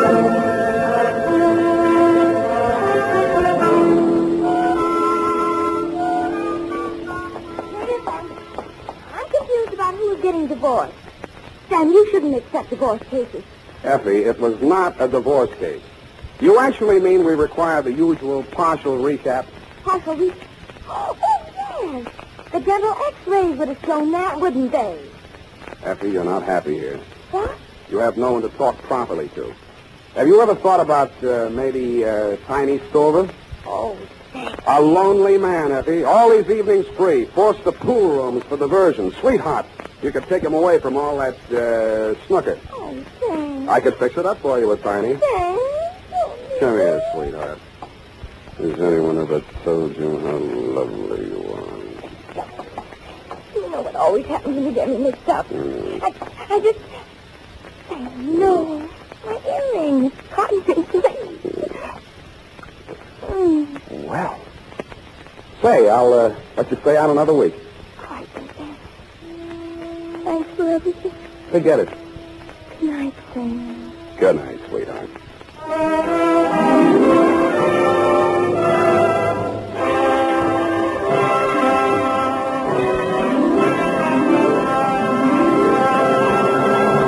The Adventures of Sam Spade, Dashiell Hammett's famous private detective, are produced and directed by William Spear. Sam Spade is played by Howard Dove. Lorene Tuttle is Effie. We tip our hats tonight to our partners at CBS.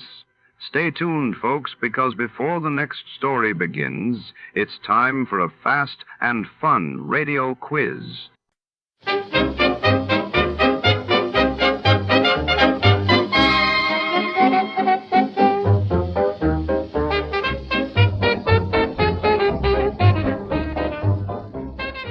In the shadow-draped city, secrets fester beneath the neon glow.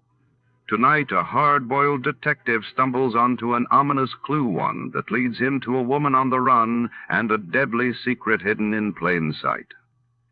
Danger prowls every corner. Who is hiding, and what are they willing to do to stay lost? Stay tuned for The Hiding Place. Before we begin, let's see what happened on the day it aired. It was May 27th, 1948. That day, the world reeled as the first United Nations airlift planes landed in Berlin, launching the historic Berlin Airlift, while across the globe, South Africa enacted the apartheid law, setting in motion decades of controversial segregation. Get this and get it straight. Crime is a sucker's road, and those who travel it wind up in the gut of the prison of the grave.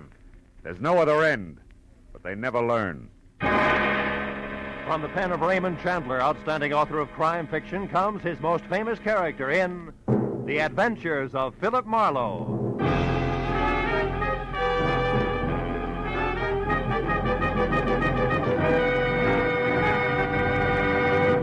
Now, with Gerald Moore starred as Philip Marlowe, we bring you tonight's exciting story, The Hiding Place.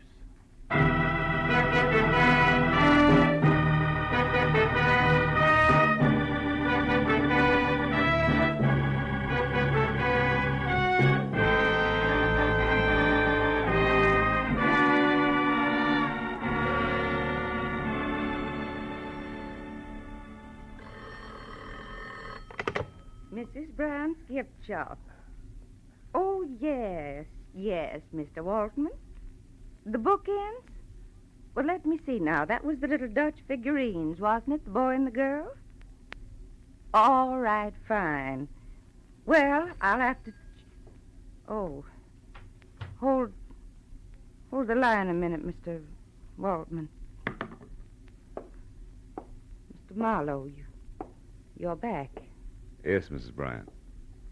Did you find him, Mr. Marlowe? Did you find Chipper? Chipper is dead, Mrs. Bryant. Oh. Take it easy, Mrs. Bryant. Maybe you better sit down here. No. I'm all right. There's a customer waiting on the phone. I'll finish that. Then I want you to tell me everything you found out about my son. Sure. I'll only be a moment. As Martha Bryant went to the telephone, I braced myself for the story I had to tell her. I tried to figure some last-minute way of making hard facts a little softer for a sweet, brave, gray-haired lady who deserved a better break. The first thought about what had happened brought the whole ugly business rushing back at me again. Turned my mind back like a clock to where it had all begun yesterday morning in my office. And that same Martha Bryant, full of hope and quiet courage, had walked up to my desk, handed me a letter, and asked me to find her son. His name is Chipper, Mr. Marlowe. Or rather, Chip, now that he's a grown man. He's 22. He left suddenly without a word 6 months ago. Oh. I've heard nothing until this morning when that letter they addressed to Chip came in the mail. Postmark St. Louis Obispo. Oh, sit down, won't you, Mrs. Bryant? Thank you. Maybe I shouldn't have opened it, but... Well, you see, it's the first indication I've had in all that time that he's even alive. Read it. Dear Chip, it's been a long drag, but the waiting is finally over, darling. Time is now. Meet me at 11:30 Monday night at the House with the Big Wheel, signed Toby. House with the Big Wheel, what does that mean, Mrs. Bryant? I have no idea. But for some reason it frightens me. Oh, 11:30 Monday night. That must be tonight. Who is this Toby? Toby Packler. She's a very, very beautiful young woman, platinum blonde. Oh. Chipper believed he was in love with her, I'm afraid. Oh, please don't misunderstand me, Mr. Marlowe. I'm not a possessive mother. I knew I'd give Chipper up someday, only I hoped it would be to a nice, sincere girl. Toby Packler isn't? Well, she's much too fast. The kind who uses too much mascara and wears things like those little anklet chains they call slave bracelets. I tried to find her after Chip left, but she was gone, too. Oh. Tell me, did you and your son argue about Toby, Mrs. Bryant? No. I only saw her once. He knew I didn't think much of her, but that didn't drive him away, Mr. Marlowe. What did? Well, I've never been able to understand. After his father died, Chip became irresponsible and a little wild, perhaps. Especially since I had to spend all my time running our gift shop on Ivar, but he was a good boy, really. I've tried to convince myself that he left just to prove his independence, to test his wings, you know. But now... Now what, Mrs. Bryant? Now I'm worried. That letter, it puzzles me. I don't like it.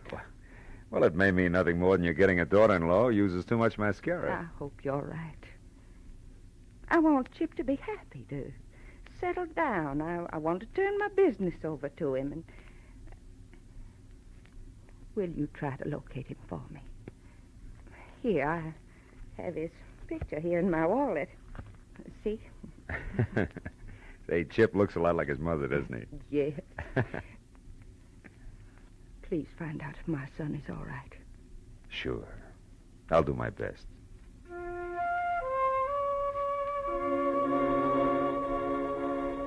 From my office window, I watched her leave the building.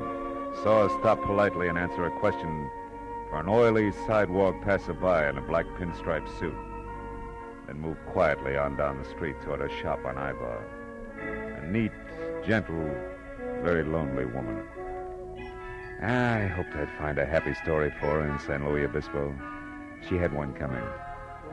I was still hoping 5 hours later when I pulled into a mobile gas station in the little town at the foot of the Santa Lucia Mountains, 200 miles up the coast. I filled up, asked a few questions, and found out that there were only 4 good hotels, 5 not so good, and 2 or 3 dozen motor courts, and that ran the gamut. So even with nothing but the name Toby to go on, the job wasn't completely impossible.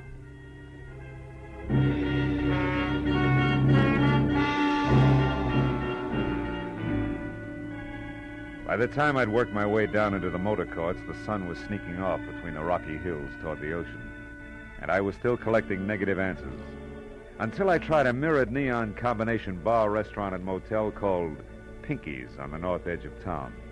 Sorry, mister. No Toby Packler registered here. Now, wait a minute. Are you sure? She's a lovely platinum blonde about... About what? Huh? Oh, never mind. Skip it, Pinky. Maybe this is better. When I glanced across the lobby at the bar, I'd caught a man watching me. He was the same oily character in a black pinstripe suit that I'd seen stop Mrs. Bryant on the street outside my office back in L.A. He ducked away, and I beat it into a bar. Just in time to see him slip out a side door, so I followed him. Outside, a gravel path wormed through a grove of dejected pepper trees, wound up in a lonely walled patio, and when I got there, Oily was out of sight. The reason was simple. The nose of his gun in my back said he was behind me. Don't move, Marlowe. Well, name and all. Yeah, sure.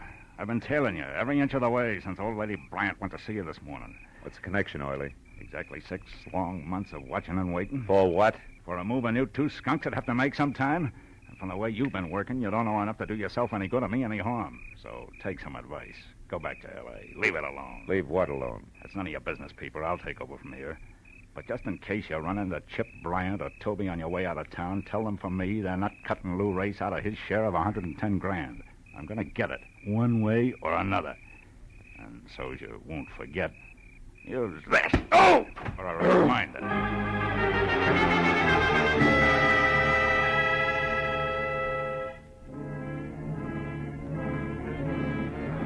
When the brick floor of the patio finally stopped pushing, I was alone, except for my ugly thoughts.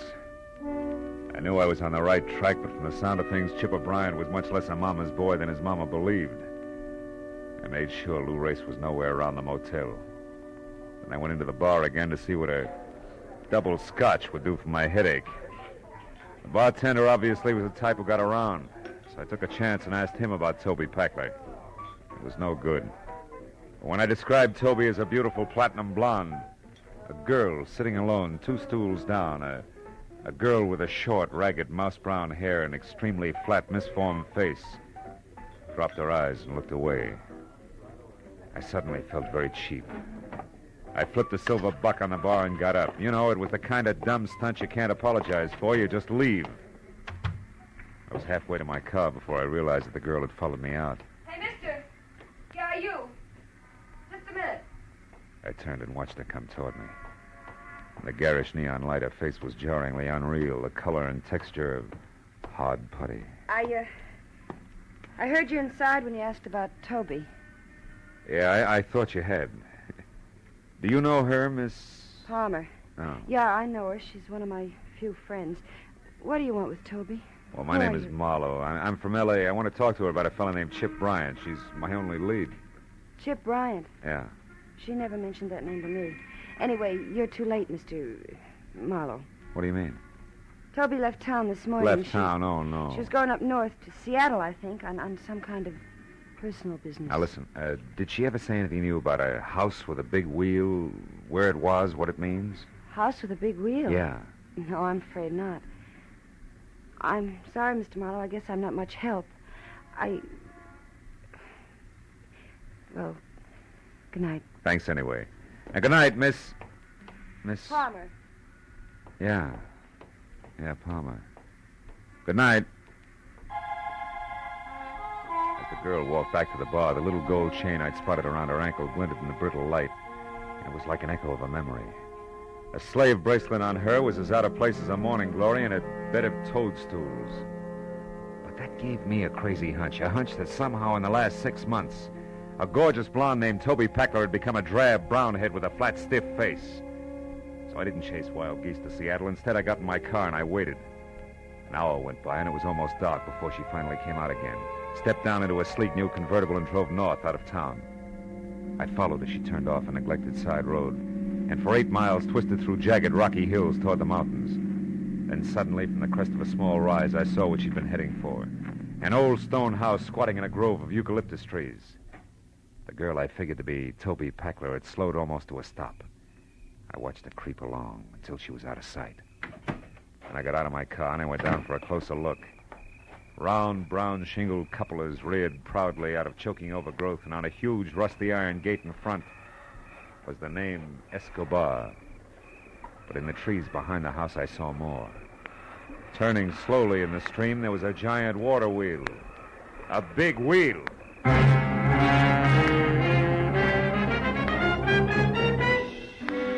drove fast back to town and stopped at the only place I could figure for a quick answer. The office of the San Luis Obispo Daily Eagle. The night editor was strictly old school, from green eye shade to sleeve garters, but still very much on the ball. So, you want to see the issues of exactly 6 months ago, you say? Yeah.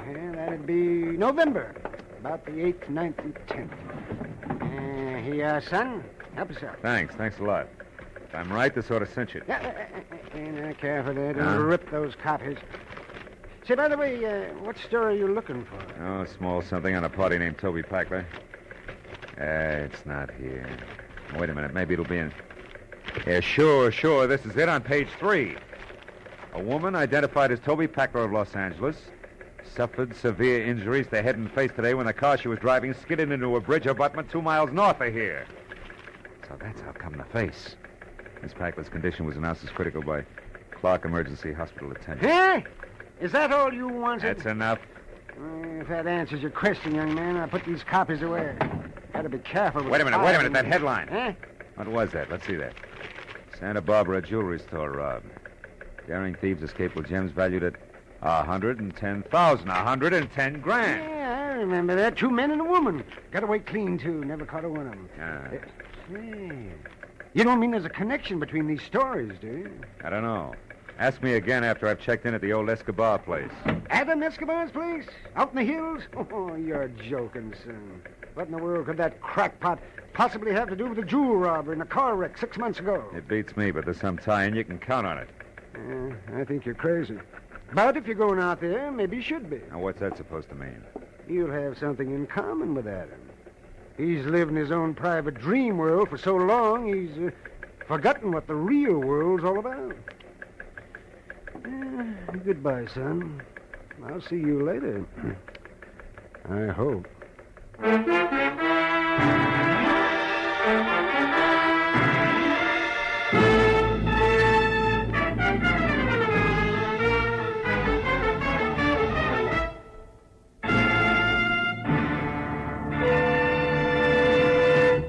In just a moment, the second act of Philip Marlowe. But first, the fun is always fresh and furious when Groucho Marx takes over on CBS Wednesday nights with his wonderful quiz, You Bet Your Life.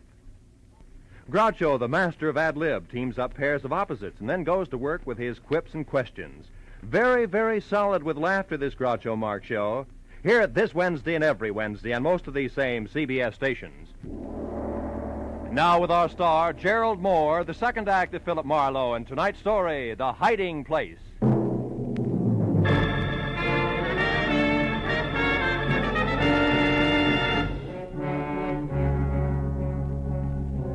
From the road, I had thought of Adam Escobar's place as just another 100-year country home. You know the kind, big, aloof, wrinkled, like an aging nobleman who had retired long ago with his memories.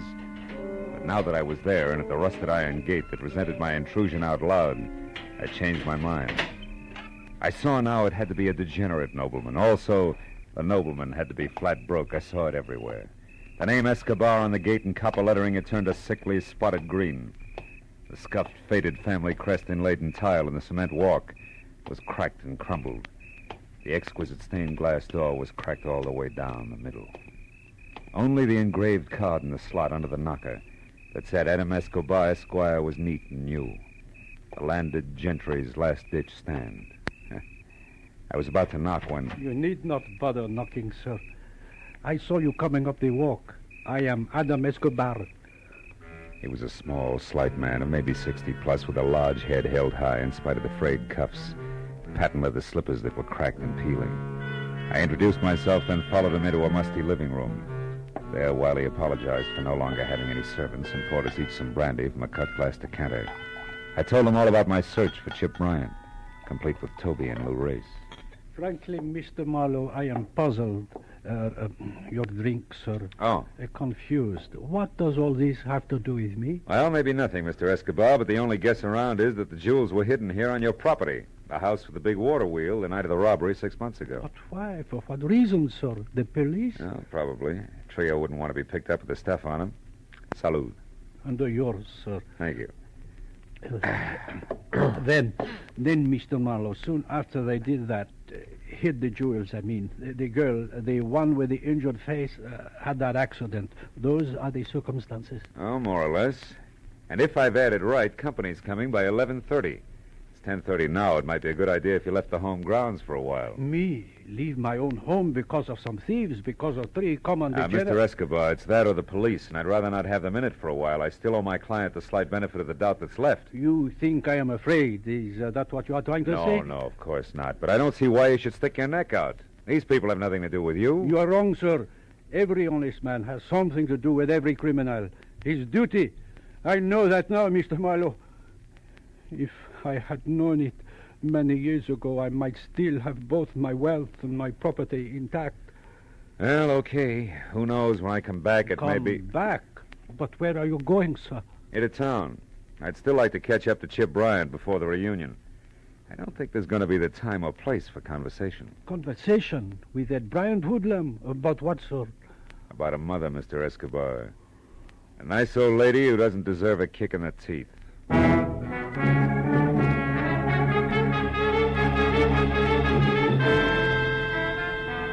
Back in San Luis Obispo, I returned to the missing person door-to-door canvass for the 3rd time that night. Only now I confined myself to the wrong side of the tracks exclusively, and the deeper the dive, the better. I didn't figure that Chip Bryant would show anywhere else. And after a half a dozen quick stops, number 7 proved lucky. It was a cramped, greasy bar with a sawdust and cigarette butt floor and a single customer. I hadn't found Chip, but I was close to the dapper Mr. Lou Race. The barkeep, a ball of fat, wearing a sweatshirt the size of a tent, had his back to me when I entered. So did Race. So when I tapped the tricky man on his padded shoulder and he turned, he was surprised to see me swing! That slicker was an old debt. This? Just in case the cat got your tongue. Now get up! Get ready to answer a few simple questions. Hey, what do you think you're doing? You're busting my table. I'll pay you for it, and unless you want to be up to your rolling chins in trouble with the law, Junior, don't try to help the clientele. The cops? Oh, okay. Why didn't you say so? I don't know nothing about this guy. Yeah, and I don't know enough. Now, come on, Race, you talk or eat sawdust. Which? No. I'll tell you. What do you want? One, you, Chip Bryant, and Toby Packler stuck up that Santa Barbara jewelry store 6 months ago, right? Yeah, we did it. But they crossed me up. It was when the cops were coming and we split. Split, or you played hooray for Lou Race and ran without worrying about the others? What's the difference? The reason Toby and Chip Bryant won't tell you where they hid the jewels, that's a difference? Nuts. You're standing on one ear, peeper. Toby had a different reason for crossing me. Like what? Oh, like her falling in love with that louse Bryant. The kid she baited into coming along with us. By flapping her baby blues, the kid who was supposed to drive the car, period. That's how she crossed me. Anything else? Yeah, the topper. Where's Brian now? One of 2 places. Either with Toby Packler or without. Oh! Packler. Good night, sweetheart. By the time I made it to the door, the second company, Sam Spade, was across the street behind a parked car and streaking for an alley in the middle of the block. And just as I thought I was going to lose him, he came abreast of a dark doorway, and I saw it. An arm raised quickly, the glint of a knife blade. The arm dropped sharply. Whoever Whoever had done it slid away in the dark as suddenly as he appeared. When I was next to Race, there was only the caller's card, a black ivory-handled knife, driven to the hilt in between the dapper man's shoulders. He was going out fast. Hey, holy cow, how did it happen, Mr. Shut up, Jones? Race. Do you know who got you? The knife. Yeah? Has it got a dark black eye? Black ivory handle, yeah. Why? What does it mean? Who's it belong to, Race? It's the kid. What kid? Cecil lousy Chip Bryant. He's dead, huh? Yeah. And so are all the prayers of one Mrs. Martha Bryant. Huh? Who's she? Never mind. Listen, call the cops. Tell them my name's Philip Marlowe. I'm a private detective, and I may be able to explain all this later. Right now, I'm due at a house with a water wheel, and I'll explain that later, too. If I'm lucky.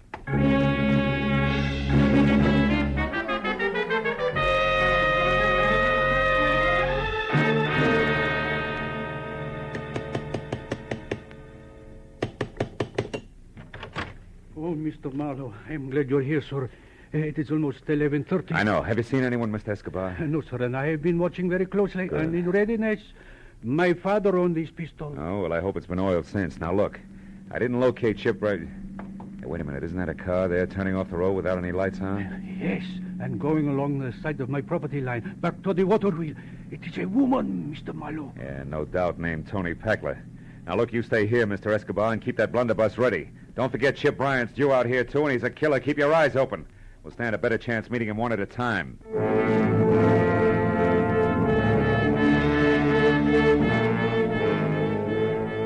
went around to the side of the house quickly, then kept close into a long line of eucalyptus trees that ended at a crumbling building that had once been servants' quarters. After that, it was only 20 yards to the water wheel. 20 open yards to the huge ancient circle of hand-hewn wood that complained against the side of a dreary squat stone mill that had long ago died of old age. There in the faint half-light of a hazy moon, I saw Toby Packler, kneeling at the corner of the building and with both hands working furiously to loosen a stone the size and shape of a football. There was a gun on the ground next to her. I moved closer, my hand tight on the .38 in my pocket. Then I waited till she had the stone out. And that baby end's a 6-month-old secret. Were you not the... That wasn't bad aim, just a warning, Toby. How do you know my name? I read your mail. Now get back over to your homespun safety deposit box there and take the jewels out. Go on. All right. Why shouldn't I, soldier? You won't go anyplace with them. Chip will see to that. They're gone. Get back. They're not here, I tell you. Do you understand? They're gone. Gone. All the hopes I Hold had. it. Now tell me, is this where you hit him? Of course. Nobody else knew, Race or Chip Bryant? Grace didn't even know about this place. But Chip... What? And don't dare move, Mr. Marlowe. Now, drop your gun. Do it! Miss Packler. Mr. Adam Escobar, Esquire. Keep quiet. So Chip Bryant had the jewels all the time, did he? I never thought of that. What do you know about jewels? Oh, quite a bit.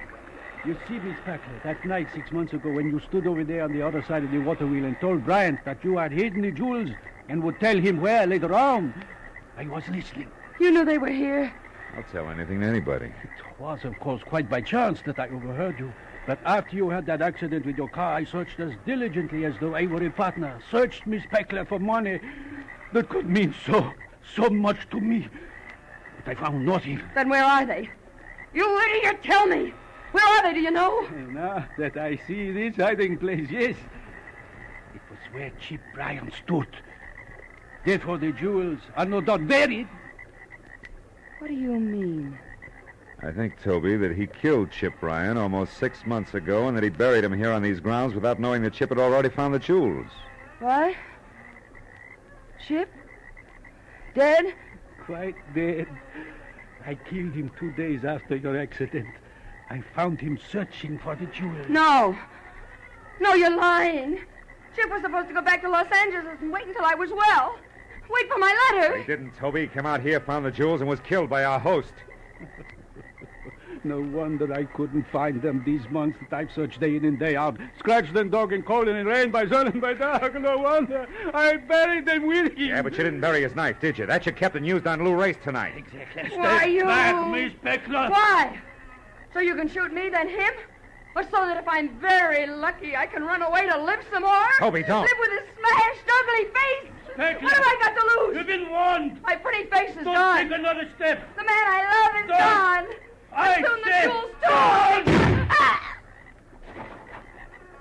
Escobar, turn around. Point that gun at me. Letcha, Mr. Marlowe. Now it's self-defense. Toby, is it bad? Yeah. Real bad, soldier. I had so much once. Pretty face. A guy named Chip. Jewels. I had everything. I was a big wheel. Wasn't I, soldier?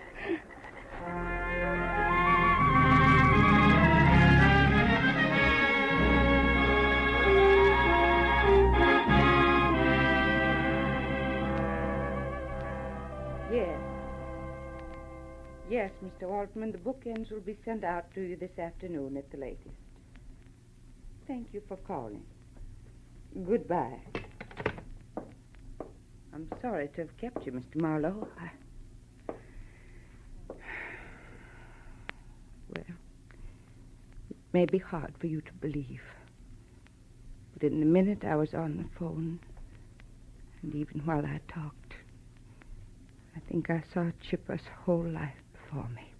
I know what you mean. Well, Mrs. Bryant, I found out that your son, Chip... Yes. You found out what? Mr. Marlowe, what are you staring at? Oh, that showcase there. Oh. Our Mother's Day display. It's attractive, isn't it? Yeah, very. Mrs. Bryant, Chip was killed in a storm at sea a week after you saw him. It was off San Francisco. His body was never recovered. I was told that he was on his way to a new job in Canada at the time. And incidentally, that letter from San Luis Obispo, that was all a mistake. That girl never saw Chip again.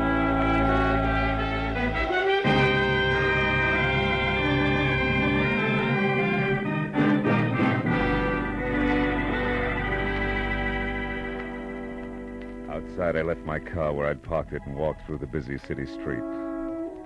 You know, it's a funny thing. Lies can cause more trouble in this world than almost anything else, they say. And at the same time, can sometimes bring the most happiness.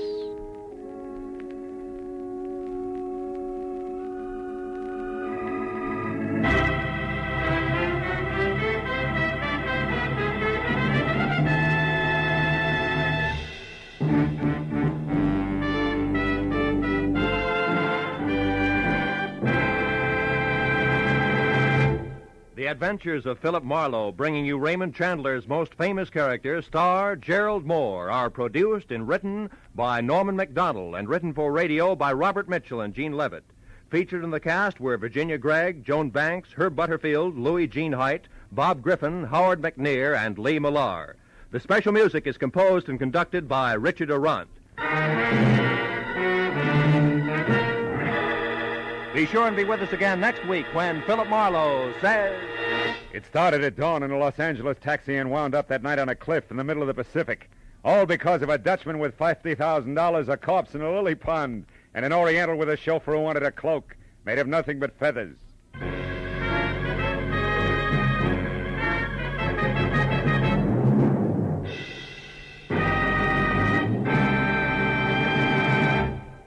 This is CBS, the Columbia Broadcasting System.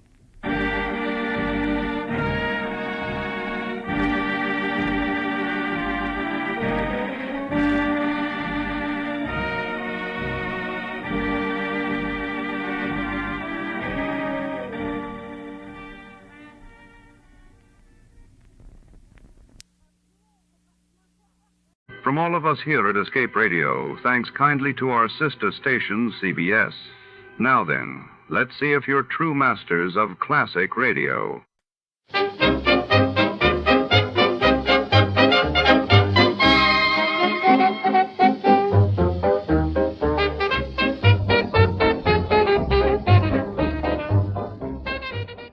Tonight, our story plunges into the shadowy heart of Los Angeles, 1947. Inside the imposing vault room of the Grand Pacific Bank, secrets are locked behind steel and stone. Until a daring midnight heist leaves a trail of questions and a city on edge. Detective Jack Mallory steps into a world of double crosses, flickering security lights, and silent alarms, searching for the truth in a place where every shadow could be a threat. Prepare to unlock the mystery of The Dark Wall. Before to start, let's see what happened the day it was aired. It was October 15, 1951, and that day the world learned of the dramatic rescue of miners trapped underground in the French town of Saint-Étienne while in Tokyo. Emperor Hirohito made headlines by attending his first public sporting event since World War II. Tired of the everyday grind? Ever dream of a life of romantic adventure? Want to get away from it all? We offer you Escape. Escape, designed to free you from the four walls of today for a half hour of high adventure.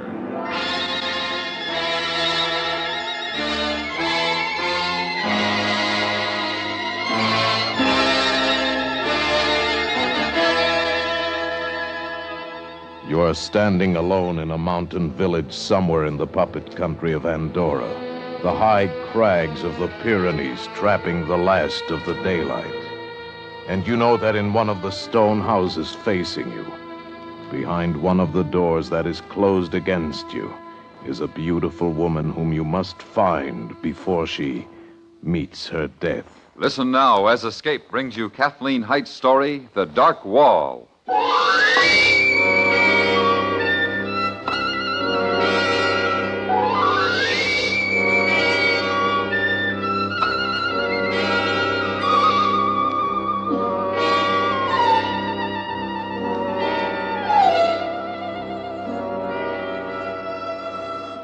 The black quiet of the night settled over us. I could hear only the silky ripple of the river Segre nearby, and a thin whisper of wind in the high pines above us. The strained silence of the day was over. Joyce was sleeping quietly now, a few feet away. I sank into my sleeping bag and prayed that things would go better tomorrow.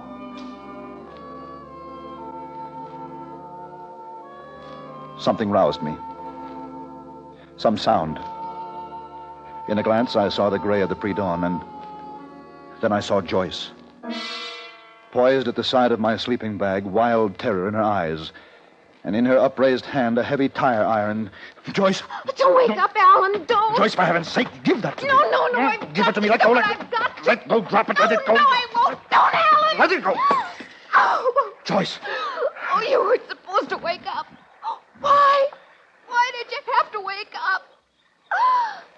Oh, Alan, I'm so afraid. No, you're all right, Joyce. Joyce, don't be afraid. No. Oh, Alan, what's wrong? There's nothing to be afraid of. It's so awful to be so frightened. Well, what frightens you? Can't you tell me? I was going to kill you. You... What? I wanted to kill you. Joyce, are you afraid of me? Oh, it isn't you. I love you. And I love you, darling. Oh, I know you do. Alan, please, can't we go now? Can't we get away from here?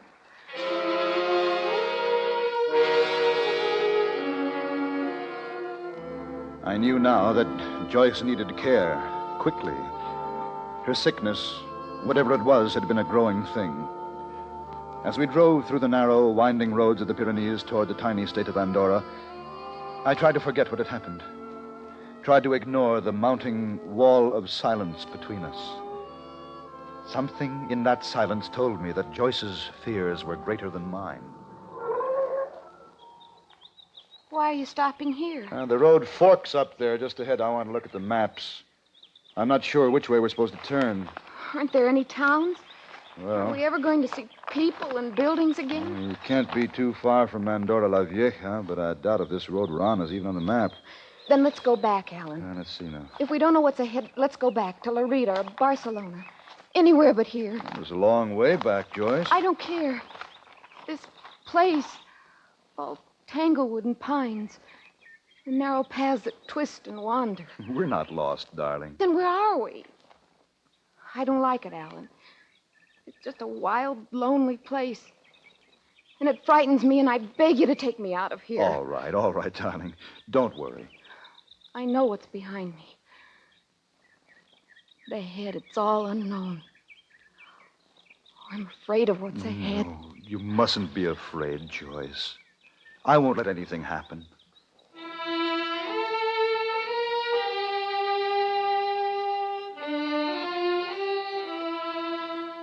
We wound steadily higher and higher through the wooded Pyrenees. We met no one and saw no one. Andorra is a small state, only 192 square miles in all, but that morning it was an endless, stretching, climbing no man's land, a lonely place with no name and no face. Then finally we came upon it, not a town, really, a village with one great house and a few smaller ones. Perched there on the rocky ledge, it looked like the last stop before oblivion.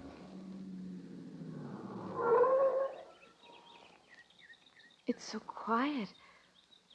I wonder where the people are. I wonder if there are people. It's not a town at all. Perhaps we should have turned back when you said to. Look. Huh? Look at the window. Where? What? Why, I know I saw a face in the window. Oh? There's someone here, Alan, someone. No, you don't want to stay here, darling. Even if we find someone, this isn't the place for us now. Look, you see? The door, it's opening. Alan, someone is here. But, Joyce, this isn't the...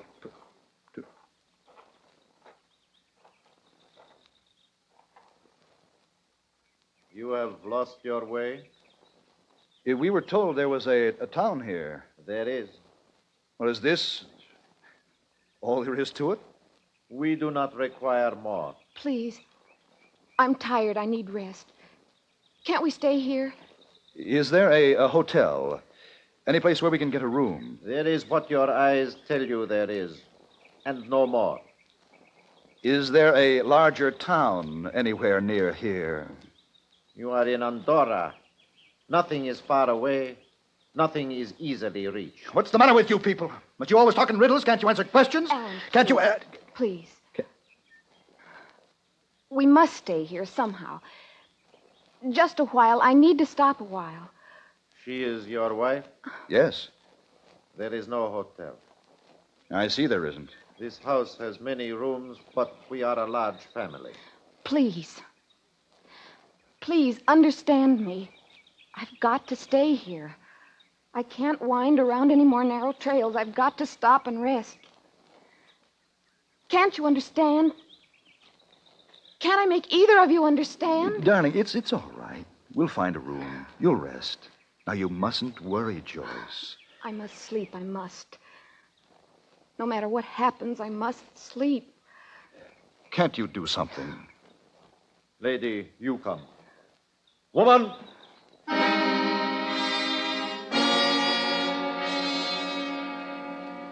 Almost as soon as he called, a squat little woman appeared in the doorway. They exchanged only a look, and then she came and led Joyce into the house. At first, I thought the man meant for me to stay outside. He moved as if to stop me from following. Then he stepped back, and I walked into the house. Joyce was stretched out on the bed when I got there. The bed was the only piece of furniture in the room. It's nice, isn't it, Alan? Well, it's a room, a bed. I wish it were more. Oh, I'm so tired. Yes, darling. Now, you go to sleep. When you wake up, as soon as you feel like it, I'll take you to Andorra la Vieja. Yes, Alan. When I wake up. Sleep well, darling.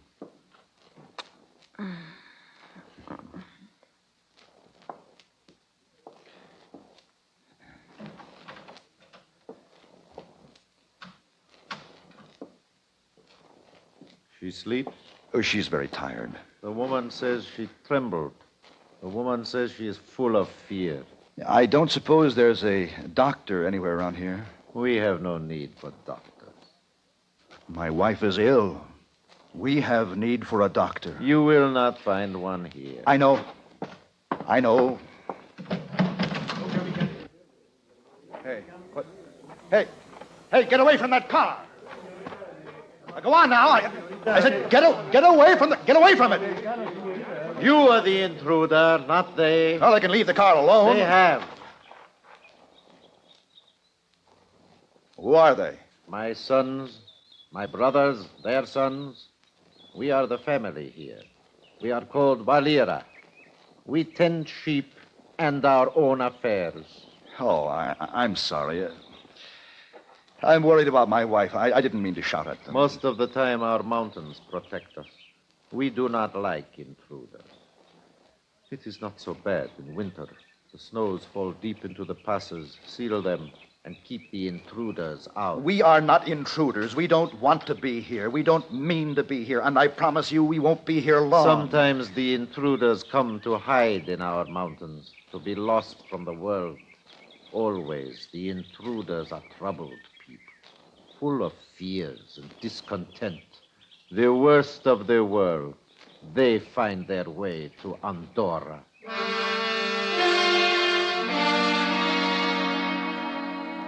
I walked away from him, along the crude cobble of the village path, away from the great house and the smaller ones. And everywhere, the sons, the brothers and their sons of Valera watched me with silent distrust. I walked to the rocky pinnacle that was the edge of the village, and beyond, as far as I could see, the awesome Pyrenees reached higher and higher, like a great wall, closing out the rest of the world. I went back to the house where Joyce slept. The woman is with her. She called out, and the woman went into her. Well, I shouldn't have left her alone. I must... Wait. What? The woman has brought her quiet. That is enough. I wouldn't try to keep me out here if I were... How is she, woman? She is quiet now. The woman would not leave her so if she were not Joyce. quiet. Oh, Joyce, darling. They said you'd gone. No. Only for a little while. Only while you slept. Don't come any closer. Oh, Joyce. What is it? Please. Leave me alone. I want you to leave me alone. Oh, we're going to get out of this place, darling. Together. No, I won't go. I won't. We'll find the right road. It can't be far. And I promise you, darling, everything will be all right. We won't come here again, ever. Why don't you listen? Huh? I talk to you and you don't listen. I'm not going with you. You can't make me go with you. No. Oh, Joyce, wait. Oh, don't let him take me away. Please don't let him take me away. Joyce was clinging to the woman. Valera stepped in front of them as I came back to the front room, and beside him, from every corner of the room, the rest of the Valera men began to form a wall between Joyce and me. A wall of men, silent men, with staring distrust in their eyes. What are you trying to do? Oh, can't you see she's sick? I've got to get her out of here. Don't you know that? I'm taking her with me. And the whole lot of you can't stop me.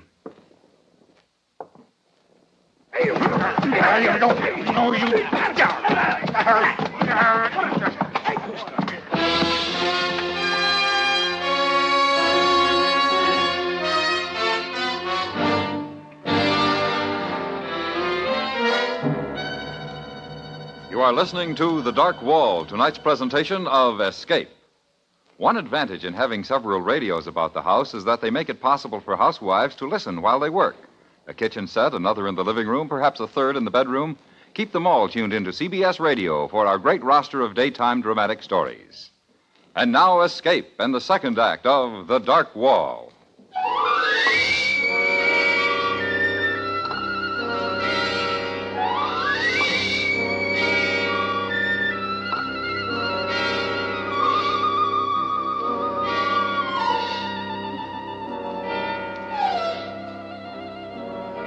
I roused from a sleep that was tortured and full of pain. A bright afternoon sun shone in a haze about me. And when my vision cut through it, I saw nothing my eyes had seen before. I was in my own car, pulled to one side of a road that was wider than any I'd seen for days. And not far in the distance, I could hear the approach of other cars. But none were yet in my view. I got out, stood in the roadway. For all the stiff pain of me, it felt good to be a part of the world again.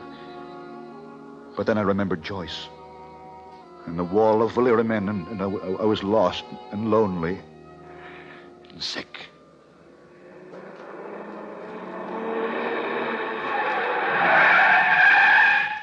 Hey, you should not walk in the middle of the road. No, I shouldn't, only... You are hurt? An accident? No, I'm all right. I just don't know where I am. What road is this? Oh, you're in Andorra. You know that? I know that. Then, straight ahead on this road, the direction your car is pointing. Huh? No more than 4 kilometers lies the capital, Andorra la Vieja. Straight ahead, Andorra la Vieja. I promise. I have just come through there myself. You are sure you are right? Not hurt? No, I'm much better now. Do you know this country well? Oh, well enough to drive through it quickly. My home is in Spain. You wouldn't know a village. Near here, maybe a small village where everyone is called Valera? No, I would not know it. There are many such villages in Andorra, if you can find them. I must find it. Perhaps in Andorra la Vieja? Perhaps.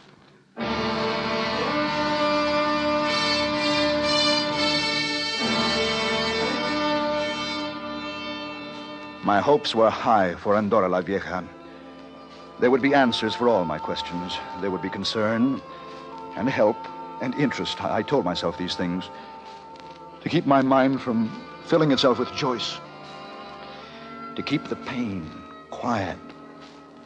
Some corner of my mind held the memory of all that had happened in the house of Valera. I could not be sure I wanted to remember. I do not see why you have come here, to me. I didn't know any place else to go. I need so much help. I thought surely the police could do something. There has been a crime? No, my wife is ill. Very ill. She's with strange people in a strange village. I've got to find help for her and go back there. Then why do you not do this? Why do you bother me? I've told you. Will you try to understand me? I don't know where the village is. I don't think it's far away, but I don't know where it is. It has a name, the village? I don't know that. The people there are called Valera.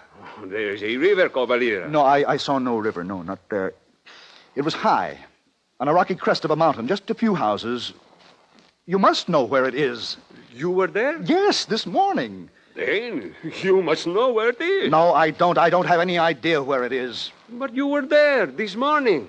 And now you are here. Look, I don't know how I got there. Can I make you understand that?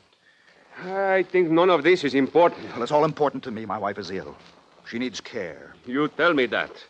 Perhaps then you would tell me why you left her in a strange village you do not know, with strange people you do not know. I didn't leave her. But she is there, and you are here. Oh, you won't even try to help me. Help you? Help you what? Find a town where you have been, and I have never been? All right. All right. I can't talk anymore. There is a hotel across the plaza. You will find other intruders there. Among them, a doctor. I wasn't sure I'd heard him clearly, but there were no questions left in me. I stumbled out into the glaring sunlight again, steadied myself against a pillar, and when I could make out the hotel across the plaza, I walked there, held together, I know, by the thin strand of hope that I would find the doctor and there would be help for Joyce. Here, drink it, Don. Oh, hey, whiskey? Yes, good whiskey. You need it. Oh. Oh, good. It helps. But you do understand, Doctor, that I have not come about me. You're your wife. I know. I understand that. Oh, I'm glad someone does. You think the priest can help us? You think he'll be able to find the village? Oh, the padre will direct us there if anyone can. Meanwhile, this time, now, tell me about your wife as much as you can, as much as you know of her illness. Well, I've called it illness. I suppose it's that. Fear. Unreasonable fear is an illness, isn't it? Oh, indeed it is, yes. Has she known these fears long? I don't know.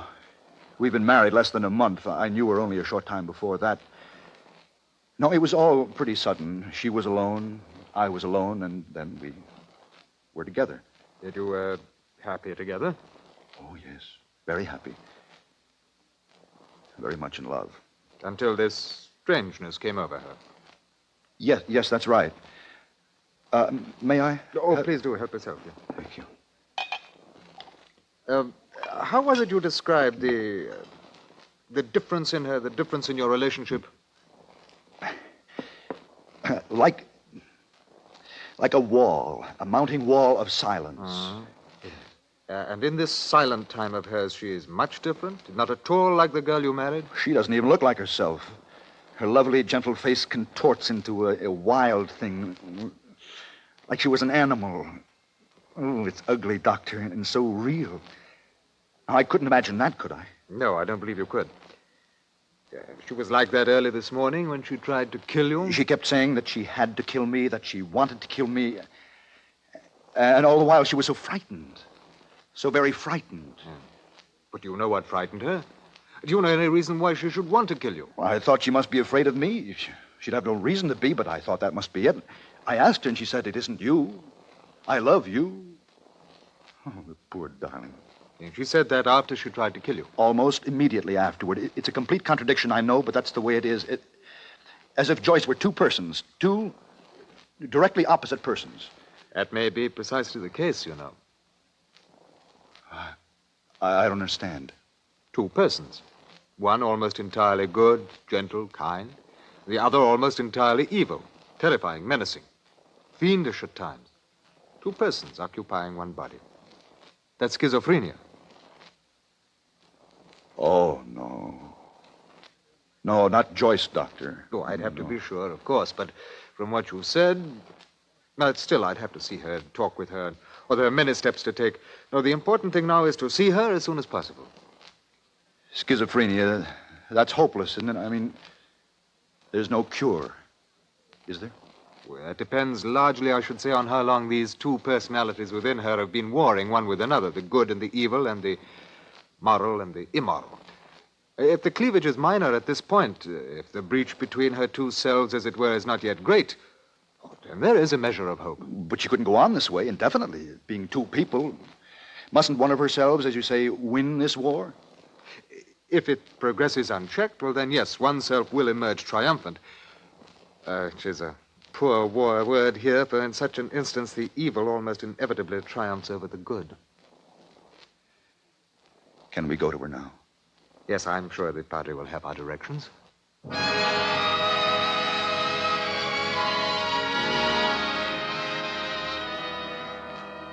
The priest's directions were perfect. As I'd assumed, the village was not far away, but the drive was an eternity for me. The strain of the last days was beginning to tell. I was wound tight and knotted by all that had happened and torn deep by all the doctor had said. I stopped outside the great house of Valera. The doctor touched my arm. Perhaps it's best that I see her alone at first. Oh, but I've got to see her. Oh, I know, and you will, but you don't know what happened here before you left. The last you remember, she was terrified of you. I'll send for you soon, I promise. Tell her I love her. Will you? Oh, indeed I will. Oh, there's one thing I neglected to tell you, one important facet of this. Huh? If we find what we fear most, you must take this comfort to your heart. A girl you love, who loves you, has no knowledge whatsoever of her other self. Thank you, Doctor. Yes, you ponder that. I shan't be long. I watched the house door close behind him. And there in the high quiet alone, I took the comfort he offered me. The choice I loved. loved me. That was all there was, really. All in the world I needed to know.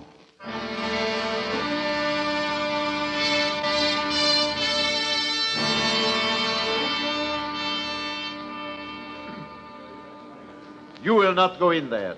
The woman, the doctor, they have brought her quiet again. I am going in. I will kill any or all of you who stand in the way. Move. Move! There. Anyone else want his head bashed in? Good. We'll make a real mess of things, won't we? Come on. I like to crack skulls. What's the matter? Come on. Keep me from that door. Make one little move and I'll tear you loose. Men of honor, I see.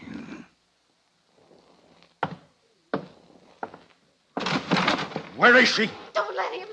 Don't let him try to kill me again. Look at her. Look at all of you crawling, shrinking cowards. What are you, gentlemen? You make me sick, all of you. I killed him, you know. He was a gentleman. Dear, gentle Alan. Oh. He won't be with us anymore. Oh, please. Please, somebody do something. Easy now. Somebody will. Come on. No.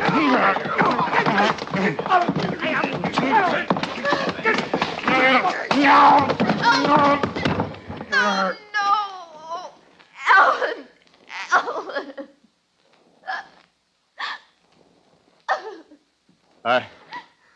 I'll tell you, Joyce, what I told him. And you must take this comfort to your heart. Alan, the man you loved you very much. He didn't know this other self ever existed. There were faces all around me. A wall of faces. Senseless, staring faces. And beyond them, a strange girl wept softly. All strangers. Strangers staring at me. And I stared back at the wall.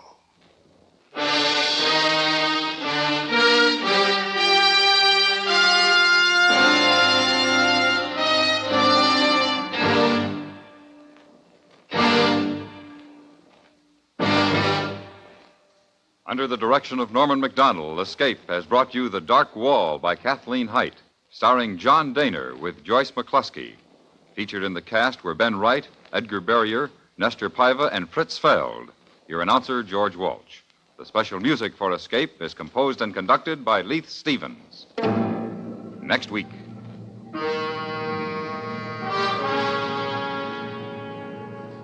You are in a farmhouse on the southern coast of England.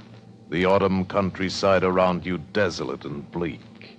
And you know that in the dusk outside, waiting patiently for you, silently watching for you, is an enemy from whom there may be no escape.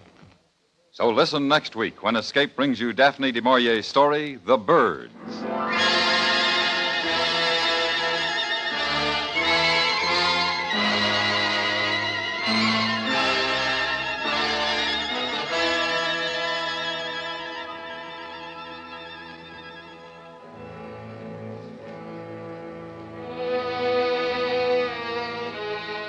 A reminder for drama and adventure fans, two of CBS Radio's best-known thrillers, Gangbusters and Gunsmoke, both heard Saturday nights, will be moving to Monday evenings on most of these same stations after this Saturday's performances. Follow the latest crime clues and true crime-smashing drama on Gangbusters this Saturday night. And don't miss U.S. Marshal Matt Dillon's latest Western adventure on Gunsmoke the same evening. Then, after this Saturday, remember to listen for them both on their new night starting next Monday, July 5th. Listen while you work. Enjoy Argyle Sunday, Monday through Friday on the CBS Radio Network.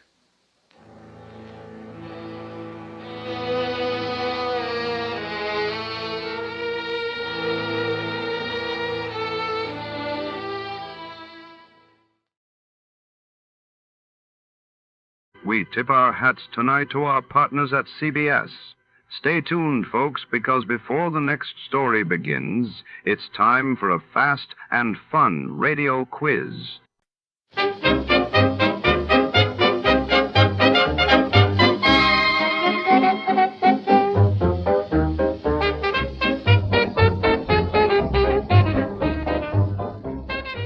Tonight, under the dim chandeliers and polished mahogany of the city's most exclusive yacht club, scandal is about to set sail. The captain's table, reserved for only the elite, has become the epicenter of whispers and suspicion after a priceless artifact vanishes during a stormy gala. Our detective navigates a sea of secrets among society's finest, where every smile hides a motive, and every toast could be a betrayal.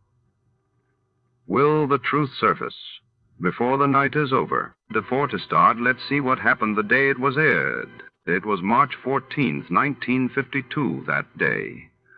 The world learned of the acceleration of nuclear negotiations between the United States and the Soviet Union, while in London the great smog billowed in early, causing alarm and citywide disruptions.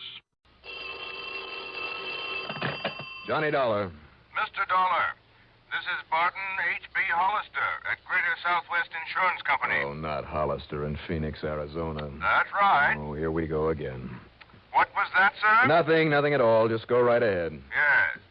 Now, Mr. Dollar, I want you to arrange airplane transportation for yourself out here immediately. Oh, you do, huh? What's your problem? You are to protect the life of one of our clients. Now, Mr. Hollister. His name is Henry Kirkham, and I shall expect you out here in Arizona without delay. Now, wait just a minute. Let me be perfectly honest about this. Please do. I have never liked, do not now like, and never will like these bodyguard assignments. As far as I'm concerned, they're for the birds.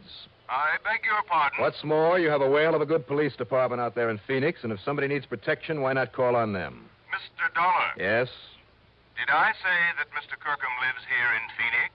No, I guess you didn't. And did I, in any way, imply that you wouldn't be paid most handsomely for this service? Oh? Like maybe how much? A sizable extra consideration if you can turn whoever is threatening our client's life over to the proper authorities. Is that so? Yes. Well, Mr. Hollister, you have just struck a very responsive chord. Yes, I thought I would. So I'll expect you here immediately. Well, it's pretty late in the day, but if I can get a night flight, maybe I'll see you first thing in the morning. Not before? I'll look into the plane schedules. Yes, I suggest that you do. But first, why don't we discuss just how much this extra fee Goodbye, is? Mr. Dollar. What? I said goodbye, Now, sir. wait a minute, I'll Mr. be expecting you. But unless we can agree... hello? Hello? Okay, friend. Just wait till you see my expense account.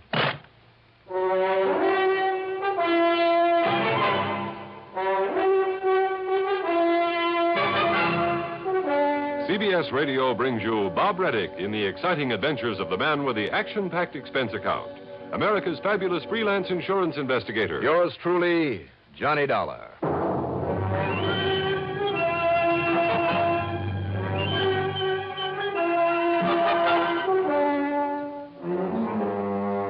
Expense account submitted by Special Investigator Johnny Dollar to the Greater Southwest Insurance Company in Phoenix, Arizona.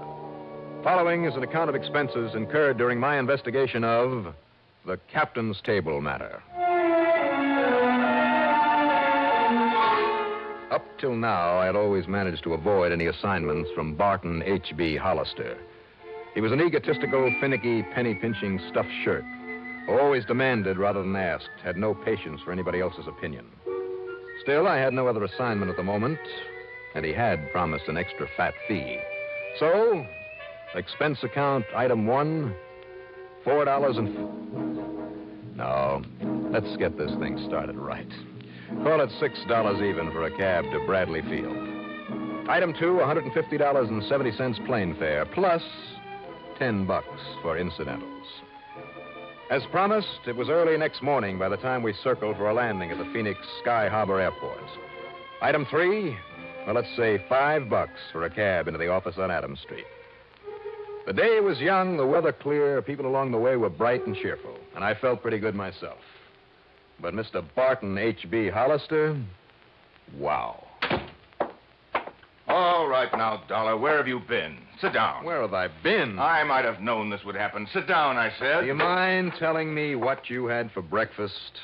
What I had for breakfast? Well, it's obvious that something has got you all upset. Quite true, you have. I phoned Mr. Kirkham last night and told him you'd be here right away. I took the first plane I could get. Well, you're too late. Too late for what? A few hours after I told him you were on your way, Henry Kirkham was found dead. No kidding. Didn't need your protection, eh? I didn't say that, Mr. Hollister. You certainly implied as much. All I said But was... that's neither here nor there now. The simple fact is that Henry Kirkham, insured by our company for over $70,000, has been murdered. Or has committed suicide. Oh, now I get the picture. What do you mean? You hope I can prove it was suicide. Of course. Then this company of yours won't have to pay off the insurance. Over $70,000. You said that.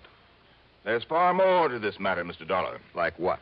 The police apparently believe it was murder. Well, if they can prove it, you're stuck. Wait, please. The only suspect they're holding is a man by the name of Walter Pinkley, who happens to be Henry Kirkham's beneficiary. Well, then what's your problem? If he did kill Mr. Kirkham and they can prove it, you certainly don't have to pay him the insurance. You're quite right. The money will go to whatever other person or persons are entitled to it under the laws of succession. But now, bear this in mind. Go on. Walter Pinkley is also one of our policy holders. That's interesting. So if he did commit this murder, as the police suspect, and he goes to the gas chamber... You're stuck with the payment on his policy, too. Exactly. If it was suicide, you pay nobody. Right. But if it was murder, you stand to pay off on both of them. Correct. Well, the police must have some reason for thinking it was murder. Oh, yes, they have. Well, then, if you don't mind, I'll pack up and head on back to Hartford. No, Mr. Dollar, you won't. Well, give me one good reason why I should get into a hassle with the police. I have assigned you to this investigation, and I have agreed to pay your expenses out here. Plus a nice fat bonus, remember? I remember. But that doesn't mean I have to accept the job. You'd rather absorb the cost of your trip out here yourself and the return fare? Oh, now, just a minute. Very well. Now, rent yourself a car at our company's expense and get over to Tuttle immediately. Okay. All right. You win. Who is Tuttle? Tuttle is not a who, it's a where. It's a small town, 30 or 35 miles north and east of here, where this murder, or this suicide, occurred. I suggest you contact the police first. His name is Alfred Appleby. His name? Then see the people at the Yucca Flower Rest Home. That's where both Kirkham and Pinkley lived. Rest home? Yes, it's a small, exclusive place on the outskirts of that little town, mostly for people with lung trouble. Okay. Good. Now, Mr. Hollister. Yes, my boy. Now that you've roped me into this thing... Well, hardly roped. That extra fee that we were talking about. If you can show that Kirkham was a suicide, thus saving us from having to pay out all that insurance, and I understand you're very good at this sort of thing. When it's justified. Well, of course. And I'm sure we understand each other. How much, Mr. Hollister? Prove it was suicide. $1,000. Only $2,000 for saving you all that money. All right. $1,500. And what if I find that Pinkley did it? And we have to pay on both policies? Well, there'll be no extra fee then, of course not. But as I say, if it was suicide, and you can convince the police of it... $2,000. Now, Dollar. Or shall I hitchhike my way on back to Hartford? Very well, $2,000. In either case. Yes, in either case. Now get to work. You know, Hollister, a little urging, and you're not such a tight-fisted old coot at that. I beg your pardon. Granted. Item 4, $50 deposit on a rental car. I drove north through Glendale and Cave Creek. and then east and a bit south to the town of Tuttle. There were a couple of general stores, one of them closed, a gas station, and a rickety old one-story building marked City Hall. That's where I stopped. And believe it or not, it's only occupant in a small corner room with bars on the door. That's right, young man. My name is Walter Pinkley. The police chief, who is also the mayor, has gone out to the rest home again. Well, I'm Johnny Dolar, Mr. Pinkley. I represent the company that insured the life of Mr. Henry Kirkham. Oh, poor Henry. Oh, it's a terrible thing. Terrible thing. Pretty terrible for you, sir, if you killed him. Now, isn't that the most absurd idea, Mr. Dollar, putting me in jail this way? Is it? But I suppose that policeman, that Chief Appleby, feels he has to point to someone as a suspect. Why did he pick on you, sir? Well, after all, Mr. Dollar, I was the only one to have visited with him there at his cottage at the rest home last night. And I'd told everybody I was going to spend the evening with him. I mean, everybody at the captain's table. Why did you call on Mr. Kirkham? Because he was my friend. Henry was the only one who appreciated my ability as a composer. A composer of what, Mr. Pinkley? Why, here. Let me show you. Here now. Do you see? This is the new concerto I'm working on. This will be my finest musical composition. Concerto. You understand music, Mr. Dollar? Well, not enough to appreciate this, I'm afraid. Oh, that's too bad. So few people do when... Now that Henry is gone. By the way, did you know that he left all of his insurance to me? So I understand. That was wonderfully sweet of him. And now I'll be able to buy a piano for my little cottage and compose and compose and compose. I wonder. Oh, there's no need to wonder about it at all, Mr. Dollar. I shall. Just how much do you know about the circumstances of Mr. Kirkham's death? Well, not very much, I'm afraid. You see, I went round to his cottage after supper last night. Why, sir? Well, Henry'd been worried about something of late. I don't know exactly what. He never told me, in spite of our friendship. Had he any other good friends there at the rest home? With all the petty jealousies and the people just sitting round getting annoyed at each other over nothing at all? No, Henry and I were the only real friends. I see. All the rest of them, well, I don't want to use the word hate, but, well, if it weren't for the almost magical curative properties of the air and the climate. Touch of lung trouble, you know. Now, Mr. Pinkley... As long as I stay here, I feel just fine.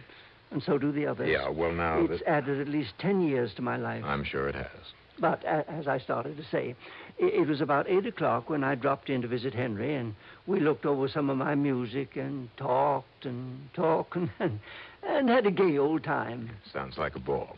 Now, tell me, at what time did you... But even so, he was, well, depressed and worried. Mr. Pinkley? Yes. What time did you leave Mr. Kirkham? Well, I guess about 10 o'clock. He said he had to write a very important letter in case... In case of what, Mr. Pinkley? Well, I'm not quite sure, but during supper he had mentioned that someone was coming to see him. He'd had a phone call that someone was coming to see him to help him, I think. And in case that someone didn't arrive in time... Well, I'm not quite sure just what he meant. I think I have a pretty good idea. Then this morning, when they found him lying there in his cottage with that horrible pistol beside him, Mr. Dollar, I never dreamed that Henry would commit suicide. Suicide? Surely you don't think that anyone would have killed him? Not even you? Good heavens, no. When he was always so nice to me and changing his insurance to me and all. Well, apparently somebody thinks you did it. Oh, they'll find out. They'll find out, don't you worry. And meantime, it's so nice and peaceful here in this jail, and I can work all undisturbed on my concerto. I've been working 4 years on it, Mr. Dollar, and in another 4 or 5 years, Mr. Pinkley, I sincerely hope you'll be around long enough to finish it. What? What did you say? Nothing. I'll see you later.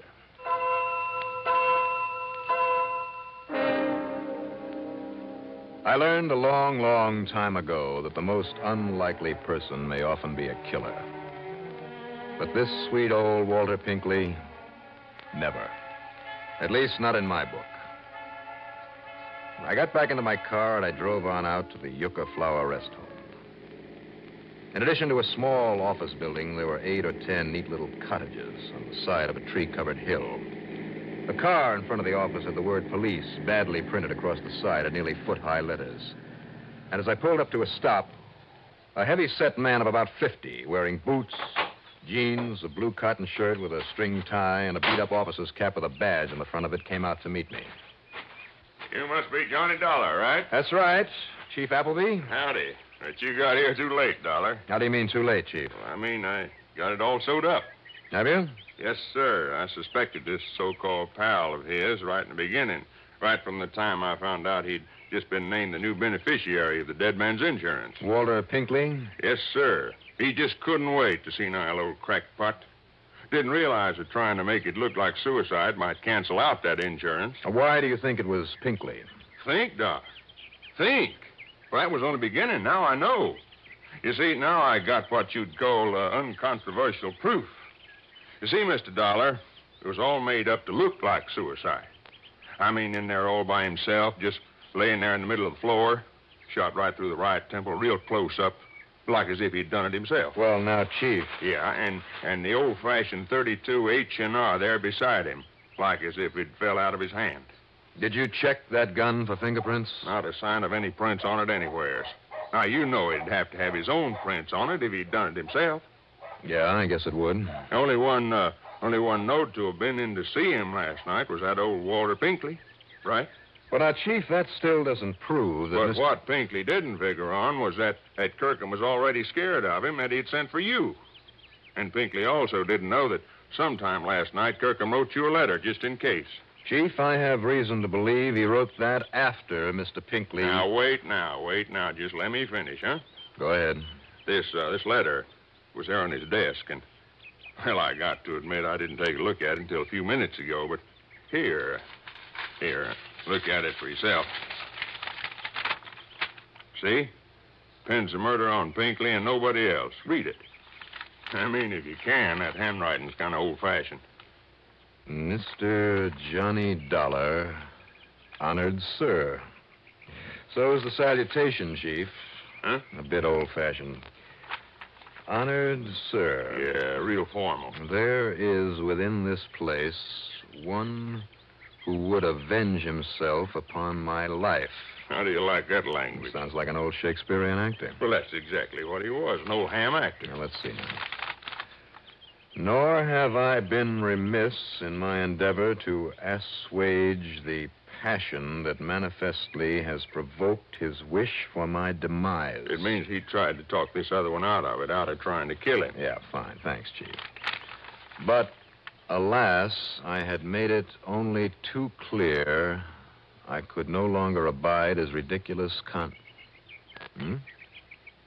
Concertos? Concertos, that's what he meant. Well, maybe so, but it's spelled Concetettos. Concertos. Well, it's that handwriting. He meant concerto. He couldn't stand that concerto anymore. It's all that old Pinkley ever talked about. But go on. And so, because of my resentment over his stupid concertos... Concerto. All right, concerto, whatever it is. He seeks revenge. Yeah. Unless he seek to destroy me ere you come to afford me protection, I tell you now that his name... turn it over. But hark, there sounds a knock upon my door. I shall finish this anon. That's all, huh? Well, it's all I need. He thought the knock on the door was you. He let the other guy in, got himself killed. I wish he'd had a chance to finish this, to actually name the man he suspected. Oh, now, wait a minute, Dollar. You want anything more clear than that? Nobody else had a concerto. Pinkley's guilty, and that's that. Maybe. Well, sure he is. The others at the captain's table, Pinkley said. What's that? They all knew I was coming here, so if one of them wanted to kill him, he knew he'd have to do it right away. Sure, and one of them was Pinkley. Same group of 5 at that same table. 3 meals a day, week after week, year after year. 5. Who are the others? Did you check on that? Oh, I sure did. Kind of they were the only ones that would know the most about not only Kirkham, but Walter Pinkley, too. Well, who are they, those 5, the other 3 besides Kirkham and Pinkley? An old lady named Miss Sarah Sanderson, man who calls himself Captain Howard, another old fellow named David Hesher. Well, get them together, Chief. I want to talk to them. What for? As long as we know who did it. Just as a favor. All right. Anything you say. Something had suddenly rung a bell. I picked up a dictionary in the office. I looked up a word in it, and then took it along to meet the group, one at a time, in one of the little cottages. Mrs. Sanderson, in her late 70s, was a sweet little soul who was so unnerved that all she did was cry during the interview. Old David Hesher, his mind failing, well, he was no help at all. But Captain Eustace Howard... Well, I certainly don't find anything mysterious about this case, Mr. Dolar. If you want my opinion... Which I didn't. After all, I speak from years of using this excellent mind of mine to solve far more complex problems than this. What a blowhard. But, of course, my extreme modesty forbids me to laud my own accomplishments. Unconscionable bore. Nevertheless, I am convinced. Like that insurance man, Hollister. I, out of my vast experience and confidence... I can assure you that Chief Appleby is entirely right in holding Walter Pinkley. Captain Howard. Pinkley and his ridiculous concerto. Now, Captain... I could have composed that for him in a month, in a week. I told him as much. I'm sure you did. But would he avail himself of my superlative musical knowledge? Now, wait a minute, will you? Will you wait just a minute? You don't want my opinion. I don't think I need it anymore. Really? Chief? Yeah, Dollar? You and Pinkley both told me that Kirkham changed his beneficiary recently. Sure, to name Pinkley. Which I maintain explains why Walter Pinkley killed him. Just hold it, Captain, please. Very well, very well. Chief, who was the beneficiary before? It was this very group of people, Dollar. Mrs. Sanderson, David Hesher, and the captain here. And, of course, Pinkley, too. It was to be split up equal. Well, and that's it.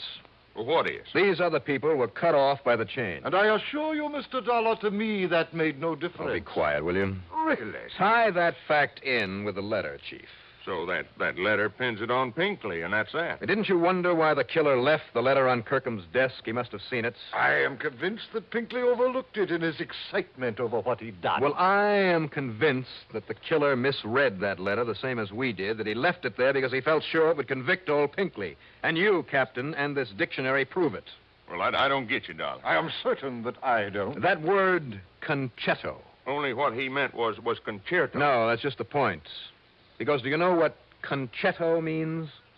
It's an old-fashioned Italian word that means conceit. Huh? Unusual term, but so are a lot of others in that letter. Well, sure. Concetto means conceit. So add them up. When the beneficiary was changed, this silly, conceited old Captain Howard here was cut off. I beg your pardon. Along with a couple of others. But I doubt if they cared. Only the captain did. Now, see here. He didn't like the snub that it implied. Any more than he liked being turned down by Pinkley over that music, so he had to get even. Mr. Dollar. If he could make it look like suicide, he not only would get even, but nobody would get that insurance. So he knocked off Kirkham and set it up that way, and I'll bet he made sure that Kirkham's prints were on the gun. Keep talking, Dollar. But then he found the letter, that unfinished letter, and he thought that it put the finger on Pinkley. Now he could get even with both of them. I will not listen to such drivel. Take it easy, Captain. That's when he wiped the prints off the gun. Dollar! So only Pinkley would be suspect because of the letter, he thought.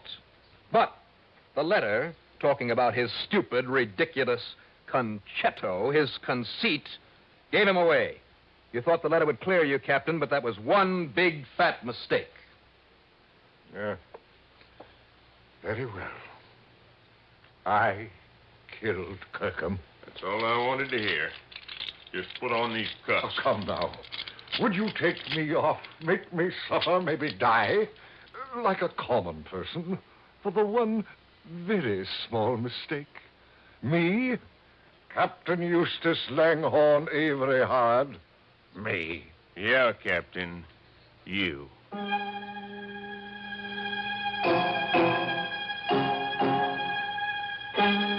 Mr. Barton H.B. Hollister, you'd better shed a bit of your conceit and pay me not only that fee you promised, but an expense account total, including the trip back to Hartford, and believe me, all the incidentals I could possibly cook up, a total of $438 even. Yours truly, Johnny Dollar.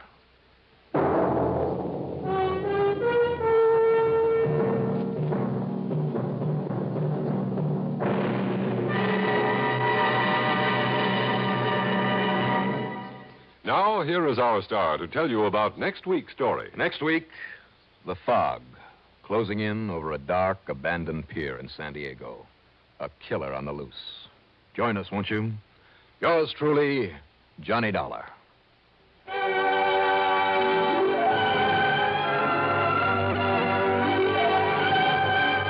Yours truly, Johnny Dollar, starring Bob Reddick, is written by Jack Johnstone, produced and directed by Bruno Zerato, Jr., musical supervision by Ethel Huber. Heard in our cast were Edgar Staley as Walter Pinkley, Richard Kendrick as Barton Hollister, John Griggs as Captain Eustace Howard, and Jim Bowles as Chief Appleby. Be sure to join us next week, same time, same station, for another exciting story of yours truly, Johnny Dollar. This is Art Hanna speaking. This is Escape Radio speaking, with our thanks to the fine folks at CBS. And now, ladies and gentlemen, a little challenge for true fans of adventure radio.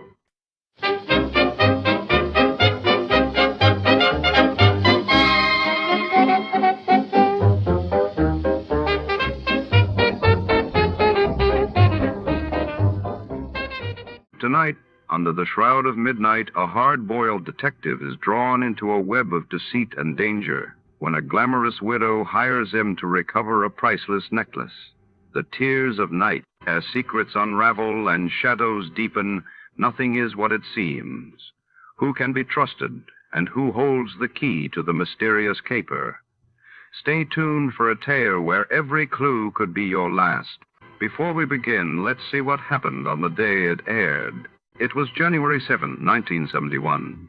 On that day, the world woke to news that the United States and Soviet Union had entered talks to limit nuclear arms, signaling a new chapter in the Cold War, while in Uganda, President Milton Obote survived an assassination attempt that shook the nation.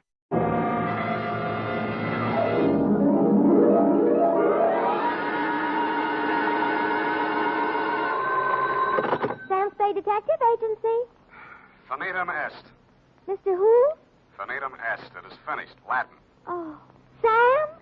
What's left of me, sweetheart? Well, where are you? What happened? Who did it? Here, everything, and what? What? No, I asked you first. Sam. Now you're making sense. Well, did that Mr. Mortuus get in touch with you? Demortuus nil nisi bonum. Oh, Sam, stop it. Second year Latin, F. Speak well of the dead. You mean he's dead? If you have tears, prepare to shed them now. This one ends up worse than Rigoletto. Have your extra handkerchief ready, get some organ music on the radio, and I'll be down to dictate my report on the tears of night caper.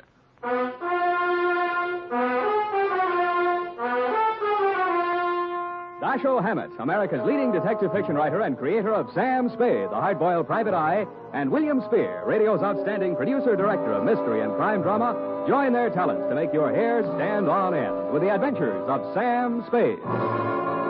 Presented by the makers of Wild Root Cream Oil for the hair. You know, just a little Wild Root Cream Oil in your hair can mean a world of improvement in your general appearance. Just try it and see. See how Wild Root Cream Oil Hair Tonic grooms your hair neatly and naturally, relieves dryness, and removes loose dandruff. Yes, you'll be glad to discover that just a few drops of Wild Root Cream Oil make a big difference. So if you've never tried it before, get the 25-cent Get Acquainted size and ask for it by name. Wild Root Cream Oil Hair Tonic. Again and again, the choice of men and women and children, too.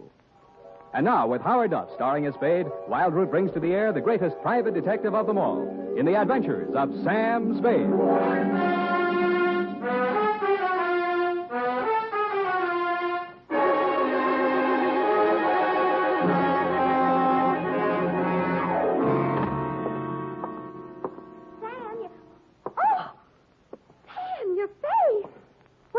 To it. Many, many things, Eph. But it's also kind of raw. Oh, Sam. In time, Effie, my wounds will heal. Oh, I'll bet that Mamie Gagan had something to do with it. I could tell when she came in here that she was going to be... Mortuus nil nisi bonum. Huh? Latin. Speak well of the dead, remember? Oh, One thing at a time, sweetheart. Let's get this over with. I want to find a doctor. oh, you're so brave, Sam. Carrying on in the face of your face. Sure. You won't be satisfied until you just die for your profession. Yeah, well, if I do, nil nisi bonum, Effie. Nil nisi bonum. That means... Latin means, bony knees. Oh. Date, July 24, 1949, to Miss Daphne Arlington from Samuel Spade, San Francisco, license number 137596. Subject, The Tears of Night. Dear Daphne, I hope this will clear up a few things in your mind. I hope it'll let you know how you got where you are and what happened to put you there. It all has an illogical beginning, middle, and end. At 3, yesterday afternoon, my loyal secretary and confidant, Miss Effie Perrine, a doll, who has been rehearsing a Cockney play for television, flung open my office door and said... Miss Mamie Gagan to see Mr. Spade. I said, cooey. Miss Mamie Gagan looked everything the name implied, from her lately blonded hair to her genuine alligator shoes. I might add, she weighed in at approximately 160 and was in very good condition. You, Spade. I am he. Sit down, please. Ah, Don't you believe me? I hate gumshoes. They all stink. Something in your background. Perhaps as a girl. I'm just assuming that you were one. All gumshoes are nosy. They talk too much. That's why I don't like them. Here. For me? Who else, stupid? Oh, and it says, pay to the order of Samuel Spade, $100, signed Mamie Gagan, co-signed Johnny McCall. All right, is it good? You wise guy or something? Sure, it's good. I'm the treasurer. Get your hat. In this weather? We gonna go see Johnny. McCall. Yeah. Why are we going to see Johnny? Johnny wants you should do something for him. What does Johnny want I should do for him? Come on, Spade. What's the matter with you? He'll tell you. I just love to hear you talk, Mame. That's all. All this gassing ain't getting us nowhere. The boss is waiting. Gumshoes talk too much. Yes, ma'am. Well, maybe we do, but ours is a lonely profession. Mamie led me to a large Cadillac parked in a no-parking zone. She tore the ticket up and ate it. We got in and charged through traffic towards Burlingame. About a half a mile this side of the main highway, we turned off to the left, and pretty soon we were winding up a private road to a fine old colonial mansion. 2 or 3 private patrolmen were guarding the entrance. They all needed shaves. They kind of nodded as we went up to the front door. Naturally enough, it didn't open, but a peep shutter did. Yeah. It's me, Feely. That's the private keeper the boss wants to see. Open up. Okay. How are you feeling, Mr. Feely? Screw. All kinds of folks around. This way, Spade.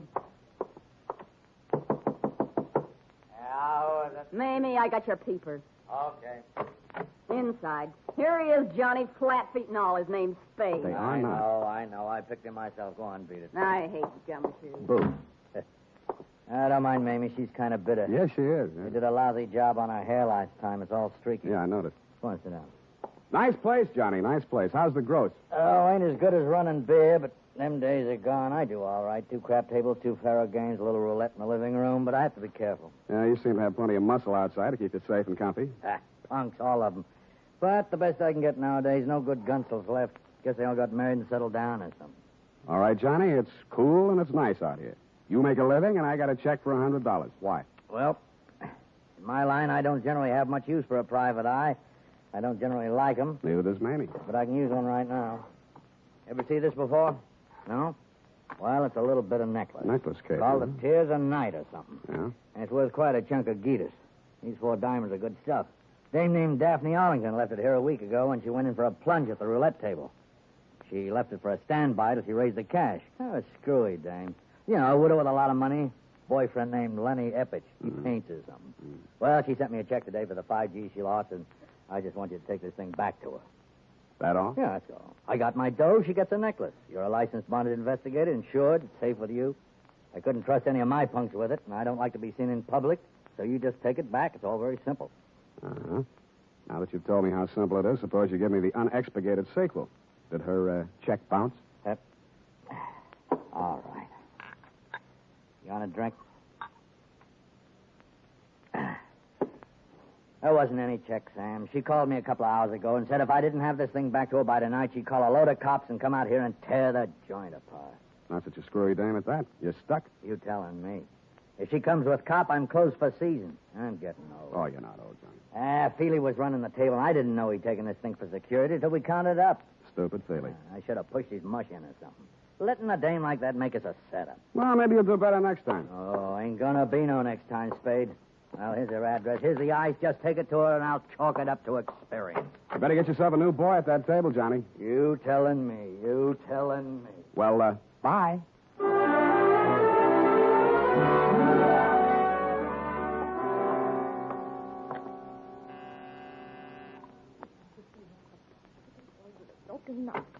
Lenny, I thought you'd never get here. The performance begins at 8:30, and you know how the traffic is, and if we're going to have a bite to eat... You aren't Lenny. Where's Lenny? I don't know, Miss Arlington. I'm supposed to deliver some jewelry. Jewelry? That would be mortuous. Mortuous. Mortuous. Yes, but I... What are you looking at? Your throat. Really? Well, really, Mr. Spade, Sam Spade. Well, really, Mr. Spade. I'm only waiting for Lenny to get here so we can make the first curtain of streetcar. And we're going to be late if he doesn't get here. You can understand that, Mr. Spade. You're going to be a little early. Streetcar doesn't open until Monday. And already, and he hasn't shown up. Well, good night, Mr. Spade. Hey. The white ermine cape you were wearing and the black strapless thing needed a touch, but you had it. A diamond necklace.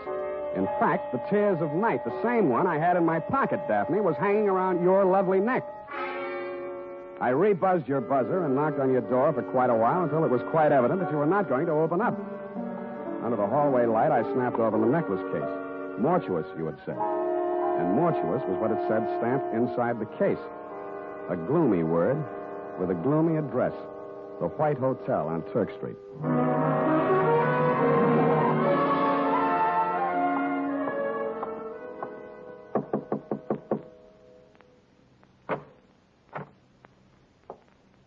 Hannibal Mortuous.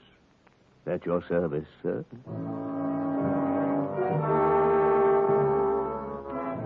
If ever a man had the look of death, it was this one who had its name. He was older than old, cadaverous, and in his skull-like head, his eyes were white. He was wearing a flannel nightshirt. You find me a bit indisposed, Mr. Spade. And the clerk at the desk said it was a matter of jewelry. Therefore, Hannibal Mortuous is at your service. Now then, sir, what is so urgent? I came to ask you about a diamond necklace. I found your name stamped on the inside here. House of Mortuous, a most respected name in diamonds, as well as all the lapidary arts. Most respected. Fine jewels, and the name Mortuous is synonymous the world over. I am the last of 4 sons. But continue, Mr. Spade. Well, I just want you to take a look at this.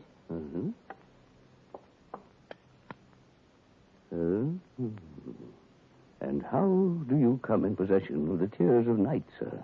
Well, a man named Johnny McCall, who runs a gambling club, hired me to deliver it to a lady named Daphne Arlington. She lost it at the roulette table. She left it there until she could raise the cash. Deplorable conduct on her part. Daphne Arlington, a most indiscreet young lady, to be sure. I recall my interview with her when her late husband, Sidney, ordered this necklace. A lovely body, propelled by a ridiculous mind. For shame, such conduct, a gambling house, the Tears of Night, a pond.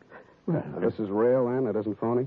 Mr. Spade, I am a gemologist. The House of Mortuous. Of course, it's real. Take a good look. When an artist creates a dazzling thing of beauty such as this, would he be so unlikely as to forget the time, the patience, the agony of his creation?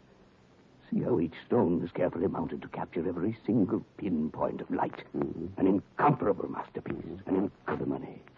How much money? Well, on the wholesale market, about 10,000. Arlington? He paid 25, but he had it, as I say, incomparable. Yeah.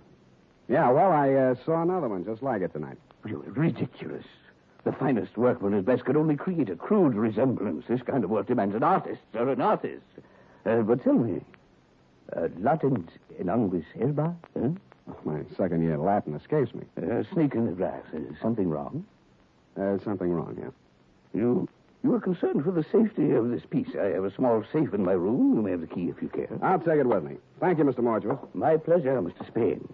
Omnia mortuus bonum vocat est. All speak well of Mortuous, of Panzer.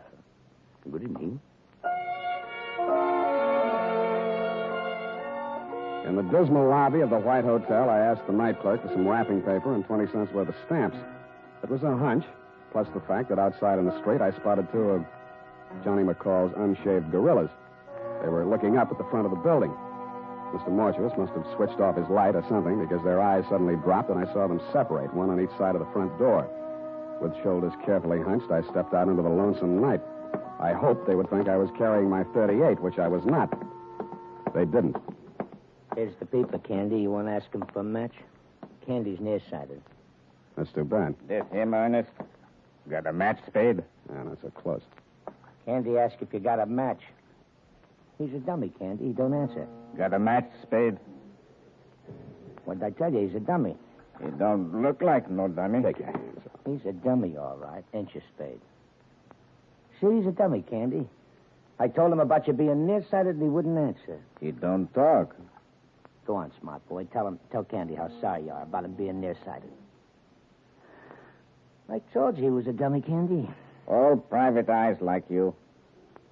Candy asked you a question. He wants to know if all private eyes is like you. I don't like no dummy. We ask questions and he ain't told us nothing. That makes him a dummy. Maybe we find out something if we went through his pockets. Yeah, even a dummy's got pockets. Ain't that right, dummy? Hold him, Candy. All right, boys. You played the scene real good, and I'll see what I can do for you. Hey, he talks. Yeah. Make him talk again, Candy. Make him talk bigger, Candy. Bigger. Bigger. He talks real nice, but he don't say much. Think maybe he's tough, Ernest? Yeah, maybe. Hold him up. See? He ain't so tough.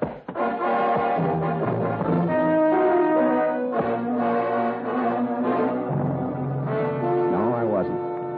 And I didn't feel like talking on that quiet little street where the only noise was my face pounding on their fists. I didn't have the necklace anymore, but they had to find out the hard way. The hard way for me.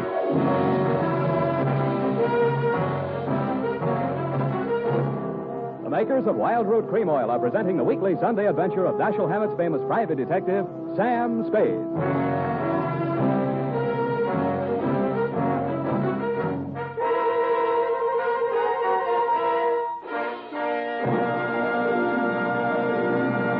Now, here's important news on good grooming. If you want the well-groomed look that helps you get ahead, socially and on the job, listen.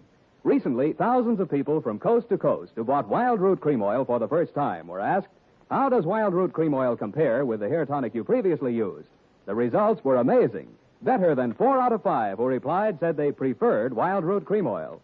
Remember, non-alcoholic Wild Root Cream Oil contains lanolin. It grooms the hair naturally, relieves dryness, and removes loose, ugly dandruff. So if you want your hair to be more attractive than ever before, get the generous new 25-cent size of Wild Root Cream Oil, America's leading hair tonic, on sale at all drug and toilet goods counters. It's also available in larger economy bottles and the handy new tube. By the way, smart girls use Wild Root Cream Oil, too, and mothers say it's grand for training children's hair. Get Wild Root Cream Oil. Again and again, the choice of men and women and children, too.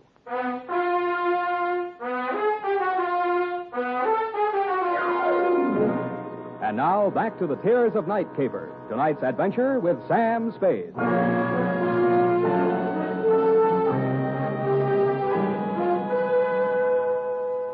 I remember trying to wake up a couple of times. I was dreaming that we were driving along in a giant Cadillac. Big Mamie was sitting on my lap. She was eating a diamond necklace and spitting out cherry pits, which Mr. Mortuus grabbed, looked at through his jeweler's glass, and then tossed into a roulette wheel. Then we had a blowout, and the whole car vanished with everybody screaming, "De Mortuus, De Mortuus." Somewhere around 7 in the a.m., I began to get a feeling. Several feelings, and all of them hurt. I had been dumped in the grass in a fairly nice neighborhood. In your neighborhood, as a matter of fact, Daphne. And 5 minutes later, I was climbing the steps to your apartment.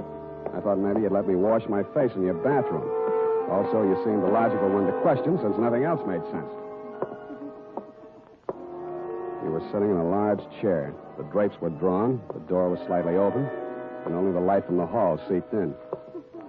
You had the phone in your lap. The receiver was off. My guess was right. You were looking at nothing. Oh, Mr. Spade. It's you. You came back. You've been in an accident. don't think you'll need this. Oh, yes. Well then, Mr. Spade. Well then, I suppose you've met some people tonight who know a great deal about me. A gambler, a jeweler. Did they tell you about Lenny Effich? No. He's really a dear, Mr. Spade. Quite the nicest boy I've met since Sidney was killed in that horrible automobile accident. Sidney and I had so many things together. I do think he enjoyed being alive with me. I mean, I cried when Sidney was killed. I really did. I cried. Miss Arlington, I didn't know what to do. I cried. That was 3 years ago, but now I have Lenny. He's really a dear. I do think that Lenny will be a very prominent artist someday. I do. Lenny asked me to marry him tonight. He did? I've been very lonely since Sidney died. Lenny isn't interested in my money. Lenny has some money of his own. What is not? My tongue adjusted to my mouth. Did that ever happen to you, Mr. Spade? Sometimes, yes. But perhaps I should see a correctionist. I'm glad you came by again. I didn't know you were a detective the first time. Who told you? Why, Mr. McCall. I really can't understand money. Please, Miss Arlington. I know it must be strange to you, but look at them. But some people live for it. Some people die. Please, Miss Arlington, we can't get anything done. Look, they do look so funny. So very funny. I've seen them count money. So much money. And I really believe that is all they live for. Oh, look. You were pointing at something across the darkened room. It took me 10 seconds to find the light switch. Stretched out on your floor, they looked funny, all right. Candy and Ernest. Both of them as dead as you can get.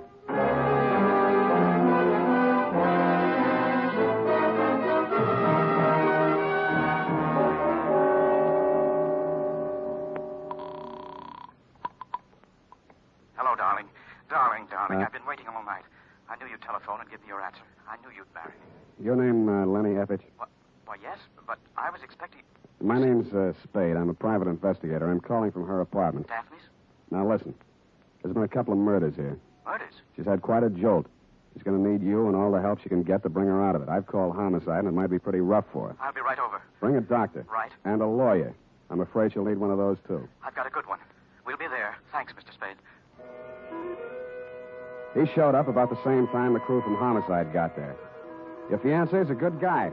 He talked fast and urgently, as did the doctor and lawyer he brought with him, and through their combined efforts, you were removed not to police headquarters, but to the private hospital in which you are now a patient. It was obvious from the powder test that you could not have fired the .45 which ended the lives of Candy and Ernest. It was also obvious that the murders had been done elsewhere. But who had done them remained to be seen. Ah, Spade, I've been expecting you. Come in, sir. I've been amusing myself with your chessboard. Sit down. Oh, you've had a hectic night. Yeah, your boys were pretty rough. Candy and Ernest, two men of another world, Mr. Spade, not our world. Allow me to apologize for that action. I want more than an apology, Mr. Mortuus. And if that's my gun and it looks like it, it's got a hair trigger. And if you'll pardon me for saying so, your hands are a little shaky. I underestimated you, Spade. Such an ingenious method of protecting the tears of night. Why, sir, by the simple expedient of placing it in an envelope and mailing it to yourself from my hotel lobby, you hired as guardians the entire United States Postal Service, not to mention the armed forces. Thanks. What happens now? We wait for the mail. Just tell me where I'm wrong, will you, Mr. Mortuus? McCall wanted me to get caught with it. He didn't know it was real. You'd made a phony for him, only you found out it wasn't phony when I came to your place. Then there was a double cross. If you can bear my vanity, I've invented a new word. Triple cross. It has a ring to it, Oh. Including Mamie?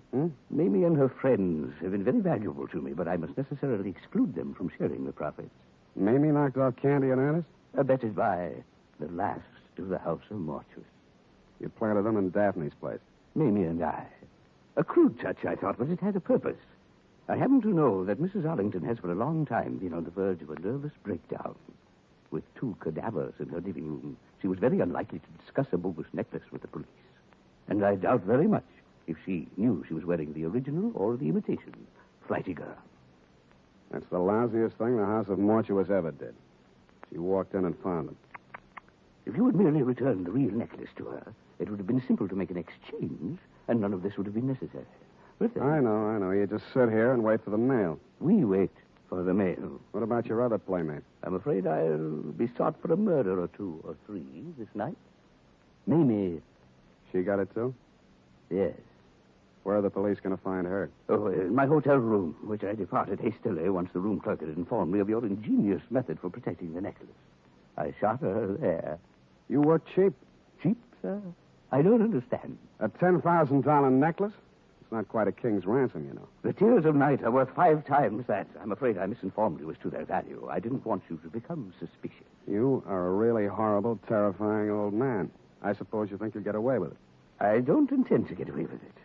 An old man, yes, but I intend to spend my remaining years... They'll pick you up before you get to the airport. I doubt that. I shall turn the tears of night into cash. And with a well-laden purse, I shall guarantee to elude the police over half the world. In 2 years, perhaps 3, they'll get me. But I'll have spent the money, and... We have a visitor. Caution, Spade. I do shoot well. Answer it, tell them to go away. I'll be right beside you. All right. Open it. One side, Spade, I got a gun. Obvious. Me. I thought I'd find you here waiting for the mail. You dirty. You didn't do such a good job on me. Caution, my dear. I have a gun, too. Everybody but me. I can last long enough to let you have it. Not so good, my dear. Your loss of blood has made you groggy. But still good enough to... Well. It was almost a photo finish. He kind of leaned into the wall with a pained and amazed look on his face, then he seemed to try to walk. Mr. Spade. Mr. Spade, sir, I believe I've been shot. I'll need a little assistance. I can't seem to hold my feet, sir. I can't seem to hold my feet. It was an awkward plan at best. The mortuus nil nisi bonum, Spade. Or if your second-year Latin escapes your memory, speak well the dead.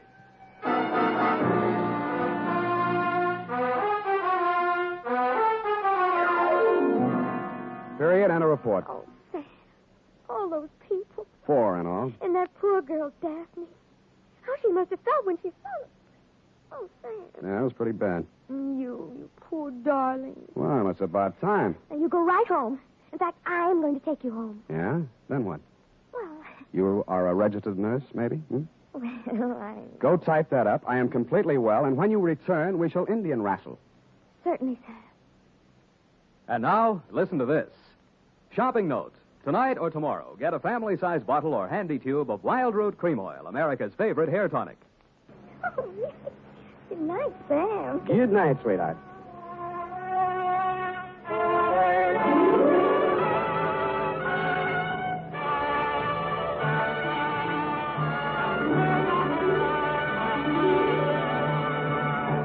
The Adventures of Sam Spade, Dashiell Hammett's famous private detective, are produced and directed by William Spear.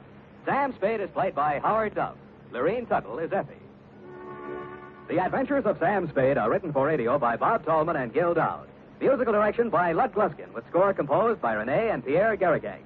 Join us again next Sunday when author Dashiell Hammett and producer William Spear join forces for another adventure with Sam Spade. Brought to you transcribed by Wild Root Cream Oil. Again and again, the choice of men and women and children, too. This is Dick Joy reminding you to... Get Wild Root Cream Oil, Charlie. It keeps your hair in trim. You see, it's non-alcoholic, Charlie. It's made with soothing lanolin. You better get Wild Root Cream Oil, Charlie. Start using it today. You'll find that you will have a tough time, Charlie. Keeping all the gals away. Hiya, Baldy. Get Wild Root right away.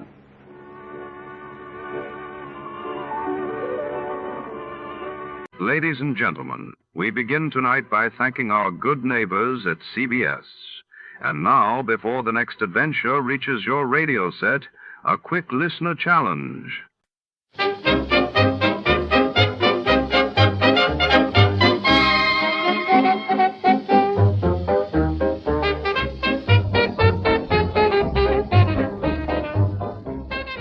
Tonight, in the rain-soaked city streets where secrets glimmer under neon lights, a private eye is drawn into a case that smells of trouble and desire. When the enigmatic owner of the Heart of Gold nightclub seeks his help, he finds himself entangled in a web of betrayal, stolen fortunes, and a woman whose beauty might be his undoing. What price will he pay to uncover the truth? Shadows deepen and the clock is ticking. Before we begin, let's see what happened on the day it aired. It was April 3rd, 1949. That day, the world reeled as the North Atlantic Treaty was signed in Washington, forming NATO, while in the United Kingdom, the Royal Navy launched the world's first completely jet-propelled aircraft carrier. When I got the crisp $50 bill in advance, I figured my client had a heart of gold. But after I was beat up, double-crossed, and shot at, I realized just how hard a heart of gold can be. From the pen of Raymond Chandler, outstanding author of crime fiction, comes his most famous character as CBS presents The Adventures of Philip Marlowe.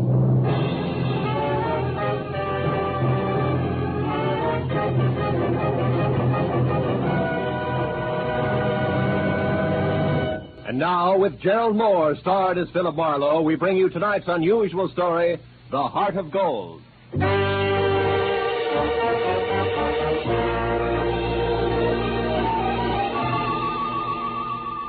I had spent the day trying to decide how to spend the day, and finally convinced myself Sunday afternoon was a good time to catch up on neglected bookkeeping. But I only got as far as the office door because a special delivery letter was stuck in the mail slot. I ripped it open and watched a crisp $50 bill flutter to the floor. Pinning it down with my toe, I turned to the letter, which was dated Saturday. Dear Mr. Marlowe, kindly investigate the party who lives at 1903 North Ogden Street to find out if his name is really Elliot Perdue and what his occupation is. Then please come to my residence at 5 tomorrow, Sunday. I live at the home of a friend, Arthur Stewart, 33 Lemonwood Drive in Bel Air. I sincerely hope that $50 will be a sufficient retainer. Truly yours, Helen Asher. Judging from the tone of her letter, it was obvious that Helen Asher didn't hire private detectives very often. Nevertheless, I glanced at my watch, which said I had to work very fast, and I headed for 1903 North Ogden. It turned out to be a small house near Selma Street. I got out of my car and walked up to the door.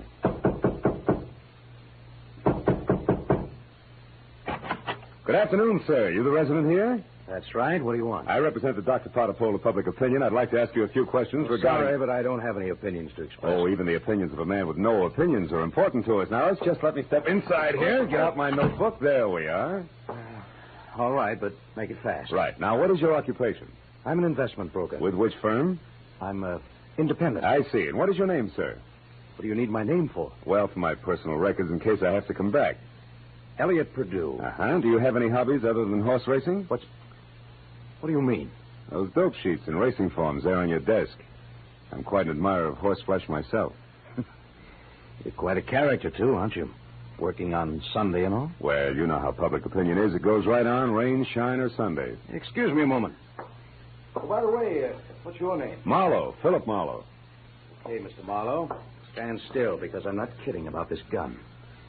Now beat it back to whoever hired you and tell them they're being very clumsy about a very delicate situation. One more move like this, and they won't get another chance. I knew Perdue meant business, so I left without an argument. Well, at least I had a repeat on the name, Elliot Perdue, and the occupation of bookie to toss at Helen Asher when I met her at 5 o'clock.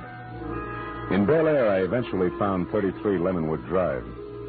200 yards of palm trees stood at rigid attention while I drove through the gate and up to the house. When the butler opened the door, he stared at me like my hat was on fire. Yes, sir. Did you Did you wish something? Yes, I'd like to see Mrs. Asher, please. Mrs. Asher? Oh, good heavens. Mr. Stewart. What's the matter, Robert? Why is it... I'm Philip Marlowe, Mr. Stewart, a private detective. I have an appointment with Mrs. Asher. Is she at home? Oh, Mr. Marlowe, perhaps you can help. I don't know what to do. It's such a terrible thing. What's happened? Upstairs, not 5 minutes ago, Mrs. Asher shot herself. Shot herself? Please, if you'd come up with me. Yeah, sure, of course. I'm certainly grateful for your help, Mr. Marlowe. Yeah, this is her room. She's in here. There. Yeah. She's dead, all right. Shot herself in the left temple. Whose gun is that, Mr. Stewart? Well, it's mine. I kept it in the desk downstairs. Did you find her? No, Roberts did. I was out in the hothouse working with my orchids. You see, I've been out of town. I just came in this morning on the super chief from Chicago, and I wasn't expected back until Wednesday. Yeah, look, Mr. Stewart, do you mind telling me how well you knew Mrs. Asher? Oh, very well indeed. Ever since the accident 3 years ago, she lived in my house under my care. The accident? Yes, that's how she got those scars on her cheek and neck. As you can see, my hands were burned at the same time. Would you mind telling me about it? Well, I was living in Canada at the time. One day, my wife Florence and I went to a camp near Quebec, and we met Helen Asher our first day there. She was a pathetic, lonely woman, a widow. Oh? That very night, while she was visiting us, the oil stove in our cabin exploded. Oh. Florence, my wife, was killed, and Mrs. Asher was severely burned. It was ghastly. I can imagine. Mrs. Asher had no one, so I thought the least I could do would be to care for her, since I knew the accident had been caused by sheer carelessness on my part. You took over full responsibility for her? Yes, I did everything I could think of, but she never quite got over the shock of that night, and now this. It's horrible. Have you notified the police yet? No, You no. better do it right now. Yes, I'll go right downstairs and call them. The dead woman on the floor had been beautiful once. No doubt about it. This was my client, and a certain $50 bill was burning a hole in my pocket. I wandered over to a writing table, and as I looked down, I noticed that the Sunday sheet had been torn off the memo pad. It bothered me. Tomorrow should mean nothing to a suicide, yet Mrs. Asher's memo pad showed Monday already. The sheet was blank, but on a hunch I tore it off and stuck it in my pocket. I was about to turn away when I saw a book of matches from the Conga Club. So I picked that up, too, and then I left. I drove around for some time trying to figure things out. Then I went down to police headquarters to see one Lieutenant Ibarra. It's suicide as far as we're concerned, Marlowe. Everything checks. Mrs. Asher was despondent and she killed herself. She didn't leave a suicide letter, but they don't always. How'd you get in on this? Well, she paid me $50 in advance to air out a small-time bookie or worse named Elliot Perdue. Incidentally, what's the background on Arthur Stewart? Oh, he's a big-money fashion designer. Started his business on his wife's insurance. She died in an accident in Canada. He did a lot for Mrs. Asher because he felt responsible. Yeah, I know all that. But was she left-handed? Did Stewart come in on the super chief this morning, and was it the butler that found the body? That's right. We checked it all. Ah. Hey, look, Phil, do you have any good reason to think this isn't suicide? No, not really. It's just that $50 in advance that bothers me, I guess. Oh, by the way, I've got a piece of paper I'd like the boys in the lab to run a test on, okay? Sure, Casey will fix you up. Marlowe, I figure suicide now, but I can always change my mind.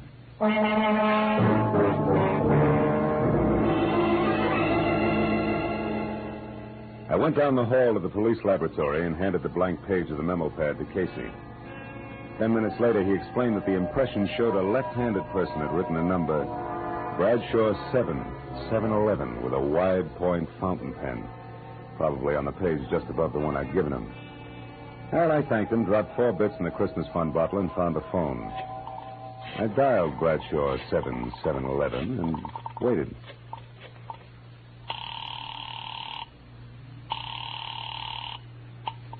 Hello? Hello? Who's this? The man in the moon. Come up and see me some other Hey, time. wait a minute. I like your voice. And besides, 711 is a very lucky number. Uh-huh. 3 passes in a row. But don't let it fool you, Jack. The answer is no dice. Goodbye. Yes, well.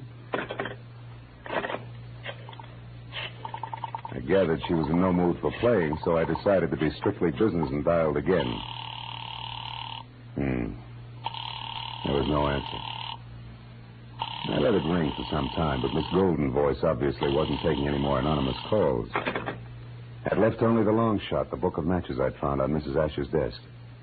The Conga Club was on the Sunset Strip, so I drove out there, found a parking space on a side street nearby, and went in. I didn't know exactly what I was looking for, so I paid $1.10 for a scotch and soda worth 40 cents, just to help pass the time. An amber spotlight was glistening down on a set of sequin contours that would have melted the Ice Age down to a fortnight. And she was singing. For wherever my man is, I am his forever.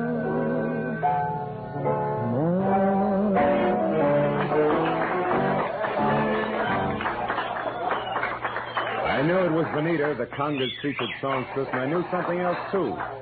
There was no mistaking that voice. She was the girl with the lucky phone number.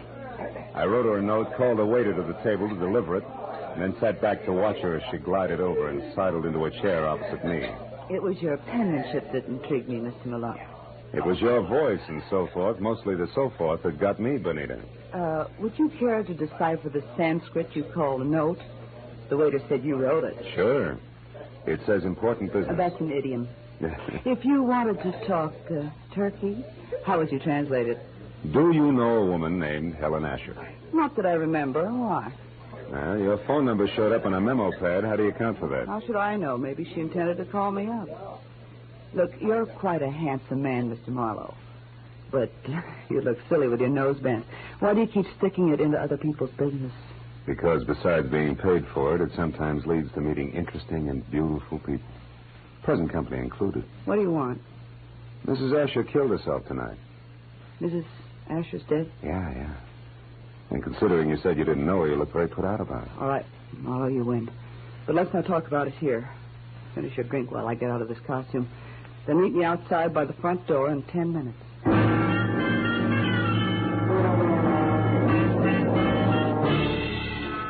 When she headed for the back of the club, I headed for the front. I got out the door and down to my car just in time to see her leave by the stage entrance. She jumped into a yellow convertible, ripped down Sunset Boulevard, turned onto Doheny, and scraped to a halt in front of the Regent Apartments. At the door, a tall, sunburned man popped up from somewhere and intercepted her. It was Elliot Perdue. A short but hot argument took place, and apparently Perdue won, because they went in together. I found the name Benita Malone over the mailbox in number 5. And got to her apartment door just as the second round started. No, I haven't changed my mind, Elliot. I've been doing a little research since you threw me over, Benita. I've got you and your precious plans right here in the palm of my hand. What are you talking about? This little heart-shaped locket on this little golden chain. Let me see that. No. I'm not showing this trinket until just the right moment. Listen, Elliot, I don't know what's brewing in that slimy brain of yours. But get this, if you try to monkey with my life again, so help me, I'll kill you. Now, get out. Benita, would you be interested if I told you that I know Mrs. Asher's secret? And would you be interested if I told you that Mrs. Asher killed herself tonight? That slows you down, doesn't it, bright boy? Yes, but it doesn't stop me, beautiful.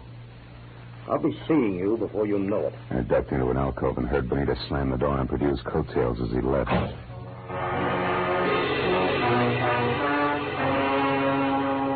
So, now I knew that Perdue, a locket, and Benita Malone added up some way to a bullet in the head for a scarred woman with a secret.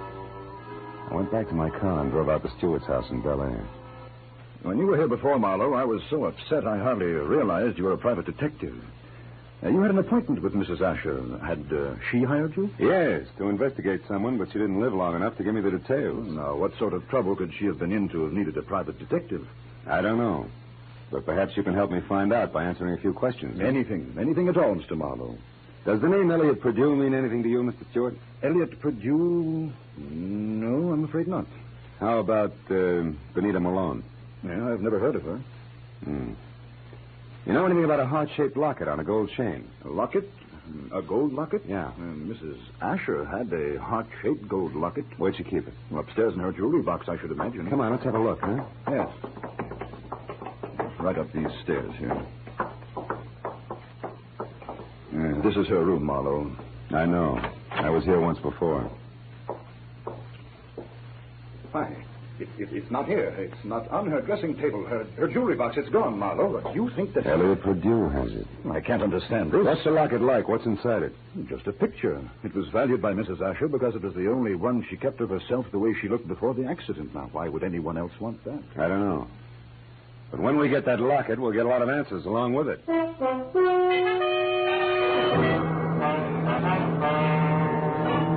Now I was more convinced than ever that Elliot Purdue, Benita, and the late Mrs. Asher's secret were all dangling from the same chain that supported the gold locket. I said goodnight to Arthur Stewart and started back for Hollywood. But a moment later, I changed my mind and abruptly swung onto a shadowed side road and parked, lights out. It had suddenly occurred to me that the gallivanting Mr. Purdue might call on Stewart. And if so, I wanted to be on hand. Well, 40 minutes later, I was about to call off the cloak and dagger routine when I heard the sound of a powerful motor roaring out of Stewart's driveway. I looked up just in time to see a long black Nash whip by with Stewart at the wheel.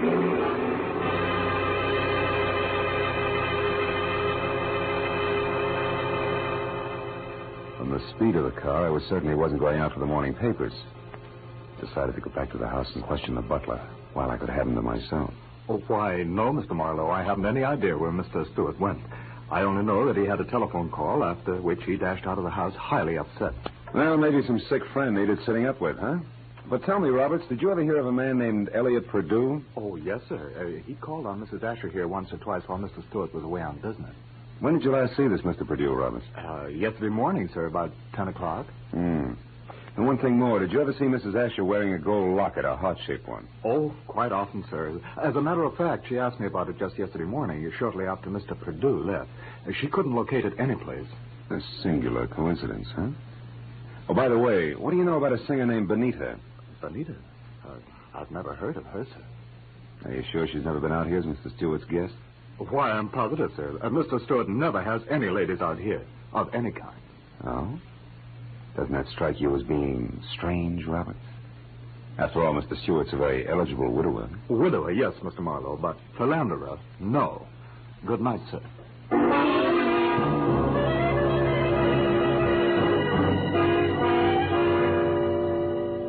As I drove back to Hollywood, I tried to figure out where Arthur Stewart had gone.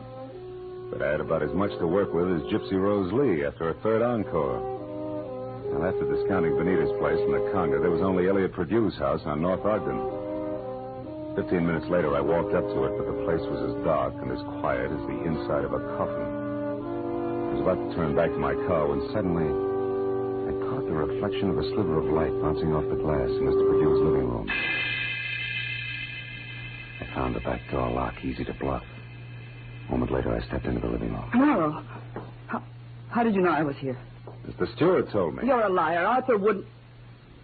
Arthur? Well, you see, Mr. Stewart and I... Oh, now it's Mr. Stewart, huh? Wait a minute. There's someone outside. Purdue. Put out your light. Now, when he finds you, keep talking. Say anything. I'll be behind the door. Here he is.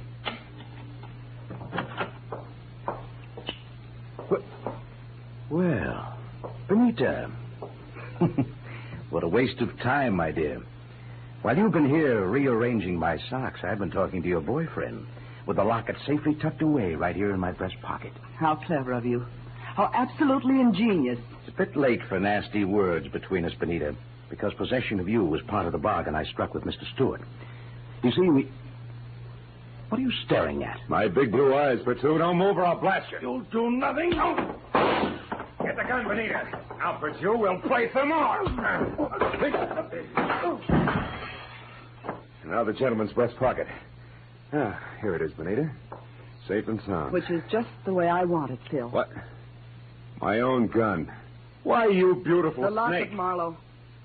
Come on, I get nervous with one of these things in my hands. Throw it here. Thank you.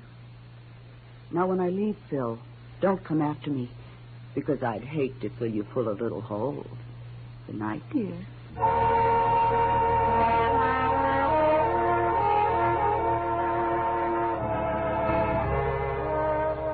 When Benita stepped out of that house, I solemnly swore I wouldn't trust another woman for the next 100 years. But a groan from the body on the floor brought me back to 1948 and Elliot Purdue. I knew that he had seen the picture in the locket, so I went to work on him. Come on, Purdue, snap out of it. Come on. Huh? Oh, it's you, Marlowe. Who'd you expect, St. Peter? What was in the locket, Purdue? I don't remember. Maybe a call on Lieutenant Ibarra will refresh your memory. I doubt it. Then we better start playing games again. We'll start with one called Slap Slap Purdue. No, let me alone, Marlowe. Get your hands off me. You ready to start singing, huh? All we need now is the right lyrics. No. Come on, Purdue, talk. Stop it, I'll talk. Good. Now, why did Mrs. Asher kill herself? Because she had a good reason. Like what? It's a long story. Make it short. Okay, Marlowe. Here goes.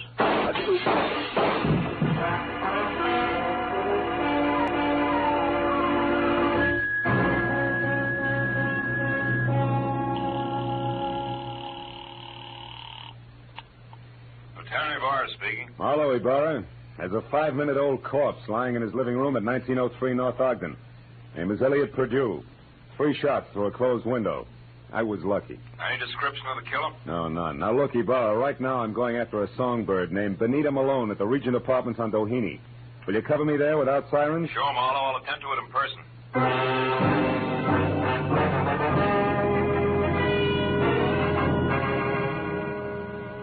It was only a healthy center fielder's peg from Perdue's house to Benita's. When I got there, the place was dark and a car wasn't in sight. I decided to try the Conga Club. But as soon as I walked in, I began to worry because if Benita had wanted to get rid of that locket, she'd have had enough time to bury it at Forest Lawn. But I didn't know Benita, because Miss Oomph herself was singing in the amber spotlight, and dangling from her soft white neck was the heart-shaped gold locket.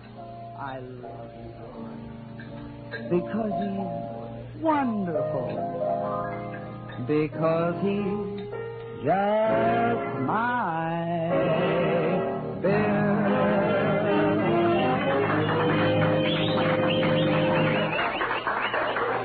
When she caught my eye, she smiled like a maitre d', and the moment she was through with her song, she headed back in my direction.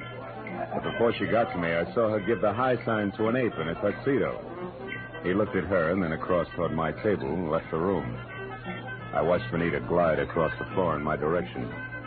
She was distinctly a thing of beauty. Well, Phil, what do you think of my singing? Oh, I'm just crazy about it. That and your jewelry. Especially that locket, family heirloom. It was more or less handed down to me, generation to generation. That's an old Spanish custom. Yeah, so I've been told. And I imagine tradition prohibits your parting with it, huh? That's right. Unless, of course, someone with oodles of money offers me lots of it in exchange. Then naturally I'd be obliged to part with it. I don't think you'd feel obliged to your mother on the second Sunday in May. Besides, I don't have oodles of money. Oh, you should have told me that earlier. Goodbye, good looking. Hey, wait a minute. We couldn't do any business in a minute. And don't follow me if you want to stay pretty.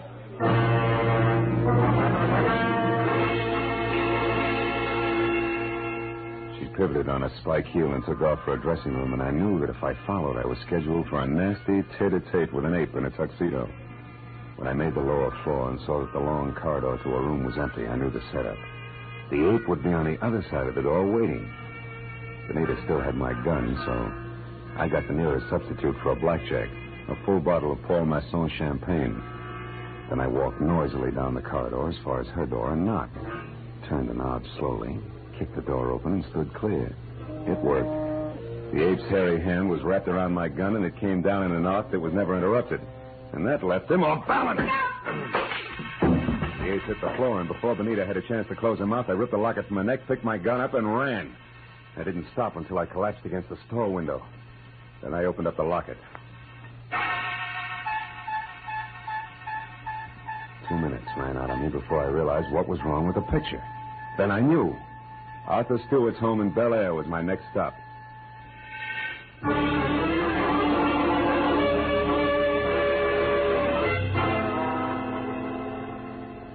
30 minutes later, I pulled up away from the place and parked. And keeping in the shadows, I approached the house where only the library and an upstairs bedroom showed any light. The library had French windows. When I moved up close, I was startled by the sight of a figure going through Stewart's desk. I stepped into the room and found it was my little friend, Benita. I've got my own gun again, Benita. Phil. Oh, doing a little dusting, honey? Oh, don't be funny. I'm not trying to. How is it you're not upstairs helping Stewart pack? Because I've already finished packing, Mr. Marlowe, and don't turn around.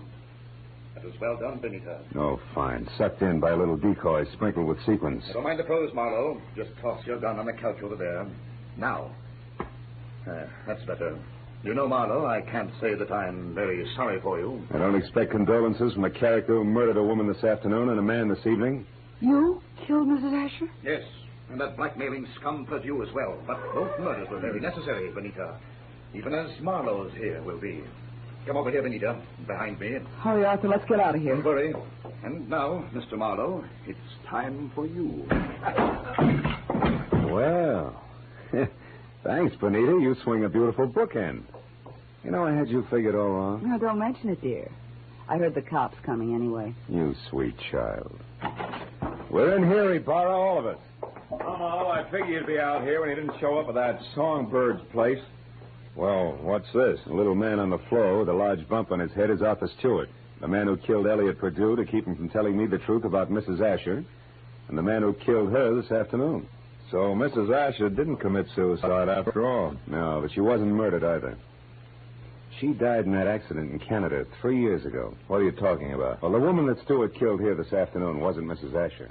It was his wife, Mrs. Florence Stewart. You see, there must have been a mix-up in identifying the bodies of the two women at the time of the accident. Mm-hmm. Stewart and his wife had Mrs. Asher buried as Mrs. Stewart. Then they collected the insurance neat, huh? Yeah. But what happened? Yeah, it's simple. Stewart got bored with his scarred and unattractive wife, and he started running around with choice little numbers. Like Benita here. Bill, honest, I didn't know a thing about this. Stewart told me that Mrs. Asher depended on him so heavily that she'd be crushed at his seeing another woman. But I didn't know she was his wife. Marlowe, how do you figure this all out? From a locket that belonged to the woman we knew as Mrs. Asher.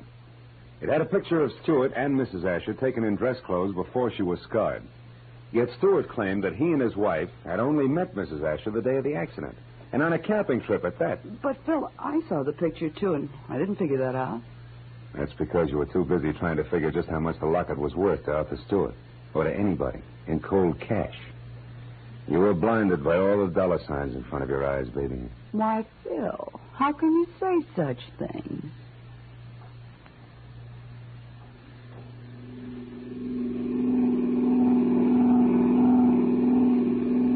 Now, Marlowe, just so I don't toss and turn all night, tell me just why you were hired in the first place.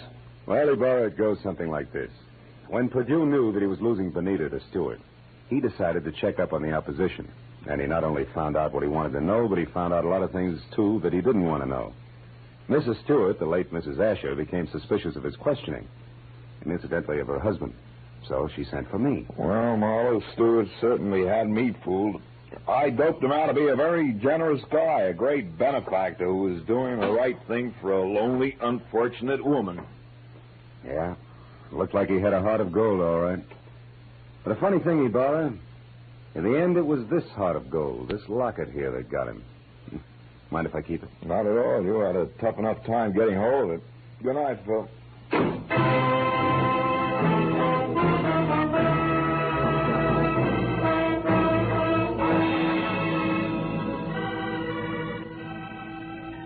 Well, by the time I got back to my apartment on Franklin, the sky was beginning to fill with the soft gray of morning.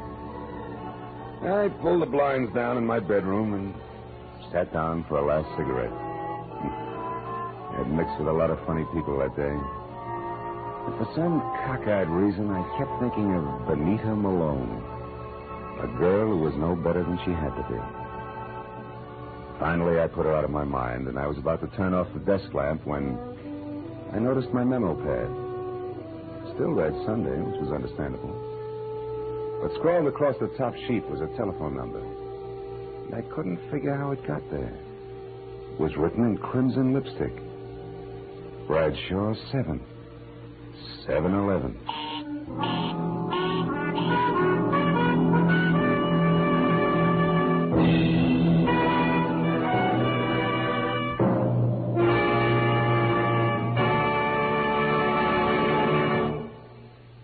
The Adventures of Philip Marlowe, created by Raymond Chandler, stars Gerald Moore and is produced and directed by Norman MacDonald. Featured in tonight's cast were Gloria Blondell, John Daner, Jack Moyles, and Ben Wright. Detective Lieutenant Ibarra was played by Jeff Corey. The special music was conceived and conducted by Richard O'Rant.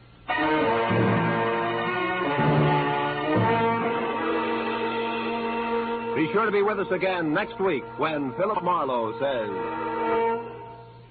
They were all after it. An importer, a beautiful woman, a nut, and a guy I couldn't figure out. But before we were through, one was in the hospital, two were in the morgue, and the fourth was waiting for the hangman. All that because of a blue burgonet. Something I'd never even heard of before.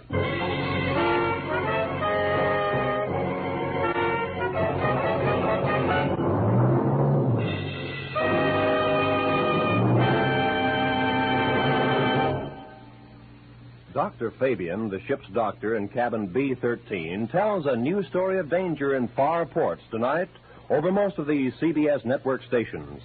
Tonight's story, The Island of Coffins, is another original drama by John Dixon Carr, famed mystery writer. You can hear it when the ship's whistles sound outside cabin B-13.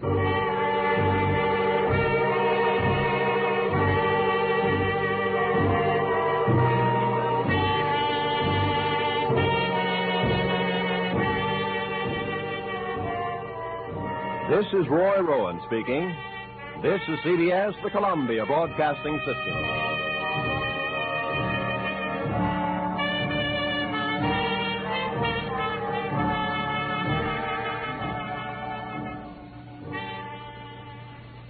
Our thanks this evening to America's own CBS.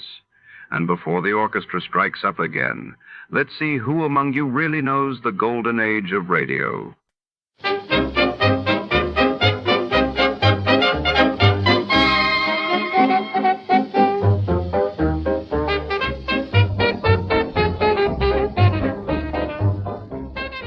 Tonight we descend into the shadowy corridors of the fall of the House of Usher.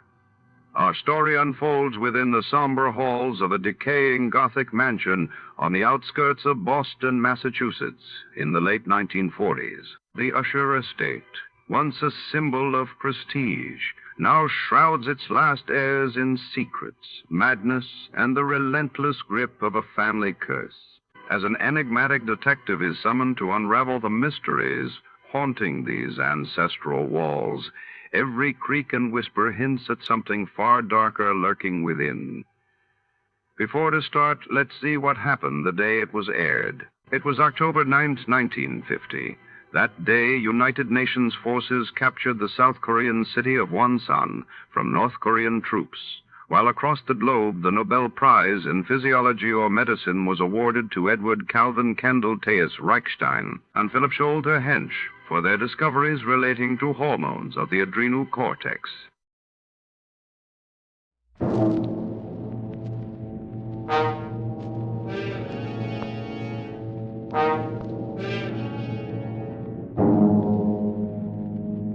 Are you upset with today's headlines? Worried about the high cost of living? Want to get away from it all?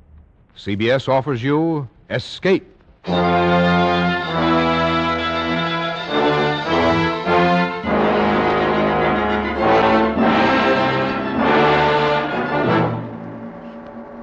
You are the friend of a man living in death, confidant of a ghoul, witness to a nameless terror. You are a guest in the House of Usher. The Columbia Broadcasting System and its affiliated stations present Escape, produced and directed by William N. Robeson, and carefully plotted to free you from the four walls of today for a half hour of high adventure.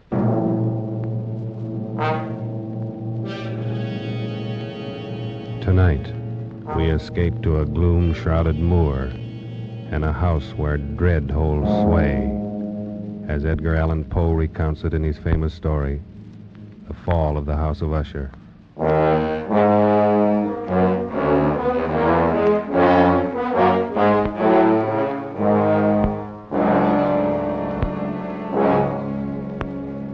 It is with some regret, but I believe advisable that I identify myself only as a friend of Roderick Usher.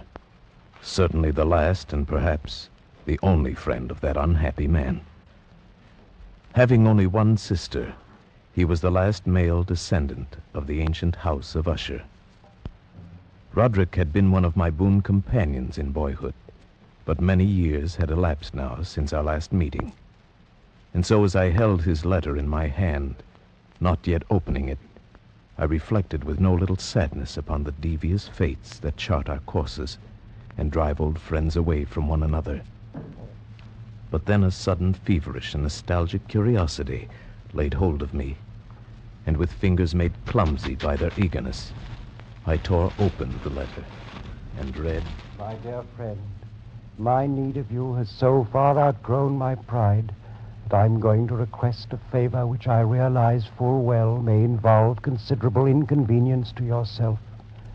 For some time past, I have been suffering from an acute bodily illness intensified by serious mental oppression, if I may so call it.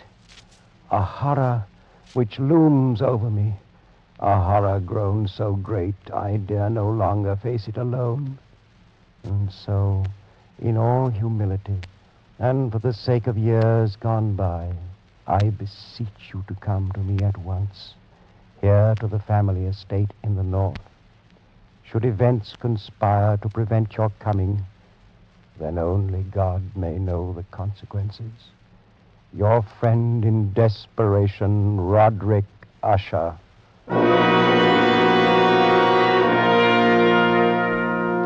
And so it happened that at the end of a dull, dark, and soundless day in the middle of October, I found myself as the shades of evening drew on, within view of the grim and melancholy House of Usher.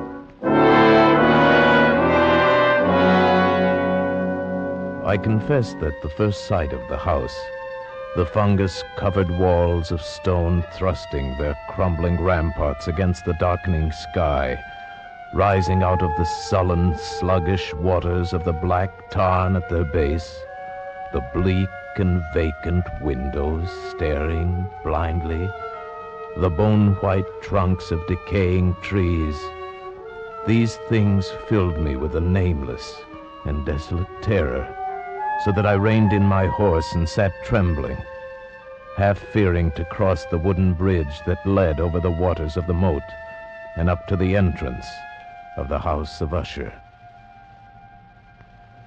Then impatiently I shook off this strange feeling of dread, and was an instant later clattering over the wooden bridge and onto the courtyard. I dismounted quickly, tossed my reins to the silent lackey who approached, strode across the gravel and up to the massive wooden portal, the door of the House of Usher.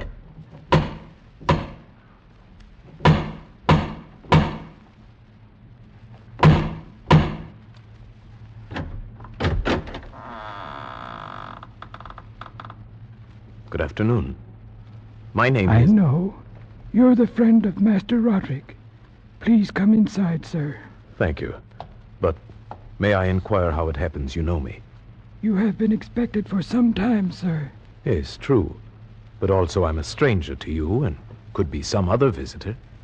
That you could be anyone other than the friend whom Master Roderick expects, sir, would be impossible. You see, no one else would ever come to this house.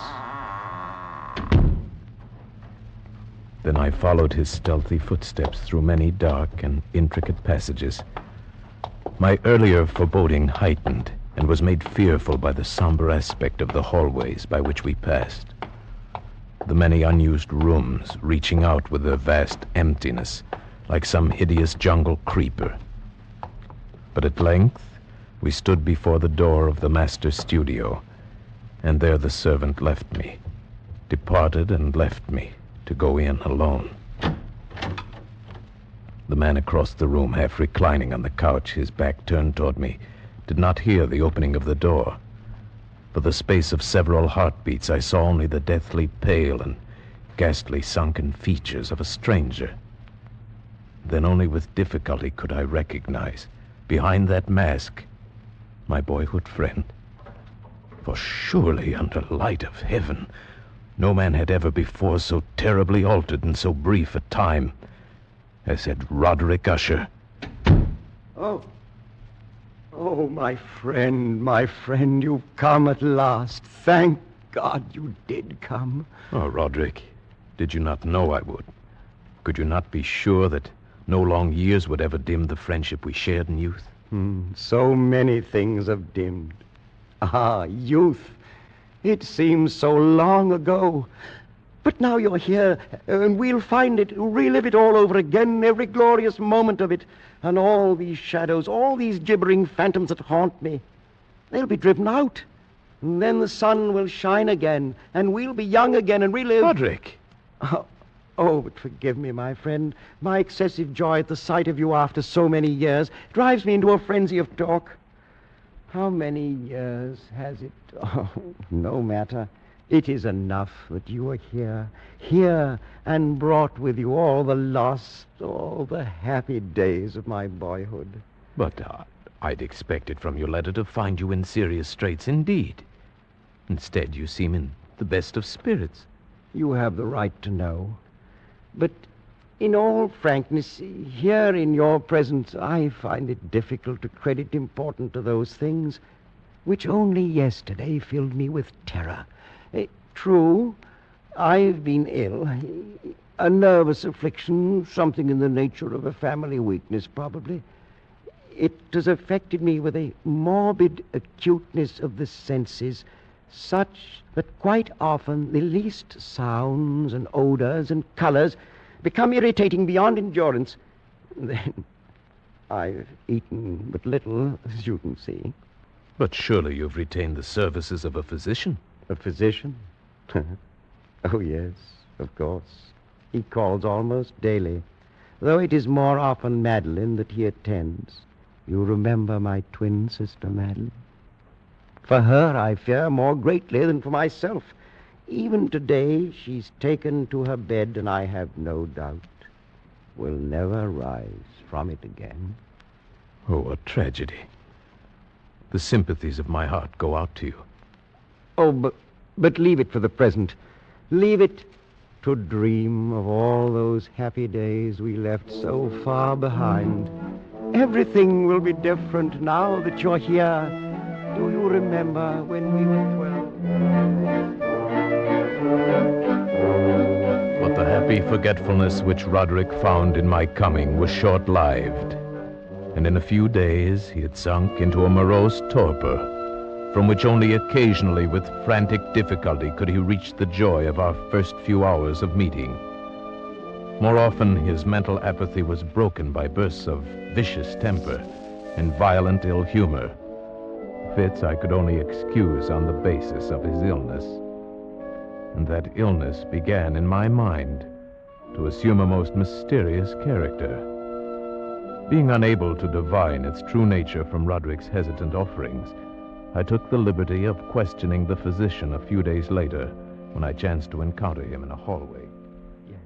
Yes, she's resting as well as might be expected. But she continues to decline. Is that not correct, Doctor?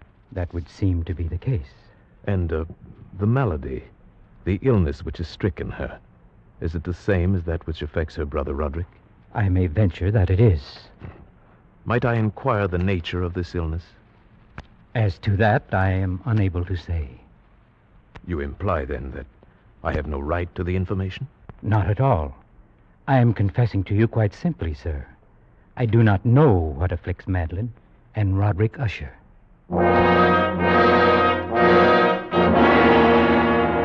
And so a week passed. A week in which the sullen, leaden skies darkened into deeper oppressiveness, in which Roderick's deathly pallor and creeping mental dissolution grew more apparent. A week in which the monstrous atmosphere of this ancient mausoleum began to crawl insidiously within my own consciousness, stirring into life a formless, unknown dread.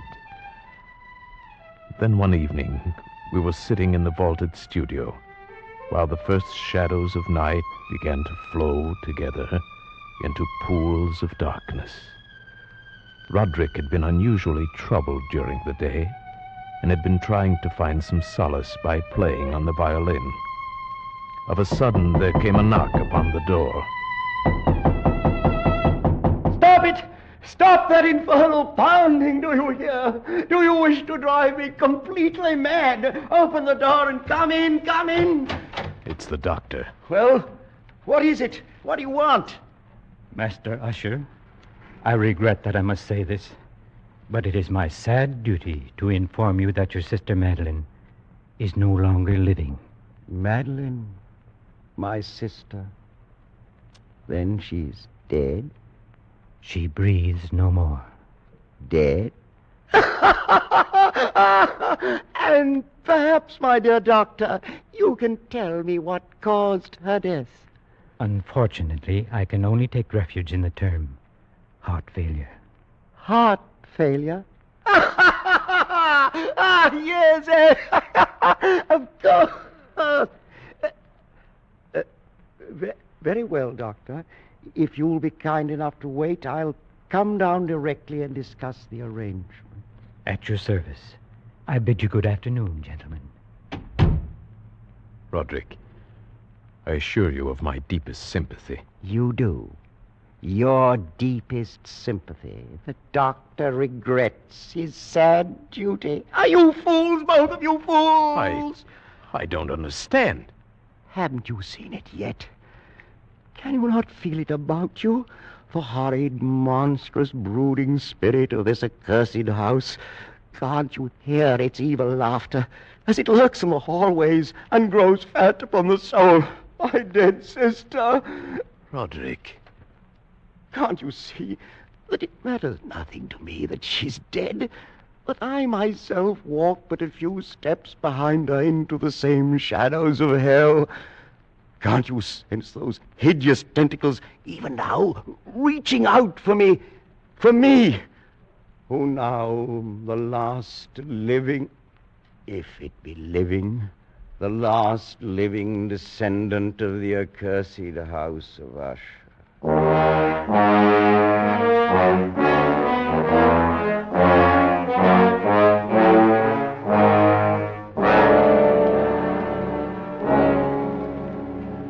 Such was the passing of Madeline Usher, once living, now dead.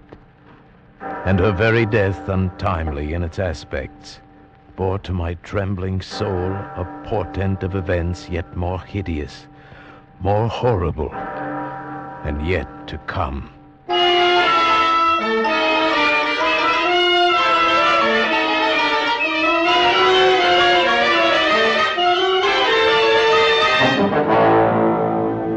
At a later hour of that same sad night, Roderick came into my chamber to voice an intention so morbidly unnatural that for the moment I could only feel that his tottering reason had at last failed him entirely. Then you refuse? But Roderick, this is madness. I tell you, before this night is over, the coffin body of my sister shall rest in the vault beneath this house, and if you will not help me, I shall do it myself. But why? Why? I could not stand to think of her buried out there in the dark graveyard, alone among the dead. Roderick, she too is dead. It's fantastic how little we know of death or of life. The doctor says she no longer breathes. She is dead. She was so lovely, was my sister. Roderick. I must keep Madeline near me. Nothing but evil would come of such an act. I can trust no one but you.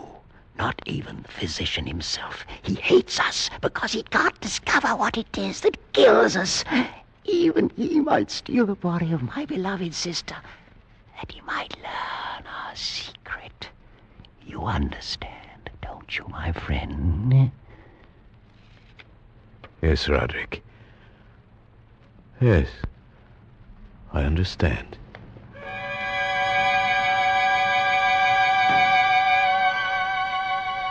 And so it came about. Near midnight, we two alone made our way to an upper chamber of the house. And taking up the black coffin between us, in the shuddering light of candles, we walked the tortuous passageways, slowly descended the curving stairs of stone, passed beneath the moldy level of the earth, forced open a massive and age-rusted door of iron, and stood at last, with our ghastly burden, in a subterranean, dank and musty crypt, underneath the house of Usher. Over here, my friend, on these trestles. Now, a trifle higher with the head. There. Oh, may you sleep in peace and dream, sweet sister, from I who tread the same path soft behind you. Come, Roderick. The thing is done. Oh, wait. Stay a moment. We've not yet affixed the coffin lid. See? I've left it loose so it can be turned back. No, I beg you. A last farewell, no more. Look. Is she not beautiful? Yes, she was very beautiful. Was? Yes, of course. The look of her confused me. But do you not see it, too? The warm glow of the cheeks, the eyes shut softly, those lips half parted. Does it not seem that she may rise up and speak to us at any moment? This gruesome place inspires those morbid fancies.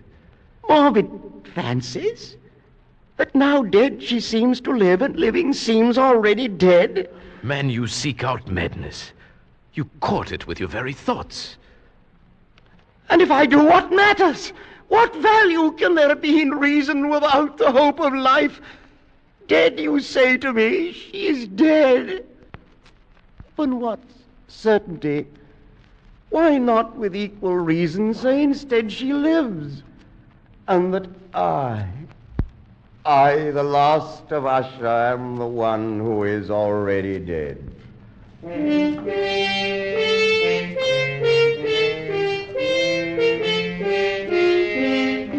I prevailed upon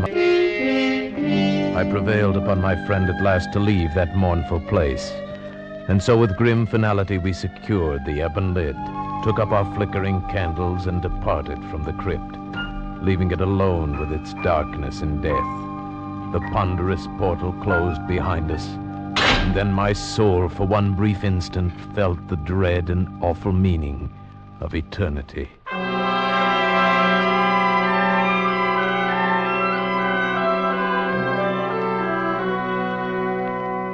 There followed then a week of such dreary gloom and melancholy that my own spirit quavered at the menace of the nameless thing enshadowed in that house. By perceptible degrees, the living soul of Roderick Usher flickered lower. More ghastly grew his pallor, more tremulous the extremity of his terror.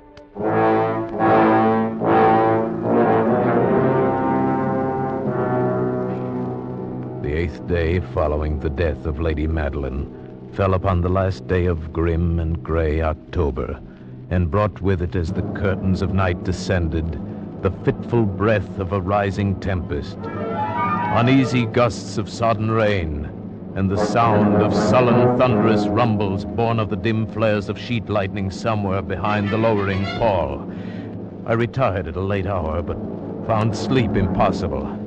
At length, overpowered by some strange presentiment of evil, I found my reposeful inaction no longer endurable. And so I arose, threw on my clothes in haste, and fell to pacing the floor of my darkened chamber. Then in one instant, a soft sound in the blackness froze my steps in paralysis of terror.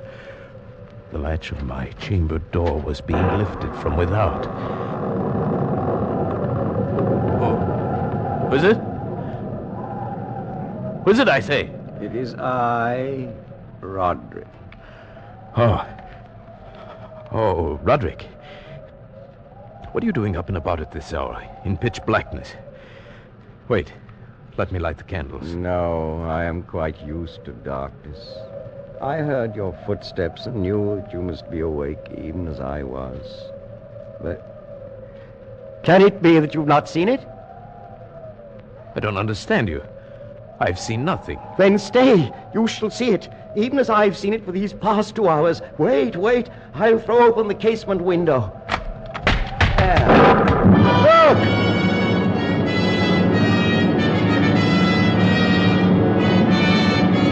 It was was indeed a tempestuous yet sternly beautiful night, and one wildly singular in its terror and in its beauty. The exceeding density of the clouds which hung so low as to press upon the turrets of the house did not prevent our perceiving the velocity with which they flew careening from all points against one another.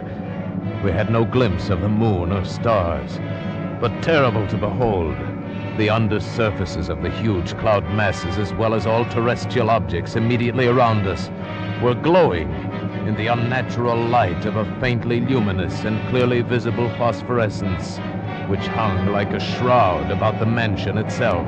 You see, my friend, tonight the thing grows bolder, gathers strength from the storm and from the dead soul it's eaten. No, Roderick, you must not look at this.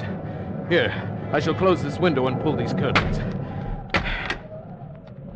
And now, candlelight. Such darkness is the very mother of evil fear. There. Now come, sit here. Suppose I read aloud from some book or another. As you wish. I presume it matters little which. Oh, here. Here is a volume of The Mad Tryst by Canning. Will it serve? As you said, it matters little. I've always found the scene to be quite entertaining, wherein Ethelred dreams of fighting a dragon. Now, let's see. Oh, yes. Here it is. And so Ethelred waited no longer to hold parley with the hermit who mocked him from inside the hut, but feeling the rain upon his back and fearing the rising of the tempest, uplifted his axe and quickly made a hole in the plankings of the door for his gauntleted hand. And now, pulling sturdily, he so cracked and ripped all asunder that the noise of the dry and hollow-sounding wood alarmed and reverberated throughout the forest. Why do you stop? Why, that's strange. I fancied I just heard the very sound I read about. Let us say it was caused by the storm. Pray continue. Oh, yes, the storm. Of course. But Ethelred, upon entering the door, was amazed to perceive no sign of the evil hermit, but instead a dragon of prodigious and scaly demeanor, which sat on guard before a shield of shining brass. And Ethelred uplifted his axe and struck the head of the dragon, which fell before him with a shriek so horrid and harsh, like whereof was never before. What sound is that? Sound? The shriek of a dragon, my friend. Read on. Very well. And now the champion, bethinking himself of the shield of brass, approached across the silver floor to where the shield hung upon the wall. But the shield, not waiting for his coming, loosed and fell upon the silver floor with a mighty great... Roderick, I tell you something moves within this house. That sound, it reverberated through the very walls. Can you tell me now you did not hear it? Hear it now? Oh, yes, I hear it and have heard it. Long moments, hours, many days have I heard it. Yet I dared not speak. But why? Do you not know we put her living in the tomb? I tell you now, I heard her first feeble movements in the coffin many, many days ago, and I felt then it mattered little. But now she comes to upbraid me for my haste. And that last dread sound, yes, I heard it, the opening of the metal door to the crypt beneath the house. Now she comes here. Have I not heard her footsteps on the stair? Do I not distinguish the heavy and horrible beating of her heart? Madman that I am, I tell you that she now stands without that door. But even now she opens it. There, in the flickering light of candles, in the gloom and curtained doorway, stood the shrouded body of Lady Madeline. For one shuddering instant she swayed there. Then, as Roderick uttered a single piteous cry, she fell upon him in violent and now final death agonies. and bore him to the floor, a corpse.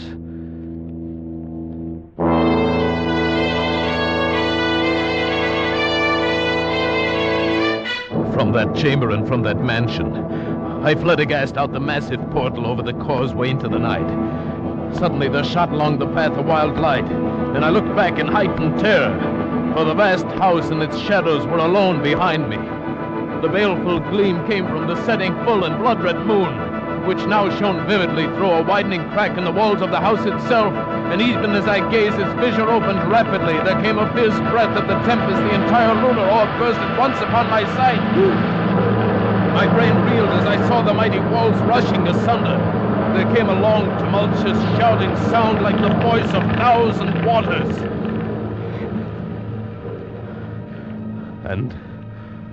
And the dark, deep tarn at my feet closed sullenly and silently forever over the pitiful ruins of the ancient house of Usher.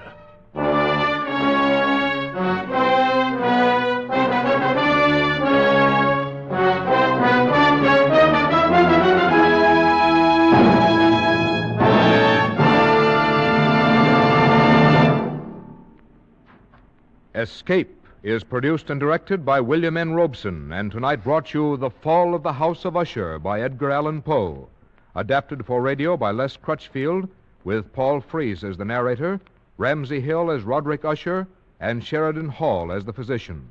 The special musical score was conceived and conducted by Cy Fuhrer. Next week... You are the victim of a poorer man, pursued from the west coast of Africa to the west end of London by a dead man's head, which grins at you upside down.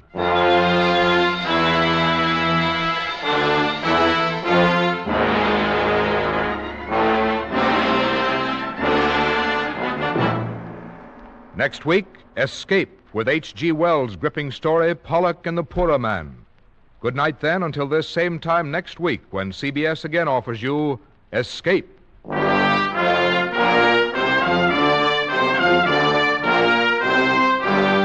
This is CBS, the Columbia Broadcasting System.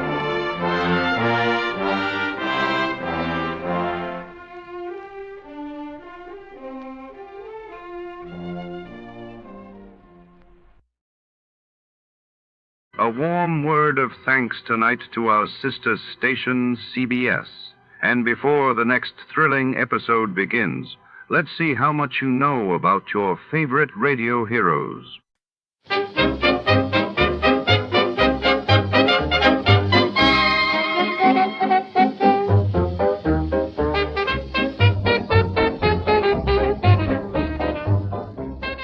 Tonight's tale takes us deep into the heart of the Bellamy Chemical Laboratory, where secrets burn just as fiercely as the chemicals stored within its steel walls. A mysterious fire erupts in the dead of night, leaving behind only ashes, suspicion, and a trail of passion-fueled motives. As Detective Archer prowls the lab's shadowy corridors, the scent of betrayal lingers in the air. Was it accident or arson driven by a burning desire? Shadows flicker between test tubes, and every suspect holds a match. Before to start, let's see what happened the day it was aired. It was February 26, 1952, and that day the world reeled as British Prime Minister Winston Churchill announced Britain had developed its own atomic bomb, while in New Delhi, India mourned the sudden passing of its first president, Dr. Rajendra Prasad, prompting national tributes. Johnny Dollar. Yeah? What? I said, yeah. Oh, what's that supposed to mean, and who are you? Oh, Johnny, this is Pat McCracken at Universal Adjustment Bureau. Well, hi, Pat, but what's with the crazy dialogue? Oh, that word, that yeah, was most of the conversation I got from some crazy character who just called in. I'm afraid I don't dig you. Oh, he called about 5 minutes ago. Said he'd been trying to reach you, but he got no answer. I was out picking up a morning paper. Who was he, Pat? He wouldn't say. He just gave his phone number. Wait a minute. There's only one man in the world talks like that. Yeah? Yeah. Was the call from San Francisco? No. Oh. Los Angeles. Well, then maybe I was, because, man, I was thinking of... Now, wait a minute. Yes, I'm waiting, Johnny. Tell me just one thing, Pat. Well? Have any of your insurance companies been having to pay off on any big fires lately? I mean, out in Los Angeles? On any fires? You'd better start checking with those companies out there. No, wait a minute. Do it, Pat. And I'll lay odds that you get a handful of arson reports. Arson? Yes. Johnny, just because some silly guy calls up and all he says is, yeah. Hey, let me have that phone number he gave you. Oh, Johnny. Come on, Pat. What is it? Hollywood 8, 3142. Okay, now you go ahead and check with your West Coast insurance company. And get ready to pay my expense account to Los Angeles. Are you kidding? Are you trying to tell me that the way some jerk says yeah means arson on the West Coast? Now, don't be silly. You, want to bet? Oh, Johnny. Pat, I'll call you back.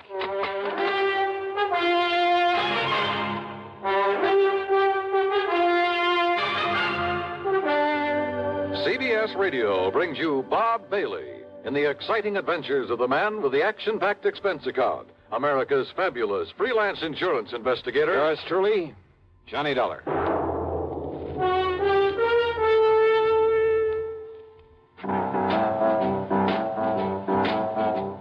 Talk about best-selling records.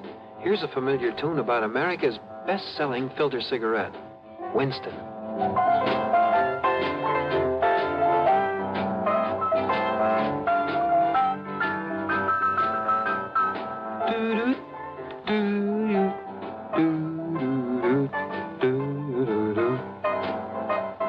Winston gives you real flavor, full, rich tobacco flavor. And you know, that's because only Winston has filter blend up front. Choice, flavorful tobaccos, specially selected and specially processed for filter smoking. No wonder Winston tastes good, like a cigarette should. Smoke Winston. And now, Act One of yours truly, Johnny Dollar.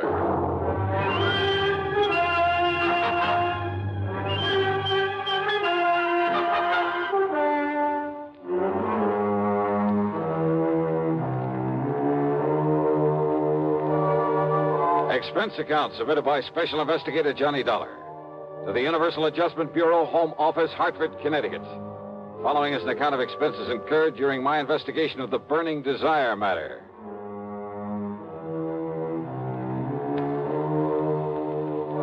Yeah, as I told Pat McCracken, there was only one person I knew whose conversation might consist mostly of that one word. So, expense account item 1, $250 for a phone call to Hollywood 8, 3142.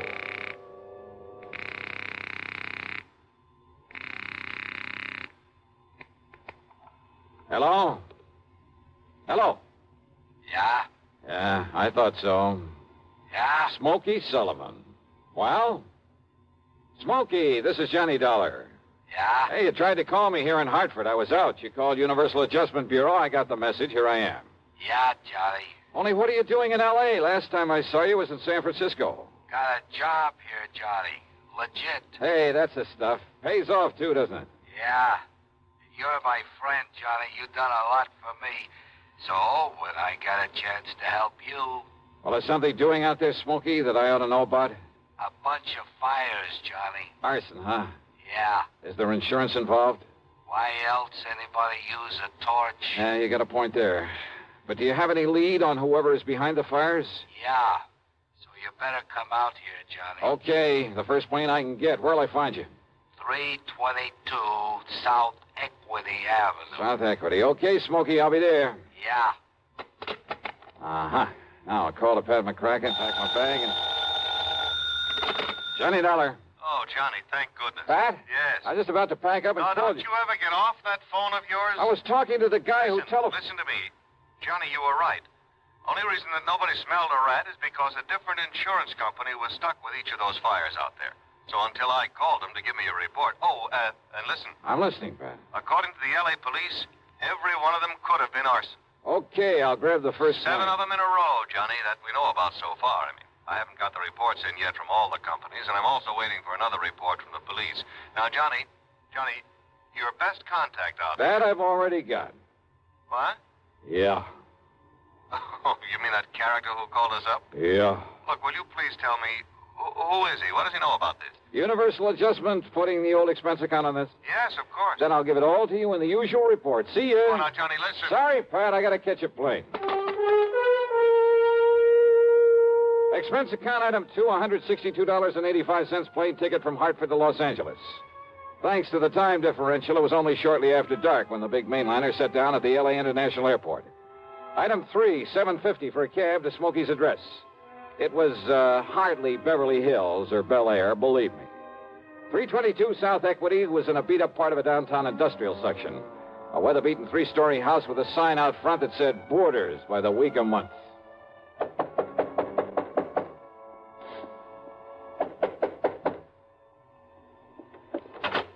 Yeah, who are you? Well, my name is... Just what's a fancy dresser like you want around a place like this, huh? Well, I'm looking for a man by the name of Smokey Sullivan. I understand he lives here. that's right. Are you the man he said he was expecting? That's right. My name is Johnny Dollar. Well, he didn't tell me what the name was, but if you're sure he was expecting... I'm sure. Now, where is his room? Now, I don't know. Where is his room, please? Well, it's up on the second floor. It's just to the right after you get up the stairs. Okay, But now, thank look, you very much. Well, now, maybe you'd better... It's all right. I'll find it. Thanks a lot. No, what I mean is, I thought you'd already come. What I mean is...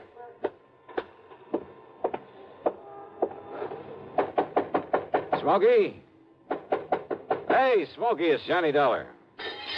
Ah, what was that? Smokey! Now, what's all the... Oh, no. Hey, Smokey, can you hear me? Who did this? Are you...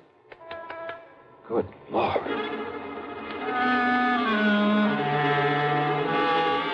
Smokey had really had it. Whoever had beaten him up probably would have killed him if I hadn't come along and scared him away. I looked out of the broken window, but of course was too late to see who'd done this. Meantime, the landlady appeared, and I had to get me some towels and a basin of cold water. Here you are, Mr. Oh, good. Thanks a lot. Ooh, somebody sure laid into him, I'll say that. You ask me, it's a wonder if he stays alive. He'll be all right. He'd better be. You're lucky you come along to see him, is all I got to say. Yeah, you better get me a couple more towels and maybe another basin of water. No, wait. What? You won't need him, mister. I got a much better idea. If I can find it. Hey, Smokey. Give me a minute to find that bottle. Well, here it is. Yes, sir. This here'll fix him up. Smokey, can you hear me? Fix him up quicker than a wink. It's Johnny Dollar. Here now, mister. You just pour a slug of this down his gullet and see if it don't bring him to. Huh? Oh, yeah, good idea. Let me have that. Oh, sure. It's real genuine California cognac, it is. And soak up another towel for me, will you, Yeah, please? I sure will, mister. All right, here now, Smokey, here. See if you can get down some of this. Easy now, huh? That's it. Attaboy. Really? Yeah. A little more of this. Here. You know, before you come up here, mister, I tried to tell you. Easy now, Smokey. Yeah, I tried to tell you. I thought that other man that come up here to see him was the one he was expecting. Here, now, here's your fresh towel. Thanks. Did you say other man? That's right. Come in just before you did. You know him, who he was? The chimp. What? What, Smokey? The chimp, Johnny. That's who it was. The chimp? Yeah. Strong arm for Mickey Fortina. Who's Mickey Fortina? He's the one that... Oh, now, look, Smokey, maybe you'd better wait until you feel better. You and I should get a doctor. No. Now, listen, Johnny. Yeah? Unless you stop him, there's going to be a lot more fires around here. Fires? That's what he said. Just don't worry about it, Mrs. Miss Fletcher. Bertha Fletcher. That's my name. Johnny, listen. Oh, okay, Mrs. Fletcher. You go along. I'll take care of him. Oh, well, now, I don't know. You sure I hadn't better get a doctor? No. I'll take him to a hotel. In his condition, I'll look after him. Now, you go downstairs and get me a cab. Well, I don't know. Here's a 10 spot for your trouble and this bottle of brandy. Oh, well, thanks. You're a gent. Go ahead, please. Oh, yes, sir. Anything you say. Johnny. Yeah? You gotta listen to me. Yeah, go ahead. You had come up the stairs, scared him off. The chip might have killed me. Well, he won't get to you again. I'm going to take you out of this place. Somebody must have tipped off Mickey Fortina. Must have known I'd put in that call to you. So listen, Johnny. Later, Smokey, after I get you out of here.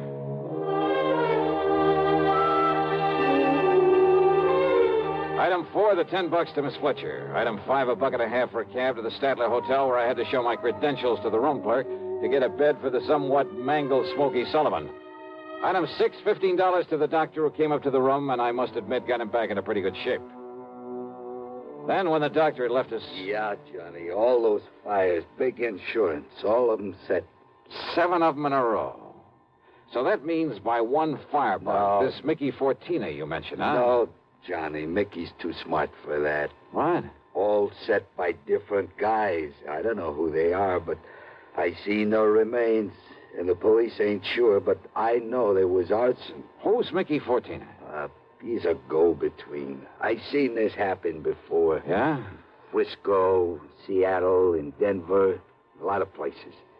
He brings in a lot of boys of his own. Everyone got a different way of setting the blaze. So the cops can't tie it up with any local boy whose methods they know? Yeah. Fortina's a go-between? He makes the deal with whoever wants a fire. And the police aren't on to him? What for? He never set a fire himself. Well, I know, but he's the guy that... By the time the arson squad is in, the guy who done it is far away. So there's no witness can prove Fortina set up the deal. And the police have never been able to put the squeeze on whoever made the deal for a fire? And get sent up for it? For being accessory or whatever you call it? Oh, yeah, I see what you mean. Yeah. Fortina sent for me when he found out I was here in L.A. I used to know him, Johnny. Wanted you to be a torch for him, huh? He just asked if I wanted to work for him. And he knew that I knew what he meant. But if you knew that Fortina was operating here... Smokey... How could I prove it? How can I prove it now? Well, maybe I can. But if he finds out I sent for you, Johnny... It looks to me like he already has. Oh, yeah. All right, then. If somebody who wants a fire can get to Mickey Fortina, there must be some way I can. At his office. His what? At his office every night. 1025 South Spring. He has an office for a racket like this? Why, you'd never know it. You'll see. Yeah, I think I'd better see. Hey, Smokey, you... Who's that? You got a gun, Johnny? Right here and ready. Open up in there. This is the police. Police, huh?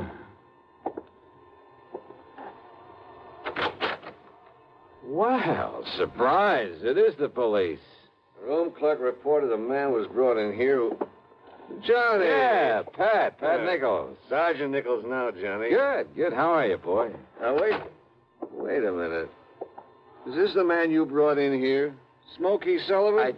Listen, officer, Johnny, you think maybe Smokey is tied in with this string of fires out here? No, tell him, Johnny. No. You tell him, Smokey, anything you want. Well, now, look. You know I'm no good at talking to a cop, Yeah, well, Johnny. give it a try. And, Pat, be sure you stick around to keep an eye on him. What? Smokey may need a bodyguard. You. Huh? Yeah. Until after I've made a little business call. Johnny. Now, look, if you're out here because of those fires... Did I say I was? I didn't tell him anything like that, did I, Smokey? No, Johnny. And I see what you mean. Now listen, Just you two... stick around, Pat. I'll see you later. If I had told Pat where I was going, he might have wanted to come along. And a man in the uniform would hardly have helped in the plan I had for trapping Mickey Fortina. But you know something? Going over to see him alone was a big mistake. One I almost didn't live to regret.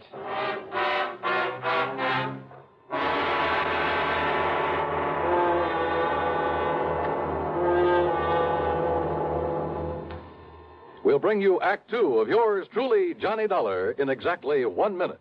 Here's Hollywood star Mona Freeman. Who feels like acting with a miserable cold? I relieve cold distress the fast way with 4-way cold tablets. Yes, tests of all the leading cold tablets proved 4-way fastest acting.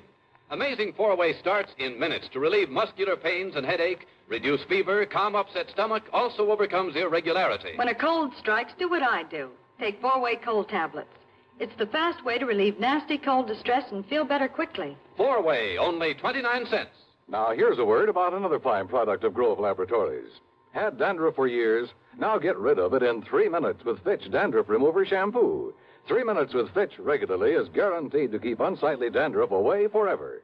Apply Fitch before wetting hair, rub in 1 minute. Add water, lather 1 minute, then rinse 1 minute. Every trace of dandruff goes down the drain. 3 minutes with Fitch, embarrassing dandruff's gone. Fitch can also leave hair up to 35% brighter. Get Fitch Dandruff Remover Shampoo today. And now, Act 2 of yours truly, Johnny Dollar and the Burning Desire Matter.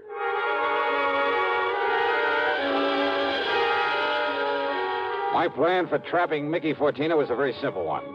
I'd make like a property owner who was anxious to collect some fire insurance, who was willing to pay in advance to make sure my property went up in flames.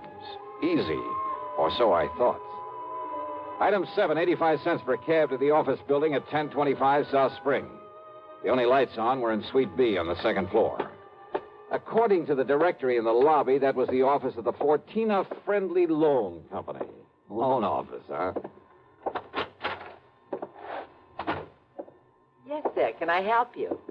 Yeah, I'd like to see Mr. Fortina. You got an appointment? No, but I'd like to make a little deal with him.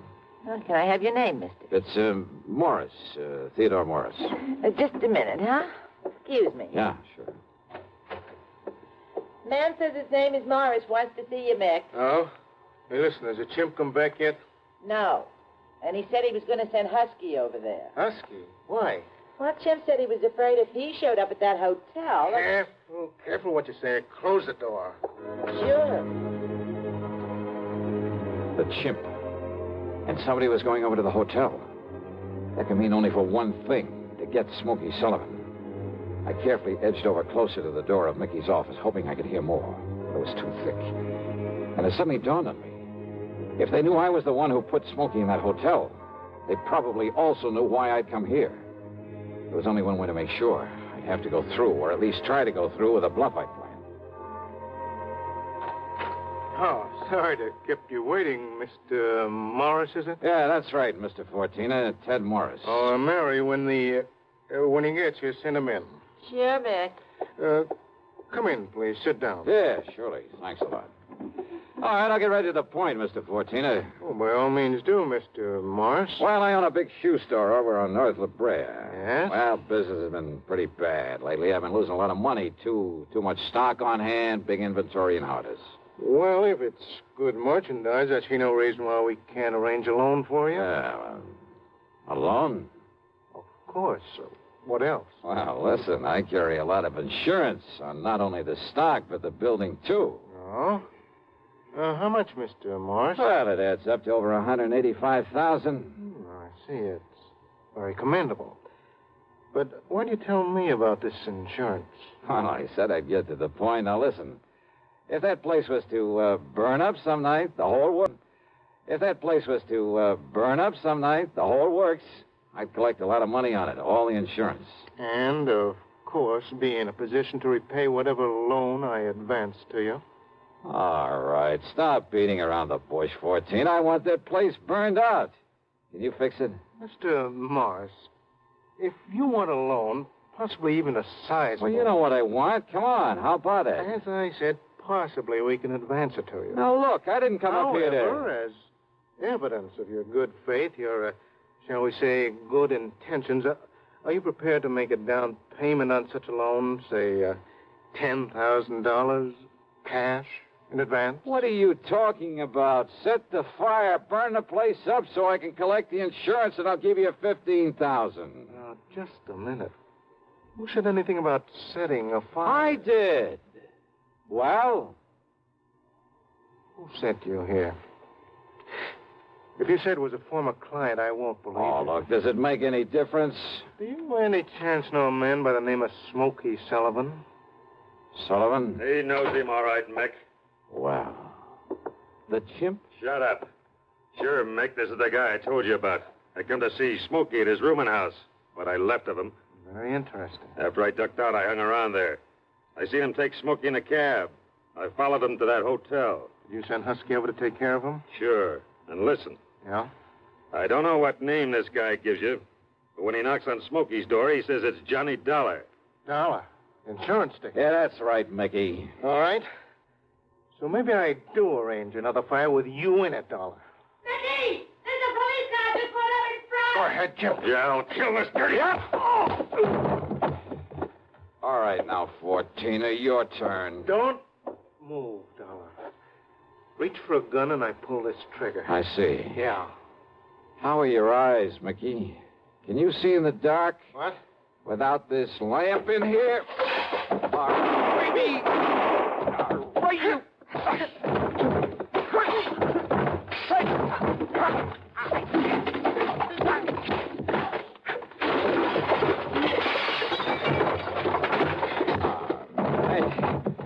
Yeah. Well, I guess Smokey was right at that, Johnny. Hi, Pat. You seem to think you wouldn't need any help around here. You all right, Johnny? Yeah. When that strong arm, that husky Castellini, came up to the hotel room after him, well... I had to tell him, Johnny. I had to tell him what it was all about. That's okay, Smokey. It's okay. So we threw Husky in the clink and came over here. Well, I got an admission out of him, Pat, but unless you can get these goons of his to talk, I don't know what you're going to hold him on. After what just happened in here, Johnny, we'll hold him and his goons just as long as we need to. And unless they want to take the whole rap for him, I think they'll talk. Yeah, they talked all right. And as a result, the police in a couple of nearby states should have no trouble at all in picking up some of the other of Fortina's boys, his hired torches. Funny, isn't it? These stupid jerks just never seem to learn. Expense account total, including hotel bill, plane ticket back to Hartford, and a sizable bit of folding money for Smokey Sullivan. $874.20. Yours truly, Johnny Dollar.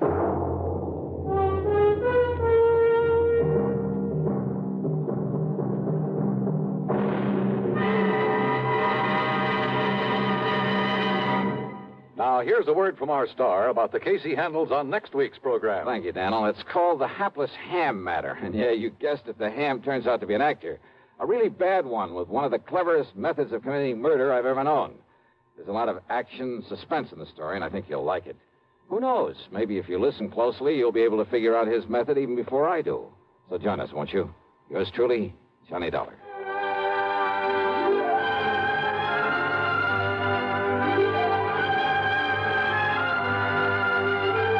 Yours truly, Johnny Dollar, starring Bob Bailey, originates in Hollywood and is written, produced, and directed by Jack Johnstone. Heard in our cast were Virginia Gregg, Gene Tatum, Lawrence Dobkin, Vic Perrin, Paul Duboff, Don Diamond, and Frank Gerstle. Be sure to join us next week, same time and station, for another exciting story of yours truly, Johnny Dollar.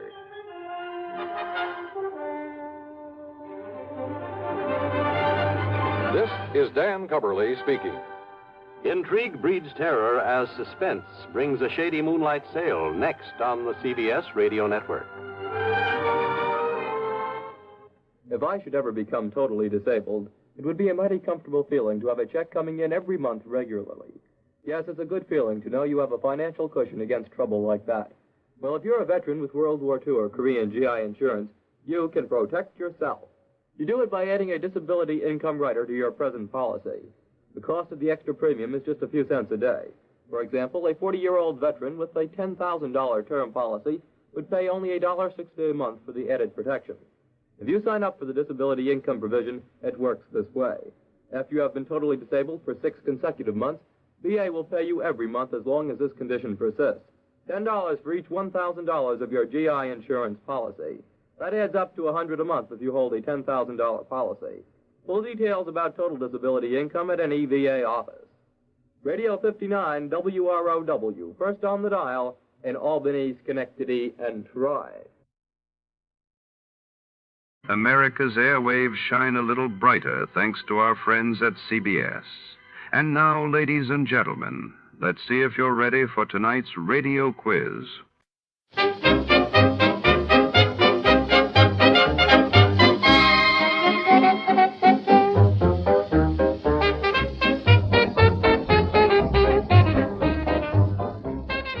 Tonight, under the flickering neon haze of the city, a stopped watch becomes the key to a chilling puzzle.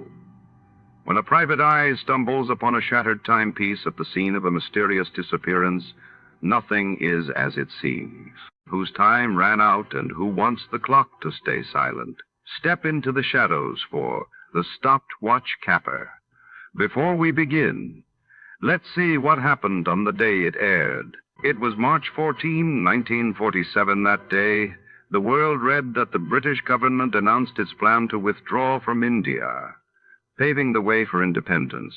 And in Argentina, Eva Perón launched a sweeping campaign for women's suffrage. The Adventures of Sam Spade, Detective, brought to you by Wild Root Cream Oil Hair Tonic, the non-alcoholic hair tonic that contains lanolin. Wild Root Cream Oil, again and again, the choice of men and women and children too.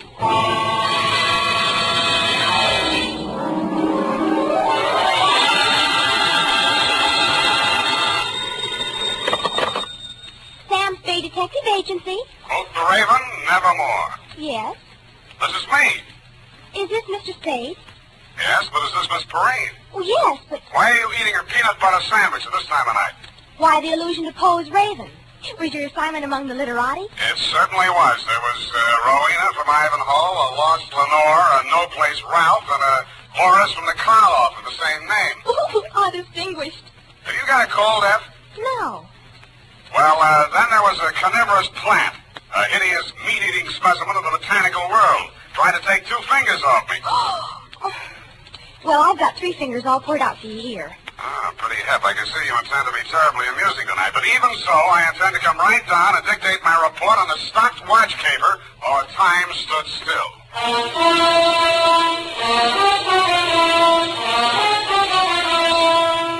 Dashiell Hammett, America's leading detective fiction writer and creator of Sam Spade, the hard-boiled private eye, and William Spear, radio's outstanding producer-director of mystery and crime drama, join their talents to make your hair stand on end with the adventures of Sam Spade. Presented by the makers of Wild Root Cream Oil for the hair. Well, in a few weeks, many of us will be going bareheaded now and then, meaning we'll have to pay more attention than ever to the appearance of our hair. The best way I know to always keep your hair in trim is to use Wild Root Cream Oil Hair Tonic. Wild Root Cream Oil grooms your hair neatly and naturally, removes loose dandruff, and relieves dryness, which may be even more prevalent when your hair is exposed directly to the wind and sun. So right away, get the 25-cent get-acquainted bottle of Wild Root Cream Oil Hair Tonic. Again and again, the choice of men and women and children too. And now, with Howard Duff starring as Spade, Wild Root brings to the air the greatest private detective of them all, in the adventures of Sam Spade.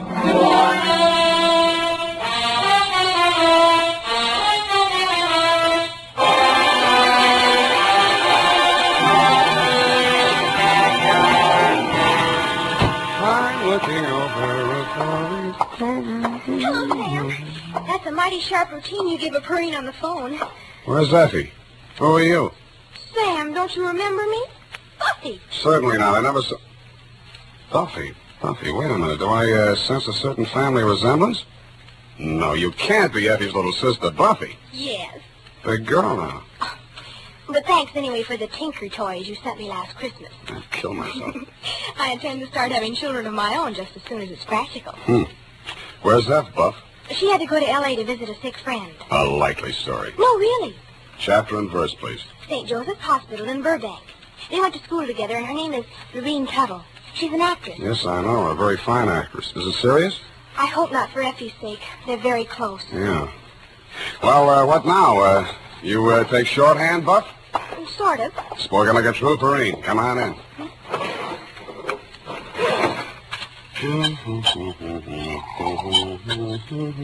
Oh, I hope it's good and gruesome. I take it back. I meant the caper, not what you're drinking. Okay, Buff, you win. Ready? Why not? Date April 10, 1949 to Deputy Sheriff Bill Woodington, Marin County Sheriff's Office, San Rafael, California, from Samuel Spade, license number... 37596. Oh, steady listener. Subject, the stopped watch caper. Dear Bill, here's how it turned out, and if I ever phone you for advice again, I'll take it because you were right. She was loaded. What about those threatening letters, Sam? Don't give another thought. Old Lady Raven's had me up there a dozen times the last 6 weeks. She's got threatening letters, she got prowlers, but when I got there, she can't find the letters, and the way that house is tucked away in the woods, I don't think a prowler could find it. How do I find it, Bill? Huh? The Gray Line bus goes right by the gate. Mount Tama Ballard Road, about 3 miles this side of Rock Spring. Oh, that sounds pretty rugged. You, say she's a crank. But she's got money, Sam. Oh, the poor old soul. And she got a niece. Oh? Yeah, over 23, but she's stacked. The old lady's loaded, the niece is stacked. Who else lives there? Well, there's a butler. Somebody flattened his head when he was young, and he wears bangs to call attention to it. Sort of shuffles around the house. You ought to see him out in the woods chasing them old ground squirrels. Quick as a deer hound. Yeah, and Never mind. You sold me. All these marvels I have got to see.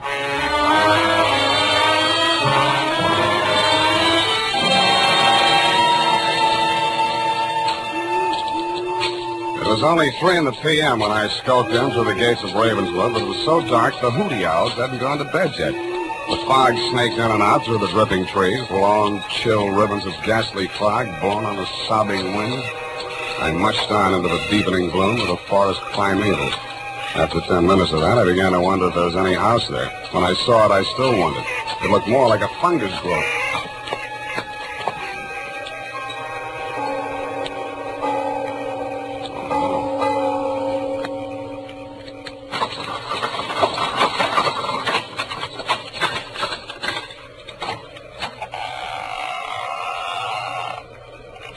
Yes?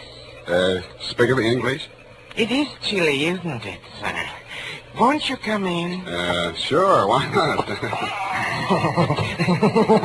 Yes, I expected that. If you'll be so kind as to wait here, sir, I'll inform Miss Rowena of your arrival. Thank you, Jimmy Stewart. Forrest, who's out there? Is it the man with the hemlock? Answer me, you brute! Oh. Where is it? Did you say Hemlock? Oh, you must be my aunt's detective. Spade, was it? It is, right. I'm Ralph Raven. Come along with me, Spade. I have something interesting to show you. Ralph Raven was the one member of the household you hadn't described to me, and no wonder. The wasted figure that looked up at me from the wheelchair was more like a ghost than a man. His face was chalk white. So white it seemed almost luminous, and the skin clung so close to his skull there seemed to be no flesh beneath it. And his wide, staring eyes looked like 2 cups of black coffee on a snow-white tablecloth. I followed him into a glass-enclosed room only slightly larger than the garden court at the plaza. The humidity was several points higher than the dripping woods, and the temperature was several degrees lower. But the plants he had growing there seemed to thrive on it. As I edged nervously through the dense, quivering foliage, I noticed a strange-looking yellow-green pod, about the size of a milk bottle at the end of a long, tubular stem. It leaned over, opened its red mouth, and said, "Hey, what is that thing?" Oh, that's my Sarracenia gigantosa. Meat eater. Carnivorous plant. Don't be frightened. I just fed it. Don't tell me. You know what it eats? Acts like it needs a dose of bicarb. No, perfectly healthy. Merely part of the digestive process, even as you and I. Not me. But over here, you're a detective. These plants should interest you. Oh, don't touch that mandrake. Never thought of it. It won't cry out. No vocal cord. Oh, I see. It's very sensitive. Oh, sensitive. And deadly poison. Oh. And you see here, these pretty purple blossoms? Yes, very pretty. Source of an alkaloid poison, favored by the Borgias. And these, white hellebore. Watch your language. I use it in compounding veratria, a poison so ancient it would probably go undetected in the police laboratories of today. Mm-hmm.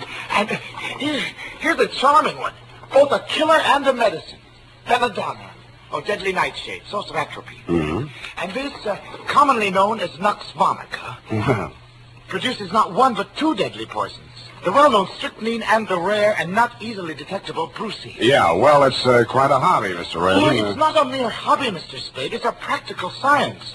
All the plants in this conservatory have their fatal properties, and all have played a role in the great crimes of history. Did my aunt get another threatening letter? So she says. Odd that she should fear death at her age, and odd that she should hire a bodyguard. How does she know how it'll come? It might be poison.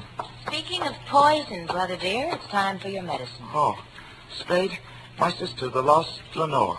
How do you do, Mr. Spade? How do you do? Here, Ralph, drink up. Why does it always have to be in milk? And look here, it's not time anyway. Oh, this confounded watch has stopped again. Spade, what time do you have? Why, it's 3, that's funny. My watch has stopped, too. I didn't know then what that meant. In fact, if you look on the last page of this report, Deputy dear, you'll see that the stopwatch was the key to the whole puzzle. I protest that my failure to realize its significance at that moment had absolutely nothing to do with the fact that my client's niece, Lenore Raven, was, as you so roguishly put it, stacked. About there, Boris, the butler, bobbed up and beckoned me from the balustrade. I followed him upstairs and was ushered into the austere and regal presence of my client, Rowena Raven. That will be all, Boris. Yes, madam. Oh, Boris, I just remembered. Yes, madam. There on the occasional table, my watch. I want you to take it around to the watchmakers in the morning. It's on the fritz again. Yes, madam. Mr. Spade, I must apologize for keeping you waiting. Oh, that's all right. My watch hasn't been keeping proper time ever since those threatening letters started. Would that be a clue, Mr. Spade? Maybe we'd better start with the letters, Mrs. Raven. I can't find them anywhere.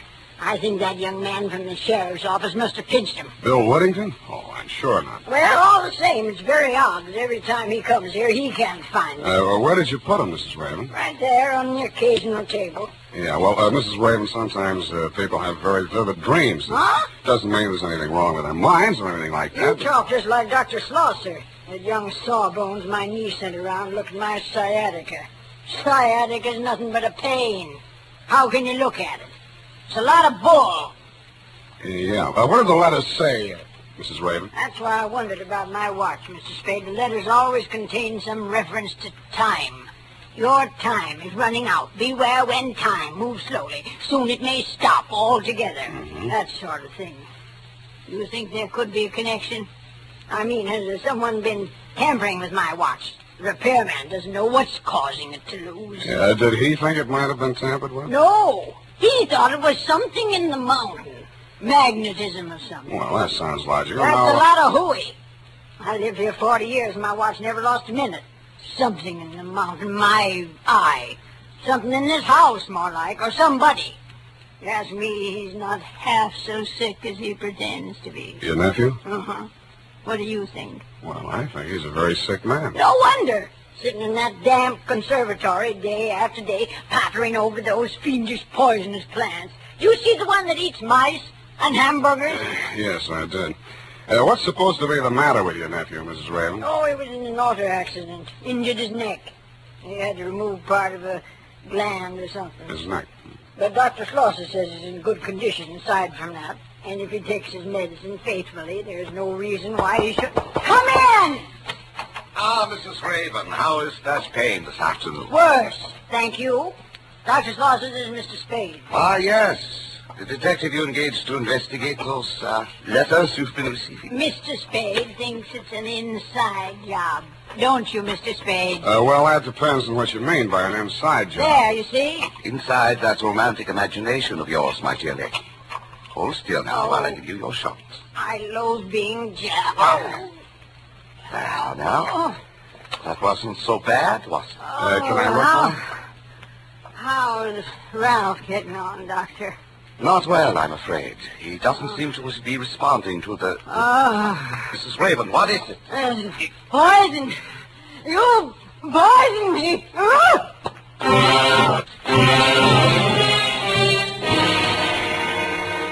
The cry she uttered was only half as terrible as the expression on her pain-contorted face.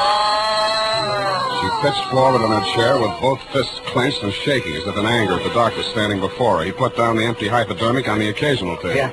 Help me carry her to the couch. Yeah, sure. Take away that pillow. She must lie perfectly flat. There. That's better now. She's relaxing. I'm dying. There was poison in that needle. Please, Mrs. Raven, it was only sedative to make you sleep. Sleep. The time is running out. The poor woman. Malignant condition. Only a matter of time. Does she know? That she has only a short time to live? Oh, yes. Well, I have another call. Do you have the time my watch seems to stop? Another one? I beg your pardon. Nothing. I left my watch at home. Oh, then Ludwig, something terrible is happening. Your aunt is sleeping. You'd better come down to the conservatory right away. Ralph is in terrible pain. What kind of pain? He keeps saying he's been poisoned. What? Well, come along. Take that hypo to the kitchen door and sterilize it. Where is it? On the table there. He stopped in his tracks. His mouth fell open, and he gaped at the tabletop where he put down the hypodermic. In its place had appeared two items. An old-fashioned lady's watch and a note written in green ink. The note said, "Time must have a stop." I picked up the watch and held it to my ear. You guessed it. It wasn't ticking. I had a hunch my client wasn't either. And I was right.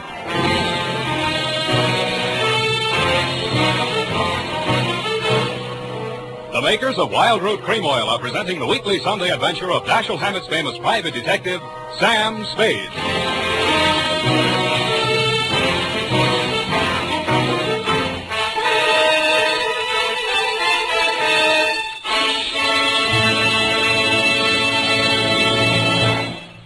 Now, here's important news on good grooming. If you want the well-groomed look that helps you get ahead, socially and on the job, listen.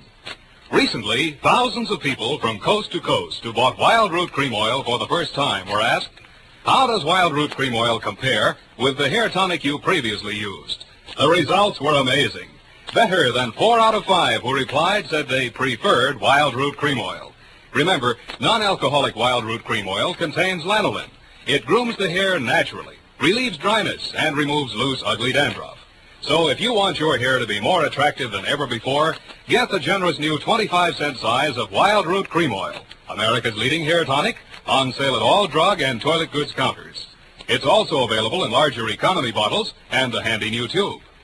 By the way, smart girls use Wild Root Cream Oil too, and mothers say it's grand for training children's hair. Get Wild Root Cream Oil. Again and again, the choice of men and women and children too.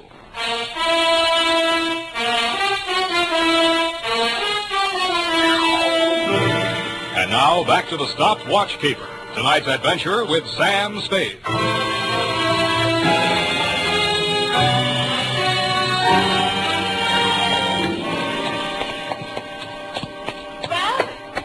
Ralph, where are you? Hey, wait. Over here. Oh, Spade. Keep them away from me. Ralph, I came as soon as I could. Tell me your symptoms. No. I phoned for another doctor. He's on his way now. Spade, my aunt. Take me to her. I must tell her. Tell her what? I'm afraid we have some bad news for you, Ralph. Your aunt is dead. Oh, so you poisoned her, too. Ralph, you're sick. You don't know what you're saying. She's been to every specialist in the country. They all said the same thing. They all said she was good for another 3 months. My dear boy, in these cases, any doctor's guess is as bad as the next. Oh, please, Ralph, you're very sick. Please let Ludwig examine you. If it's what you think, the other doctor may be too late. Why not? Why should I fear death? That's better. Now let me see your eyes. So, open them out. So. What is it? What is it? He's right. It is poison. You know, my dear. Yes? When you sterilized that needle for Ralph's shot this morning, did you pick up the wrong bottle? Of course not. Strange. Very strange. But don't worry, Ralph. There's a very simple antidote. Oh, thank heaven. You should, my dear. Indeed you should.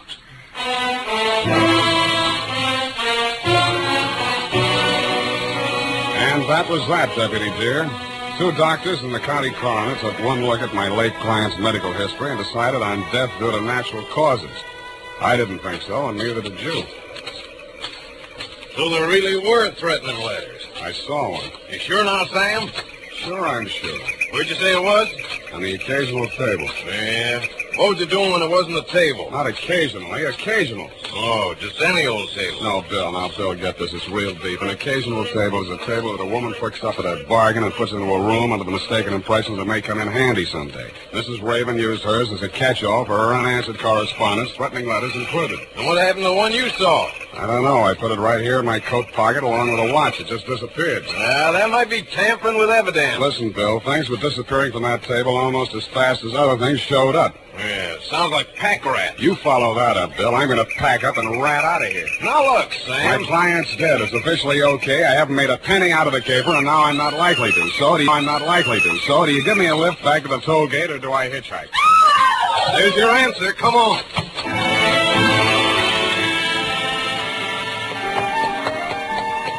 When we reached the second bedroom, whence the scream had come, we found the lost Lenore looking well found in something comfortable. She standing center stage, regarding herself with horror in a full-length mirror. She looks awful pale, Joe. You better get downstairs and get some ice water. She might faint. You think so? Yeah, hurry up. I'll stay here and keep up with circulation in case anything happens. Yeah, you're right. Beat it. Oh, it's you. I thought... You thought what? Look, I found these on my pillow. One watch, one threatening letter. Whose watch? Mine. I left it on the dressing table when I went in to cream my face. When I came out, somebody had slipped this under it. On the dressing table? No, under my pillow. You said on your pillow. I meant under. On. I don't know what I mean. What are you trying to do to me? Just trying to get things straight. But the note. Look at it. It's exactly the same as the one he left in my aunt's room. Why do you say he? Oh, I don't know. Yes, I do. It's because I don't trust Ludwig. Dr. Schlosser. That figures he doesn't trust you either. But he pretended to think I might have picked up the wrong bottle. Oh, he was acting. Couldn't you see? You're not doing a bad job yourself. I'm not acting, not anymore. Listen to me. Listen, he's acted strangely ever since I foolishly said I'd marry him. I would myself. Oh, Sam, darling, don't joke. I don't mean like that. How did you meet him? He got me out of a jam once. The accident, when my brother was hurt. I went for a doctor, and he happened to be the nearest one. Well, I'd been drinking, and he took over, and he sent me home before the police arrived at the scene. Didn't Ralph know? He blanked out. He doesn't know to this day. But Ludwig never forgot. He forced me to recommend him to my aunt. He got into her good graces, practically moved into the house. Then he pretended to make love to me. Pretended? He didn't care about me till he found out about my aunt didn't have long to live. He knew half her money would come to me. Sam, do you think he poisoned my aunt? Officially, she died from natural causes. But you said she spoke about being poisoned. And Ralph, too. What's that medicine you give in the note? I don't know. It's a prescription, just some drops that come in a metal container. Where do you keep those drops? Here. They're in my room. I have to hide them. They make Ralph feel so much better. He used to overdose when the doctor trusted him to dose himself. Let me see that medicine. It's just here in this cabinet. Here it is. It's right. Don't tell me. It's empty. There was a glass bottle inside the container. Small but heavy. Lead yet. Hey, what are you doing with that gadget? The thing with the dials and the speedometer. Well, that's something medical. I have to make a test on Ralph every day to see how he's getting along. You know what that actually is? Yes, I do. It detects anemia. Well, I wouldn't know about that, but a Geiger counter is generally used to detect something else. What are you going to do with it? I'm going prospecting for that missing medicine. Ah, there you are. I've been looking everywhere for you. I'm afraid I have bad news for you, Lenore. Ralph? My diagnosis was correct. Pernicious anemia. Dad. What is that you are carrying, Mr. Spade? Oh, nothing special, Doctor. Just an old Geiger counter. Lenore, did you let him take it?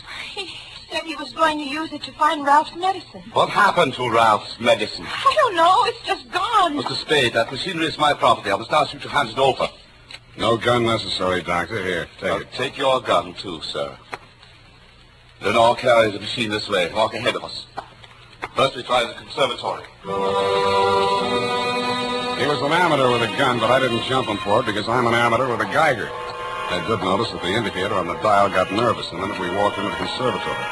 Ralph Raven's body was still in the wheelchair, no paler in death than in life. His sightless eyes were fixed on that obscene plant.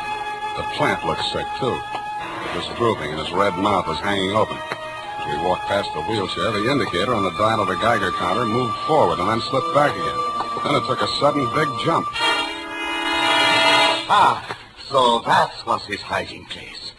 The maw of that disgusting carnivorous plant. Well, it's not pleasant, but there's only one way to get it. Don't move, either one of you. My eye is on you. Yes. Yes, it's here. At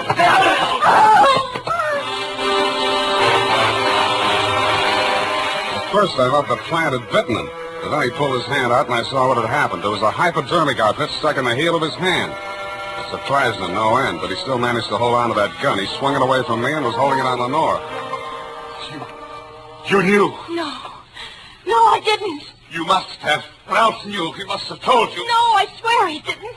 What do you think I did this for? To die and leave you behind? To enjoy the money I got for you? No, you will come with me. Oh, no, you don't know what you're doing. There's someone right... Shut up. What are you looking at? What's behind me? Don't bother rushing, Sam. I've got it. Hold it, Bill. Yeah. How's that for shooting, Sam?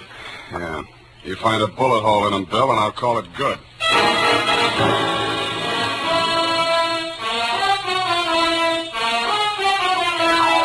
And that, deputy dear, is the crop. And it's all carnivorous.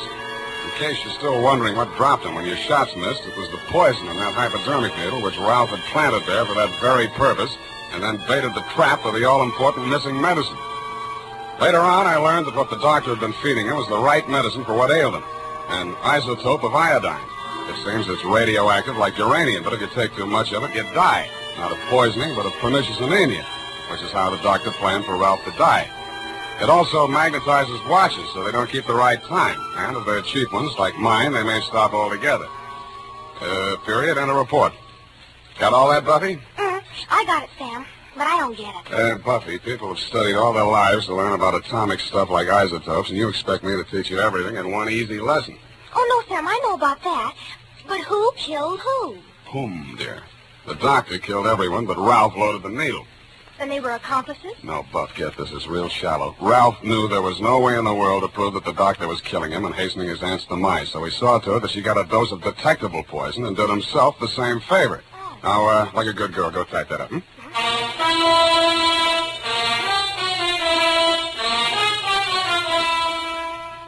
And now, listen to this.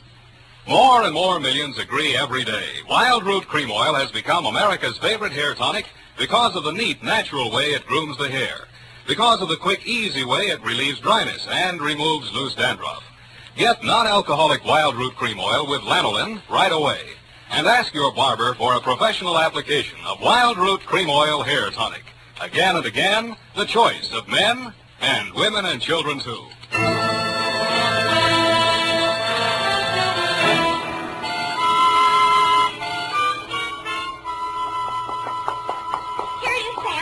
I certainly hope that butler was brought to justice. What for, his dialect?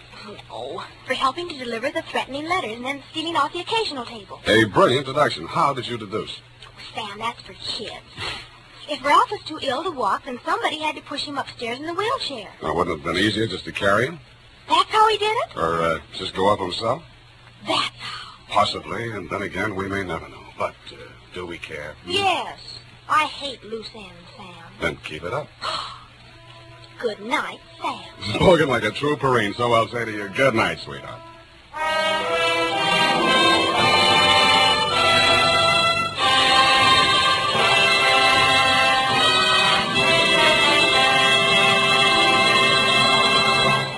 The Adventures of Sam Spade, Dashiell Hammett's famous private detective, are produced and directed by William Spear. Sam Spade is played by Howard Duff.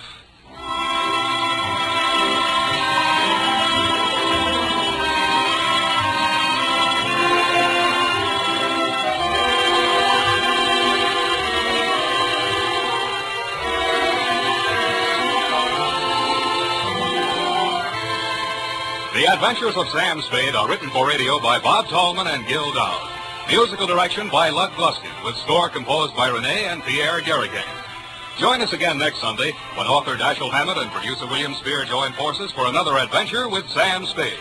Brought to you by Wild Root Cream Oil. Again and again, the choice of men and women and children, too. This is Dick Joy reminding you to get Wild Root Cream Oil, Charlie. It keeps your hair in trim. You see, it's non-alcoholic, Charlie. It's made with soothing lanolin. You better get Wild Root Cream Oil, Charlie. Start using it today. You'll find that you will have a tough time, Charlie. Keep all the gals away. Hiya, Baldy. Get Wild Root right away.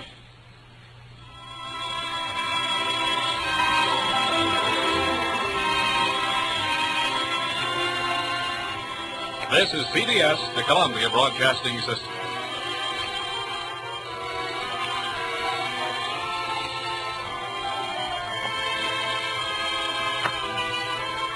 We tip our hats tonight to our partners at CBS. Stay tuned, folks, because before the next story begins, it's time for a fast and fun radio quiz.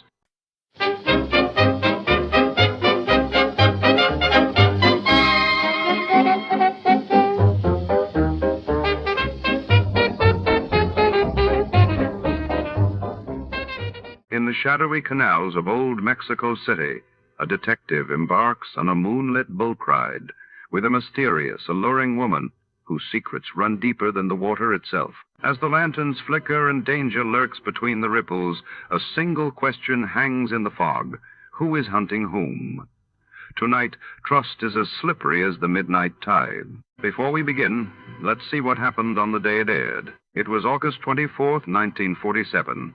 That day, the world awakened to the news of Mexico's deadly train crash near Guadalajara, claiming over 100 lives, while in Paris the city buzzed as Christian Dior unveiled his bold post-war fashion line, igniting a new age of style.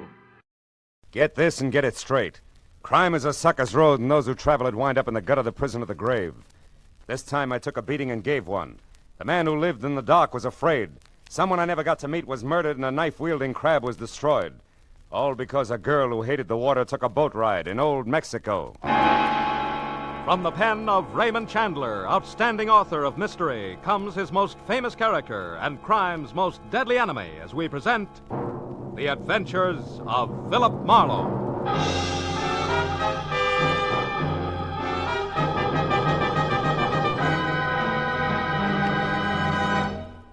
Now, with Gerald Moore, starred as Philip Marlowe, we bring you tonight's story, Mexican Boat Ride.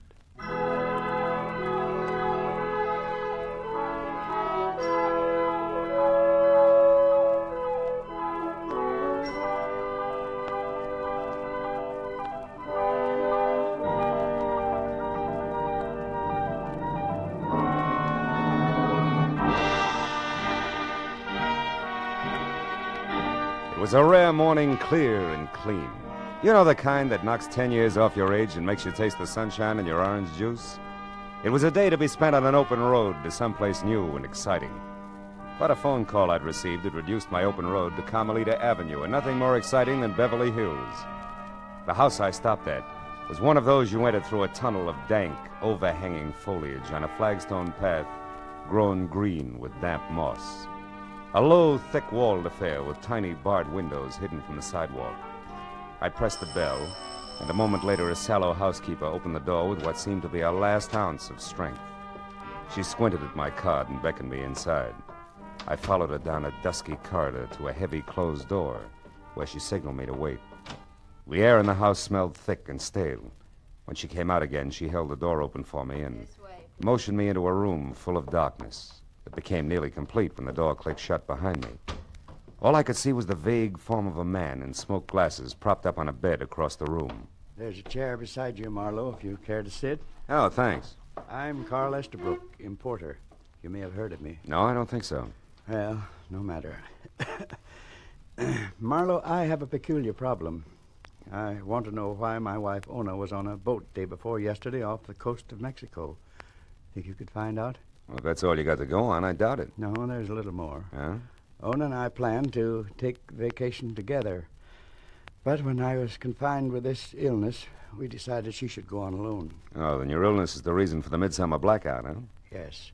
If I expose my eyes to light at any time in the next few weeks, the doctors promised me plenty of pain and virtual blindness. Oh. It's temporary, but tedious to mend. That's why I need a capable man with sharp eyes. To look into what, specifically? The paradox of my wife aboard a boat. Mm-hmm. She has a phobia about them. The mere thought of being on a boat makes her panicky. She drove to Ensenada, Mexico earlier this week, but believe me, her plans did not include boat rides. Well, tell me, how'd you find out she was on one? She right? No, she hasn't written me at all, but that's not unusual for her. Mm-hmm. A friend of mine got back yesterday from a fishing trip down there. The day before, his boat passed another with a girl aboard. He got a good look at her. He was so sure that it was Ona that he hailed her. The girl turned and ran inside. It bothered him to the extent that when he got home here, he called me to find out if Ona was in Ensenada. Is that all? That's all. He didn't get the name of the boat. Look, you want me to go all the way down there just to find out if the girl he saw was Mrs. Estabrook? Right. What is your fee, Marlowe? $50 a day, plus expenses. That's the minimum if I take the job. I don't think I will. When business gets so bad I have to do divorce work, I'll quit and write my memoirs. No, I'm sorry, but that's the way it is. No, sit down, Marlowe. Ona and I have had our share of difficulties, true. She's quite a few years younger than I and used to be a dancer. But, generally speaking, we're happy. Specifically what? I'm worried about her. Here, there's money in this envelope and a recent photograph of my wife. And there's more of both if the need arises. Incidentally, what kind of a day is it outside? Gorgeous. Well, then you can drive. It's only 250 miles. Yeah. By the way, how has the importing business been lately, legitimately speaking? You do have a suspicious mind, don't you? Only when the situation calls for it, and this does. However, I can understand an imagination working overtime here in the dock, Mr. Estabrook. So I'll take your money and go on down to Ensenada and see if anything's wrong. But look, I'm giving you notice beforehand. If it turns out to be family laundry and nothing more, I drop it. You're a reputable man. Just see that I get my money's worth, Marlowe, and you can keep the change. I'll expect to hear from you.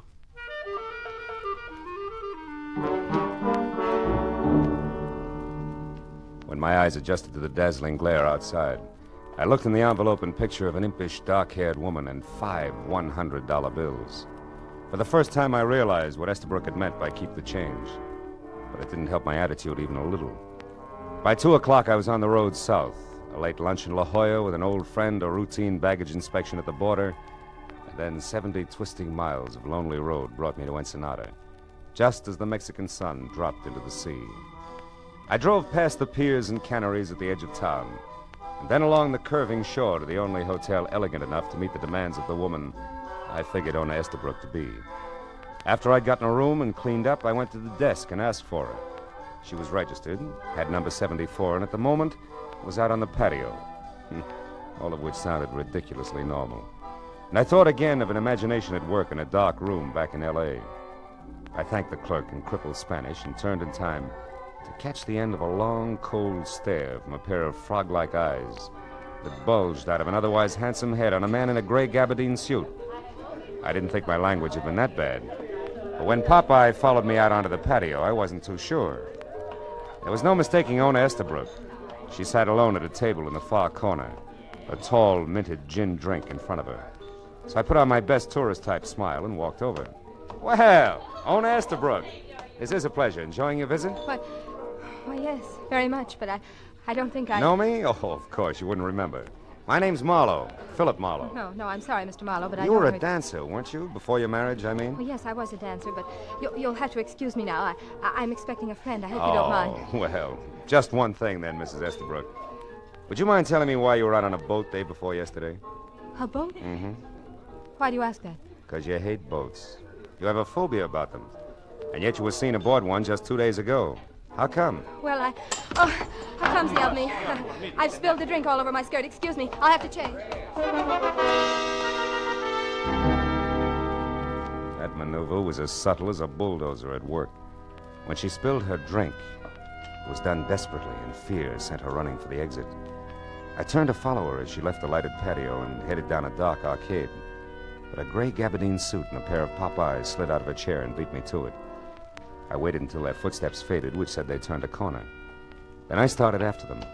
It was strictly follow the leader, but I didn't realize how many were playing the game until a knife point stung at the skin at the soft part of the back about kidney high. Stop, senor, and don't cry out. Don't even say ouch. I turned and saw a mottled red face, ugly on a squat, long-armed body. The ivory-handled knife in his hand could have clipped my spine in one easy thrust. You got a car here, senor? Come on, I speak English good. You got a car? Yeah, I got a car. What's it to you?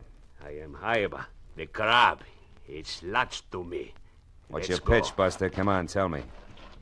Martinez says for me to keep a sharp eye on things to be sure something is not wrong. It looks to me like something is wrong with you, senor. Who's Martinez? You going to play possum, senor? This one is your car, huh? All right. Yeah. Okay. I take first your one. Now, please to get in. You gonna drive? Believe it or not, you're making a big mistake, Krabby. Besides, what if I don't want to drive? Oh, you better want to drive, gringo. Or I kill you right here. Go on, drive. Ándale.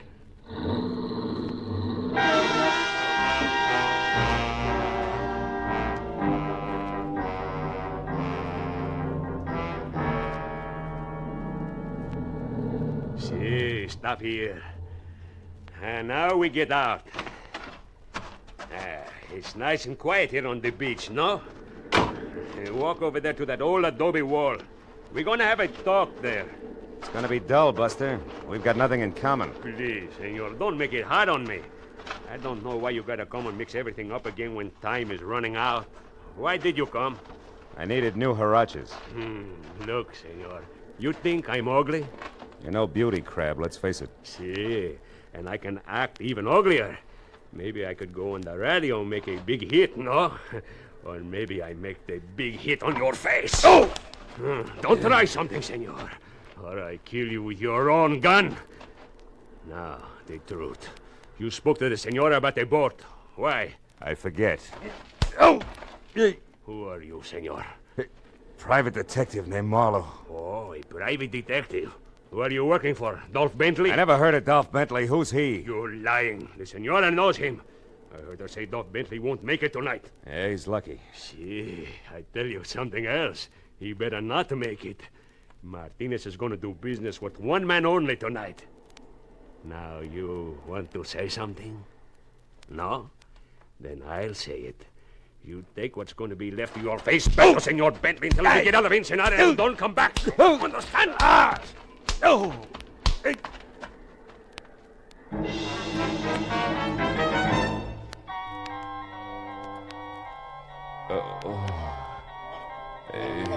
Wait a minute. Come on, wake up, wake Wait a up. minute, stop the crab.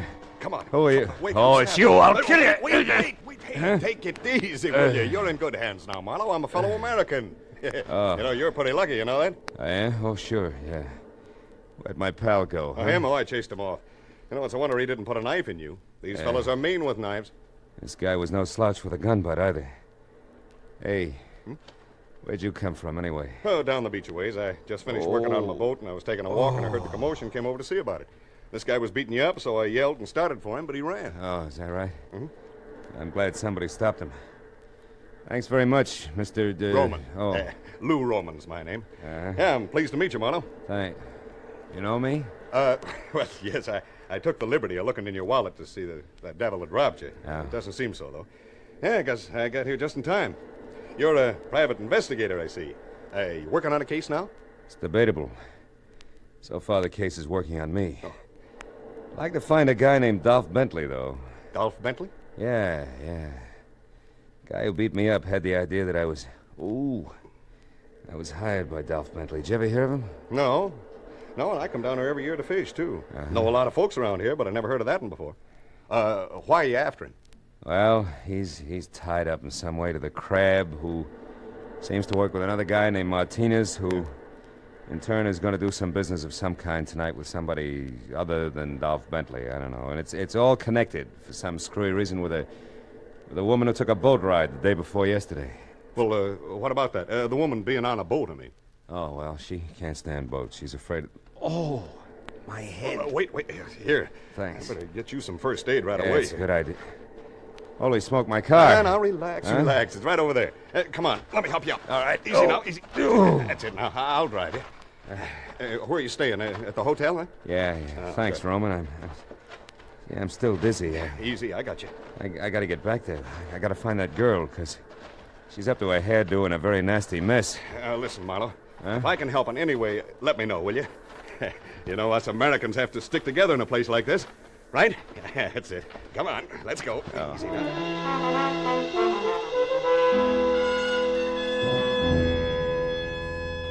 Lou Roman, the hail fellow, was indeed well met. He found my gun and drove me back to the hotel. A long hour had gone by since Ona Estabrook had run from the patio, followed by the pop-eyed character in the gabardine suit. I tried her room, checked with the desk again, and from there spent 30 minutes peering into corners and balconies and getting nothing but indignant glares from Mexican lovers. So I left the building and started through the grounds. I worked my way from the stables up into a secluded garden deserted by all but a marble statue of Montezuma, who, when I passed him, groaned. In the dark at my feet lay Haiba, the crab, his mottled face twisted into a tortured grin of agony. And sticking straight up just above his belt buckle was the white ivory handle of his own knife. Crab, who was it? Who got you? Oh, senor, I am sorry what I did. Never mind that. Who did this? Do you know? Oh, sí. It, Dolph Bentley. Now get a doctor. No, yo, senor. Tell Martinez that Dolph Bentley is... Crab. Yeah.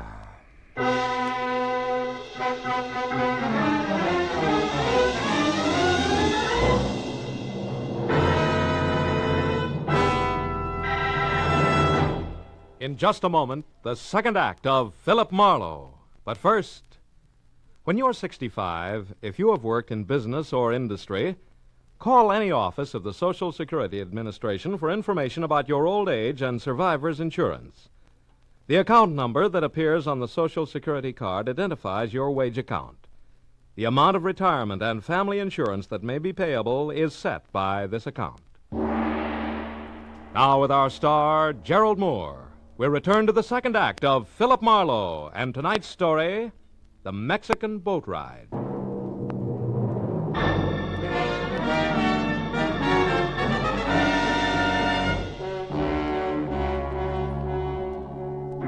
Even as the life trickled out of the ugly little man called Haiba, and his face, which had been knotted tight in pain, went slowly limp and he was still, I knew that I'd have to get next to Dolph Bentley before the importance of Ona Estabrook aboard a fishing boat off Ensenada would make any sense. Also, I knew that there was a good chance that said Mr. Bentley and the gentleman in gray gabardine, known to me as Popeyes, were one and the same. So I started back for the hotel. But halfway there, I stopped at the sight of a figure ahead scampering toward an all-alone taxi parked near the main entrance. It was Ona Estabrook. I took off after her, when she was in the cab and away before I could get close enough to do any good.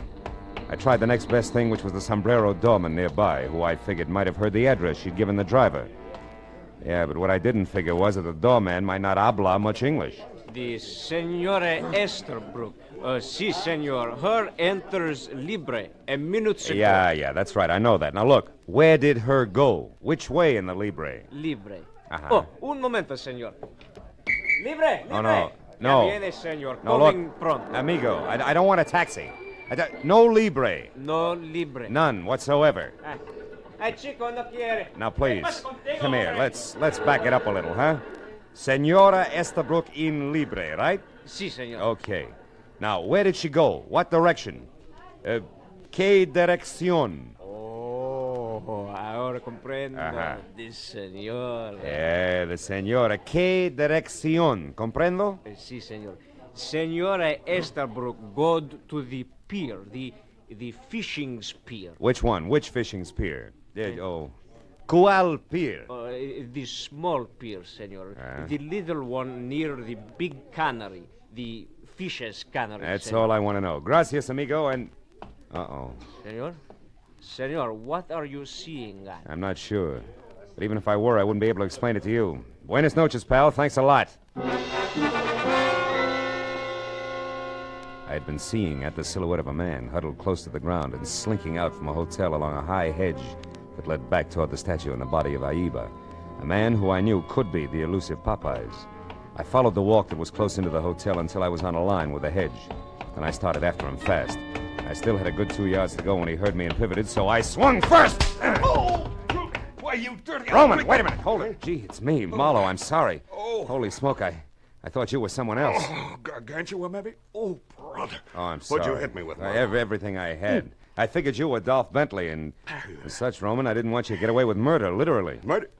Hey, not that girl you mentioned, Marlowe. Ona Estabrook? Huh? No. The corpse is that item you sigged away from me over in those ruins. Somebody got to him with his own knife there near the statue. Then I was right. I did see someone move over near there. Well, yeah, a couple of minutes ago, Marlowe. I was on the balcony outside of my room. It faces the garden here, you see.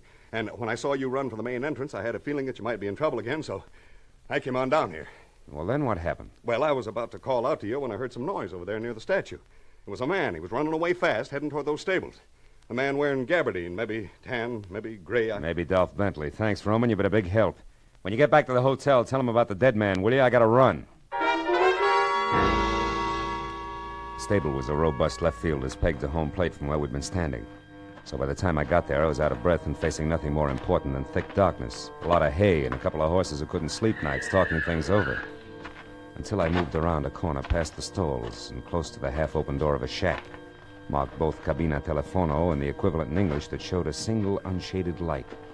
And under that, a man standing alone next to a telephone, writing something on the back of an envelope. He was wearing a gray gabardine suit, and when he lifted his pop eyes from the paper in front of him, I knew the next move had to be mine, 38 in all. Let it go, Buster. Keep your hands close to your sides. Just as you say, senor. I'd be a fool not to obey you. You're so right, a dead fool. So keep that in mind while we chat, won't you, Mr. Bentley? Bentley? Uh-huh. How did you find out who I am? It was easy. All I had to do was listen to a dying man's last two words when I asked him to name his murderer. He said Dolph Bentley. Any comment? Yes. You know a lot, senor. Don't resent it, friend. I learned it all the hard way. Don't move, Bentley. I was only changing my position, senor. Which will be prone if you try it again. Now, what do you know about this whole mess and an American girl named Ona Estabrook, who I figure is no mobster? Nothing, senor. You're a liar, Bentley. Which brings me to the point. One, why the pressure on the girl? And two, what's so important about her taking a ride on a fishing boat? Come on, brother. It's getting late for a murderer. Start talking straight the first time out. All right.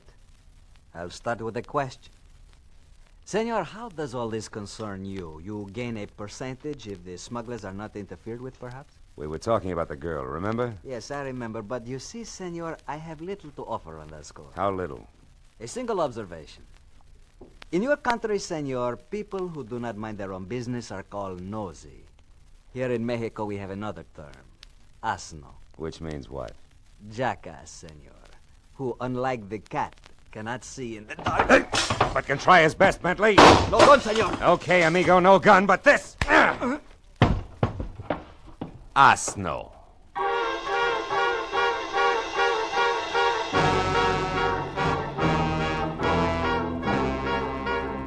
When Bentley met the floor and went out cold, I sagged to one knee. Stayed that way until the air rushing into my lungs quit sounding like sandpaper over a drumhead. And I got back to my feet and turned on a bracket lamp on the other side of the room. I opened Bentley's jacket, slipped his .32 automatic out of its shoulder holster, emptied the clip, and stopped dead at the shimmer of light dancing on polished silver that I hadn't expected. It was a badge. Below his shoulder holster and pinned to his vest.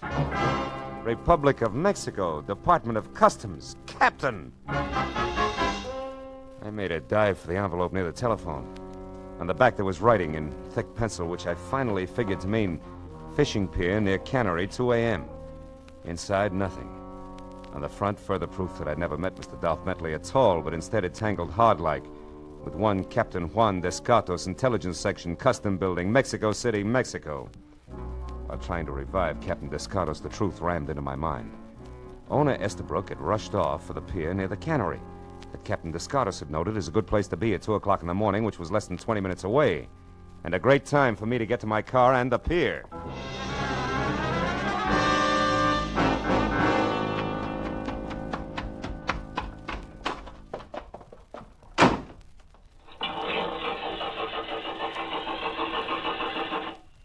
It won't work, senor. You're a bright boy, thanks. Welcome. Do you like the job on the car, senor? I think it shines well for the 8 pesos you owe me. Nobody asked you to bother, Junior, but I'll see you later. Right now I gotta run, huh? For 8 pesos, $1 you can ride, senor. I'll replace the distributor cap. What? Come here, you. But senor, it was very dirty all over. Inside, too. The steering wheel black as can be.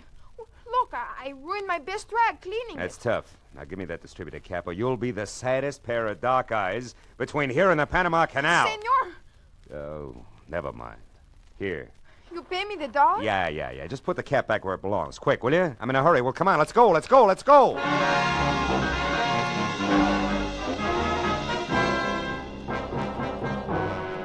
precious 60 seconds ticked off before I was out of the parking lot and driving fast toward the fishing pier near the Cannery, where I knew I was finally going to get next to Dolph Bentley and, if I made it in time, prevent another murder. But when I screeched to a stop away from the pier, piled out of my car, and ran the length of the oil-soaked planking to where a single boat was making ready to cast off, I saw one of the two persons aboard the small ketch was Ona Estabrook. The other was Lou Roman, haughty American fisherman. When I stepped aboard, our hunch hit me right between the eyes. I pulled my gun and pointed it an inch above his waist. What are you doing here, Marlowe? I might ask you the same question, Roman, or do I call you Bentley from here on out? Marlowe, you know, now he can't kill me. Now I don't have to be afraid of him anymore. Oh, Marlowe, thank goodness you got here in time. Yeah, hooray. The Marines have landed in the form of a private eye. Cut it out, Bentley, and don't move. Oh, no, what do you mean about being afraid? What's your connection with this fisherman here? Well, it was an accident, Marlowe. A mix-up in our baggage. Lou Roman and I both happened to stop for customs inspection at the border at the same time, and our suitcases were switched. I didn't notice it at the time, but when I got to the hotel, I discovered the mistake and went to Roman's room to correct it. But instead, you found Bentley here posing as Roman, right? Yes. He killed him, Marlowe. He told me he did. That's a dirty lie. Roman's all right. He's in Chicago. No, he's not. He's dead. You killed him. Someplace between here and Tijuana, Marlowe. And he said I'd get the same treatment if I opened my mouth. Then he's the one who forced you to go out on that boat yesterday. Well, Stay back, yes. Bentley. So that people wouldn't be suspicious, he made me appear at the hotel, in the patio there, and at the restaurant. Well, why didn't you run? Well, I couldn't. He wasn't around. Another man was. A horrible man with large eyes that never left me. Yeah. So why don't you drop it, Marlowe? No sail, Bentley. You see, I know that the horrible man with the large eyes can't be one of your henchmen. His badge says so. What? Badge? He's an officer, Marlowe? Yeah, Captain Ona. Give up, Bentley? You had better. There are too many men ready to take you. Descados. Where'd you come from? Oh, I have been here quite a while. But your story was so interesting, I just couldn't interrupt.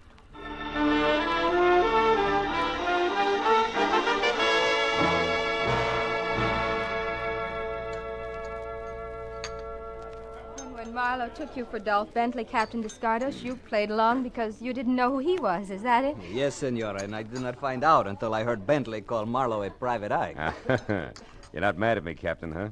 Even though I bungled your plan to capture Martinez, and not to mention our little meeting at the stables. Senor, do not say that you bungled the job of catching Martinez. It was more a matter of priority. Por favor, senora, the tacos. Of course, here you are. Gracias. You see, Senor Marlowe, I am certain that one day I will catch Martinez. But not at the cost of letting a murderer kill again. But, Senor Marlowe, there is one thing that puzzles me. The murder of the one known as Jaiba. Oh, Martinez' henchman. Well, you see, Captain, he knew that a man named Dolph Bentley was mixed up in this because he'd overheard Ona and her keeper, then called Lou Roman, talking about him. He wanted to know more. Also, he couldn't figure who I was. So he beat you up? Correct. Bentley, of course, only saved my life because it was an easy way to find out just how much Jaiba did know, after which he got to him. Enough? Not quite, senor. There is still one thing. How did you know that Lou Roman was actually Bentley? On a hunch, Captain. And by positive identification from you, Ona, when we were on the boat. But now it's my turn. I got a question for you, honey. Have you had enough vacation? As a matter of fact, Marlowe, I wired my husband just before we came in to eat. Oh. I said the change did me a world of good. Be home tomorrow to stay. Love always. Well, Captain, will you pass the tacos, please? They're awfully good, really.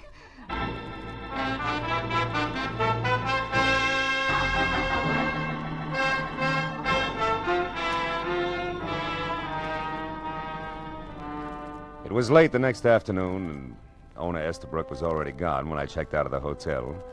Said goodbye to Captain Dos Gatos. Adios, amigo.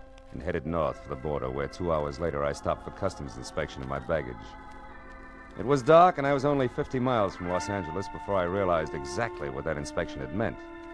Because it was then, for the first time, that I noticed the little cowhide suitcase on the seat next to me, which should have been mine, was tagged differently. The name and address of a man who lived in Long Beach, California. I got there, I kept driving. I knew I could ship it to him and ask for mine in exchange when I got home. Oh, yes. I'd had just about enough for a while.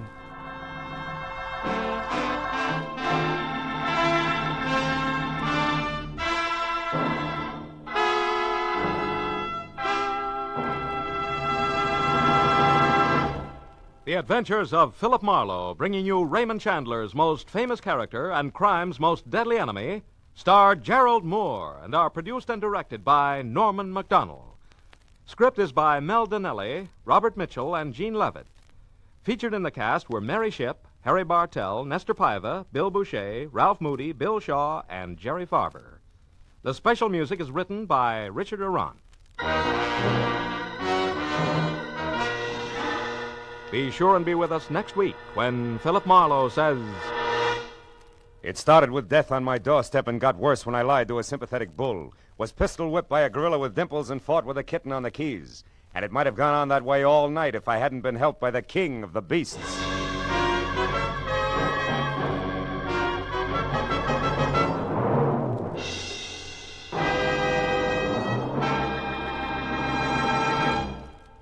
This is CBS, the Columbia Broadcasting System.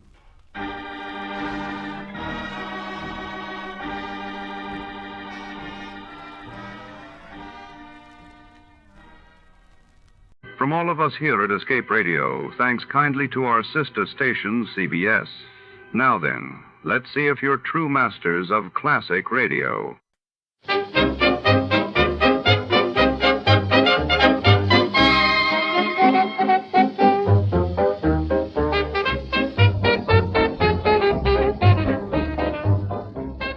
Tonight, our story drifts far from the neon veins of Los Angeles to the silent halls of the California Maritime Museum, nestled on the San Pedro waterfront. It's 1951, and a priceless artifact, the lost Spanish astrolabe of Cabrillo has, vanished just days before its centennial exhibition. Under the gaze of ancient ship models and the tang of salt air, shadows move among glass cases, and secrets wait to be unmasked. The hunt for the island's truth begins. But not all treasures want to be found. Before to start, let's see what happened the day it was aired.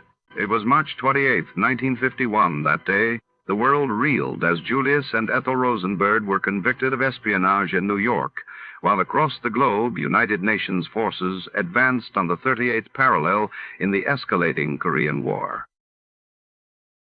Tired of the everyday grind? Ever dream of a life of romantic adventure? Want to get away from it all? We offer you Escape. Escape, designed to free you from the four walls of today for a half hour of high adventure.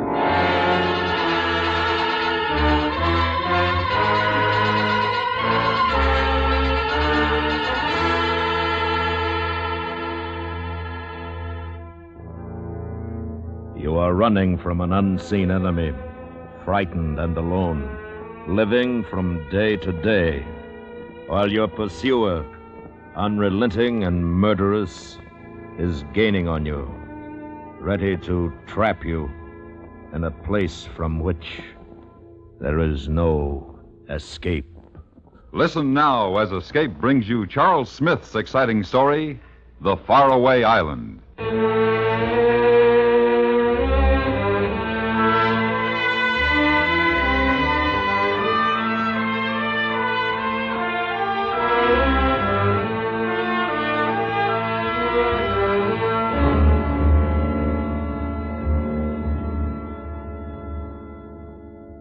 Time is the important thing.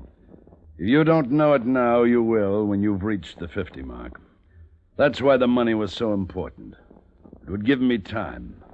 With it, I could return to a life I had lived 6 years before, during the war, on the island of Omoka.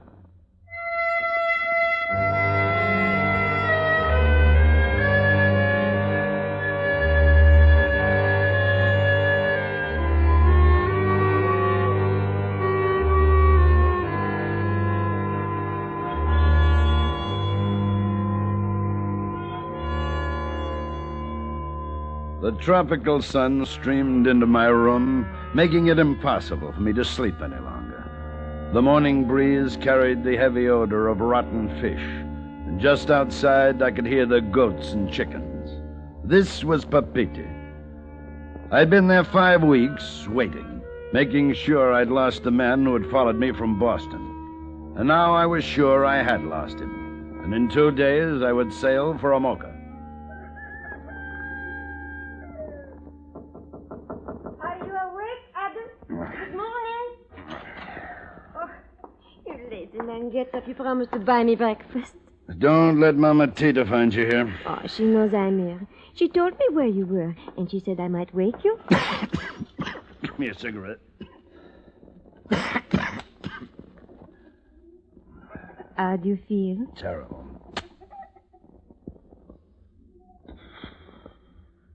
Hey.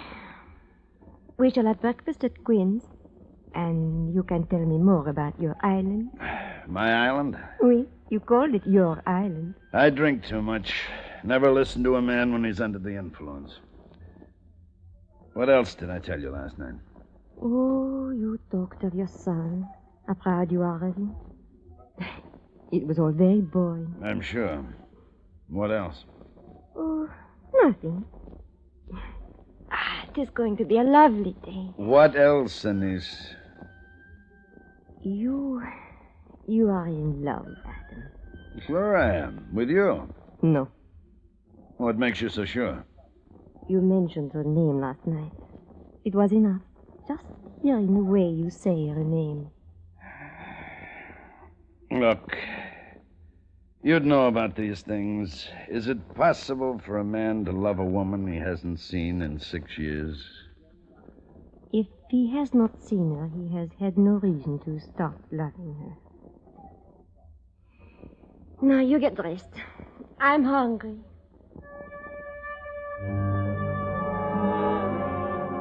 I watched her leave the room, and in watching, compared her to Moeva of Amoka, the Moeva of 6 years ago. It was an unfair comparison. I swung my legs over the side of the bed, stood up, and half an hour later, I was stirring my second cup of coffee. You said last night that you were going to leave Tahiti soon. Is that true, Adam? Yes, I've waited here long enough. I do not understand why you waited at all. If I love someone, I do not wait for anything. If I want to go someplace... More coffee, Anise? No, thank you. Adam, I will miss you very much. Could you take me to this island with you? What? I would be no trouble, even if you do not love me. We could be friends. No, Anise. You'd find the island very dull, and after a while, you'd find me pretty dull, too. Oh, please, Adam. Monsieur Adam? Monsieur Adam. Good morning, Joe. Oh, I have been looking every place for you. The hotel, the docks, every place. Oh, what is it now? Mama Tita worried? She sent you to collect her bill? You Americans. All you think of is money. Sometimes there are more precious things. Like what? Like a man's freedom. All right, you skinny little rat talk. Oh, put him down, Adam. You are choking him. Put me down, please. Put me down. When you talk. All right. All right, I talk. I was not going to take money for this, but now... Here. All right. This morning, early, a ship docked. It has been taking on copra from the islands north of here. Go on. I was there at the docks, and... Keep talking. This man, this American, I heard him asking questions. Where could he find the American who came here from Tongariro 6 weeks ago? What makes you so sure he was looking for me? The man he is seeking is tall. Very tall and very big. And he is about 50 years old. What did you tell him? Nothing, monsieur. I was sure you would appreciate it if I told him nothing.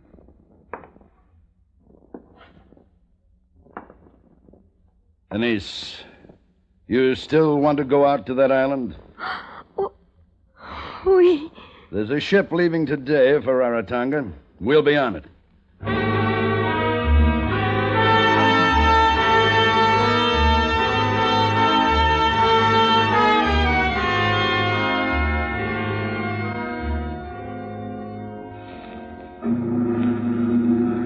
The Gildan sat low in the water, its belly full of canned goods for the island. According to the shipping notice, it would sail at high tide. I made arrangements with the captain. Well, it is a very unusual request, Mynheer... Hamish, Adam Hamish. Mynheer Hamish. What you are asking me to do. Such a waste. It's my money. Oh, I was not referring to the money. But very well. I will do it. Good. What time do we pass Morea, Captain? It will be close to midnight. You understand the girl is not to know? Yeah, I understand. I do not approve, but I understand.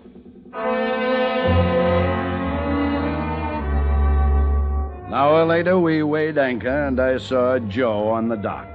He grinned at me and then scurried away, anxious to report back to the man who had hired him and get a few francs for the information that I had sailed with a niece for Rarotonga. Then the night came bright and clear, and it wasn't long before the great shadow that is Morea Island appeared off our port bow. Stop all engines.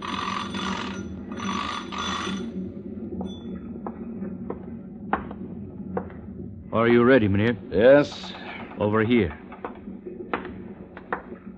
You have not told the girl? No. That is wrong. I hope someday she meets you again. Maybe she will. Take care of her. See that she gets back safely, will you? You will have to hurry. We are too close to shore. Adam! Now, Mynheer, get in. Roll away! Adam! Adam, where are you going? Adam, wait! Take me with you! Adam, take me, please! Adam!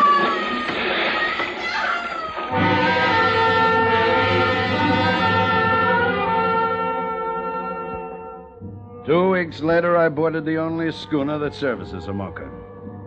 5 days out, we put in at another island to pick up a passenger. Then we put out to sea again.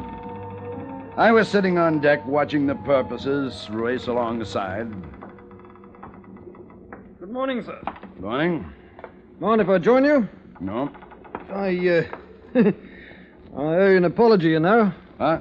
I've been staring at you. I hope you didn't notice. No.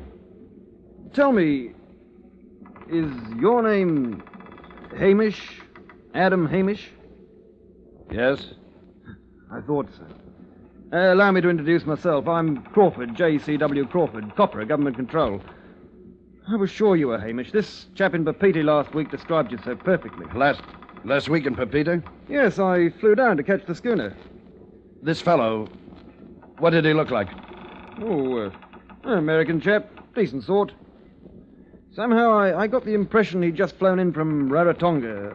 I remember he said he'd been off on a wild goose chase looking for you.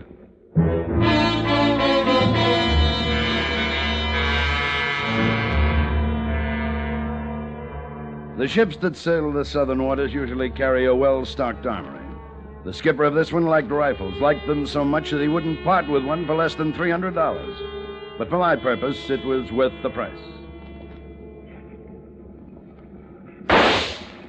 Good shooting. You hit him right forward to the dorsal fin. There's another over there. Care to have a try? No, thanks. I'm a rotten shot. Captain says we'll be landing tomorrow. You intend staying on Amoka? Yes, I do. Good. I'll have someone to talk to when I come by every couple of months. Have you been there since the war? No, not since 44. I hope you won't be disappointed.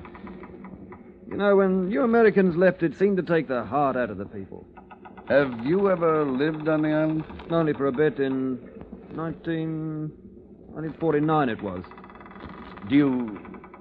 Did you ever know a woman called Maeva? No. Can't say that I did.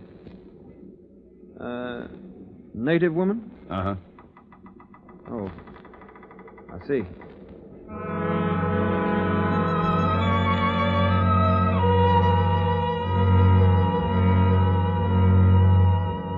Let me tell you about Amoka. The maps say it's an atoll, 12 miles long, surrounded by coral reef, with a passage through the reef to the deep harbor inside. But it's more than that. It's a state of mind. It's peace and contentment. That is what I remembered. You have come back, Captain Hamish. Yes. This house will be as your own until my people have made your house ready. Thank you, Amano. You will find many changes, Tane. We are older. All of us are older. Amano, where will I find Moeva? She is dead, Tane. Dead? Maeva? Yes, Tane. She died a little while after you left the island.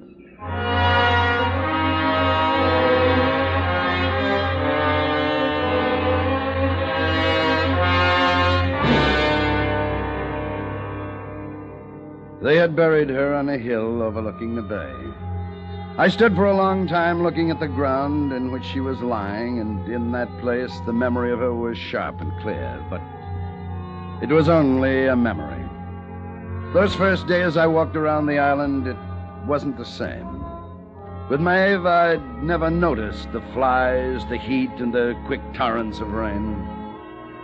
But the people hadn't changed. They still walked with an unmatched dignity, and I was glad to be home. 8 weeks later, a schooner sailed through the passage in the reef. Through my binoculars, I could see Crawford on the deck, and standing beside him was a taller man. Captain Hamish. Yes, I see it. You will go to the dock, Tony? No, I will wait in my house. Tell your people that if anyone should ask for me, I will be here in my house. Yes, Tony. I watched and I waited until the tall stranger started walking slowly up the beach toward me. When he reached the whitewashed stones that marked the beginning of my land, I raised the rifle to my shoulder. My finger slid across the trigger, and then I saw his face. This man who had followed me across half the world was my own son.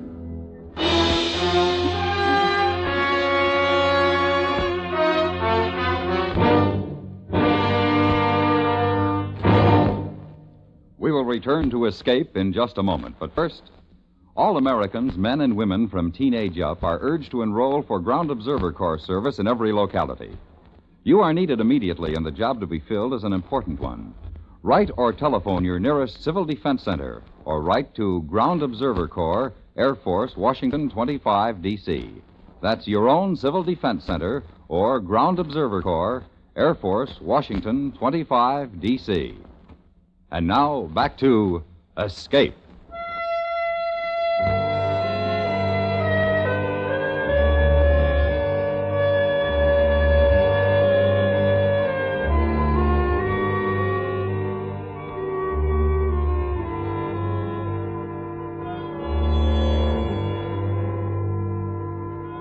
I sat there watching as my son slowly made his way up the path to my house. Then I went to the door, the rifle still crooked across my arm. You're a fool! I could have killed you easily. You still can. Do it now. You'll never get another chance. Well, what are you waiting for? Paul! You know why I'm here. Take you back. You're ready. We'll leave now. If not, you better use that rifle. What's it gonna be? I'm staying here, Paul. Are you sure?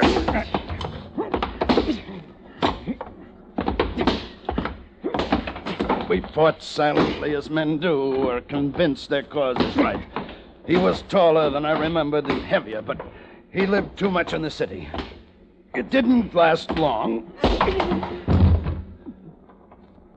I took some rope and bound his arms and legs, and then I threw a cup of water in his face. Come on, snap out of it. You're not hurt. Well. Oh. You're not taking any chances, are you? No. Think the schooner will leave without me? Yes. We might as well make the best of this, Paul. We're going to be stuck here together for 2 months. On time? I will. After the schooner has cleared the harbor.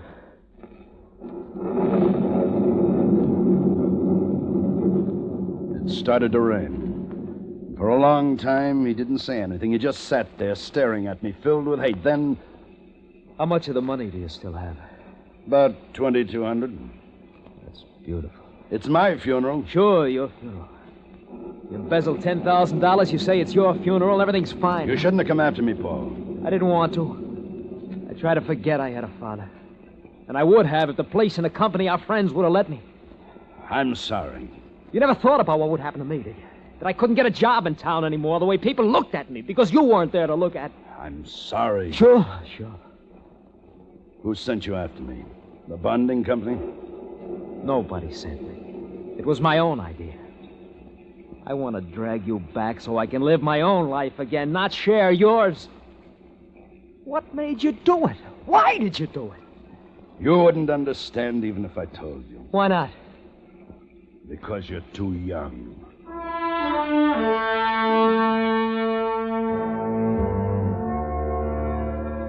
I cut him loose that night, and the next morning I showed him around the island. He walked among the people of Amoka. He watched the palms swaying in the gentle breeze. He looked at the beauty of the island, but he didn't really see any of it.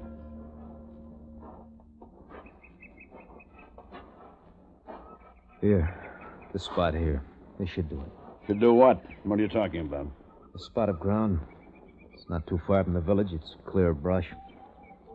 I can build my house here. Your house? You didn't think I'd stay with you. I guess not. In a few more minutes, we'd reached the copra grove and were standing before the kiln that's used to bake the meat from the shell of the coconuts. Well? You'll work here in the grove. You'll work here in the grove. You can have your choice of jobs, planting the young trees, packing the copra for shipping, or keeping the grove clean. Take your pick. Suppose I'd rather not work. Then you won't eat. Amano! Yes, Tommy? This is my son, Amano. He used to work in the grove. Yes, Tommy. He'll start tomorrow, but today I want him to enjoy himself. I'd like it if one of your sons would take